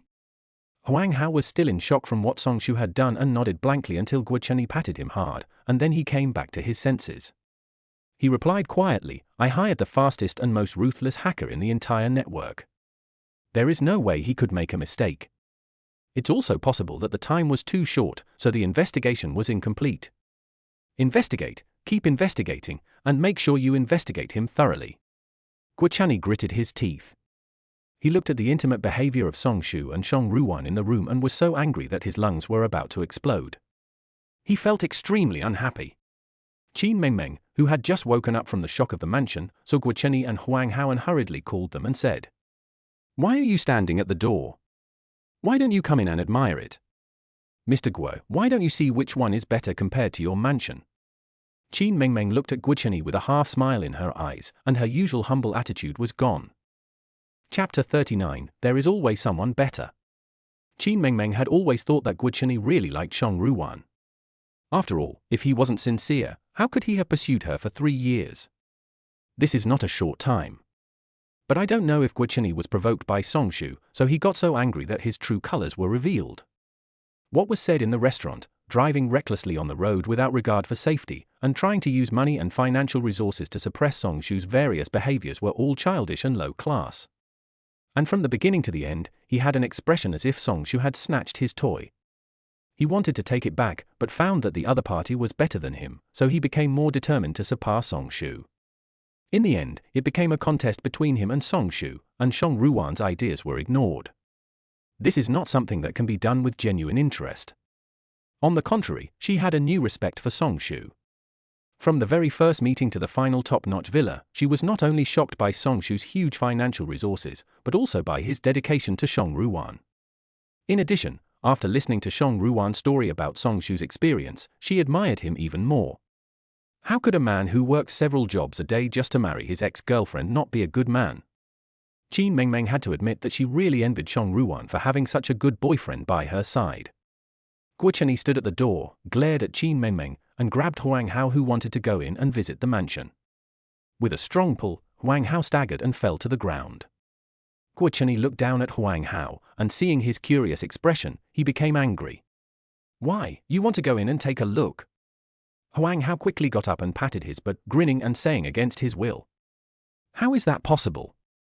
It's just a shabby mansion, who wants to visit it? Maybe the money was borrowed. Doesn't it hurt to pretend to be rich?" Guocheni was very satisfied with his reply.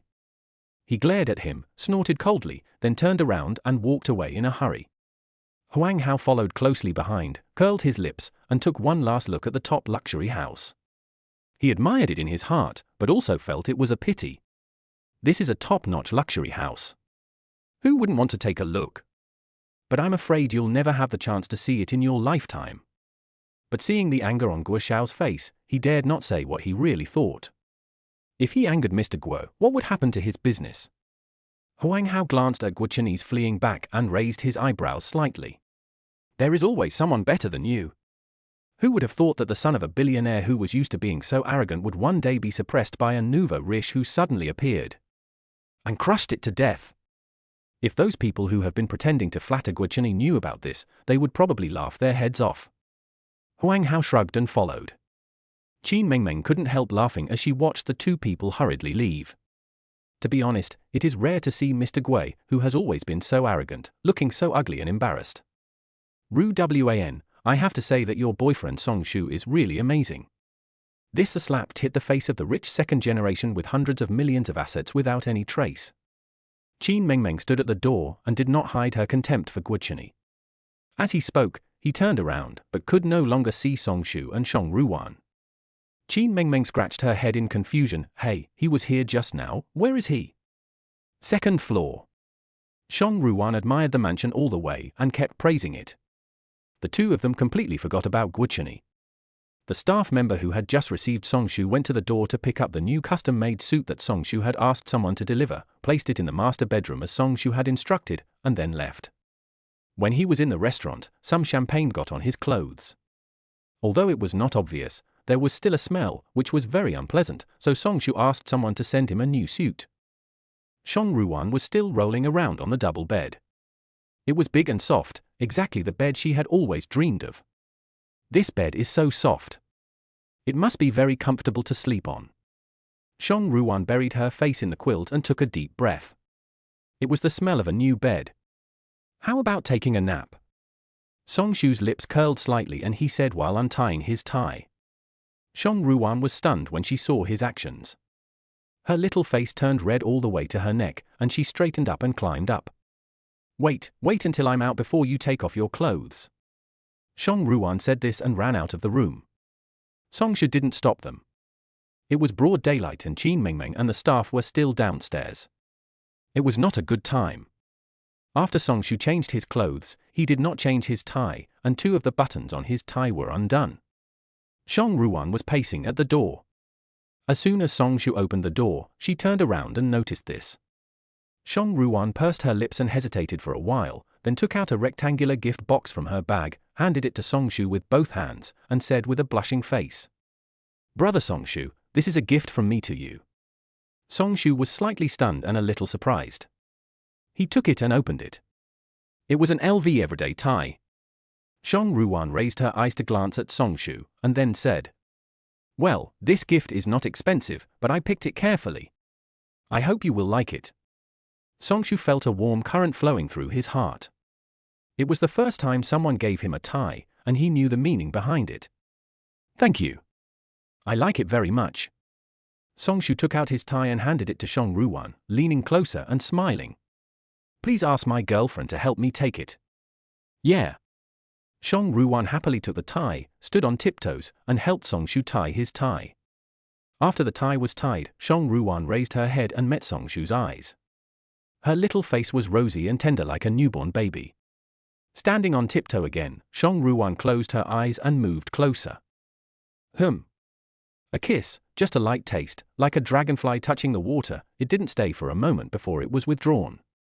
The unique scent of gardenia on Shang Ruwan surrounded the two of them, fresh and sweet. Songshu's heart was shocked, and he stood there for just a second, then he hugged Shang Ruwan around the waist and said teasingly, "Sure, have you learned bad things?" Shang Ruwan lowered her head, and her ears were red in Songshu's eyes. Just when Songshu wanted to develop the situation further, an uninvited guest appeared in a very unpredictable manner, as if he had calculated the time. "I didn't see anything. Just go ahead and pretend I don't exist." Qin Mengmeng stood at the stairs, covering her face with one hand, looking at the two of them through her fingers, with an auntie smile on her face and her head stretched forward. She didn't seem shy at all, but instead seemed to want to see the scene. Shang Ruwan buried her head even lower. Songshu coughed twice in embarrassment and let go of Shang Ruwan's waist. Qin Mengmeng came forward with a smile, took Shang Ruwan's arm, and said with a smile on her face, "Look at your face, it's as red as a monkey's butt. I didn't mean to disturb you. I didn't know you were doing this." Chapter 40 30 Days of Detention? Shang Ruwan became even more embarrassed by what Qin Mengmeng said, so she pushed her and said, "Stop talking." Qin Mengmeng laughed and paused when she saw the tie on Songshu's neck. She said, "So this tie you bought while working as a photographer these days was for your boyfriend? And you lied to me and said it was for Uncle Shang." When Shang Ruwan heard this, she quickly covered Qin Mengmeng's mouth in panic. Qin Mengmeng easily broke free from her restraints. "Why, can't you tell me? What's the matter?" "Songshu told you. She asked me to find her a part-time job as a photographer a few days ago. She worked for several days and went out to buy a tie as soon as she got her salary. It was over $1,000 in total, and I spent all of it on buying ties, and I also put in some living expenses. I thought she bought it for her father, it seems." Shang Ruwan was dissatisfied, pouted her lips, and said, "That's because you didn't agree with me being in a relationship at the time. If I told you that I bought it for brother Songshu, you would definitely stop me." Qin Mengmeng clasped her hands together and bowed to Songshu and Shang Ruwan. "I was wrong. I thought he would play with your feelings. But today it seems that he is not the case. Please forgive me." "No way." Shang Ruwan raised her little face, controlled the smile on her face, and tried hard to make herself look very angry. Qin Mengmeng and Shang Ruwan were arguing and laughing with each other, and it was obvious that they had a very good relationship. Songshu also smiled as he watched the two of them laughing and joking, and touched his tie. "I bought this for myself while working part-time." Songshu muttered to himself, feeling an indescribable warmth in his heart.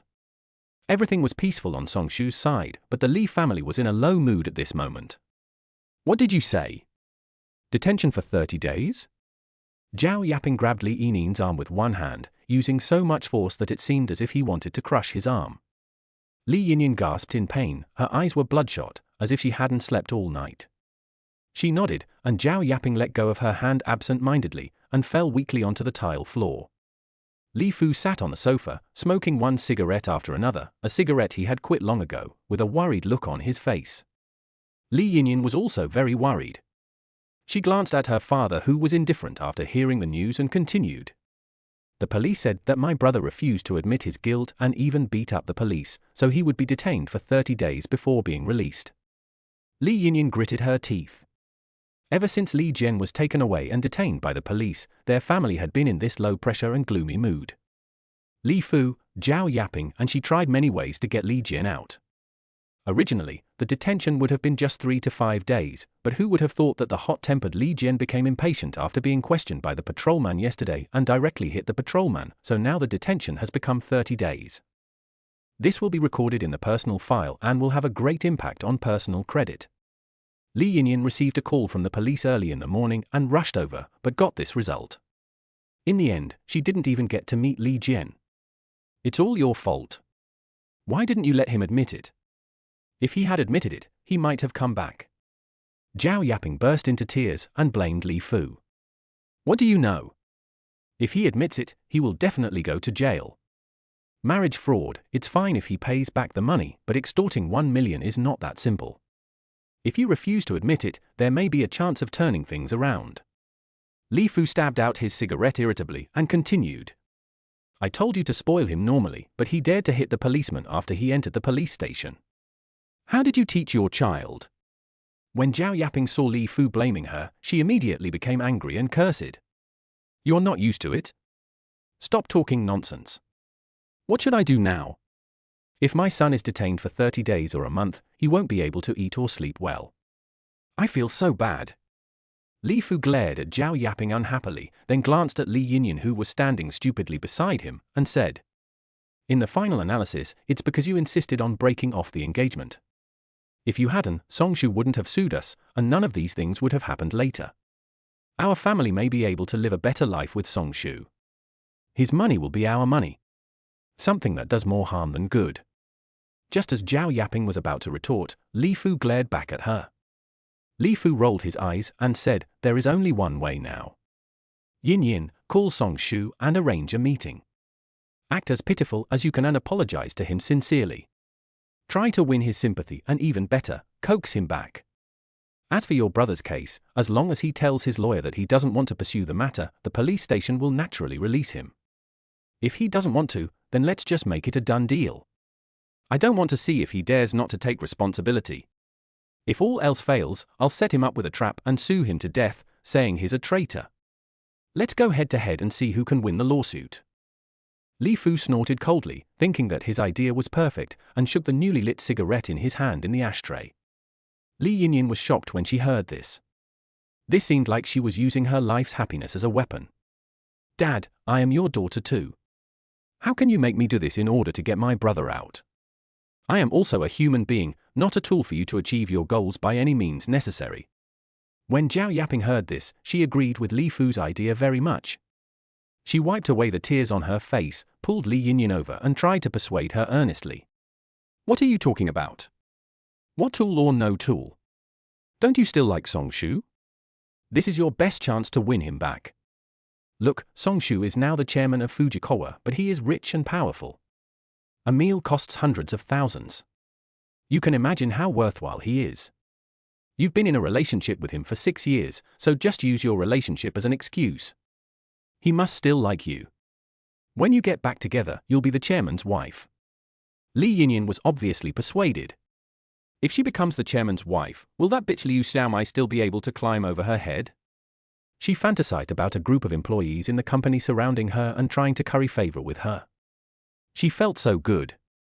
Who stayed and who left depended on her words. Did she still have to endure the ridicule of others in the office? Although there may be a crack in her relationship with Songshu this time, as long as time passes, the crack will heal no matter how big it is. Besides, the relationship between her and Songshu that lasted for 6 years could never be wiped out. Songshu must have been still angry last time, that's why he treated her like that, it must be. Li Yinyan has made up her mind that she must win Songshu back this time. After getting back together with Songshu, she would never listen to Zhao Yaping or Li Fu again. This time, she would stand by Songshu. Li Yinyan thought about it, took out her cell phone and dialed the familiar number. Chapter 41. Can you afford to offend God? Songshu and the other two were still in the villa. Just now, lawyer Lin Xingyang called him and informed him of the latest progress of the case. He also just learned that Li Jian had called the police and was detained for 30 days. As soon as he hung up the phone, his cell phone rang again. It was Li Yinyan calling. As soon as the phone was connected, a small, long and familiar cry was heard. Shu, I'm Yinyan. Li Yinyan choked. Yes, I know. Seeing Song Shu's extremely calm tone, Li Yinyan gritted her teeth and continued with a crying voice. Where are you now? I want to see you. I don't think it's necessary, Song Shu said. Song Shu's cold attitude made Li Yinyan feel cold and her heart ached. She clenched her fists, her eyes full of determination, and said, I know that my family has done something wrong to you, but that was not my intention. I want to talk to you and clear things up, otherwise, I will always feel uncomfortable. After Li Yinyan finished speaking, the other end of the phone was silent for a long time before saying, Okay, I'll send you the address. After saying that, Song Shu hung up the phone and sent the address again. Li Yinyan looked at the address Song Shu sent her, which was the largest villa area in Haicheng. Without giving it any time to think about it, she told her parents that Song Shu agreed to meet her and then returned to her room. She sat in front of a dressing mirror, wiped away the tears in her eyes, and turned them into complacency, sneering. Song Ruan, you dare to snatch it from me without considering your own worth. I am Mrs. Song, and you are not worthy. Li Yinyan wears delicate makeup. Her pretty face with willow eyebrows and charming red lips, coupled with a tube-top dress she carefully selected, immediately revealed her curvy figure. Li Yinyan originally had a pure and lovely appearance, but with a slight change, she immediately became sexy and charming. Although she is not as gentle and graceful as Song Ruan, she also exudes the charm of a mature woman. Temperament and beauty are more eye-catching than pure and lovely appearance. After getting ready, she put on her newly bought 8-centimeter high heels, which immediately made her fair and smooth legs look even longer. Li Yinyan turned back and forth twice in front of the full-length mirror, looked at herself, smiled with satisfaction, and said, Song Shu, I just don't believe it. After 6 years of relying on each other, you can just let go of it. You are mine. Zhao Yaping and Li Fu were also dressed very neatly, and Li Fu even wore a suit which was a rare sight for him. The destination was in the villa area. Although no one knew why Song Shu was there, it was undoubtedly a gathering place for wealthy and powerful people in the upper class. Even if they went there to ask for help, they had to save face. Although Li Yinyan acted pitiful, her methods were still a little weak. They also planned to follow her? What if Li Yinyan lost her temper and failed to apologize?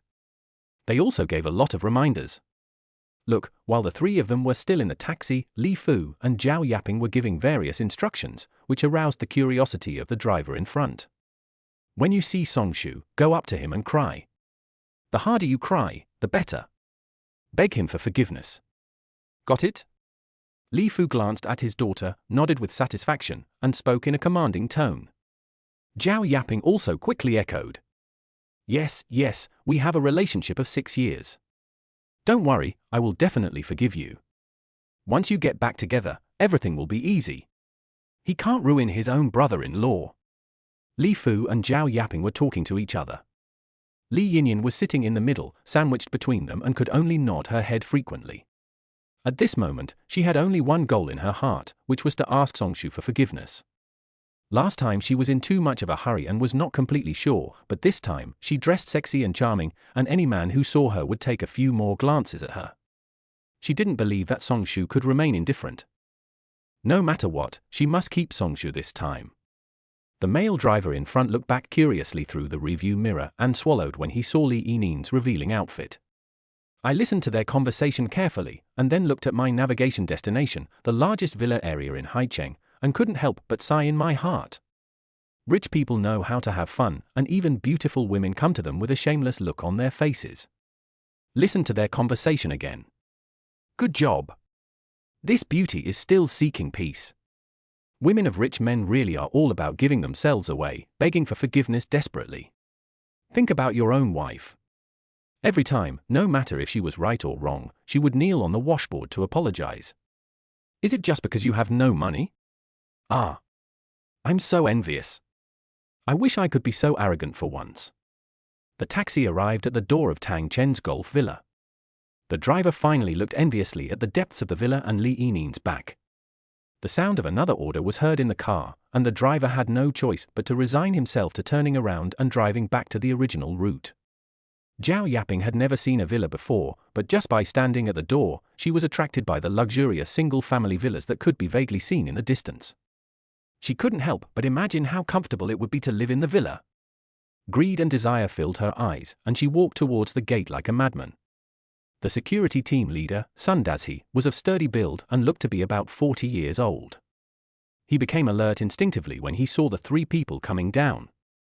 He has worked as a security guard in this villa area for decades and was eventually promoted to the position of team leader among many security guards of the same period. He does have the most basic ability to judge people. Zhao Yaping and Li Yinyan were wearing heavy makeup, and Li Fu looked aggressive. These three people looked like they were here to cause trouble and were not good people. Sun Dazhi has seen many people like this. Every family has a few poor relatives, and there are many people who come to visit others when they see that they have become rich. Sun Dazhi stopped Zhao Yaping, who was about to go in, and after thinking for a while, he said politely, "If you are not the owner, you cannot go in." Zhao Yaping was stopped and instantly became unhappy. She felt that the security guard looked down on her and stopped her, so she started to curse. "Open your dog eyes and take a good look. I am hired by your owners. I am just a group of security guards. How dare you block my way? Who gave you the courage?" Zhao Yaping stood with her hands on her hips. She looked down on security guards the most and felt she was superior to them. She glared at Sun Dazhi with a look of contempt on her face. She was actually not sure whether Song Shu was the owner of this place, but the security guard had said that non-owners were not allowed to enter. Since Song Shu asked them to meet here, he must be the owner of this place. Song Shu, this little beast, even had enough money to buy a villa, but he still sued them, asked them to pay back the money, and let the police arrest Li Jian. He is so petty and scheming. Li Fu also strode forward, put his hands behind his back, pretended to be mature, and said, "Humph, I advise you to get out of the way quickly. Your landlord is my future son-in-law. The landlord is God. Can you afford to offend God? Believe it or not, I will file a complaint against you and make you all lose your jobs." Chapter 42. There is always something hateful about pitiful people. Sun Dazhi rolled his eyes inwardly and ignored their threats. If he really let them in without the owner's consent, he would really lose his job. Tang Chen has its own rules. No one can be let in without the owner's personal approval. Even if they are allowed in, they must be accompanied by a security guard until the owner personally approves. Otherwise, who knows if someone will impersonate you? Seeing their disbelief, Zhao Yaping became furious and pointed at Sun Dazhi and started to curse. "What the hell are you doing, Tang Chen? You ignore God's words and chase him away. Don't you want to continue working here?" As she spoke, Zhao Yaping rolled up her sleeves and wanted to rush forward. Fortunately, Li Yinyan behind her grabbed Zhao Yaping and said with shame, "Mom, this is a villa area, not an ordinary community. You can't break in. They can only let us in if the owner agrees. Otherwise, it will affect public security and they will really call the police." Zhao Yaping's face turned red and blue after hearing what Li Yinyan said. She felt ashamed but was too embarrassed to admit it. In order to hide his embarrassment, he changed his tone and blamed Li Yinyan. "It's all your fault. You're more likely to cause trouble than to help. I told you to call Song Shu first to let him know we've arrived, but why didn't you call him right away?" As he spoke, he pinched Li Yinyan hard, causing her to scream in pain, then he glared at the security guard at the door. Li Yinyan was picked up by the staff arranged by Song Shu, followed closely by Zhao Yaping and Li Fu. Before leaving, the two men did not forget to threaten and scold the security guard at the door. The security guards had never been scolded for no reason before, and the scolding was so ugly that they were very angry. Sun Dazhi frowned and originally planned to go there himself. After all, these people did not look like good people. But after thinking about it, he took 2 security guards with him and followed them. He had been in the villa area for many years and had seen many nouveau rich and wealthy people, as well as many people who came to cause trouble. This could be considered as a foresight. It would be better to bring more people with him so that if things got chaotic, it would be easier to control the situation. This is different from an ordinary community, it's full of important figures. If things get out of hand and something happens, in the end, it will be the security guards who will take the blame. Sun Dazhi has to prepare more. As early as in the car, Zhao Yaping and Li Fu found out from their conversation that Song Shu had bought a villa here. "It's the king of the building here. I feel so jealous and regretful. If they didn't force Song Shu to cancel the engagement, then this villa would be theirs." Zhao Yaping also fantasized about the scene where the house would be named after Li Yinyan and Li Jian and their family would live in it. Once they arrived at their destination, Zhao Yaping and Li Fu looked at the 6-acre villa and felt even more regretful, as if they had missed out on hundreds of millions. But more of it is anger. Songshu is obviously so rich that he can even afford this villa, so why is he still holding on to that 1 million? They immediately felt that Songshu did it on purpose, was cruel and ruthless, and was deliberately taking revenge on their family. After Songshu took Shang Ruan and Qi Mengmeng to visit the large villa, they went downstairs and saw 3 people from afar, walking towards the main entrance in a hurry. When Songshu saw Zhao Yaping and Li Fu following Li Yinyan, his brows instantly frowned. Only after Li Yinyan begged him did he agree to see her again, but he did not agree to see Zhao Yaping and Li Fu. When he thought about how the 2 of them had forced him to break up with Li Yinyan, one asking him to increase the bride price, and the other deliberately trying to blackmail him when she saw him driving a luxury car, he realized that these 2 people were truly a nest of snakes and rats. He felt disgusted when he saw them. Shang Ruan knew that Li Yinyan was coming because she was next to Songshu when he called, and Songshu also specifically asked for her opinion. She felt that, after all, Li Yinyan and Songshu had been in a relationship for 6 years, so they should make it clear. Although she felt uncomfortable, seeing that Li Yinyan was ready to commit suicide if they didn't meet and talk things out that day, she thought it would be better to talk things out as soon as possible so that she could get rid of this troublesome family. As soon as Zhao Yaping saw Songshu, her anger soared on the spot, and she wanted to step forward and ask Songshu why he let the police take her son away. But she forgot that this was entirely their own fault. The patrol police arrested Li Jian because they suspected him of extortion through the recording in the dashcam video. But they are not the kind of people who would find problems in themselves. Before Zhao Yaping even came close, she yelled at Songshu. "Songshu, you bastard, why did you cause my son to be detained? Return my son to me immediately." Zhao Yaping lost her mind when she thought of her beloved son Li Jian still suffering in the police station. 10 minutes ago, she was still instructing Li Yinyan on how to apologize, but she started cursing excitedly first. Li Fu on the side glared at her fiercely, feeling very contemptuous in his heart. How could this street shrew be so impatient? Li Fu stepped forward quickly and raised his hand fiercely in front of everyone. Bang! A crisp slap was heard, and Zhao Yaping couldn't withstand the sudden gravity and fell directly to the ground. Everyone was stunned by his sudden action. Li Fu was furious and shouted, "Watch your mouth, what are you saying? You have no brains." Then, Li Fu smiled at Songshu again and continued to scold Zhao Yaping. "This is our future son-in-law. If you want to drive him away, I will be the first one to disagree. Such a good son-in-law saved my life, you ungrateful bastard." Songshu saw through Li Fu's tricks, sneered, and raised his eyebrows slightly. "Good job." Li Fu really cleared himself of the matter, as if his words and actions of agreeing with Zhao Yaping in forcing him to break up, clamoring not to return the money, and advocating for a fraud were not what he intended to do. "This is a deliberate torture in front of me." Li Fu glanced at Li Yinyan, who was standing there in a daze. Li Yinyan immediately came back to her senses and walked quickly toward Songshu in her high heels. Songshu saw her. She was different from before. Today she wore a mature and thick makeup, and a tube-top miniskirt that she had never worn before. She was dressed seductively and showed her charm. The elegant temperament she had before was gone, replaced by a vulgar air, and her eyes were filled with an unconcealable utilitarianism. Songshu couldn't help but feel a little sorry for her. It seemed that Li Yinyan's whole life was controlled and dominated by Zhao Yaping and Li Fu. But there must be something hateful about pitiful people. Li Yinyan's silent agreement at that time and her current look of wanting to marry him and become a rich lady made him feel sick. The love he had when they were in love was gone in his eyes, replaced by full of indifference. As soon as Li Yinyan walked in front of Songshu, she twisted her ankle and rushed toward Songshu. Chapter 43 Li Yinyan, take care of yourself.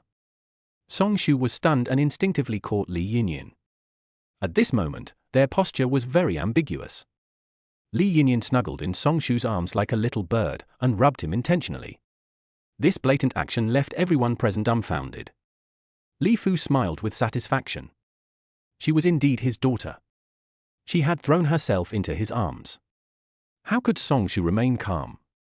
Zhao Yaping angrily got up from the ground, and when she saw Songshu hugging her daughter, her heart instantly filled with joy. My daughter did the right thing. If she seduces me like this, which man can control himself? Songshu will still go back to his daughter obediently. This villa is not his own home. What does the lawyer's letter have to do with him? Song Ruan's eyes widened. She was still here, so what was wrong with Li Yinyin? She started to seduce him right in front of her? They had obviously broken up, right? Could it be that old love will rekindle? Song Ruan couldn't help feeling a little jealous. Qin Mengmeng, who was behind him, was surprised to see this scene. It was the first time she saw such a shameless behavior. She couldn't help but sigh that this woman's shamelessness was comparable to the Great Wall. Li Yinyin fluttered her eyelashes, blinked her eyes, looked at Songshu pitifully, and murmured. Songshu, I was wrong before, but those were not my intentions. You know that. Please forgive me. And don't you want to marry me? I agree, and my parents agree too. No need to worry about adding a dowry, just add my name to the villa. It's big enough for our family of 5 anyway. These words were too harsh. Song Ruan, who was standing by, was a little shocked at Li Yinin's purpose after hearing them. I couldn't believe that these words actually came out of her mouth. Does this sound like a way to talk things out? From what they said, it felt like Songshu was being unreasonable, so they had no choice but to compromise and agree. Should Songshu bow 90 degrees to thank them for their agreement? What's even more unreasonable is that she wants to put Li Yinin's name on the villa, and she wants to move in with her family after marriage. Even Qin Mengmeng behind him couldn't help but shake her head and complained, "This is the first time I've seen someone so shameless." The voice was very small, but Li Yinyin heard it. Li Yinyin pursed her nose, tears instantly falling down. She held Songshu's hand tighter, and said coquettishly in a crying voice, "Shatilda, since our family has agreed, I also have a share of this house, so let's kick these 2 irrelevant people out." The voice is soft and sticky, like a white feather, frivolous and provocative, making the listener feel numb. Li Yinyin showed a smug look on her face. In the past, every time she acted like this, Songshu would listen to her and do what she said. She firmly believed that this time would be the same. After hearing this, Li Fu and Zhao Yaping nodded proudly, thinking that their daughter had done a great job. Who can resist this little woman's coquetry? Songshu frowned in annoyance and pushed Li Yinyin away. She staggered and fell backwards. If it were in the past, Songshu had feelings for Li Yinyin, and once she started to act coquettishly, Songshu might not be able to resist and would blindly agree to all her requests. But things are different now. In his eyes, everything Li Yinyin did and said was the result of greed. As it turns out, this is indeed the case. Li Yinyin was surprised at Songshu's indifference. She fell to the ground. Because her skirt was too short and it was a chest-hugging skirt, it was inevitably not very decent. Songshu took off his suit jacket and threw it to Li Yinyin to cover the exposed areas. Li Yinyin has become so shameless now that Songshu can't stand it, but he is helpless. He sighs heavily and says, "Li Yinyin, go back. There is no chance for us, face the facts. I have done my best for your family. Either pay the money back or go to jail. You and your family can take care of yourselves." Li Yinyin grabbed the coat that Songshu had thrown away, which still had his body temperature and smell. She felt that Songshu still cared about her and simply ignored his indifference. She cried even louder, tears streaming down her face, and I felt so sorry for her. He shook his head repeatedly with a little panic, and said in a hurried voice, "No, I won't go back. That money was your betrothal gift to marry me. I don't want to pay it back. I don't want it." Songshu shook his head and didn't intend to say anything more. He took Song Ruan's hand and walked towards the door. There is a private restaurant in Tangchen that only serves high-end residents of Tangchen District E. They were originally planning to eat there. Seeing Songshu and the other 2 getting ready to get in the car without even looking back, Zhao Yaping was really anxious this time. Zhao Yaping ran forward in 2 or 3 steps and was about to stop Songshu, but she missed a step and was accidentally tripped by the calf of Li Yinyin, who was lying beside her. Oops! With 2 screams, Zhao Yaping fell to the ground. Before she could cover her aching knee, she saw Songshu walking around her and grabbed Songshu's leg with her hand. This scene shocked everyone. This is what it means to hold someone's thigh. Zhao Yaping was in a state of disgrace after falling down twice, and her light yellow dress was somewhat torn, but she still refused to let go and said, "Songshu, we have lowered our requirements. What else do you want? Just adding a name. That's not too much. You have so much money now, are you still afraid of adding a name?" Also, my son, if you hadn't reported us, Li Jian wouldn't have been arrested by the police. You must bring him back to me today. Song Ruwan couldn't bear to watch this anymore. She was afraid that Zhao Yaping would do something to hurt others. She stretched out her arms to protect Song Shu. Her face sank and she looked very unhappy. Aunt Zhao, can you please have some shame and stop disturbing Brother Song Shu's life? And this is not lowering your standards at all. It's obvious that you are just changing your tactics. Seeing that Brother Song Shu is rich, you want to marry into a wealthy family and continue to squeeze money from the inside. Your ugly face of seeking money above all else has long been exposed. Do you really think we can't see it? Li Jian obviously brought this upon himself. How can it be Brother Song Shu's fault? Don't you know what you have done? Even though her fig leaf was exposed, Zhao Yaping did not blush, but was so angry that her teeth chattered. She crawled up from the ground in a panic, staring at Song Ruwan with a horrible madness and bloodthirstiness. You little bitch, it's not your turn to speak here, just shut up right there. Zhao Yaping's eyes were red and she reached out to hit Song Ruwan. Song Shu was quick-witted and quick-handed. He hugged Song Ruwan and pulled her back, thus avoiding Zhao Yaping's crazy attack. Sun Dazhi and two security guards who had just arrived felt a chill down their spines when they saw this, and hurried forward to grab Zhao Yaping. Sun Dazhi spoke a few more words into the walkie-talkie he was carrying, and in just a moment, the nearest patrol security guard arrived here and stopped Li Fu and Li Yinyin. Only then did Sun Dazhi feel relieved. Song Shu is Tang Chen's largest owner. What if something happens? Not to mention whether they can keep their jobs. If Tang Chen's reputation is damaged by this, the real estate boss behind him might just kill him. Zhao Yaping was still waving her arms and legs like a madman, trying to escape from the security guard's obstruction. Ah, Song Shu, don't leave. You haven't taken my son out of the police station yet. You are not allowed to leave. Zhao Yaping screamed like crazy. The scene was in chaos. But even in chaos, there will be loopholes. Chapter 44 I Will Never Let You Go. Li Yinyin was the one who crawled out from the loophole. She was wearing the suit jacket given by Song Shu, her hair was messy, her eyes were tearful, and her makeup was a mess. She grabbed Song Shu's clothes tightly and cried. Shu, I know you still love me. My parents have agreed to our marriage, and I have apologized. Why don't you forgive me? It's because of her, right? Li Yinyin immediately pointed at Song Ruwan, her eyes wide open. Song Ruwan, you little bitch who took advantage of the situation, you are shameless. It's all because of you, otherwise I would have been Mrs. Song long ago. I should have been the one standing next to Song Shu today and came to the mansion. I am the one who is going to marry Song Shu, I am Mrs. Song, I am. At this time, Li Yinyin had been influenced by Zhao Yaping and became like a shrew in the market. She glared at Song Ruwan fiercely, her eyes filled with overwhelming hatred and endless jealousy, but without a single bit of remorse. Seeing her like this, Song Shu felt heartbroken. He no longer had any sympathy for Li Yinyin, and his initial love and passion had been exhausted. Since when did it disappear? Song Shu thought that it was probably on a cold winter night when he was working as a part-time driver in the middle of the night to save money to marry Li Yinyin. Li Yinyin called and said she wanted to eat watermelon, so he ran all over the city and finally found a watermelon. Li Yinyin turned around and gave the food to Li Jian and Zhao Yaping. Then he realized that it was not Li Yinyin who wanted to eat it, but those two people. Song Shu felt pained inside, but he didn't care. However, they sent him away without even giving him a drink of water. Later, Li Fu became seriously ill and needed a bone marrow transplant. Li Jian was unwilling to take care of Li Fu. He gave money and worked hard, but they embezzled the money and asked him to pay a dowry of 500,000 yuan. Finally, we saw him driving a luxury car, doing fraud and extortion. Thinking of all these, Song Shu's eyes became colder. Now that things have come to this, Li Yinyin says she wants to marry me. Oh.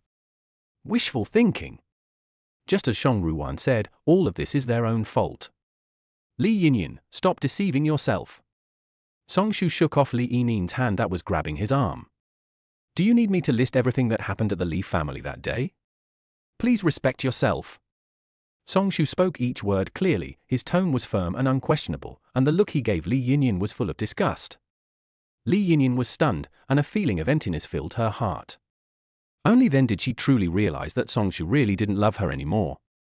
Did she really do something wrong? But she was doing everything according to her parents' instructions, so how could it be wrong? Songshu no longer paid attention to this crazy family and got in the car. The staff also got in the car soon after. As soon as the car started, an extremely sharp voice sounded behind him. "Songshu, if you have the guts, I will never let you go." Li Fu, who had been a bystander from beginning to end, finally couldn't help but speak. He pointed at Songshu in the car with a fierce tone. Seeing the car going farther and farther away, it was not known whether Songshu heard it or not, and he did not make any reaction. It seemed that his ruthlessness had no place to exert its force, as if it was hitting cotton, soft and powerless. This makes people even more angry. Li Fu stamped his feet in anger, and could only watch the car Songshu was riding in disappear before his eyes. Li Fu, Zhao Yaping, and Li Yinyan were driven out of the villa area by Sun Dazhi and other security guards. Zhao Yaping was indignant and stood at the door making a scene, pointing at the security team leader Sun Dazhi and starting to curse him. In the end, he shut up only after Li Fu yelled at him. But when Zhao Yaping thought of her son still in the police station, she burst into tears and squatted on one side of the villa area, unwilling to leave. Li Yinyan was the same. She felt heartbroken when she thought of Songshu's disgusted look when he pushed her away. She pulled Zhao Yaping's sleeve and cried, "Mom, what do you think I should do? Songshu doesn't want me anymore, but I should be Mrs. Song. Those Hermes bags that Songshu bought for Shang Ruan should be mine, and I should also have a share of this villa." Zhao Yaping was already in a bad mood, and when Li Yinyan pulled her, she became even more upset. She wiped away her tears, slapped Li Yinin's hand away, pointed at her and blamed her. "You useless thing, I told you to seduce him, I told you to act pitiful and beg him, what did you get out of it?" "Pooh!" Zhao Yaping spat in disgust. "Okay, stop arguing." Li Fu impatiently put out the cigarette in his hand. "Why the hell are you so angry, you old man? You just hit me, and I haven't settled the score with you yet." Zhao Yaping had never been beaten by her own parents, but she had been beaten several times by Li Fu in the past few days. She was almost furious, and the more she thought about it, the angrier she became. But she didn't dare to fight back. She was obviously no match for Li Fu, so she could only vent her anger verbally. "What are you yelling about?" Li Fu spat, thought for a moment, and then said fiercely, "Let's wait here today. I won't believe it if Songshu comes out to stop him." Li Yinyan sobbed and wiped her tears, puzzled. "Wait for him? Why wait for him? He just said that. He won't forgive me. I have to pay you back." Li Fu did not answer her question. Now not only Li Yinyan and Zhao Yaping didn't know what to do, but he was the same. No matter how he thought about it, he was unwilling to sell the house he had finally bought and return the money to Songshu. But Li Jian is still in the police station, and the lawyer's letter also states a time limit. If he doesn't think of a solution, Li Jian might not even be released and will go straight to jail. Then he might also end up in jail. For the money, it's not worth it. But he was never willing to compromise and pay back the money until the last moment. Now he could only give it a try and thought that as long as he could see Songshu again, everything would be fine. He definitely couldn't kneel down and beg for mercy, but he could convince Li Yinyan to do it. Is it okay to beg for mercy and kowtow? Although he thought so, Li Fu was very unsure. He regretted it so much. Why did he listen to Zhao Yaping and Li Jian and drive Songshu away? Li Fu smoked one cigarette after another, feeling extremely worried. At this moment, a strange yet familiar voice called him. "Li Fu?" I saw a middle-aged man with a briefcase, a big belly, and a short stature. He pushed his black-framed glasses with a hint of uncertainty in his eyes. Li Fu turned around and saw the man coming out of the villa area. He squinted his eyes in confusion and tried hard to recall, but he couldn't figure out who the person in front of him was. Zhao Yaping, on the other hand, looked back and forth at the man in front of her in surprise. Memories flooded into her mind, and she slapped her thigh and said happily, "Kui Das Han." When Kui Das Han saw Zhao Yaping called out his name first, his eyes lit up and his face inexplicably turned red. He coughed twice and nodded. Li Fu then realized that Kui Das Han was an old high school classmate of his and Zhao Yaping, but because he had changed so much, he was unable to react for a while. I remember that although he was not tall in high school, he was very thin and had some muscles. Now he has become a middle-aged greasy man with a big belly. Fortunately, Zhao Yaping could recognize him. Li Fu didn't recognize them, and Kui Dashan didn't feel embarrassed. He shook hands with Li Fu and Zhao Yaping and said with a smile, "I didn't expect that after all these years, Yaping is still so beautiful. Which woman doesn't he like to be praised for her beauty?" Zhao Yaping was immediately delighted. Regardless of whether the other party was sincere or just being polite, I admitted it sincerely and without hesitation. The two of them started chatting with each other. Li Fu on the side thought of something, interrupted the conversation and asked, "Dashan, how did you get out of Tangchen Golf Villa district? Do you live here?" Kui Dashan waved his hand and said, "I can't even afford a toilet in the house here. I was handling a client's case and just came out of the client's villa." Li Fu looked like he had heard some great news, his face full of joy. He glanced up and down at Kui Dashan's suit. Although it didn't fit him well, it was obvious that it was not a cheap suit worth a few $100s. He quickly asked, "Case? Are you a lawyer?" Kui Dashan didn't understand and said blankly, "Yes. I have been practicing law for more than 10 years. After saying that, Kui Dashan took out a business card from his pocket and handed it to Li Fu and Zhao Yaping. When his fingers touched Zhao Yaping's hand, he was obviously stunned for a moment, but his smile only grew bigger. Li Fu has always been scheming, and he saw this reaction clearly. But he didn't say it out loud. When he looked at the words Lawyer Kui Dashan on the business card, his pupils shrank noticeably. A perfect plan, rising from the heart. Chapter 45, I'll Take Your House. 3 days later, Haicheng Hotel. Kui Dashan sat in the middle, with Li Jian sitting on his right, Li Fu sitting on his left, followed by Zhao Yaping and Li Yinyin. "Jenna, why don't you give your Uncle Dashan a toast? The fact that you were able to come out early this time is all thanks to your Uncle Dashan. If it weren't for his help, you wouldn't know how long you would have to sit here. Come on, fill up the wine." After Li Fu toasted Kui Dashan with a flattering smile, he hurriedly urged his son to toast as well. Li Jian finally reacted belatedly, filled his glass with wine, and filled Kui Dashan's glass with wine. He picked up the glass, said the same old words of thanks, and drank it all in one gulp. Kui Dashan had a slightly tipsy face and was smiling from ear to ear.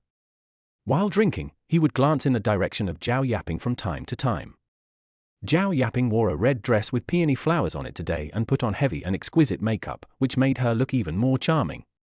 Although she is already in her 40s, she still has her charm, and when she dresses up carefully, she has a unique sexy beauty of a middle-aged woman. His gestures and movements were no longer as carefree as before, and became somewhat shy and pretentious. The unnatural glance and smile, even the somewhat shy look, were obviously intentional, but it did not affect Zhao Yaping's charm. Li Fu narrowed his eyes, quickly gave up his seat, and urged Zhao Yaping to sit on the left side of Kui Dashan. "Yaping, you should also give a toast to Dashan and thank him. Aren't you the one who is most worried about Jenna?" Li Fu smiled, handed Zhao Yaping another glass of wine, blinked and winked. Zhao Yaping picked up the wine and stood up in her high heels. She didn't stand firmly and almost fell. Kui Dashan, who was standing by, was quick to reach out and support her. One held her waist and the other put his hand on her shoulder. Just as Zhao Yaping stood firm, the two men quickly let go, and the blush on their faces gradually rose to both sides of her cheeks. Li Fu's expression changed obviously, but at this moment, Kui Dashan still had the warmth of the former goddess in his hands, so he had no time to pay attention to the changes in Li Fu's expression. You know, in high school, Zhao Yaping was the most beautiful girl in their class. She was pure and beautiful when she was young, but she was the object of his secret love for many years. Not only him, many classmates in the class had fantasies about her. When we met at the gate of Tang Chen's villa that day, although Zhao Yaping's face showed some traces of time, she also had a mature sexiness. He was so excited that he couldn't express it in words when he remembered the secret love he had hidden for many years. But Li Fu was standing next to Zhao Yaping, and he was not sure about the relationship between Li Fu and her. Fearing unnecessary misunderstandings, he pretended to recognize Li Fu first. Unexpectedly, Zhao Yaping recognized him first. This made the unanswered secret love in his heart gradually magnify, and he felt itchy and wanted to find a result. It was also because of Zhao Yaping's crying and face that they helped to rescue Li Jian. "Dashan, thank you so much. If it weren't for you, I don't know what I would do." After Zhao Yaping drank a glass of wine, her face began to turn red, perhaps because of shyness or the effect of the alcohol. She took Kui Dashan's hand with a crying voice and rubbed it in her hand deliberately. Kui Dashan was stunned, but instead of resisting, he smiled even more happily. Maybe it was because she had been drinking. Zhao Yaping stopped pretending and ran to Li Jian again, holding his hand, and burst into tears. My son, you have suffered a lot. Look, you have lost weight. Come on, eat more. As he spoke, he began to put food into Li Jian's bowl, then said angrily with a crying voice. It's all because of Songshu. It's all because of him. He wants to kill us all. What can we do? Zhao Yaping was crying like a pear blossom in the rain. She staggered and fell into Kui Dashan's arms again. Kui Dashan took the opportunity to embrace her, his heart beating wildly and his breathing becoming noticeably faster. I don't know if it was intentional, but Zhao Yaping cried even harder. She rolled over and almost lay on Kui Dashan's body, crying. 1 million. He forced our family to pay him back 1 million, but that was clearly given to us by him. What should we do? There are only a few days left. Where can we get so much money? Son, it's because Mom is incompetent, has no money, and was deceived by that villain Songshu, otherwise it wouldn't have come to this point. Zhao Yaping seemed to be drunk, but also seemed to be sober. The logic between her words was clear, and it was not like what a drunk person could say smoothly. But Kui Dashan didn't notice any of this and just thought she was drunk. Holding the goddess whom he had dreamed of in his youth in his arms, he felt very happy and thought that fate had been kind to him and that it had allowed him to make up for the regrets of his youth. Seeing that Kui Dashan still didn't speak, Zhao Yaping cried even louder and almost buried her entire face in Kui Dashan's chest. What if you don't have 1 million? As she said this, she pushed Kui Dashan away, holding Li Jian firmly and said, Mom will go to jail for you then.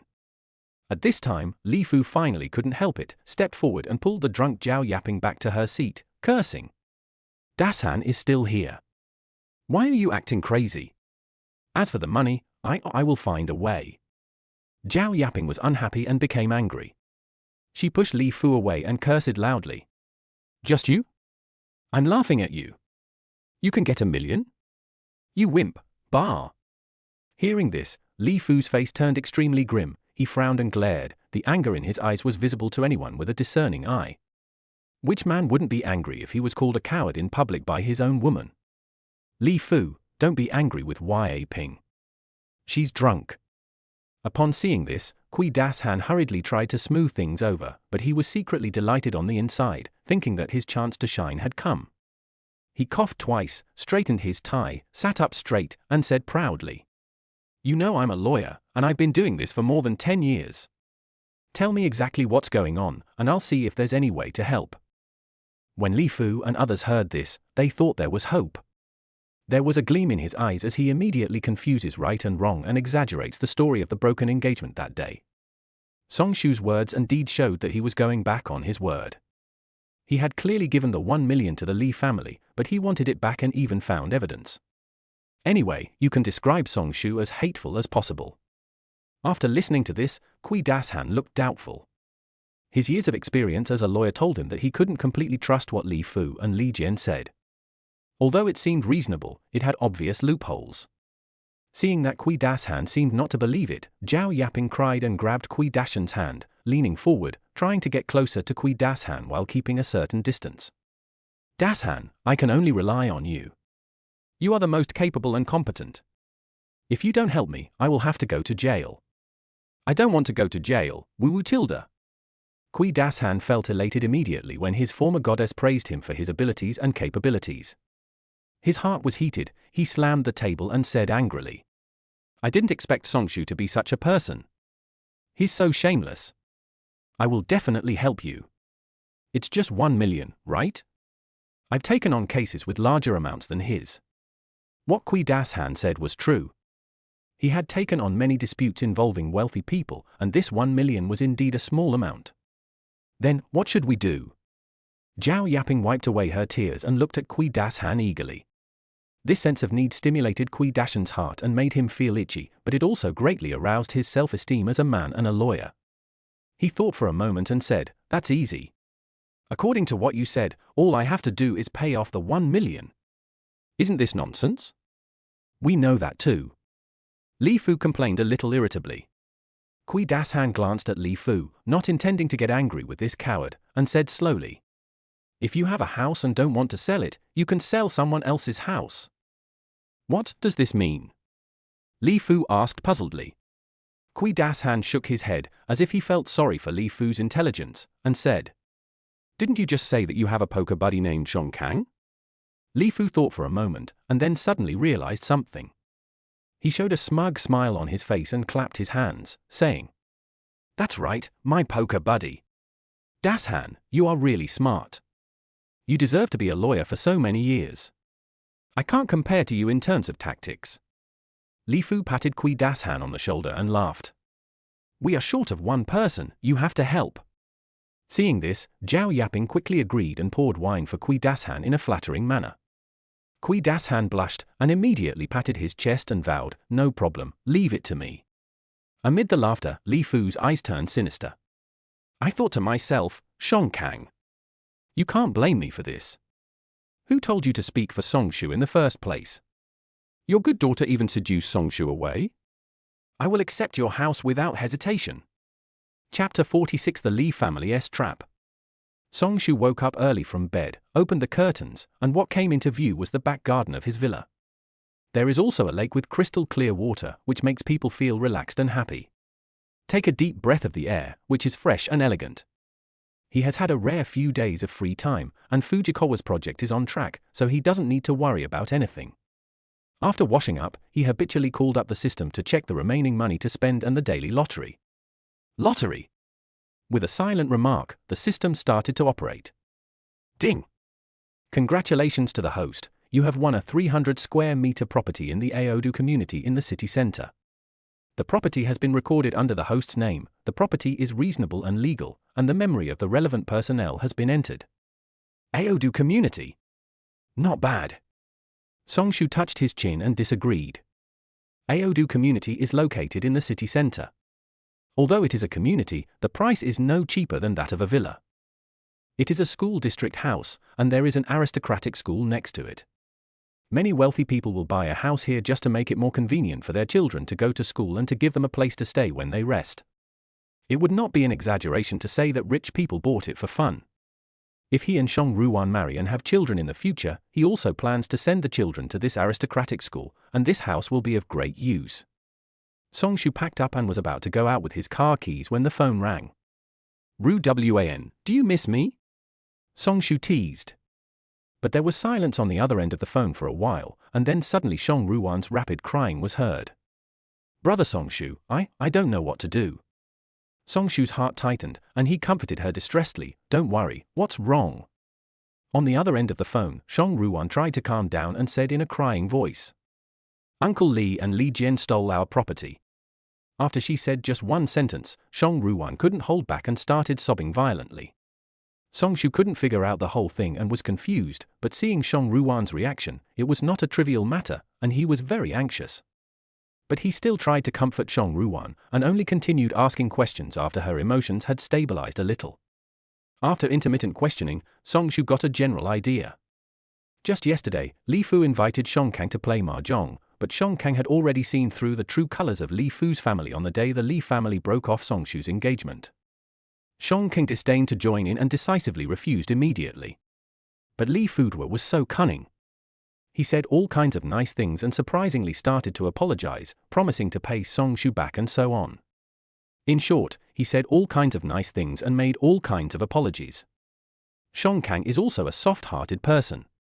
After all, he and Li Fu have been playing cards together for many years. Li Fu is never stingy at the card table and his card quality is also good. Seeing that Li Fu was sincere in his efforts to mend his ways and that he was planning to sell his house to pay back Songshu, and that he hadn't played cards for a long time and was indeed feeling a little itchy, he agreed. He never thought that by agreeing, he would fall into the trap designed in advance by Li Fu and Li Jian. He underestimated Li Fu's viciousness and never thought that Li Fu would set his sights on him. Shong Kang was invited by Li Fu to his home. Besides Li Fu and Li Jian, there was also a middle-aged man with a beer belly playing mahjong together.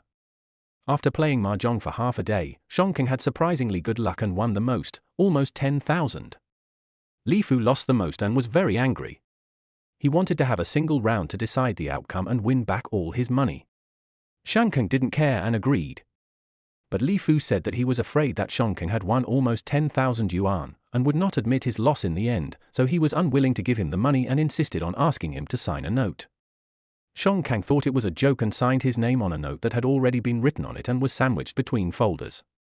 If he had looked carefully, he would have seen several pieces of paper beneath the note. But Shankang was careless and didn't care about these things at all. One round decides the outcome. Strangely enough, in the last round, Li Fu, Li Jian and another middle-aged man seemed to know each other's cards and blocked Shankang's cards all the way. As expected, in the end, Shankang lost. He didn't care about these things. After all, even if he lost the money to Li Fu and others, he wouldn't lose anything. But this morning, before dawn, they were driven out of their house. After reporting to the police, the constable quickly confirmed the situation and actually gave the news that their house had been sold. With the help of the constable, they found the middleman who was selling the house, and after asking about the situation, they saw the house transfer contract. Shankang finally understood that he had been deceived by Li Fu and Li Jian. Below the note signed yesterday was a blue printed paper and the house transfer contract that had been reviewed and approved by a lawyer. All the transfer processes can be said to be legal and compliant, and there is no loophole at all. Shankang was at a loss. He had no evidence to report to the police, and he wanted to make a scene, but the transfer process was legal. Where could he go? Li family? But the Li family's house was deserted, and the 4 members of the family were not at home at all. Where should they go to find them? They have completely lost their way and their home. What's the difference between them and wandering the streets? Shang Ruan was originally staying at the school. She received a call from home early in the morning and hurried home. Seeing her parents standing on the side of the road carrying large and small bags, at a loss, her heart felt like it was being pricked by needles. Although her family and the Li family did not have a particularly close relationship, they had known each other for decades, and she and Li Jian grew up together. Li Jian is 3 years older than her. Although he sometimes does things in an extreme way, Shang Ruan has never thought that they would be so cruel to her family. Shang Ruan was really at a loss. The first figure that flashed in her mind was Songshu. She wanted to hear Songshu's voice, which would make her feel much more at ease. The person on the other end of the phone told the whole story in a halting manner, crying uncontrollably. Songshu was worried and distressed, and asked, "Are your parents around now?" Shang Ruan sobbed for a while and said, "No, I took them to the hotel and settled them down first. I stayed outside by myself." Shang Ruan understood that her parents might feel worse than she did, especially her father. She could see that her father felt very guilty, and although her mother did not blame her father, she also cried a lot. The house is their route for standing firm in Haicheng. In order to buy this house, they worked hard and saved money for many years. Finally, their lives improved a little, they bought a house and settled down. But now the roots are gone, and we have returned to the time before liberation. Ask them to accept their fate? This is so cruel. Shang Ruan didn't know how to comfort her parents, so she could only take them to a hotel and then run out to call Songshu.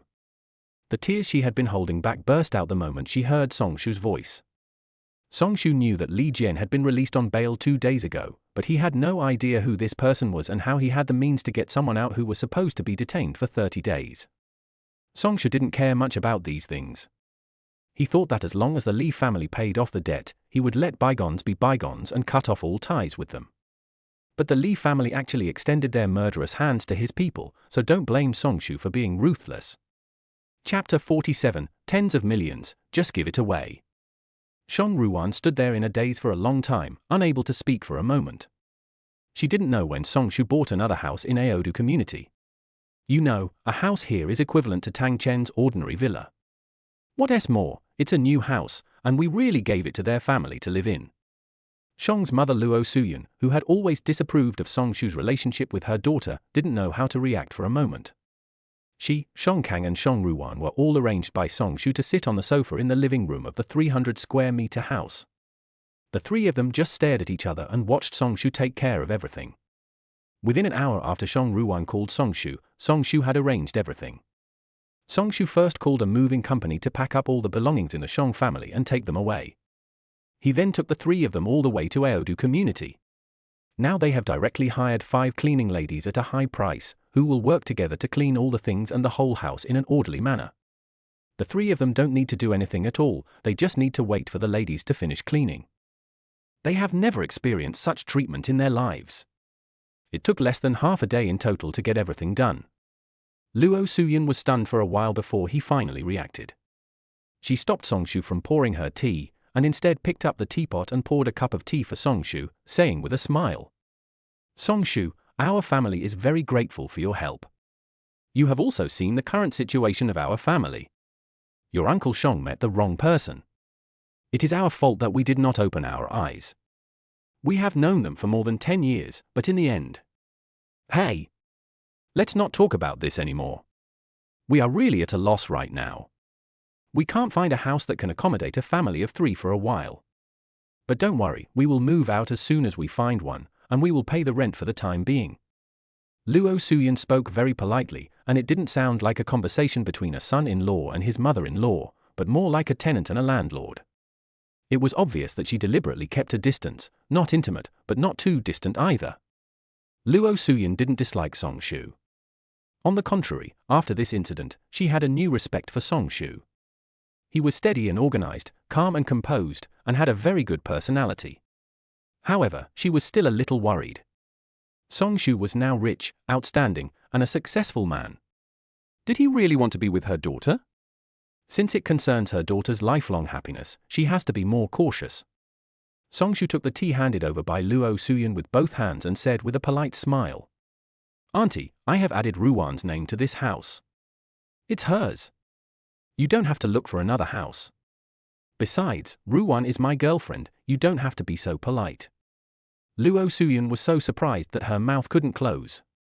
Only then did she look around carefully at the 300 square meter house.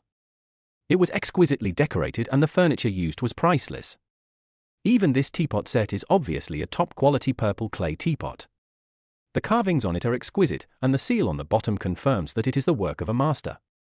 This purple clay teapot alone would cost at least hundreds of thousands, not to mention a whole set of various teapets. It would be impossible to buy this house, plus all these expensive furniture, without tens of millions. This was given to my own daughter. Nowadays, the rich are so generous when they spend money, spending tens of millions at a time, just giving it away as they please. Luo Suyin was shocked and frightened, and quickly waved his hands and refused. How can this be possible? Houses in this area are hard to come by, and it's close to an aristocratic school. This is really... Auntie, you don't have to refuse. Ruwan and I are going to get married, so giving her a house is reasonable. Besides, the Li family cheated you out of your property this time. Ultimately, they did this to pay back the 1 million they owed me. I also have a responsibility. If I don't accept it, I will feel sorry. Songshu saw through Luo Suyin's inner thoughts. The real reason was that he felt that he was not serious about Ruwan, so he said this to reassure Luo Suyin. Luo Suyin was stunned for a moment and wanted to say something. He glanced at Shong Ruwan, whose face was already blushing, and took Shong Ruwan's hand before sighing softly. Songshu said this, answered her doubts openly, and took the responsibility on himself. If she said anything else, wouldn't it make her look petty?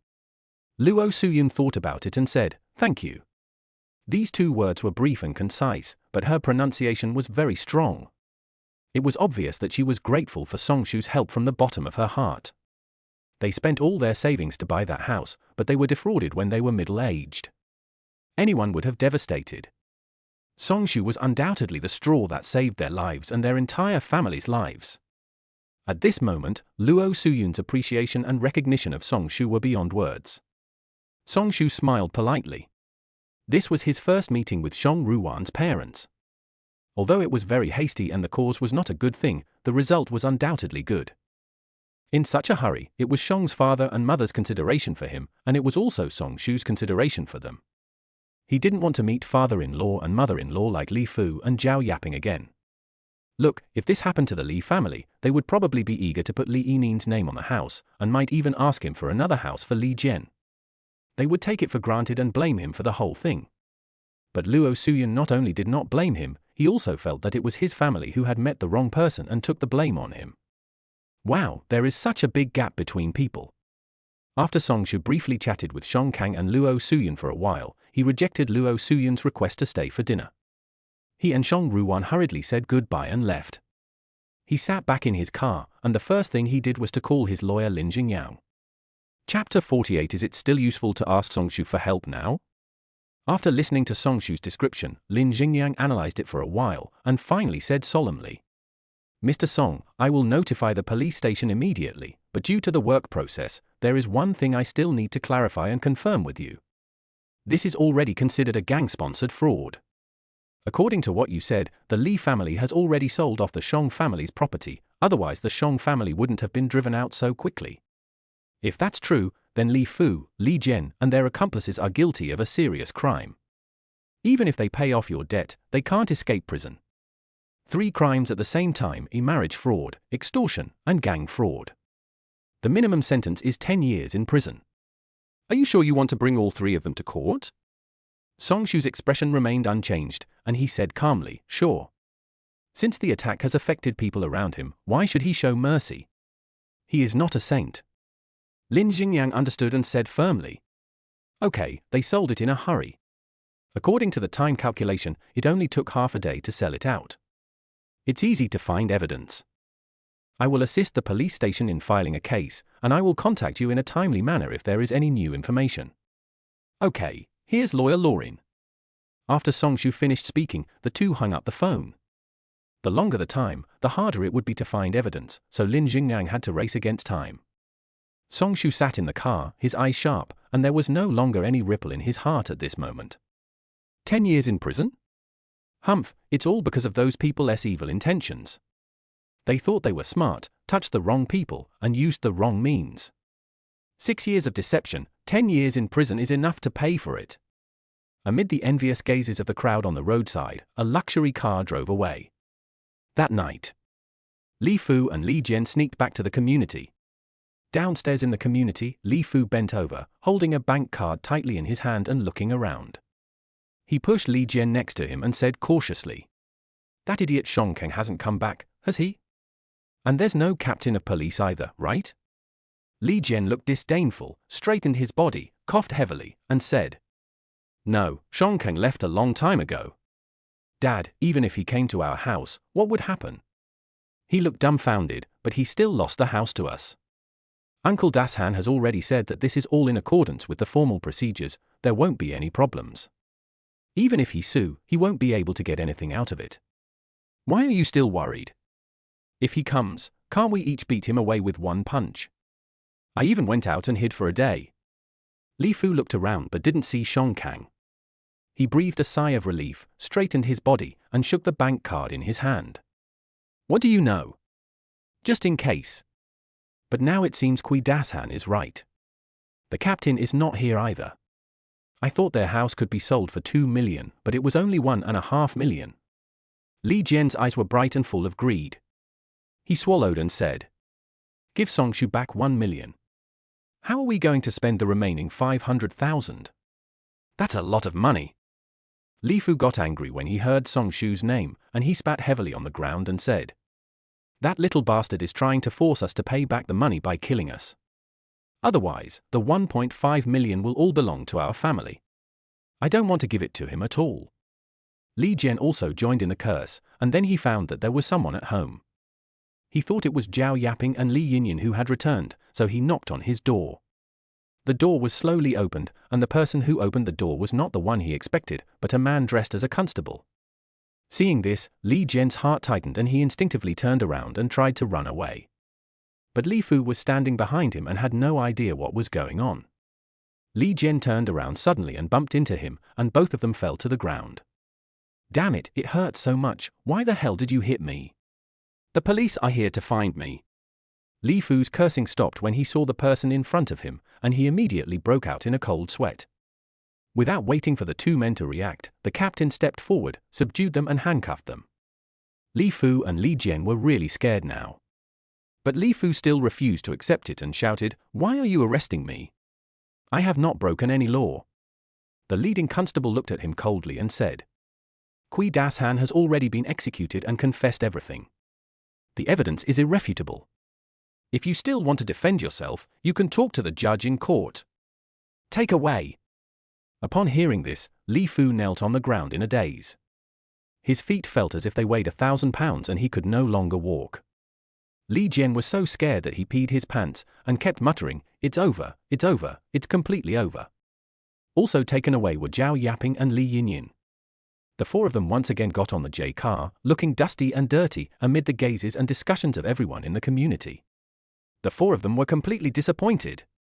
If they say they regret something, they really do regret it this time, and they regret it so much that their intestines turn green.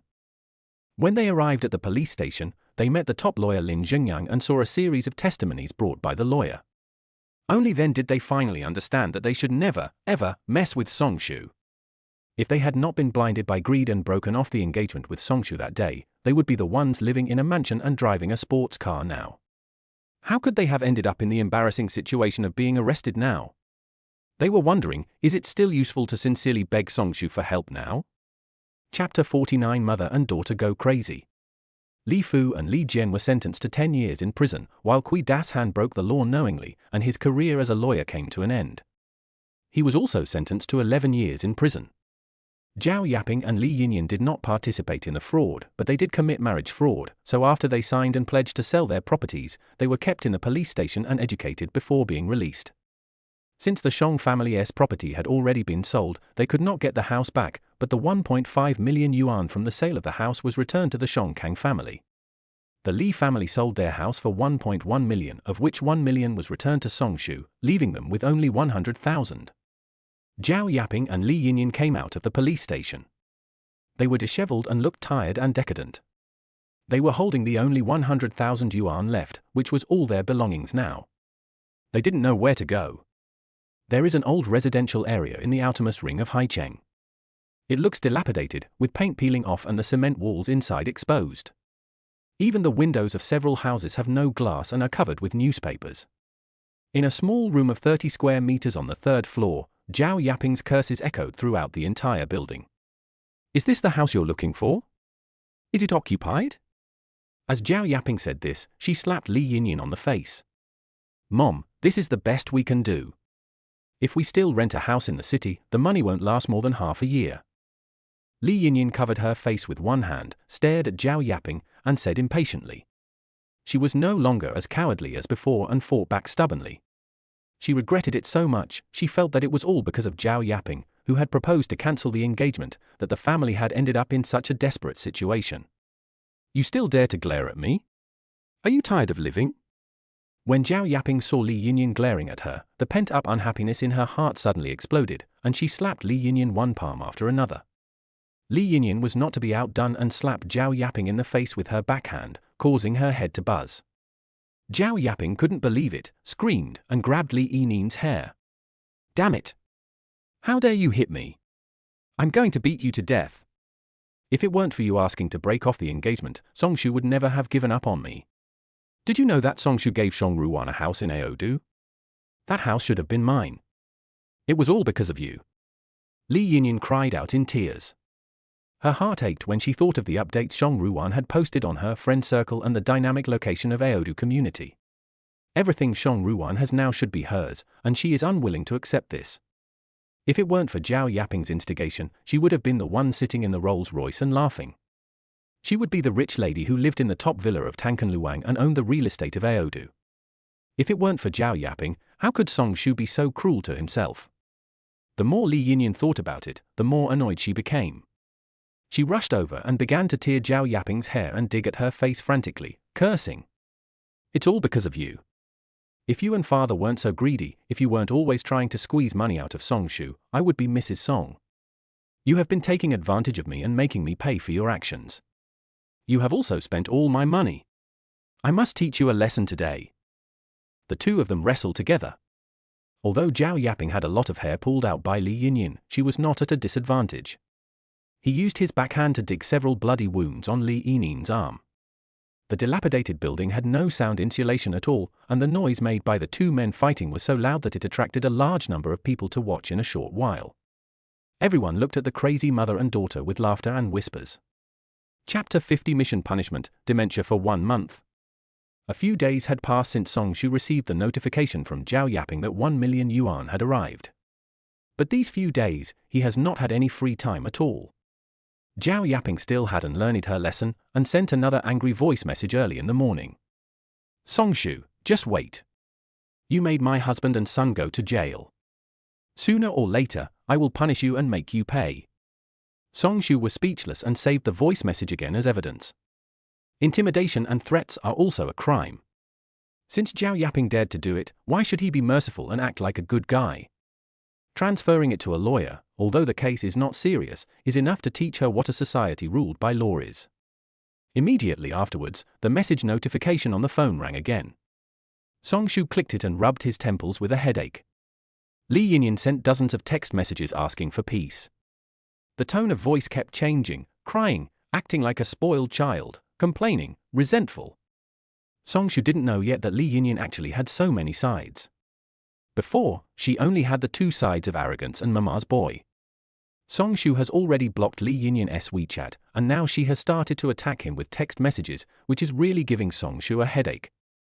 He blocked the accounts of Li Yinyan and Zhao Yaping, and only then did he feel that his ears were finally at peace. After a quick tidying up, I went to the private parking garage downstairs. 10 luxury cars are quietly parked in the parking garage, each of which costs no less than tens of millions. There were several cars that were covered in a thin layer of dust before they could even drive away. Every time he completes a major task of the system will almost immediately issue a new task and transfer the amount involved in the task to his card in a reasonable and legal manner. Recently, the amount of system tasks is almost at the level of 50 to 60 million. In order to save time and avoid system punishment, Song Shu has always been adhering to the rhythm of spending all the money at once. With such a large amount of money to be spent all at once, Song Shu couldn't think of anything else except buying a car. After all, the entire process and formalities of buying a car are within the time limit specified by the system. So many times, he bought 2 or 3 luxury cars at a time, causing the 4S store where he often bought cars to worship him like a god, and he became a celebrity in the entire car industry. Of course, Song Shu doesn't know this yet. Song Shu randomly picked a car that was closest to him and drove out of the villa area. There was no obstruction along the way, and in about 10 minutes, he arrived downstairs of Fujikawa's building. The security guard downstairs in the building is no longer surprised. After all, he sees luxury cars every day recently, and they are all driven by the same person. As a result, he has become accustomed to it from his initial surprise. Now, when you see a luxury car worth tens of millions, you know it is the car of Mr. Song, the young chairman of Fujikawa. He has been working as a security guard in this building for a long time. He would occasionally go to each floor to deliver express or something, so he knew Song Shu. He shook his head and sighed as usual, not hiding the envy in his eyes, and said slowly, "I changed another one, this time it's a Lamborghini. TSK, it's different when you're rich. I change my cars worth tens of millions like clothes every day, and I never have the same one twice." As he spoke, the security guard raised his mobile phone as usual, and with a few clicks, he took several photos of the luxury car in a row. He enlarged the photo and began to admire it again, laughing and muttering, "I can't open it, but it's not against the law to take a photo and enjoy it." In Chairman Fujikawa's office, Song Shu looked at the hot breakfast on the table and felt warm in his heart. When he saw the delicate handwriting on the lunchbox, he knew it was the breakfast sent by Shong Ruwan. He had brought Shong Ruwan to the company several times before, and now the whole company knows that a beautiful and charming college student is the girlfriend of their boss. This shattered the fantasies of many female employees in the company about Song Shu. A boyfriend who is rich and young and is the chairman is what every girl desires. She felt that she didn't need to pursue Ruwan's beauty and temperament, so she just accepted her fate. To the extent that now, whenever they see Shong Ruwan appear in the company, they will not feel strange, but will instead call her chairman's wife attentively. Every time she called him, Shong Ruwan's face would turn red. Song Shu turned on his phone and saw a message from Shong Ruwan. "You have a bad stomach, so I made a light breakfast. Remember to finish it. Don't leave any. I have to check it tonight." After saying this, he attached an emoticon of a cute little bear. Then another message came. "From now on, I will take care of your breakfast. I will definitely change your bad habit of not eating breakfast. Hee hee. Stick out tongue." The witty remark made Song Shu laugh out loud. In the 2 years after graduation, he spent all his time working to make money, so how could he care about whether he had breakfast or not? Even the times for lunch and dinner are irregular, and sometimes I even forget to eat. His long-term bad eating habits caused him to suffer from stomach problems. He didn't expect that he just mentioned it carelessly once, but the girl kept it in mind. When he arrived at the company, the breakfast box was already on the table. How early did he have to get up to prepare it? Songshu ate the breakfast carefully prepared by his girlfriend, and felt warm in his stomach and heart. The irritation caused by Zhao Yaping and Li Yinyan in the morning disappeared in an instant. After he finished eating, he took a photo and sent it to Shong Ruwan, adding a sentence. "Okay. When does get out of class end? I'll pick you up and I'll make sure you get a thorough checkup." The reply came back almost instantly. "I'll be waiting for you at the school gate at 5 o'clock.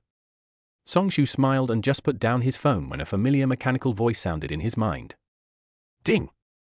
Short-term mission, spend 2 million within 1 hour.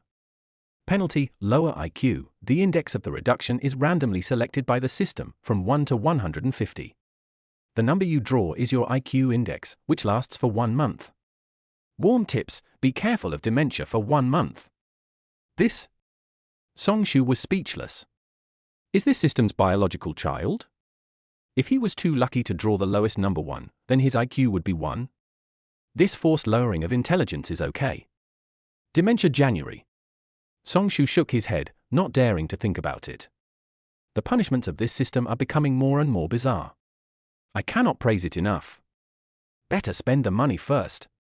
After spending 2 million in 1 hour, Songshu thought about it and still felt that live streaming was the fastest way to give gifts. He remembered that there was a hidden reward in the system, which he had unlocked when he completed a short-term task before. If you complete the task within 10 minutes, you will have another chance to draw a prize. Songshu thought so and picked up his phone. Then he remembered that he had uninstalled the app after giving rewards on the HJ Live broadcast platform. After all, he didn't like watching live broadcasts in his daily life. Racing against time, Songshu quickly downloaded the HJ Live app again. As soon as he logged in, he saw a message from the host. Songshu didn't care. With the spirit of spending money as it was important, he clicked into the live broadcast room again. Chapter 51. The boss shows up. Lin Wenwen played the background music, and her pure singing voice sounded like the sound of nature. After Songshu gave out 1 million gifts last time, which attracted a large number of viewers, the number of her fans also increased dramatically. Lin Wenwen is very grateful to the person whose ID is 040512116 who saved her from dire straits that day. But since that day, this person seemed to have disappeared from the face of the earth and never came to her live broadcast room again. She tried to send a private message, but never received a reply. It was not even read and always showed as unread. Lin Wenwen looked at the message interface with ID 040512116 again, and it still showed as unread, so she exited with some disappointment. She turned and smiled again. But if you look closely, you can easily see that Lin Wenwen's eyes are a little red and swollen, and the whites of her eyes are full of bloodshot. Although she put on a thick layer of powder around her eyes to cover them, she could still vaguely see the dark circles, as if she hadn't slept for several nights. Her voice was also a little hoarse. The whole person looked like he had been crying, and seemed to have been crying for a long time. Her smile seemed to be forced, without her usual sunny and girlish look. Several loyal fans of Lin Wenwen noticed this and kept asking the reason in the comment section below. Wenwen, your voice isn't right. Did you cry too much? It seems like your voice is hoarse. A loyal fan asked after she finished singing a song. This question aroused more people's concern and inquiries. Something is wrong. What happened to you? Is it that brother Yong from Riptide who is causing trouble for you again? If it's really him, remember to keep the evidence like you did last time, and we'll help you report it to the police. After Songshu earned 1 million last time, he naturally became number 1 on the list. But brother Yong refused to do it, so he spent 100,000 yuan. Although his annual income was 500,000 yuan, it was still not a small amount for him. He had been eyeing Lin Wenwen for a long time, and Lin Wenwen happened to be exactly the type he liked, pure yet charming, and with a bit of feminine sexiness. He liked her so much that he had been thinking about her day and night for a long time. He originally planned to be generous and spend 100,000 yuan to invite Lin Wenwen to his house for dinner and spend the night. But who would have thought that Cheng Yao-jin would appear halfway through, and he was even more arrogant than him, and he earned 1 million in less than 10 minutes. Now, not only did he fail to embrace the beauty, but the 100,000 yuan he got wasted. I lost both my money and my life, and I felt so upset, jealous, and resentful. But no matter what, since the person is gone, the 100,000 yuan must be recovered, right? From then on, Brother Yong began to harass Lin Wenwen in various ways, using threats, inducements, and other means to make Lin Wenwen return the 100,000 yuan to him. But where did Lin Wenwen get the 100,000 yuan? The platform company deducted most of it, and only a little bit was left in her hands. Where did she get the money? When Brother Yong saw that she refused to return the money, he started to slander Lin Wenwen in her live broadcast room and on her platform. He felt that Lin Wenwen was a bit cowardly and didn't know how to resist at all. But he didn't expect that Lin Wenwen would leak their chat records that day and publicly execute him in the live broadcast room. Brother Yong's ugly face has been exposed, but he is still making a dying struggle and will come to the live broadcast room from time to stir up trouble, but netizens will no longer believe him. This is also why when Lin Wenwen cried, they thought that Brother Yong was up to no good again. Seeing that Lin Wenwen shook her head, they were confused and continued to ask questions. Lin Wenwen burst into tears and sobbed. "My mother has stomach cancer and needs surgery, but I have no money. I can't even afford the hospitalization and medical expenses." When Lin Wenwen thought of her mother who was still lying in the hospital bed and gradually losing weight due to chemotherapy, she felt very uncomfortable and a pain in her heart. One operation costs hundreds of thousands. Last time, that person gave her a reward of 1 million. In the end, she got more than 100,000. However, she used it all for her mother's chemotherapy. Now there is almost nothing left. She has no other source of income and can only make money through live streaming. She didn't want to talk about these things. She didn't want to gain attention and money by selling misery and sympathy, but what else could she do?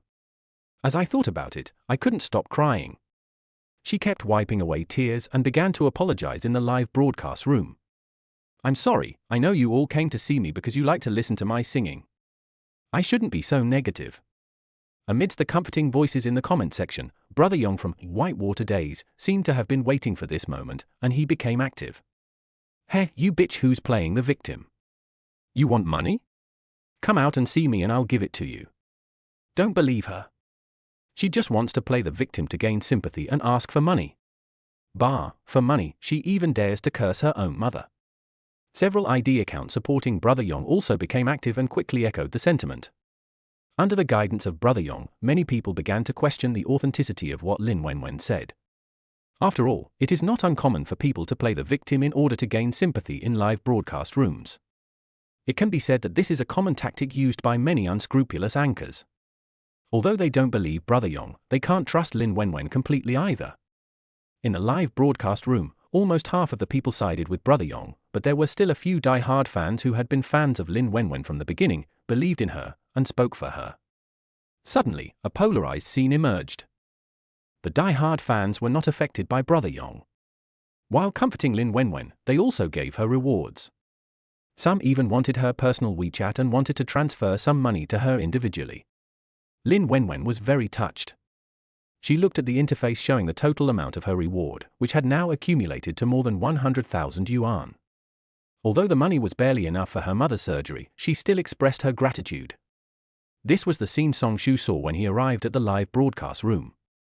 However, he had no time to think about what was going on. Just like last time, he was frantically clicking on the most expensive Ferris wheel on the platform. Suddenly, to the astonishment of the crowd, Lin Wenwen's live broadcast room exploded again. Ferris wheel 10. Ferris wheel 2000.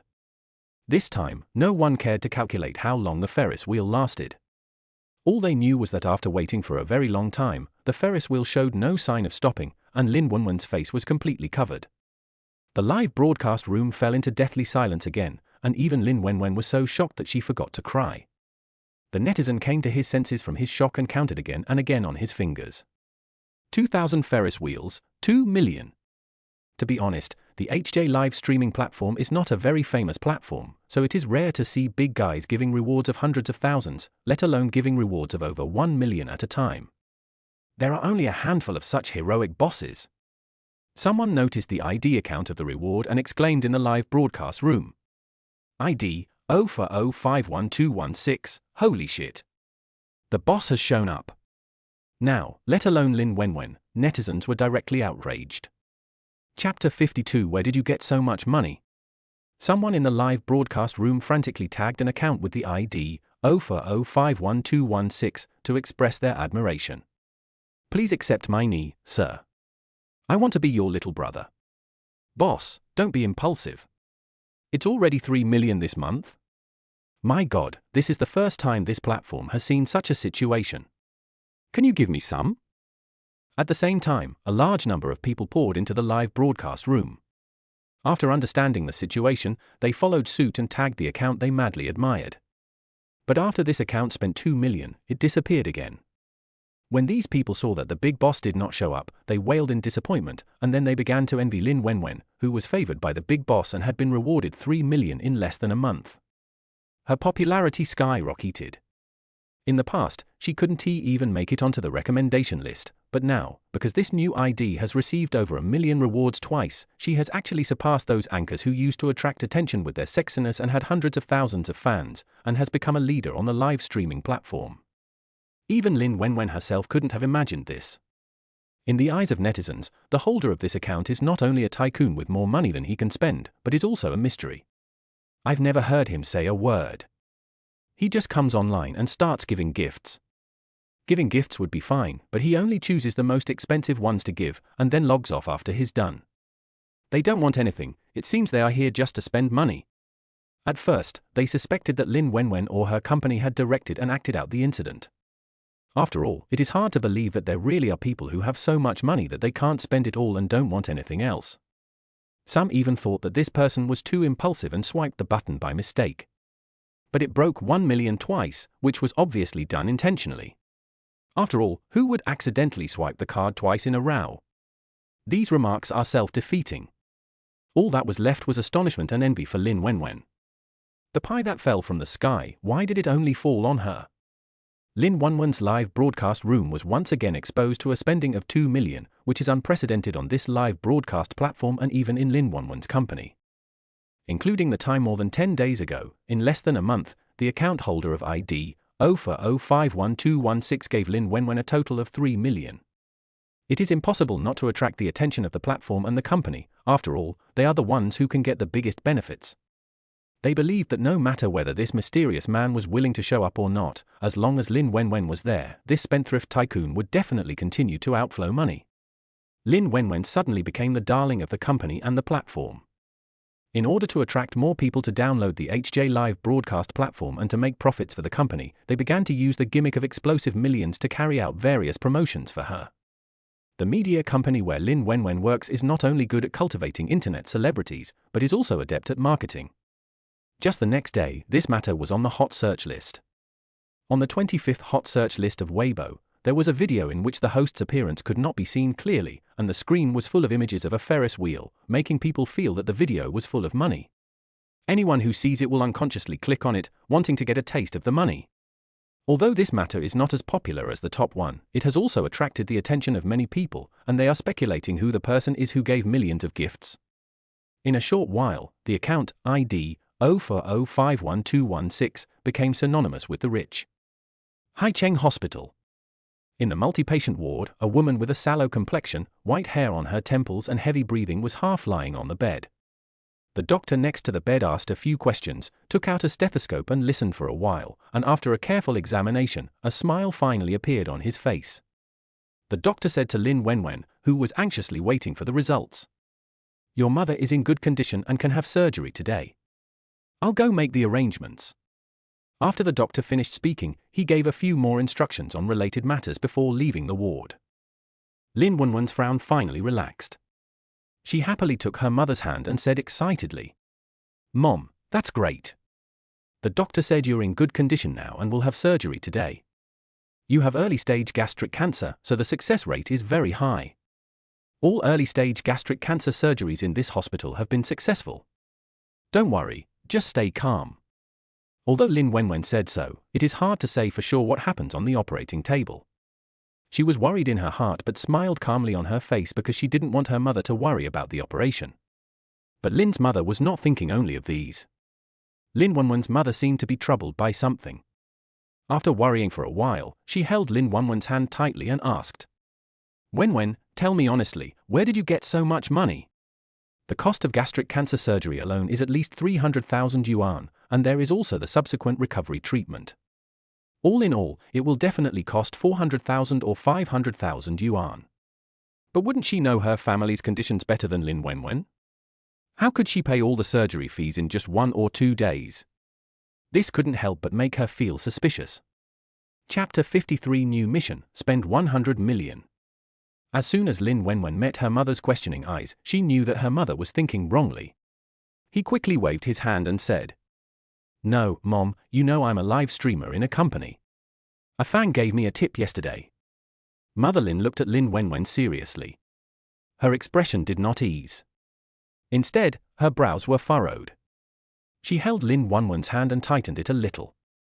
"Mom's illness can last for another year or so. There's no need to rush for surgery. Even if Mom dies, I don't want you to do something that would betray you. Do you understand what Mom means?" How could Lin Wenwen not understand? She nodded obediently. Lin's mother continued, "Then go and get the surgery fee refunded. There is no such thing as a free lunch in the world." Only then did Lin Wenwen realize that her mother had misunderstood her. "I felt that I was able to get so much money because the other party must have made some request and I agreed to it." Lin Wenwen was helpless and quickly explained, "Mom, he is really a kind-hearted fan. Last time I was attacked by a hater, he helped me out. This time, he helped me because he saw that I was in trouble. He never asked for any exchange or anything in return." Of course, Lin Wenwen would not tell her mother about Brother Yong molesting her, as this would only make her mother worry more about her. However, he didn't want his mother to misunderstand the mysterious person who kindly gave him a reward, so he used the black fan attack and ignored the fact that Brother Yong had molested her. As she spoke, Lin Wenwen opened the trending searches on her phone again. This was what she saw this morning. She clicked on the hot search list that had entries related to herself, handed it to her mother, and said, "Look, it's on the trending search. I really didn't lie to you. He didn't ask me to do anything. And he gave me a reward. I'm not the only beneficiary. The platform and the company also got money." Lin's mother doesn't know how to use the internet or any live streaming apps. Her understanding of what Lin Wenwen meant by anchors and internet celebrities is only what she heard from other people. Most of the middle-aged and elderly people do not like these things and are not optimistic about them, so naturally, what she hears is not good news. But she sees that her daughter likes it and works hard every day to earn money through live streaming in order to pay for her medical treatment. At the same time, she was also worried that her daughter would go astray and do things that would betray herself in order to make money. This video on the trending list was the first time she saw her daughter's live broadcast. After Lin Wenwen's patient explanation, Lin's mother finally felt relieved. "Then you must thank them properly, okay?" Lin's mother finally instructed. Lin Wenwen nodded, feeling a little depressed. She also wanted to say thank you to that person, but he ignored her. She looked at the heated discussions in the hot searches, and thought of the 2 times that person had rescued her, and she felt indescribably moved. When she was in the most difficult time and needed help the most, this person extended a helping hand to her without asking for anything in return. Lin Wenwen gritted her teeth and opened the HJ Live broadcast platform again, the message box that had never replied to her message. She stared at the unread message, thought for a moment, and decided to send a new message again. "Hello, I'm Lin Wenwen. Thank you very much for your reward. Thanks to you, my mother can have surgery today. My mother has early-stage gastric cancer, but gastric cancer spreads quickly. If it weren't for your money, my mother's condition would have worsened at any time. If she were gone, I wouldn't know how I would live in this world alone. I will repay your life-saving grace with all my heart. I will work like a cow or a horse to repay you." Lin Wenwen kept these words in her heart all night. She and her mother depended on each other for survival. She really couldn't imagine what would happen to her if her mother was gone. She was very grateful to this person from the bottom of her heart. But after waiting for a long time, the message was still unread, and Lin Wenwen lowered her head in disappointment. Songshu had no idea that his unintentional action had caused quite a stir. And now he has no intention to care about these things. He looked at the newly released tasks in the system and felt a headache. The cash gift package has been distributed, and 100 million has been safely transferred to the host's bank card in a reasonable and legal name. Host, please spend all the 100 million cash gift package within 1 month. Punishment content, impotence for 3 months. Songshu rubbed his eyes, trying to keep himself awake, and read the system's information over and over again. Impotence March. Is this so cruel? System, oh system, can't you be a little more kind to your host? Songshu sighed heavily, feeling distressed. He suddenly felt that the previous tasks arranged by the system to spend tens of millions in a dozen days were too easy. In comparison, this task was much more difficult. Ask him to spend 100 million in January? That's 100 million. Look at that perverted punishment. It has never appeared again since the first time I completed the task. Songshu once thought that the system had a change of heart and he would never encounter it again. Unexpectedly, the system caught him by surprise. 3 days turned directly into 3 months, 90 days. This number alone was enough to make Songshu think of the serious consequences of failing to complete the task. Chapter 54 Get a new type of game. Songshu rubbed his head irritably. Buy a house? But he already has one, and there are restrictions on buying houses in Haicheng. If he wants to buy another billion-dollar mansion, he has to go through the relevant procedures. 1 month is not enough to complete all the procedures. Buy a car? How many cars would that cost? And even if he bought more, his garage would already be full. Buy a company? As soon as he thought of this, Songshu immediately shook his head to deny it. There are not so many companies looking to sell every day, and there are not many companies on the market worth 100 million. Such companies are generally more successful and have achieved certain achievements in their own fields. How could he just sell a company that could bring him benefits and value? And he just happened to come across it. Songshu thought of several possibilities, but rejected them all. While Songshu was still in distress, the system prompt sound interrupted his thoughts. Ding! The host has not drawn the lottery today. The daily lottery has 1 chance per day. There is currently no accumulation function and it will be cleared the next day. Would the host like to draw the lottery? Songshu then remembered that he had been worrying about how to spend the 100 million today and had forgotten about the lottery. Wait, Songshu noticed what the system said and immediately asked. There is no accumulation function at present, which means there will be one in the future. Is that what you mean? The system paused for a moment, as if thinking, and said, please develop it yourself. You? Songshu suppressed his desire to speak sweet words. However, the system did make him understand that the system can be upgraded, but he just didn't know whether the system would upgrade automatically after a certain period of time, or whether it would require some opportunity. He has only developed one item so far, which is that if you complete the task within 10 minutes, you will get a chance to draw a lottery, and that's all. For the rest, take your time. Songshu took a deep breath, not intending to smack his lips with the system, and said, draw a prize. Ding! Congratulations to the host, you have obtained a new game, which is under full development. Ding! This game has been fully developed and can be launched at any time. Requirement: this game must be promoted nationwide within 1 month before it can be put on the shelves. Does the host want to receive this new game? If you want to claim it, the host must meet the requirements within the specified time. If the requirements are not met within the specified time after testing, the system will automatically take back the game. Songshu's eyes lit up. Isn't this just right? Marketing promotion is the most expensive thing. It is best to promote it continuously and massively within a month. It is best to do marketing wherever there is money to spend. Are you still worried about not being able to spend the 100 million? Moreover, he can also hand over this promotion project to a company specializing in public relations. He only needs to tell them that they must spend the promotion fee he gives within 1 month, right?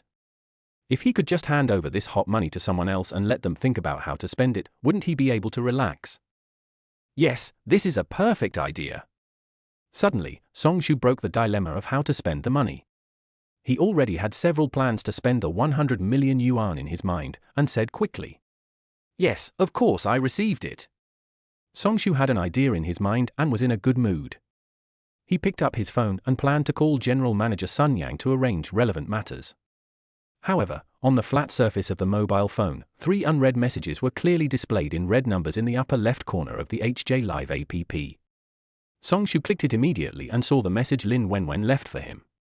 Songshu's mind flashed with the girl crying when he entered the live broadcast room yesterday. Not long after he clicked it, the other party seemed to know that he was reading the message and immediately sent a new message. Lin Wenwen, hello, thank you very much for your help. I would like to add your WeChat, which is more convenient. Is that okay? Songshu replied, sure. Almost as soon as Songshu finished replying, Lin Wenwen attached her WeChat number and kept reminding him to add her. Songshu was a little confused by her. It was just a WeChat message, so why did he feel that the other party was so excited? Songshu didn't understand and added Lin Wenwen on WeChat. Lin Wenwen accepted it in 1 second and then posted on WeChat. My name is Lin Wenwen. I really want to thank you for helping me twice. If it weren't for you, I would have been fired by the company and wouldn't even be able to pay for my mother's medical treatment and medicine, let alone surgery. I want to treat you to a meal and thank you in person. Please don't refuse, otherwise my mother and I will feel guilty. Songshu was confused. He felt a little uncomfortable with the repeated you. But since a girl has said so, wouldn't it be a bit unkind of him not to agree? After thinking for a moment, Songshu finally agreed. Lin Wenwen seemed very happy and said several words of thanks before ending the conversation with Songshu. Chapter 55, You Dare to Kick Me? Lin Wenwen arrived at the company early in the morning. Her complexion was rosy, she walked briskly, and her face was full of smiles. It was obvious that she was in a good mood. Her makeup today was even more refined than usual. Her white dress had a layer of gauze on the outside, which was plain yet elegant. It instantly elevated her introverted temperament. She worked very hard today. When she was in a good mood, she could do everything easily. My mother's operation was very successful and her recovery will not be a problem. The most important thing is that today is the day she and Songshu have agreed to have dinner together, and her heart is filled with excitement that she can't hide. It was not until the end of the get-off-work day that Lin Wenwen saw the WeChat message from Songshu saying that he was coming to pick her up that she suddenly realized something and became nervous. It was her first time meeting a fan, especially her number 1 fan. She already had some admiration for Songshu in her heart, so it would be a lie to say she wasn't nervous. What's more, the other party is a wealthy bachelor who spends money like water. Lin Wenwen suddenly felt that the place where she invited him to dinner was not even a star-rated restaurant. Would the other party feel that it was too low class and get angry or look down on her? For the first time, Lin Wenwen hoped that time would pass more slowly, because the closer it was to the end of get-off work, the more nervous she became. She even forgot the little bit of anticipation in her heart because she was too nervous. Wenwen, are you going to get off work? Lin Wenwen's mind was still constantly imagining the scene of meeting Songshu, simulating many possibilities in her mind, but she was brought back to her senses by a deep and rich voice with a hint of ambiguity at the end. When I looked up, I saw a man who looked to be in his 30s, wearing a suit and tie, with dark skin and a 3/7 side parted hair. He was looking at me with his hands behind his back, smiling. Lin Wenwen stood up immediately, bowed her head and called respectfully, Manager Ju. Ju Zheng nodded, looking at Lin Wenwen's well-behaved appearance. He was very satisfied. He ignored Lin Wenwen's dodging, reached out his hand, and rubbed Lin Wenwen's head. Lin Wenwen's expression changed obviously. Seeing that there was no way to avoid it, she could only frown and move her almond-shaped eyes around. She didn't know how to resist so as not to make her boss angry. She had not been in the company for long, and her initial interview was Ju Zheng. When Ju Zheng saw that she was pretty and charming, he thought she was a type he had never met before. He was tempted and hired her on the spot. He also assigned her to work under him. Ju Zheng did what he said and taught her step by step. When Lin Wenwen realized that Supervisor Ju was too enthusiastic towards her, she resolutely rejected all of Ju Zhang's approaches and advances. But she was just a small employee after all, humble to the dust. How could she compete with the supervisor who had been in the company for many years? Ju Zhang began to feel dissatisfied with Lin Wenwen's refusal and started to make things difficult for her. He refused to guide traffic to Lin Wenwen's live broadcast room or plan to attract fans, and instead suppressed her. Over time, Lin Wenwen remained tepid and eventually faced the risk of being fired by the company. She was not able to escape until Songshu appeared. Ever since Songshu gave her 2 million, the company has paid more attention to her, but Zhu Zheng took all the credit on himself, saying that it was because of his good teaching. To the extent that, even though Lin Wenwen was valued by the company, she still could not escape Zhu Zheng's control. Zhu Zhang's rough big hand moved all the way to Lin Wenwen's shoulder, and he pretended to pat it gently, which looked like a leader's condolences to his subordinates. But the hand was unwilling to leave. After lingering for a while, it moved closer to Lin Wenwen and said with a smile, "You've been doing very well recently, but you can't be complacent, okay? How was work today? I'll check." As Zhu Zheng spoke, he turned and walked behind Lin Wenwen, motioned for her to sit down, put his hand on her shoulder again, and deliberately leaned forward. Lin Wenwen frowned even more tightly. Zhu Zhang was very close to her, and she had the illusion that he was almost sticking to her. This posture was very ambiguous and made her feel disgusted. It was not until Zhu Zhang reached out and wanted to hold her hand holding the mouse that Lin Wenwen bit her lower lip and pulled her hand back awkwardly. Just when Zhu Zhang was about to chase Chen Sheng, he was hit hard on the buttocks and rolled to the ground. A scream was heard, and Zhu Zheng obviously rolled twice before he stopped completely, which showed that the person who kicked him used a lot of strength. The employees in the office who had been afraid to say a word now stood up from their seats, looking at the embarrassed appearance of their usually conceited supervisor with suppressed laughter. "What are you looking at? You don't want to do it anymore, right?" Zhu Zhang covered his aching buttocks, and when he stood up, he saw a group of people in the office looking at him and yelled angrily. Then he looked around for the culprit who had made him look so embarrassed. His eyes were fixed on a tall man in an expensive high-end suit standing right in front of him, next to Lin Wenwen. He put his hands in his pockets, a creepy chill flashed between his brows, his sword-like brows were slightly furrowed, and he looked down at Zhu Zhang. "Who are you? How dare you kick me? Do you know who I am?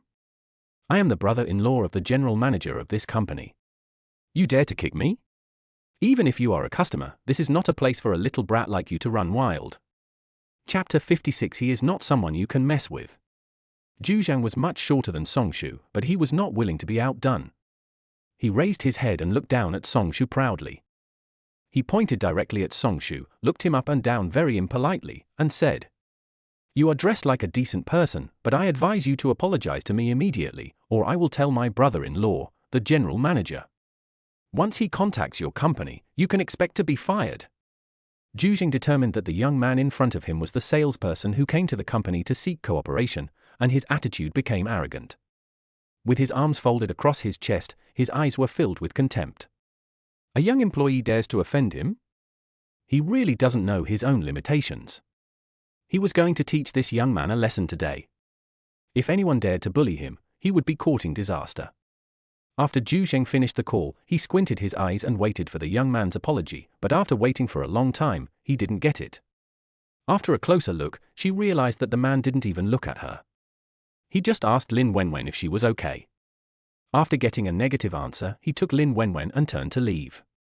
He never paid any attention to Zhu Zheng from beginning to end. Zhu Zhang's threatening words seemed to hit soft cotton and bounced back. He was like a clown performing alone and didn't get any applause. A feeling of shame surged from the bottom of my heart to my brain. Zhu Zheng didn't care about his position as a supervisor and threatened Songshu and Lin Wenwen from behind like a street shrew. "Lin Wenwen, you need to recognize your identity. If you leave your post without my consent, I can fire you." Zhu Zheng is right, he has the power. Even if Lin Wenwen is currently emerging, so what? The company can train another anchor who is similar to her and take over her account to replace her. The company can promote her, or it can bring her to the bottom one day. Lin Wenwen paused, not knowing whether to move forward or stay. She hated Zhu Zhang and hated that he always touched her, but she needed this job. If she didn't have any fans before, she might not care, but now that things have just started to improve, how can she be willing to give up? Although her mother has completed the operation, the subsequent recovery treatment still requires money. But Songshu was clearly helping her just now, so how could she help Zhu Zheng and offend Songshu? Seeing Lin Wenwen stop, Zhu Zheng felt that his threat had worked, and his attitude became even more arrogant. He glared at Songshu and said, "You have to know that you can't offend everyone, so get out of here right now and don't let me see you again. We at Xinyao Media will never cooperate with a sales company that has employees like you who have no respect for others." Songshu was a little annoyed. He didn't want to waste too much time on such a person. Besides, this was not his own company, so he was too lazy to care. He despised the kind of people who took advantage of their power to bully others and use chicken feathers as a token of authority to threaten their employees to submit to him. But this person is really disgusting and unappetizing. He also saw Lin Wenwen's embarrassment and forbearance, raised his eyebrows, and asked Lin Wenwen, "Is your supervisor? What's his name?" Lin Wenwen hesitated for a moment, not understanding why Song Shu asked this, but she still nodded and replied, "Zhu Zhang." The name is upright, but the person is not so good. As Song Shu spoke, he took out his cell phone and made a call in front of everyone. As soon as the call was connected, the person on the other end obviously said a lot of words. After the other party finished speaking, Song Shu spoke. He looked at Zhu Jing coldly, said a few simple words, and then hung up the phone. Song Shu gestured to Lin Wenwen to sit down first, and then he found a chair and sat next to Lin Wenwen, as if waiting for something. Zhu Jing looked at him and saw that he didn't want to pay attention to him. He felt insulted and his anger grew even stronger. He covered his sore butt and limped to Song Shu, pointing at him angrily. Just as he was about to start cursing, he was stopped by a sudden roar from behind him. "Zhu Jing, what do you want to do?" Zhu Jing obviously paused, turned around and saw that it was his boss Wang Hongda. "Boss Wang, it's this guy. He dared to run wild in our company and kicked me out. He's just a lousy salesman. I was just about to kick him out of our company." Zhu Jing did not notice that there was something wrong with Wang Hongda's eyes. He looked down at Song Shu with an attitude of seeking credit, his eyes full of pride. "The boss is here. Let us see how long you can continue to be so arrogant." But the next second, Zhu Zhang was completely dumbfounded. Wang Hongda glared at Zhu Zhang fiercely and shouted, "He is not someone you can mess with. Zhu Zhang, stop talking nonsense and get out of here right away." Then he walked up to Song Shu with an apologetic look on his face and said with a flattering smile, "Director Song, why didn't you let me know in advance when you came so I could go and greet you?" Zhu Zhang looked at the young man in front of him in disbelief. What did his boss just call him? Director Song? Zhu Zhang fell into deep confusion. This boy looked only 25 years old and had just entered society. How could he be the chairman of the board? But the boss who was once high and mighty was actually fawning on this young man. Doesn't it seem fake?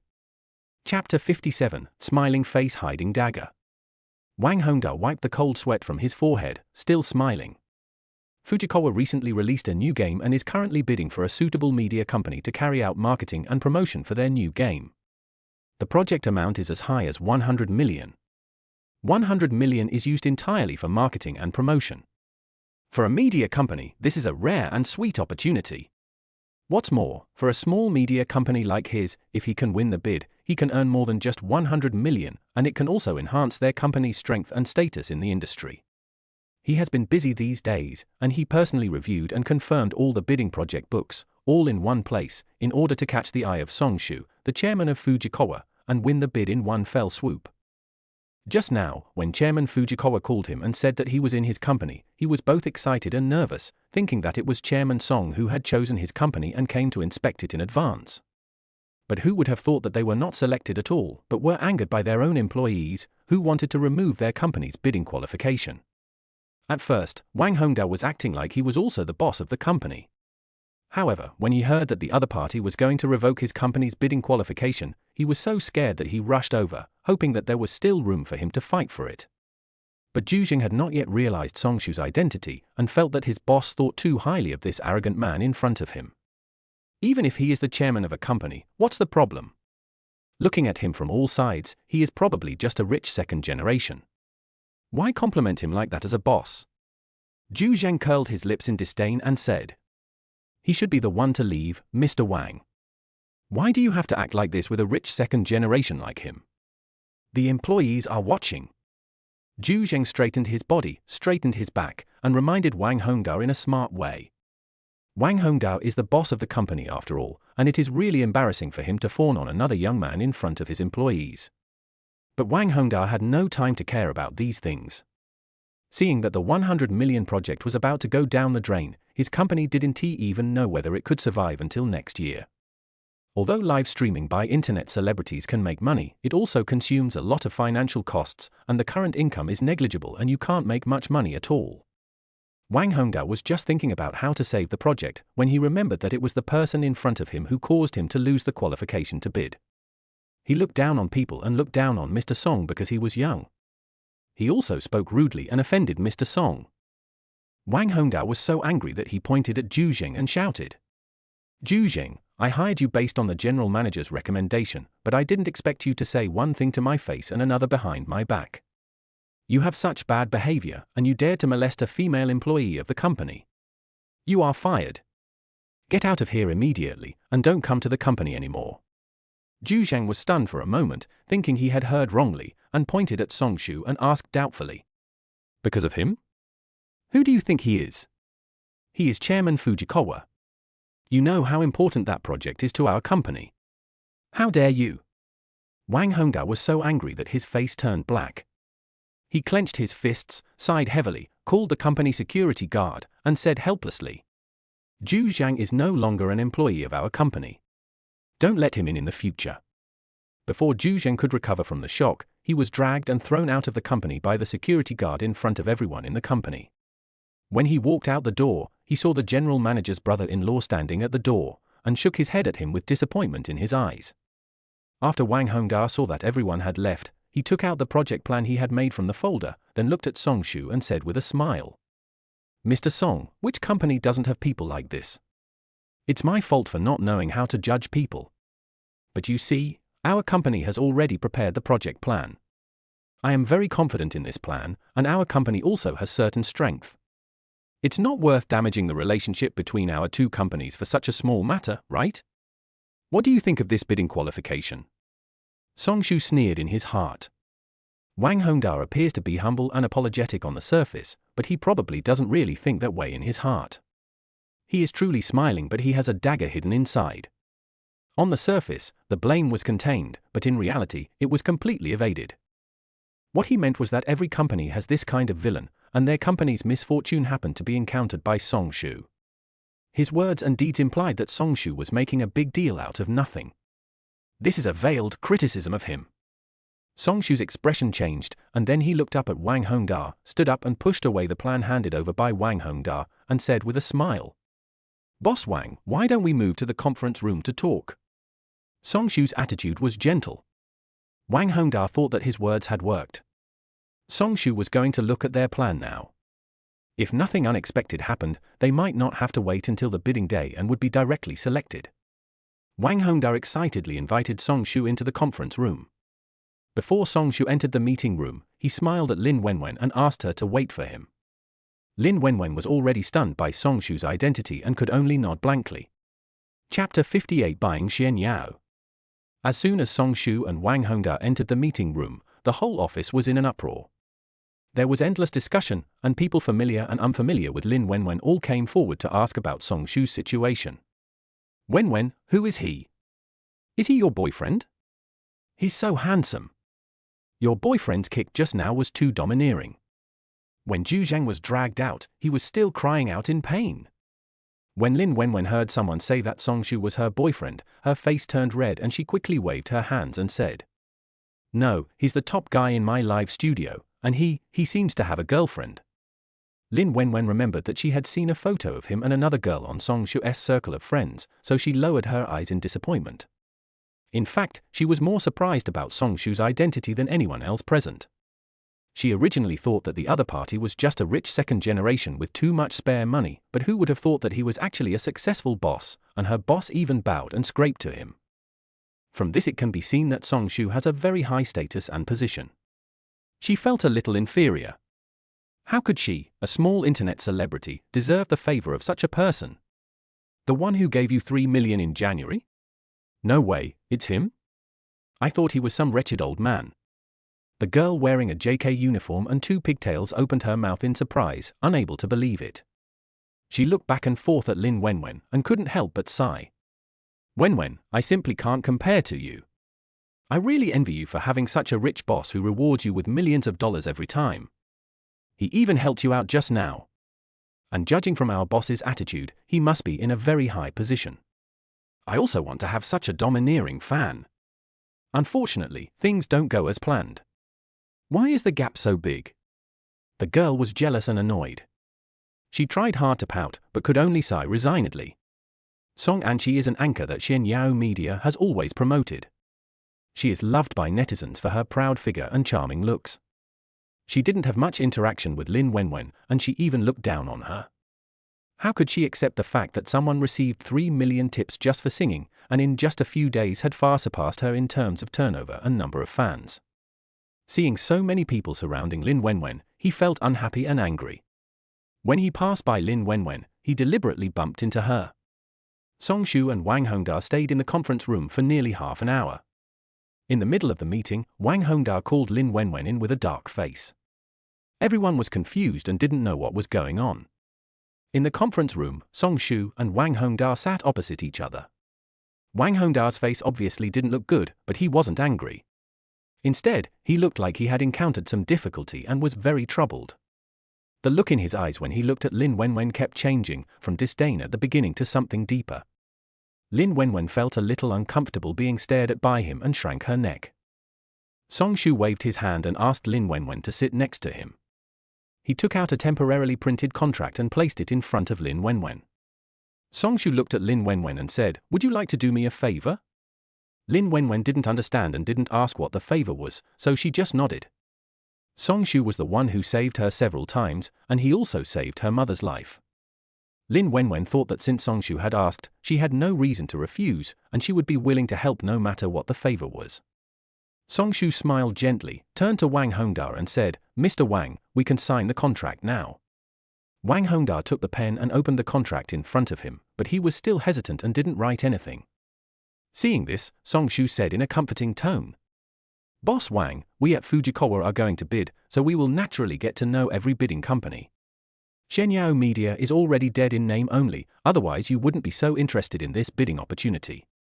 But even if I allow you to resume your bidding qualification, how confident are you that you can beat those listed media companies? Rather than waiting for a few months for the company to completely fail and go bankrupt, leaving you with a mountain of debt, it's better to sell it now." After Wang Hongda heard this, his frown finally relaxed. He sighed heavily and said, "Hey, Mr. Song, you are right." Wang Hongda had worked for many years and saved some money. 2 years ago, he felt that he had some connections and decided to start his own business. The company was doing well in the beginning and was making quite a bit of money, but who could have imagined that it would start high and end low? After only persisting for more than a year, the company was facing bankruptcy. He refused to believe in evil and borrowed money and took out loans to keep it going. "But I have always been spending more than I earn. Although I look good on the surface, I am empty on the inside." He could only pin his hopes on this bidding, but Song Shu was right. Among the many companies in the same industry, there were many that were stronger than his company. How could Xuanda have a chance of winning? Instead of risking everything, it would be better to take the money Song Shu gave me and find a new way out. It is a good thing that Song Shu is now willing to buy Xianyao Media. But he had put all his energy and hard work into running this company, so it was a bit hard to let him go when he told him he was going to sell it. Wang Hongda no longer hesitated, signed and stamped. Wang Hongda breathed a sigh of relief. The burden on his shoulders was finally lifted, and his whole body and mind felt much more relaxed. Chapter 59. Lin Wenwen became the boss of the company? After Song Shu signed the contract with Wang Hongda, he turned to sign a contract with Lin Wenwen. After reading the contract in front of her, Lin Wenwen was so shocked that she couldn't speak. After a while, she shook her head and said, "That won't work. You bought the company. How can you put my name on it?" Song Shu smiled and said, "Didn't you just say you were willing to help me?" "But?" Lin Wenwen was a little at a loss. How could this be considered helping? This way, her name is put on the property and she is given shares. She gets a company for no reason.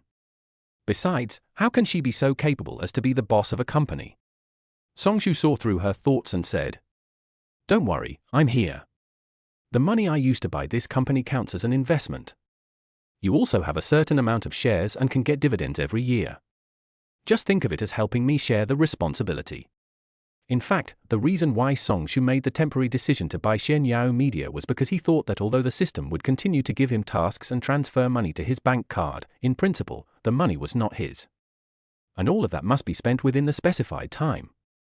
When he thought about it carefully, the only savings that truly belonged to him was the 1 million that the Li family returned to him. That's why he thought of buying the company and doing the bidding himself.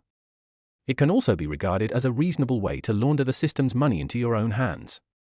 He had no intention of transferring the company to Lin Wenwen's name, but when he was negotiating with Wang Hongda, the system gave a warning that if he did so, the system would not recognize the task as completed and he would still be punished.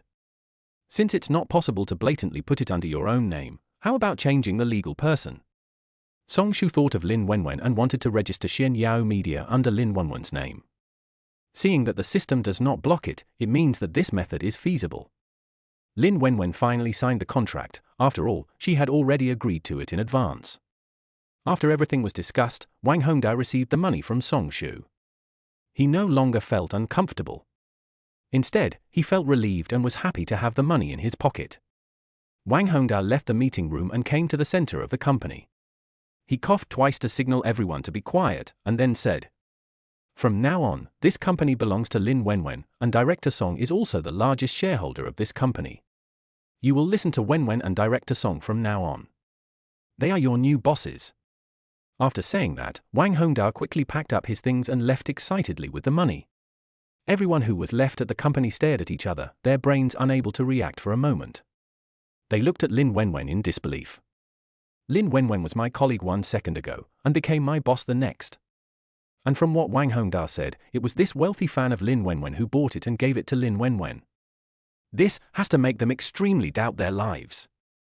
But why did Song Shu give the company to Lin Wenwen? Everyone was confused and couldn't figure it out. Wait, what did they come up with? In the final analysis, it was Lin Wenwen who was molested by Zhu Zheng in a vulgar way.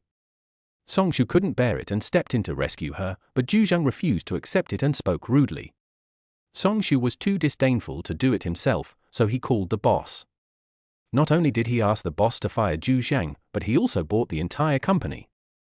In a sense, it can be regarded as firing the boss. Finally, he gave the company to Lin Wenwen. Everyone finally understood the whole story and were shocked. It seems that Song Shu bought this company simply because the woman he liked was bullied in the company, and in order to make the woman happy, he directly bought the entire company for her. The confused crowd kept imagining things and actually came up with a scene of a domineering president. I didn't expect that there would actually be such a domineering president-like person. Everyone looked at Lin Wenwen with different eyes. What they were most confused about at this moment was, should they call Lin Wenwen the boss? Or should they call her the boss lady? Lin Wenwen felt very uncomfortable with the strange looks from everyone. She pulled the corners of her mouth awkwardly, not knowing what to say. Song Shu took a few steps forward, smiled gently, and said, "Let's stop here today. I'll treat everyone to dinner." As soon as these words were spoken, everyone expressed their gratitude excitedly and quickly began to pack up and turn off their computers. If you are not proactive after get off work, there is something wrong with your brain. Song Anchi, who was sitting at her workstation, bit her lower lip tightly and clenched her fists unwillingly. She and Lin Wenwen entered the company at the same time. Whether it was the daily live broadcast flow or the number of fans, she had always been much better than Lin Wenwen. Why is she so lucky to get Song Shu's favor? Why would such a rich bachelor fall for her? Song Anchi was extremely jealous. She looked at Song Shu deeply. She thought that she was 100 times better than Lin Wenwen in both figure and appearance.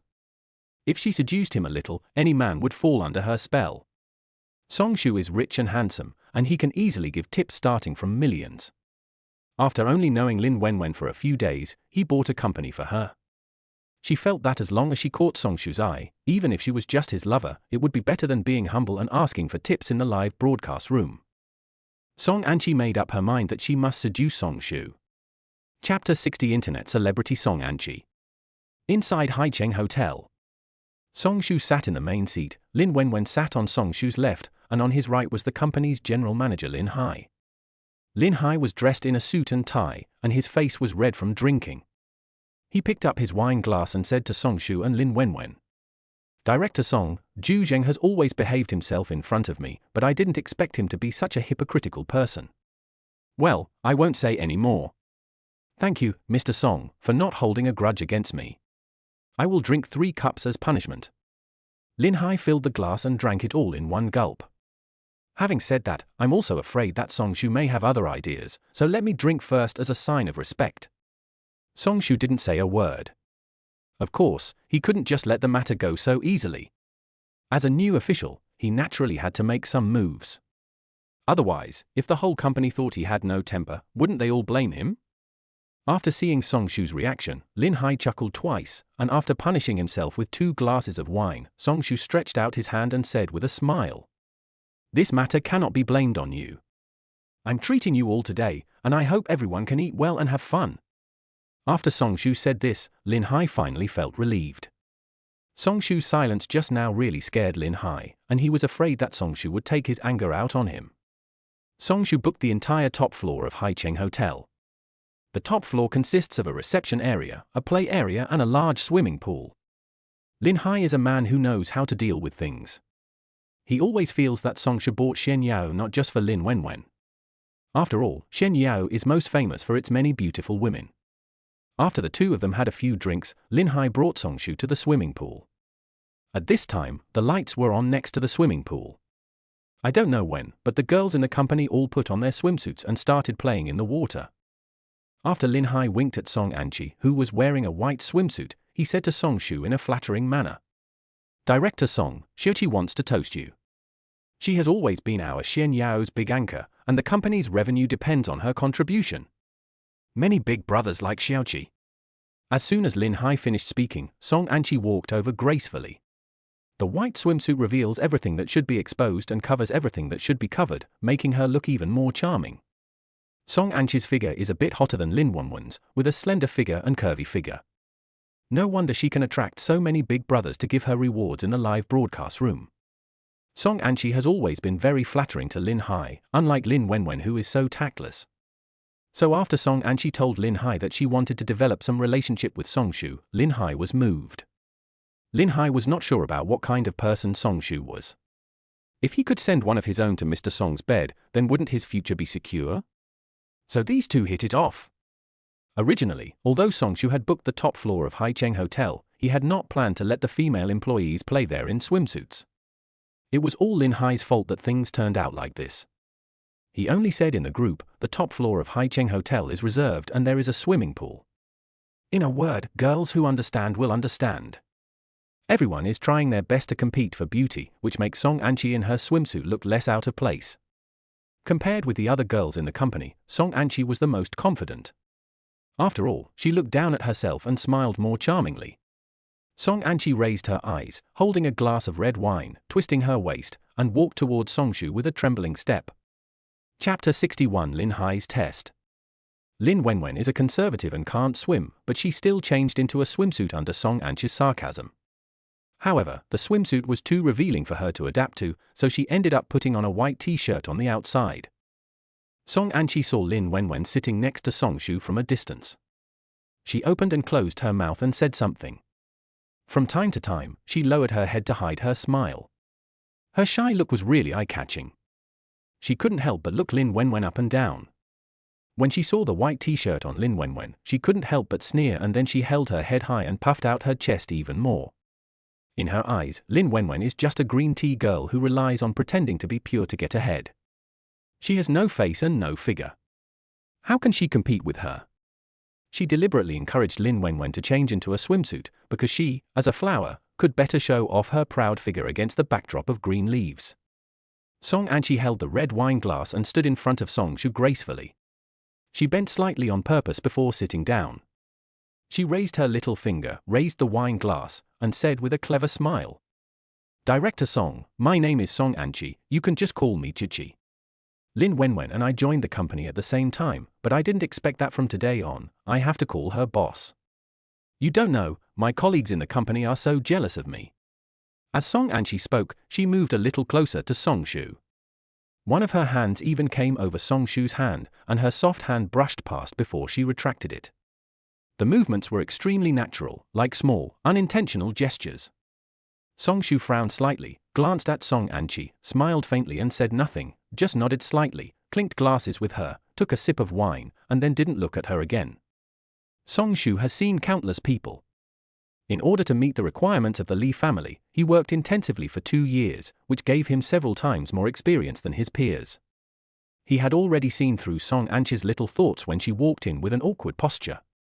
He has always disliked these climbing tricks in the workplace, where people are willing to do anything for profit and have no principles.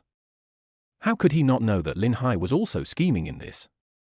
Lin Hai was a deep-minded person and wanted to test himself through Song Anchi. After all, the company suddenly changed its leadership, and Lin Wenwen became his immediate superior, so he couldn't be very happy anyway. After all, Lin Hai has been working in society for many years, otherwise he would not have achieved his current status. His brother-in-law Zhu Zheng cannot compare with him at all. He also knew that Lin Wenwen had no decision-making power and that the real power was in Song Shu's hands, so he was eager to find out Song Shu's bottom line.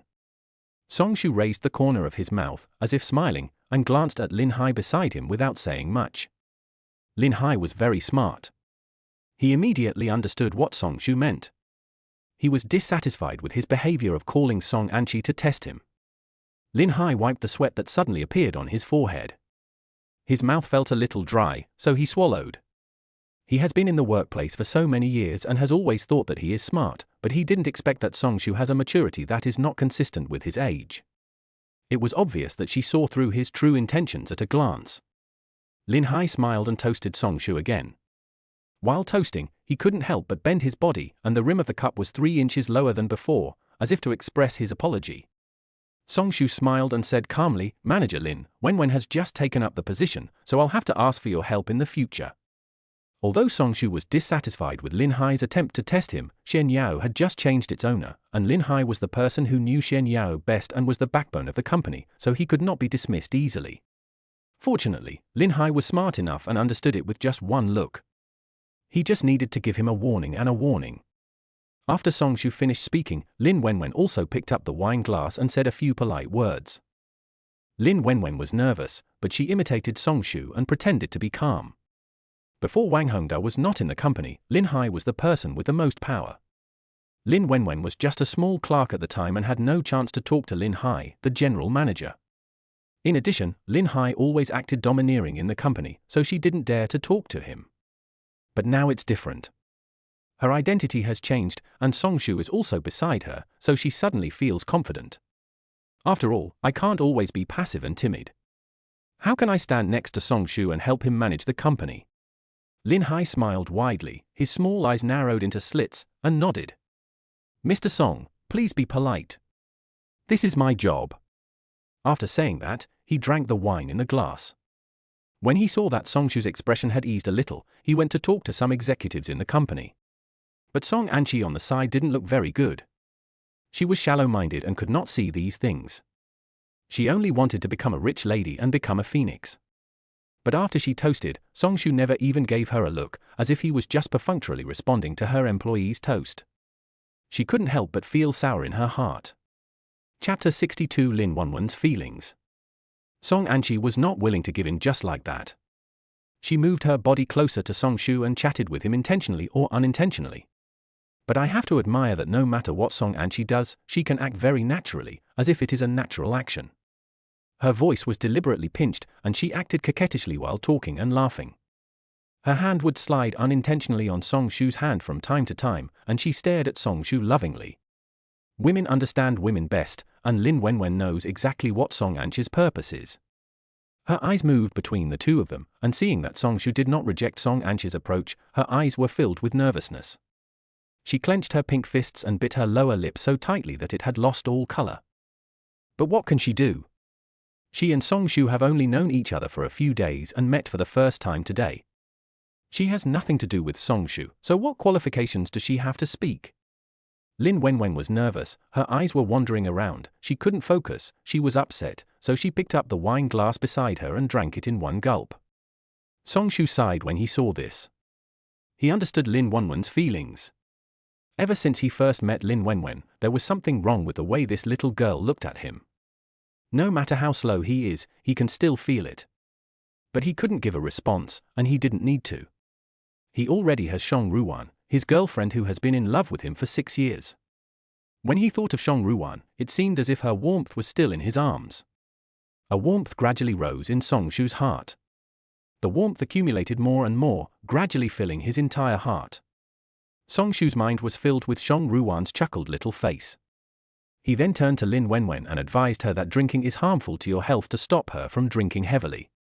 He then called Lin Hai over, and after giving them a few instructions, he got up and left the hotel. Song Anchi was left out and felt unhappy. She had been talking to herself just now, and Song Shu just said a few perfunctory words.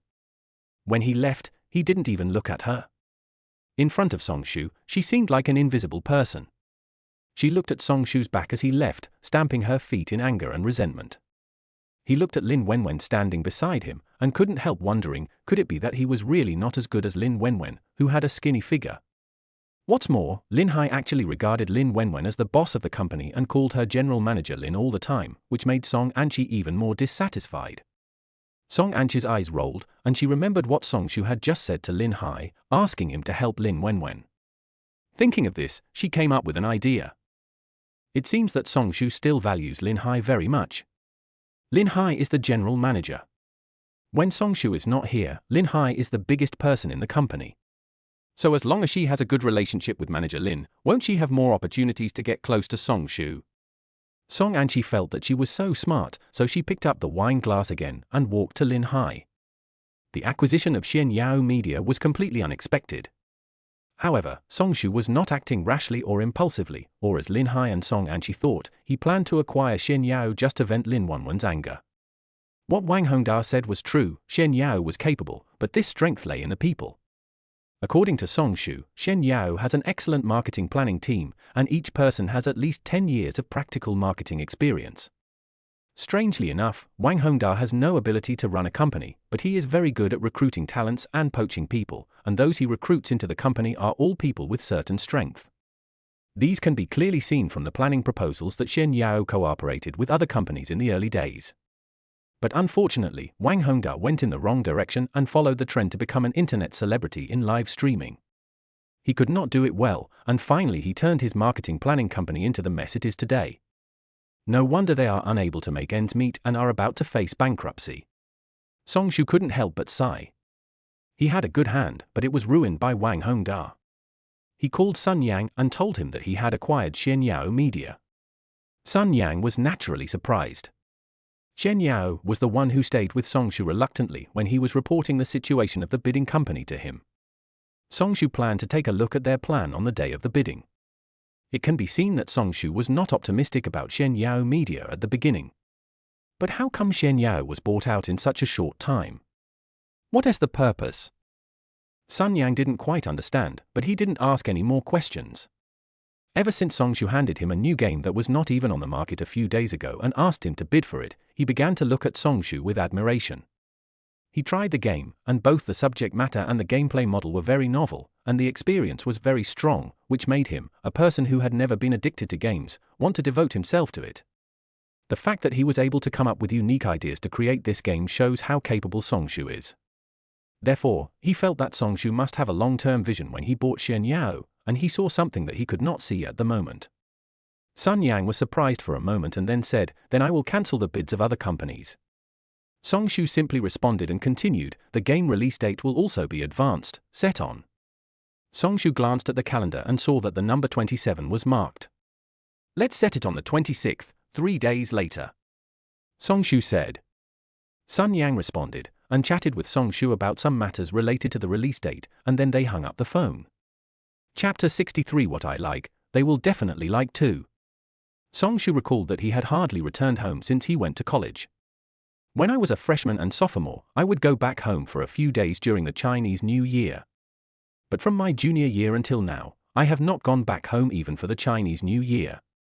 Even if I go back, it is only to do business and I will leave in a hurry after not staying for long. That was the most difficult time for him. He had just graduated and had little experience in the world. Even though he had saved some money while working part-time in college, it was not enough because of the expenses of renting an apartment, finding a job, etc. Later, when he finally made some money and became a little more stable, he proposed to Li Yinyin. But who would have thought that Li Fu and Zhao Yaping would not allow them to get married without a betrothal gift and a wedding house? He had no choice. In order to marry Li Yinyin, he borrowed a lot of money from his family. When his parents found out that he was going to marry a daughter-in-law, they even took out all their family savings and never complained.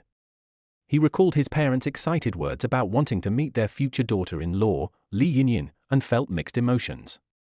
I wonder what my parents would think if they knew that I had broken up with Lee Yin-yin.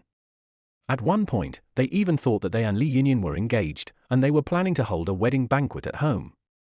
They also kept showing off to others how great their daughter-in-law was. But things didn't go as planned. If my parents knew what happened afterwards, they would probably be very sad. The reason why Song Shu set the release date on the 26th is because the 27th is Song's father's birthday. He hasn't been back home for 4 years. Every year, even on his parents' birthdays, he would just hurriedly make a video call and send a red envelope. When it is his birthday, his parents will give him back the money they gave him in the red envelope, or even more, because they are afraid that he will suffer too much being alone outside. Thinking of this, Song Shu felt sad. He planned to arrange the company's affairs in the next few days, and then go back to his hometown on the 27th to spend his long-awaited birthday with his father. Song Shu thought again that his parents would be sad if he broke up with Lee Yin-yin, but they were sad because they were afraid that he would not be able to find a wife and they would not be able to have grandchildren. But their worries were obviously unnecessary, because he has a girlfriend now. However, if I tell my parents that I have a girlfriend under such circumstances, they will definitely think that it is a lie I made up to comfort them. Even if there are photos, they may be fake. He knew his parents too well, they would certainly think so. The best way is to let them see it with their own eyes so that they will believe it. Thinking of this, Song Shu called Shang Ruwan.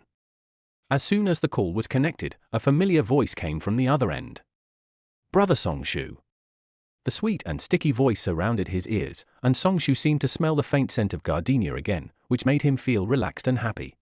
"Ruwan, are you at home or at school now?" Song Shu asked with a smile, looking at the sky that was gradually getting darker. "I'm at school." "What's wrong? Are you coming to pick me up?" "But I promised my roommate that I can stay at school today." Shang Ruwan replied playfully while laughing. She could vaguely hear her roommate's teasing voice while she spoke.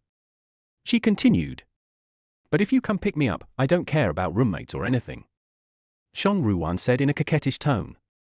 Just as he finished speaking, Song Shu heard a burst of complaints and laughter coming from the other end of the phone. Song Shu seemed to be affected by the lively and playful atmosphere on Shang Ruwan's side. He couldn't help but curl the corners of his lips and laughed out loud. "What if I monopolize you every day and your roommate breaks up with you?" Then Song Shu pretended to be serious and said, "I won't compete with your roommate for you today, but as compensation, you have to accompany me back to my hometown in 3 days. The person on the other end of the phone seemed to be stunned for a long time before he asked cautiously with some excitement in his voice, "Yes, do you want to meet your uncle and aunt?" After Song Shu responded, the other side fell into silence again. Only some faint breathing sounds could be heard, which were heavy and rapid. "If you don't want to." Before Song Shu could finish his words, he was interrupted anxiously by the person on the other end of the phone. "No, I'd love to, but what if uncle and aunt don't like me?" Shang Ruwan was stuck for a while and even started stuttering because she was too nervous. "No, if I like it, they will definitely like it too," Song Shu affirmed. Shang Ruwan on the other end of the phone kept thinking about this sentence in her mind, and her face turned red instantly. "Is this brother Song Shu's confession to me?" Shang Ruwan smiled shyly a few times and finally agreed. Chapter 64. Are you jealous? For 3 consecutive days, Song Shu moved between 2 companies. As Song Shu expected, Shen Yao's marketing plan is more in line with the current market than those presented by other companies, and has a stronger control over details in all aspects. Obviously, Song Shu was very satisfied with their plan, so he handed over the implementation of the marketing promotion plan to Shen Yao. Song Shu was completely busy with various matters related to the game being put on the shelves. After everything was taken care of and the remaining follow-up work was explained clearly, it was already the afternoon of the 26th. When Song Shu went to the university to pick up Shang Ruwan, he happened to run into Guochani and Huang Hao and their gang, who were also walking out. Guochani and Huang Hao's faces darkened instantly when they saw Song Shu, but surprisingly they did not step forward to make things difficult for him. Instead, they hurriedly got into the car next to them and drove away. After the last time, whenever Song Shu came to school, Guochani would always make provocative remarks from time to time. Song Shu was too lazy to pay attention to him. Every time he would pick up Shang Ruwan and leave. It's rare that he didn't say anything provocative this time. Song Shu shrugged without thinking much about it, and took Shang Ruwan to the mall. The two of them bought a lot of things. As it was getting dark, Songshu took Song Ruwan to the Pearl restaurant on the 38th floor of Haicheng building to have dinner, and then sent Song Ruwan back home. This time, Songshu planned to bring Song Ruwan home to meet his parents. Song's father and mother didn't object much. From what Song Ruwan said, they seemed quite happy. Song Kang and Luo Suyun even took out a set of purple clay teapots that they had treasured for many years, intending to have Song Ruwan give it to Songshu's parents as a gift. The next day, Songshu got up very early. He still habitually entered the system first to check the remaining balance of his tasks. In the system task, there are still 30 million left out of the 100 million task amount.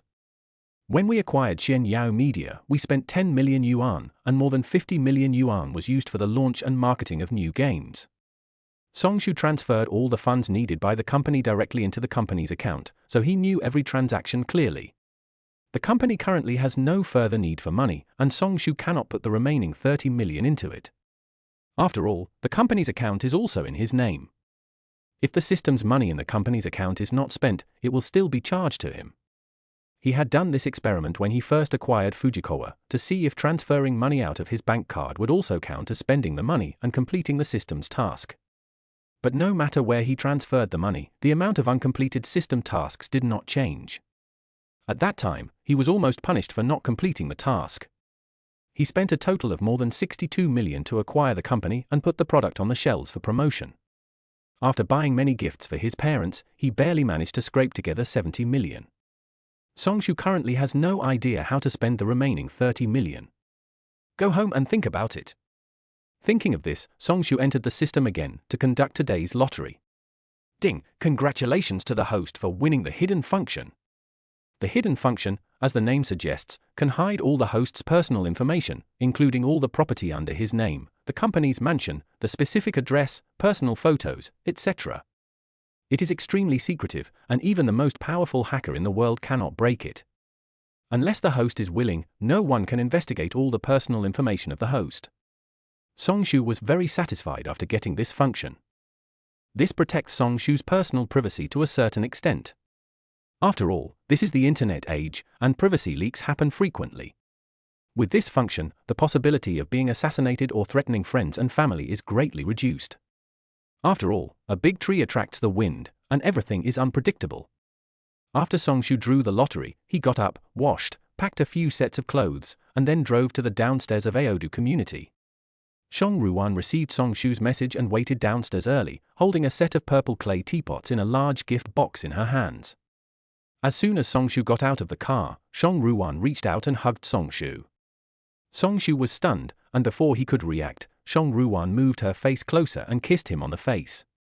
Songshu turned from passive to active, put his arms around Song Ruwan's waist, stretched out his hand and gently scratched her nose, and said with a smile, "Well, why are you so proactive today?" Song Ruwan's eyes moved, and she smiled awkwardly with her lips pursed. Her face turned red to her ears at a visible speed, and she lowered her head without saying a word. Songshu didn't understand what was going on. As soon as he turned around, he saw several girls not far away looking at him, and he immediately understood. He lowered his head and whispered in Song Ruwan's ear, "Are you jealous?" "I didn't."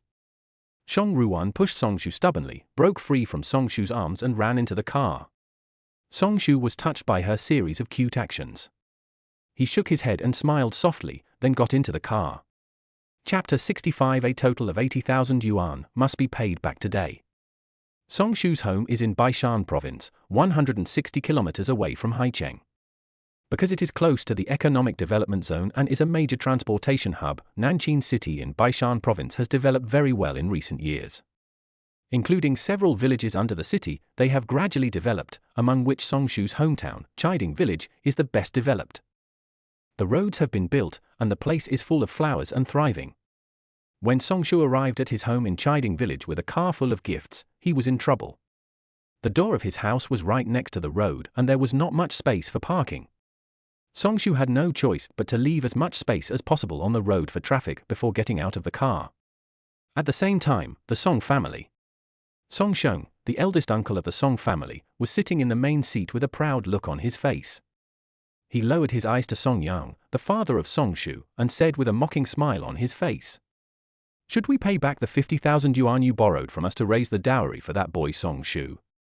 As soon as Song Sheng finished speaking, Song Chen, who was standing behind him, shook his fat body and pointed at Song Yang, who was sitting next to him and smoking non-stop, and said, "That's right. You've owed us money for almost a year.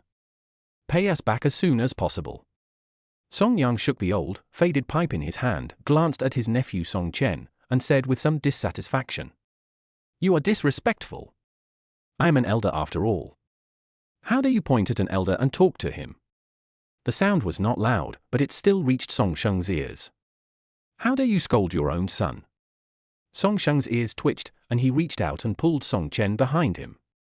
He slammed the table in front of him and cursed. "I'm still your brother. The eldest brother is like a father. What's your attitude? That's the betrothal money we prepared for Chenna. We lent it to you out of kindness, but you don't know how to be grateful." Song Yang lowered his head, frowned, smoked one cigarette after another, and stopped talking. Song's mother Li Shufang came out of the kitchen with a bottle of liquor and smiled as she stuffed the liquor into Song Sheng's hands. "Brother, Shua is getting married in a few days. You see, we don't even have money for the wedding banquet now, so where can we get the money? And didn't we agree before that I would return the money to you after Shua gets married?" Song Sheng held the wine in his arms with a smile on his face. He looked at Song Yang, who was silent beside him. Seeing that he looked like he was enduring it, he felt refreshed. After handing the wine to Song Chen and asking him to keep it, he stood up, put his hands behind his back, and said with a smug smile, "He's still getting married. I'm dying of laughter. It seems like you guys don't know yet. Song Shu's engagement has been cancelled by the Li family. It's hard to say whether the betrothal money can be returned. We can't even get married. How are you going to pay me back for my share of the money?" It was because of this news that Song Sheng hurriedly dragged his son over to ask for money. The marriage cannot be completed, but the money must be returned. Hearing this, Li Shufang was stunned and sat down on the bench. Even Song Yang's shaking of his pipe became slow for a while. What did you say? How is it possible that Shua was rejected by the Li family? Didn't they say before that once the betrothal gift was paid and the down payment for the house was paid, they could get married? Li Shufang didn't believe it and thought that her uncle said this on purpose to embarrass them and stimulate them to pay back the money. She smiled and shook her head and said, "Shua called me last month and said that he would bring Li Yinyan back to see us in a while. That's impossible. Don't be ridiculous, brother." Seeing that they didn't believe him, Song Sheng said with a tsk sound, "Chenna went to Haicheng a few days ago and heard from Song Shu's friend himself. How could it be false? Stop deceiving yourselves. If it were you, Song Shu might as well go home and farm. Maybe he could find a wife. It's nothing like what he's doing now, where he's been rejected by someone. It's a disgrace to the Song family. Now he has no money, no house, and no ability to make money. Which girl would be willing to marry him? There is a stupid and ugly girl at the head of the village, but I don't know if she is willing, ha ha." Song Yang and Li Shufang blushed at what Song Sheng said. Li Shufang couldn't stand someone talking about her son like that. Just as she was about to retort, Song Yang stopped her and shook his head at her. Song Sheng is not a person who is willing to suffer losses. If this continues, the situation will only escalate and eventually get out of control.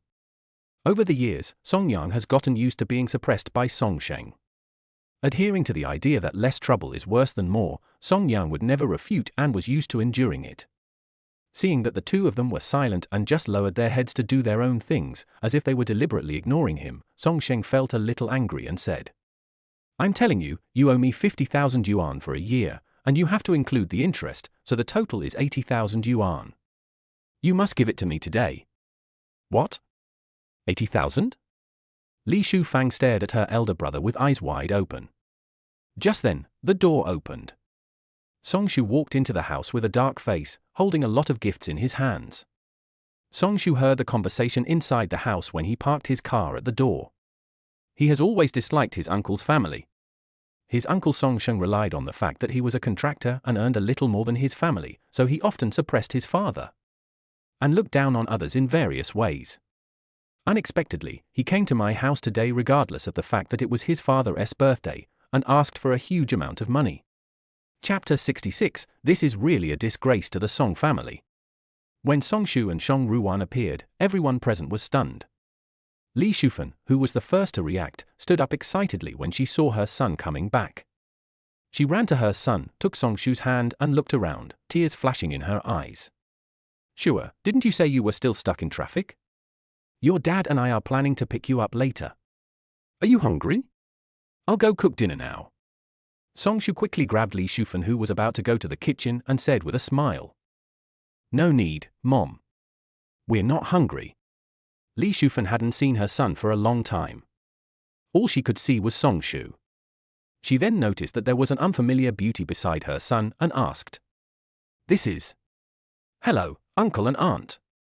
Shang Ruan smiled charmingly and spoke in a sweet voice, which made Li Shufan in a good mood. She kept looking left and right at Shang Ruan and then at her son, guessing the relationship between the two.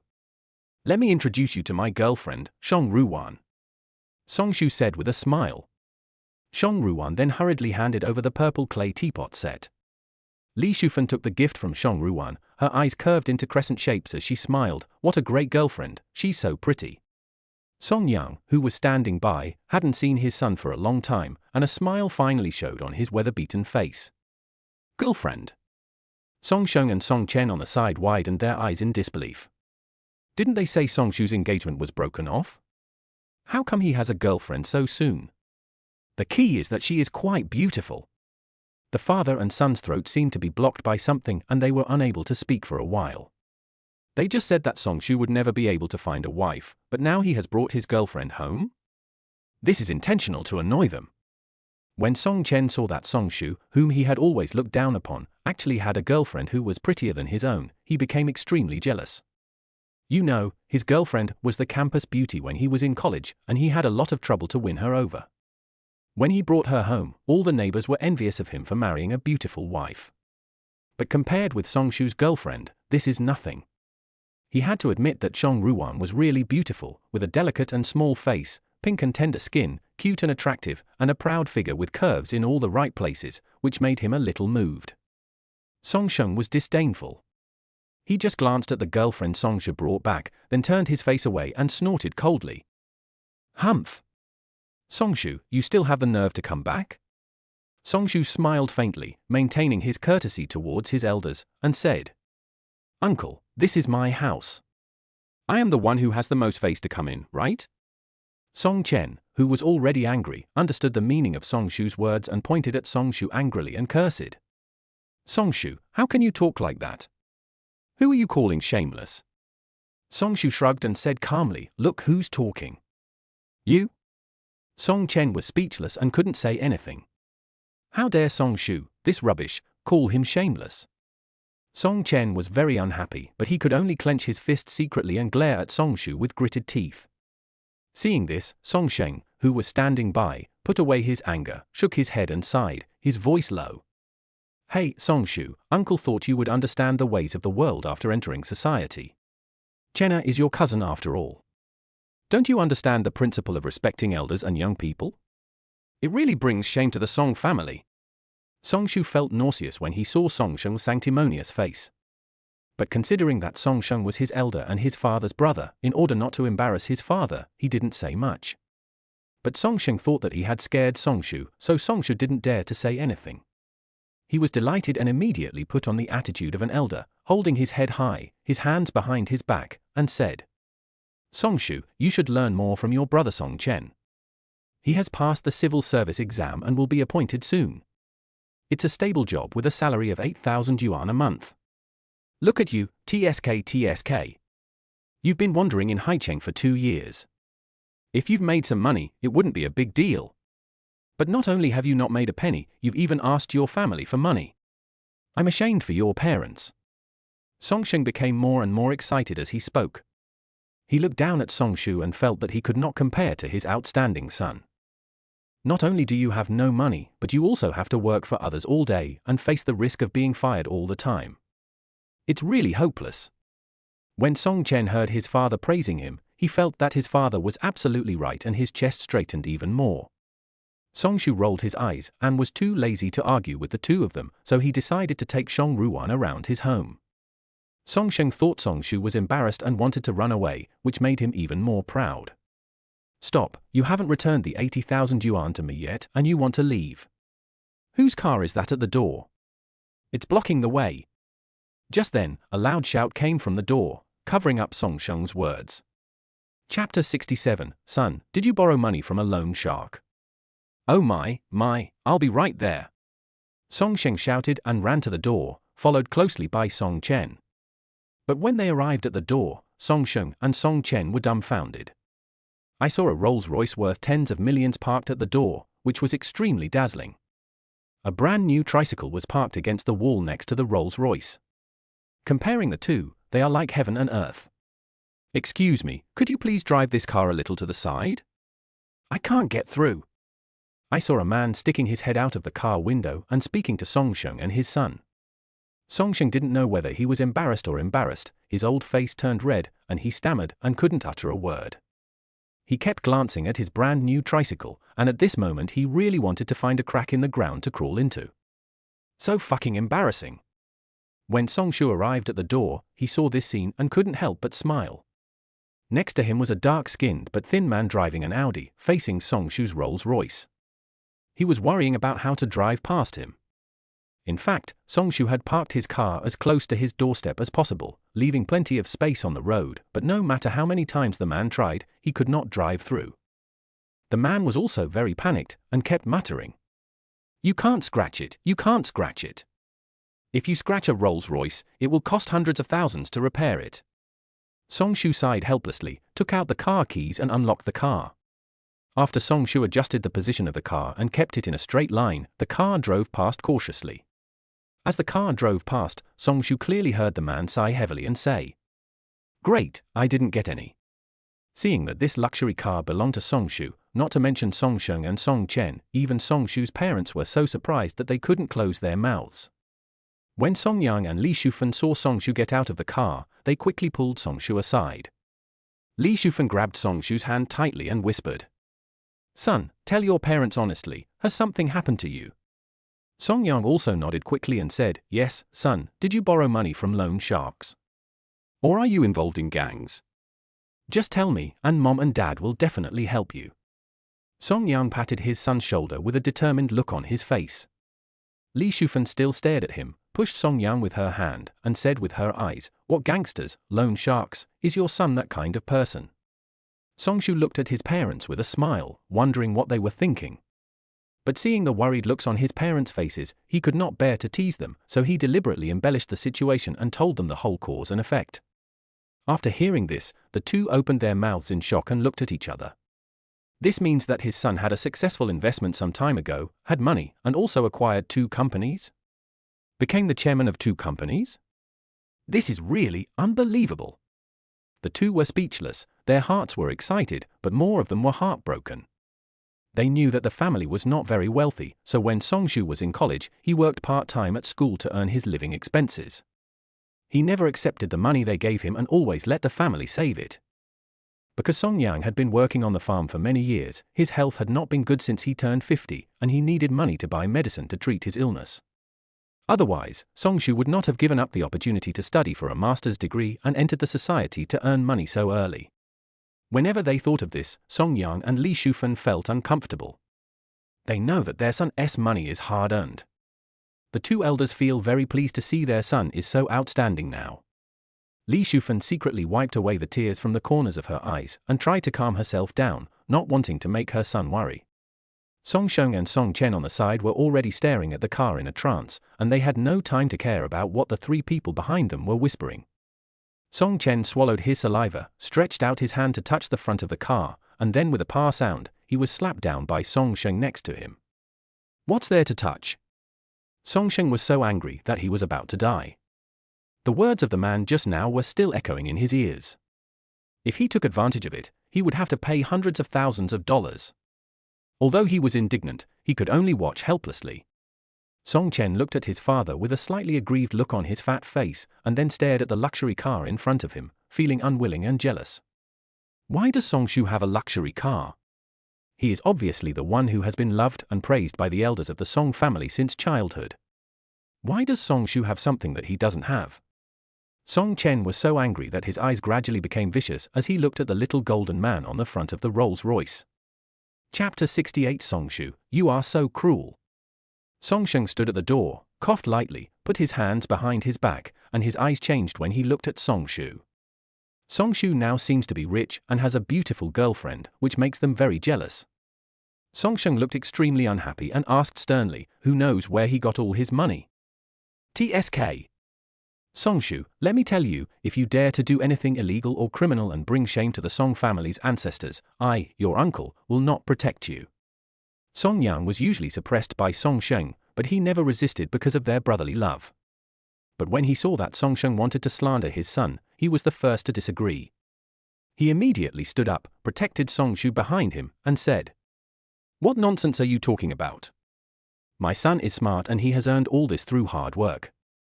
Song Sheng certainly didn't take Song Yang's words seriously. He snorted coldly and said, "Okay. Song Shu has money now anyway, so pay me back quickly."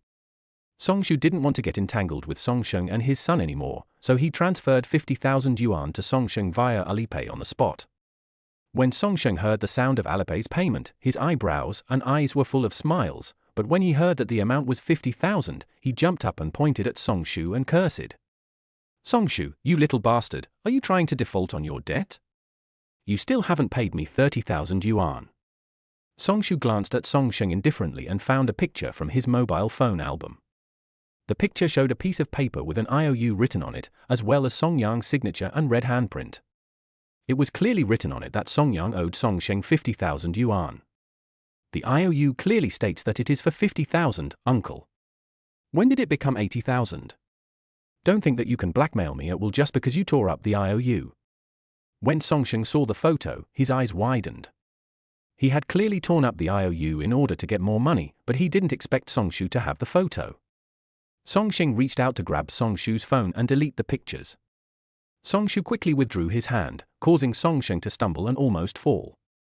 He pointed at Song Shu in frustration and stammered for a long time before he spoke coherently. "How do you talk to your elders? This is the interest you owe me. Bank loans also require interest. You have been borrowing for a year. I feel sorry for you, so I only charged you 30,000 yuan in interest. Song Shu, don't be ungrateful." Song Shu sneered, "Uncle, how can I not know that it has been a year? This money has only been borrowed for 3 months at most, right? The interest is 10,000 a month. You want to extort 30,000 from our family, and you keep telling me that you are the elder? Oh, do you deserve it?" At this time, Song Chen angrily slapped the body of the Rolls-Royce, and 2 cold rays of light shot out of his eyes and headed straight for Song Shu. "Song Shu, don't be shameless." Song Chen is extremely unhappy now. In the Song family, and even in the entire Chiding village, he has always been the center of attention since he was a child. He was a good student, sweet talker, and could say nice things to please his elders. When he grew up, he was admitted to university in the capital. After graduation, he passed the exam to become a civil servant and also had a beautiful girlfriend. This time he went home, he brought his girlfriend home to meet his parents and planned to give a betrothal gift and marry his girlfriend at the end of the year. With such a perfect life, who in the village doesn't envy me? Whenever they see me, everyone comes up to me and flatters me. Some people even gave him money and begged him to help their unsuccessful children find jobs in the city after he got a job. He was always praised and begged for in the village. But now, when he compared himself with Song Shu, he actually felt like he was deeply inferior to him. He was restless and angry. Song Shu is just a piece of trash who is not even worthy of carrying my shoes. What qualifications does he have to speak to me like that? Damn, you gave him face, didn't you? Seeing Song Chen scolding him, Song Shu was not angry. He took out his mobile phone, typed in yaoyaling in front of everyone, and said, "Why don't you ask the shop owner if this is considered extortion? I've already returned the money to you. If you still won't give up, I don't mind accompanying you to the police station. It's just that with all the evidence, your actions are definitely blackmail. If you are convicted, Song Chen has just passed the civil service exam. I don't know if they will still accept someone with a criminal record." As Song Shu spoke, he shook the phone in his hand and looked at the two of them expressionlessly. When Song Sheng and Song Chen heard this, their hearts skipped a beat. They knew very well that no matter whether this was blackmail or not, they couldn't afford the risk.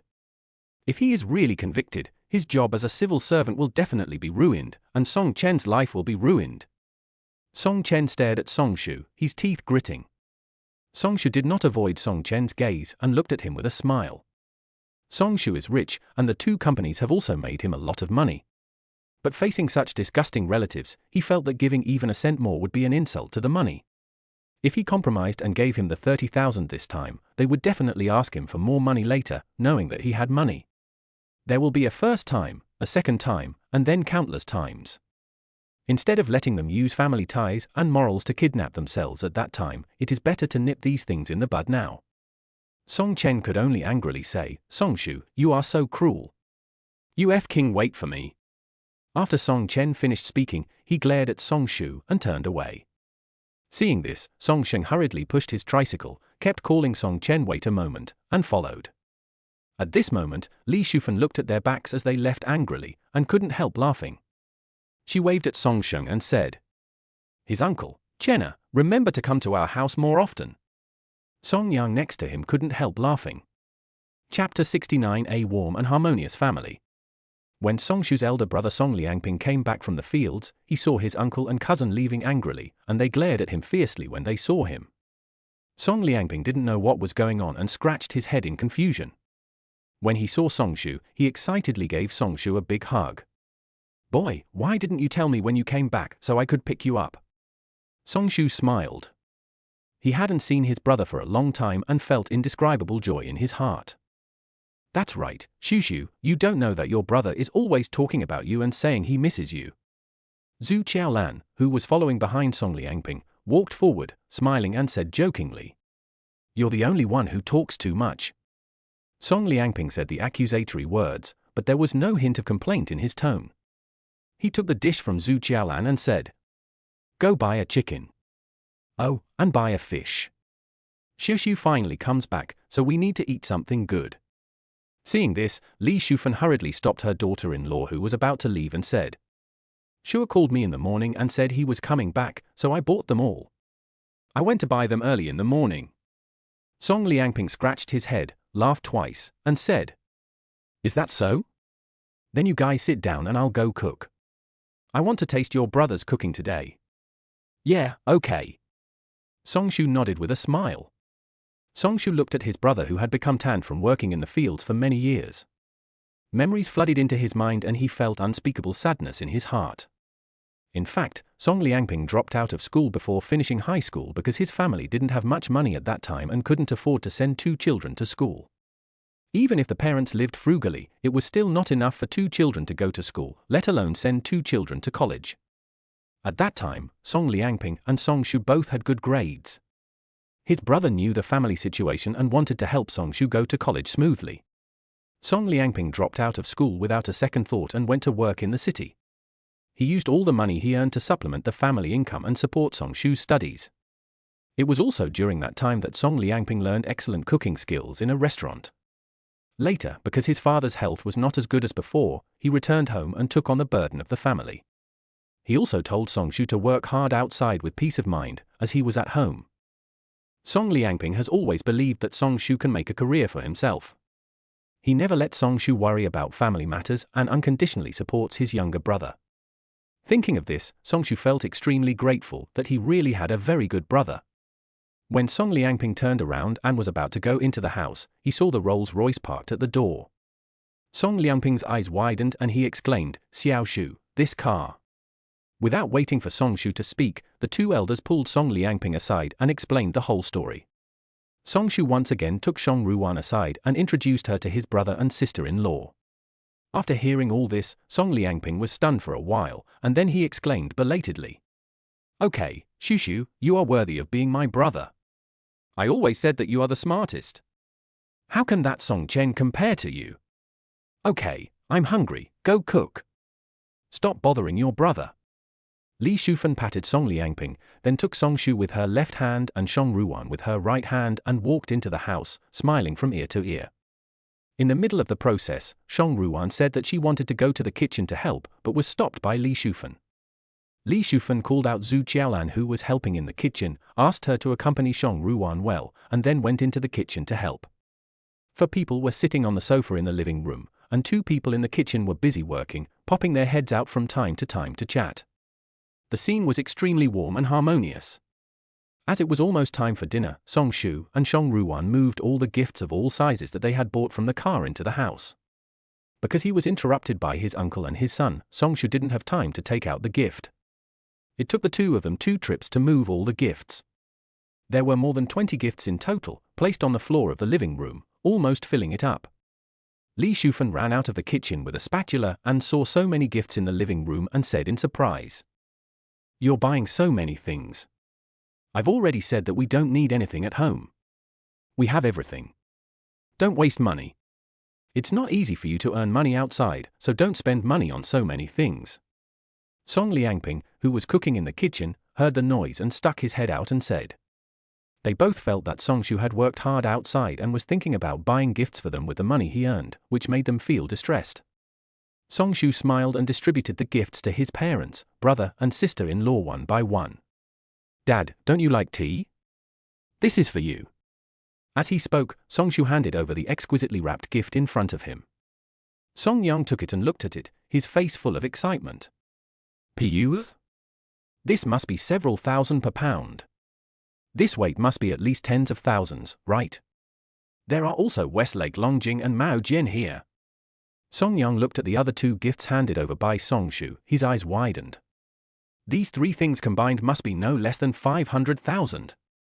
Song Yang looked at the gift box in his hand over and over again, his voice trembling with excitement. He has only one hobby in his life, which is drinking tea. He knows the prices and varieties of tea better than anyone else.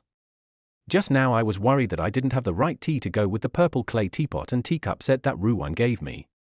Hey, now it's complete. Song Yang didn't even have time to try on the new clothes Song Shu bought, and he ran straight to the 2nd floor carefully holding the tea.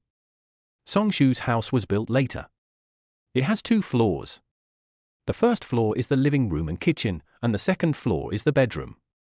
There is also a tea room on the 2nd floor which was later separated out by Song Yang. Chapter 70, Urging Marriage. Mom, sister-in-law, these are yours. The cosmetics and jewelry were all picked out for you by Ruwan. Song Shu and Shang Ruwan took out a bunch of gifts and gave them to Li Shufan and Zhu Qiaolan. For all 5 kinds of beauty supplements, luxury cosmetics, fine gold jewelry, some jewelry jade bracelets, etc. This is pure gold. And this green emerald bracelet and jade necklace. This must be at least hundreds of thousands. And there are so many supplements and cosmetics, how much do they cost? No, I can't have it. It's too expensive. Zhu Qiaolan had never seen such expensive jewelry before. Just 1 piece was enough to shock her, and he gave her for all 5 pieces in a row. It looked like they must be worth more than 500,000 yuan. She quickly pushed the gift back. This is Shua's gift. It's okay. Just take it. Li Shufan persuaded Zhu Qiaolan and asked her to take these into the bedroom. Mom, there is also this massager. I bought one for you and Dad. Don't you and Dad always have back pain? It is said that this can relieve the pressure on the waist very well. This way you won't have to pound each other's backs every day. Song Shu took out the massager, plugged it in, and started to use it on Li Shufan. Li Shufan was very pleased. She held her son's hand, wiped the tears from her eyes, and said, "I know you are filial. My son has made great progress. Mom is so happy. But you should stop spending money on these. Save them for marrying a wife. Mom wants to have a grandson soon." As he spoke, he looked at Shang Ruwan with a smile, holding her hand as if she were his own daughter, and the more he looked at her, the more he liked her. Shang Ruwan, who was standing by, blushed and lowered her head without saying a word. "Hey, Shu, where's mine? Where's my gift?" Song Liangping brought the last dish of braised pork to the table, washed his hands, and ran into the living room. Li Shufan was interrupted by him and glared at Song Liangping, but still asked when Song Shu would get married. Song Shu smiled helplessly. Being urged to get married as soon as he returned home was still an eternal tradition. No rush, Ruwan is still in college, it's only a matter of time. You're still in college. What year are you in? Where are you studying? Is it far from where Shua works? When Li Shufan heard this, she couldn't stop laughing and quickly pulled Shang Ruwan over to start chatting. She has decided on this daughter-in-law. The more she looks at her, the more she likes her. She is beautiful and gentle, has a scholarly air, and is comfortable to get along with. She is nothing like the previous Li Yinyin, who was not quiet at all and always directed her son to do this and that. Li Shufan couldn't help but compare the two people in her mind. Song Liangping was still looking for his gifts. When he saw the 4 bottles of classic Maotai, he picked them up immediately. His voice trembled with excitement, and he asked uncertainly, This is Maotai, right? It's for me, right? Yes, I bought 4 bottles. Dad and I can have a few drinks if we are fine. Song Shu spoke calmly, but Song Liangping was no longer calm. Song Yang's favorite is tea, while Song Liangping's favorite is wine. He felt that coming back from work every day, having dinner and then having a glass of good wine was simply one of the greatest enjoyments in life. Moreover, this collection of Maotai costs 500,000 per bottle, and 4 bottles cost 2 million. The money for a house is just in my arms like this. In the past, he wouldn't even dare to think about it. Song Liangping swallowed his saliva and stared at the wine in his arms. Fortunately, you didn't take it out when Uncle was here just now. If you had taken it out, he might have snatched it away. Now it's all mine. My mom just gave erguatu to my uncle, and I was so sad. Now I have 4 bottles of it, and they are Maotai, ha ha. Song Liangping muttered to himself as he ran upstairs with the wine in his arms. By the time the family sat down at the dining table, the food was almost cold. After the whole family finished their warm dinner, they sat in the living room chatting and laughing. Song Liangping opened a bottle of Maotai and poured a glass of wine for his father, Song Shu, and himself. He was very careful when pouring the wine for fear of wasting a drop of it. At this time, Song Shu took out 2 gold cards, gave one to his parents and one to his brother and sister-in-law. Mom and Dad, keep this card. There's 10 million in it. I'm often away, so if you want something, just buy it. If you've used up all the money, call me. And brother and sister-in-law, I know you won't accept the money if I give it to you. I observed today that the scenery near our home is very beautiful with mountains and rivers nearby. We also grow our own fruits and vegetables at home, all of which are healthy organic ingredients. My brother also learned cooking skills for a few years when he was working away from home, and he cooks delicious food. So I thought, why don't you turn your home into a farm stay? This will be Big Brother's business, and I'll invest 1 million. This? The 4 of them widened their eyes in fear and stared at Song Shu intently. 10 million was given as pocket money to my parents, 1 million was taken out for investment to my brother and sister-in-law, and there were also the 20-odd gifts just mentioned. Even if the total is not 20 million, it must be at least 15 million, right? So much money was just casually taken out. After a long time, Song Liangping slowly put down the Maotai and looked at Song Shu with a worried look on his face. Xiaoshu, tell Big Brother the truth. Are you involved in gangsterism? Everyone present was shocked at this moment. Song Yang and Song Liangping have both been working in society for decades, and they have met many wealthy bosses. But it was the first time they had seen anyone who could take out more than 10 million yuan in cash as pocket money. Even for big company bosses who own companies worth tens of millions or billions, their wealth also includes a lot of valuations of industries, stocks, real estate, and so on. This was the first time they had seen someone who could take out 10 million yuan as pocket money at one time. Could it be that Song Shu's net worth is already several hundred million? Everyone couldn't believe it until Song Shu showed them some proof of equity and explained it to his parents, brother, and sister-in-law. Then they reluctantly accepted it. But they couldn't calm down for a long time and were so excited that they couldn't speak. After Song Shu discussed with his brother and sister-in-law how to renovate the farmhouse, they each returned to their bedrooms. That evening, no one noticed that a black figure appeared next to Song Shu's Rolls-Royce parked at the door. When Song Shu woke up the next day, the golden man with his Rolls-Royce logo had disappeared. After the detectives collected evidence and investigated, it turned out that it was Song Shu's cousin Song Chen, who was jealous of Song Shu's luxury car and used a wrench to pry away Song Shu's golden man that night.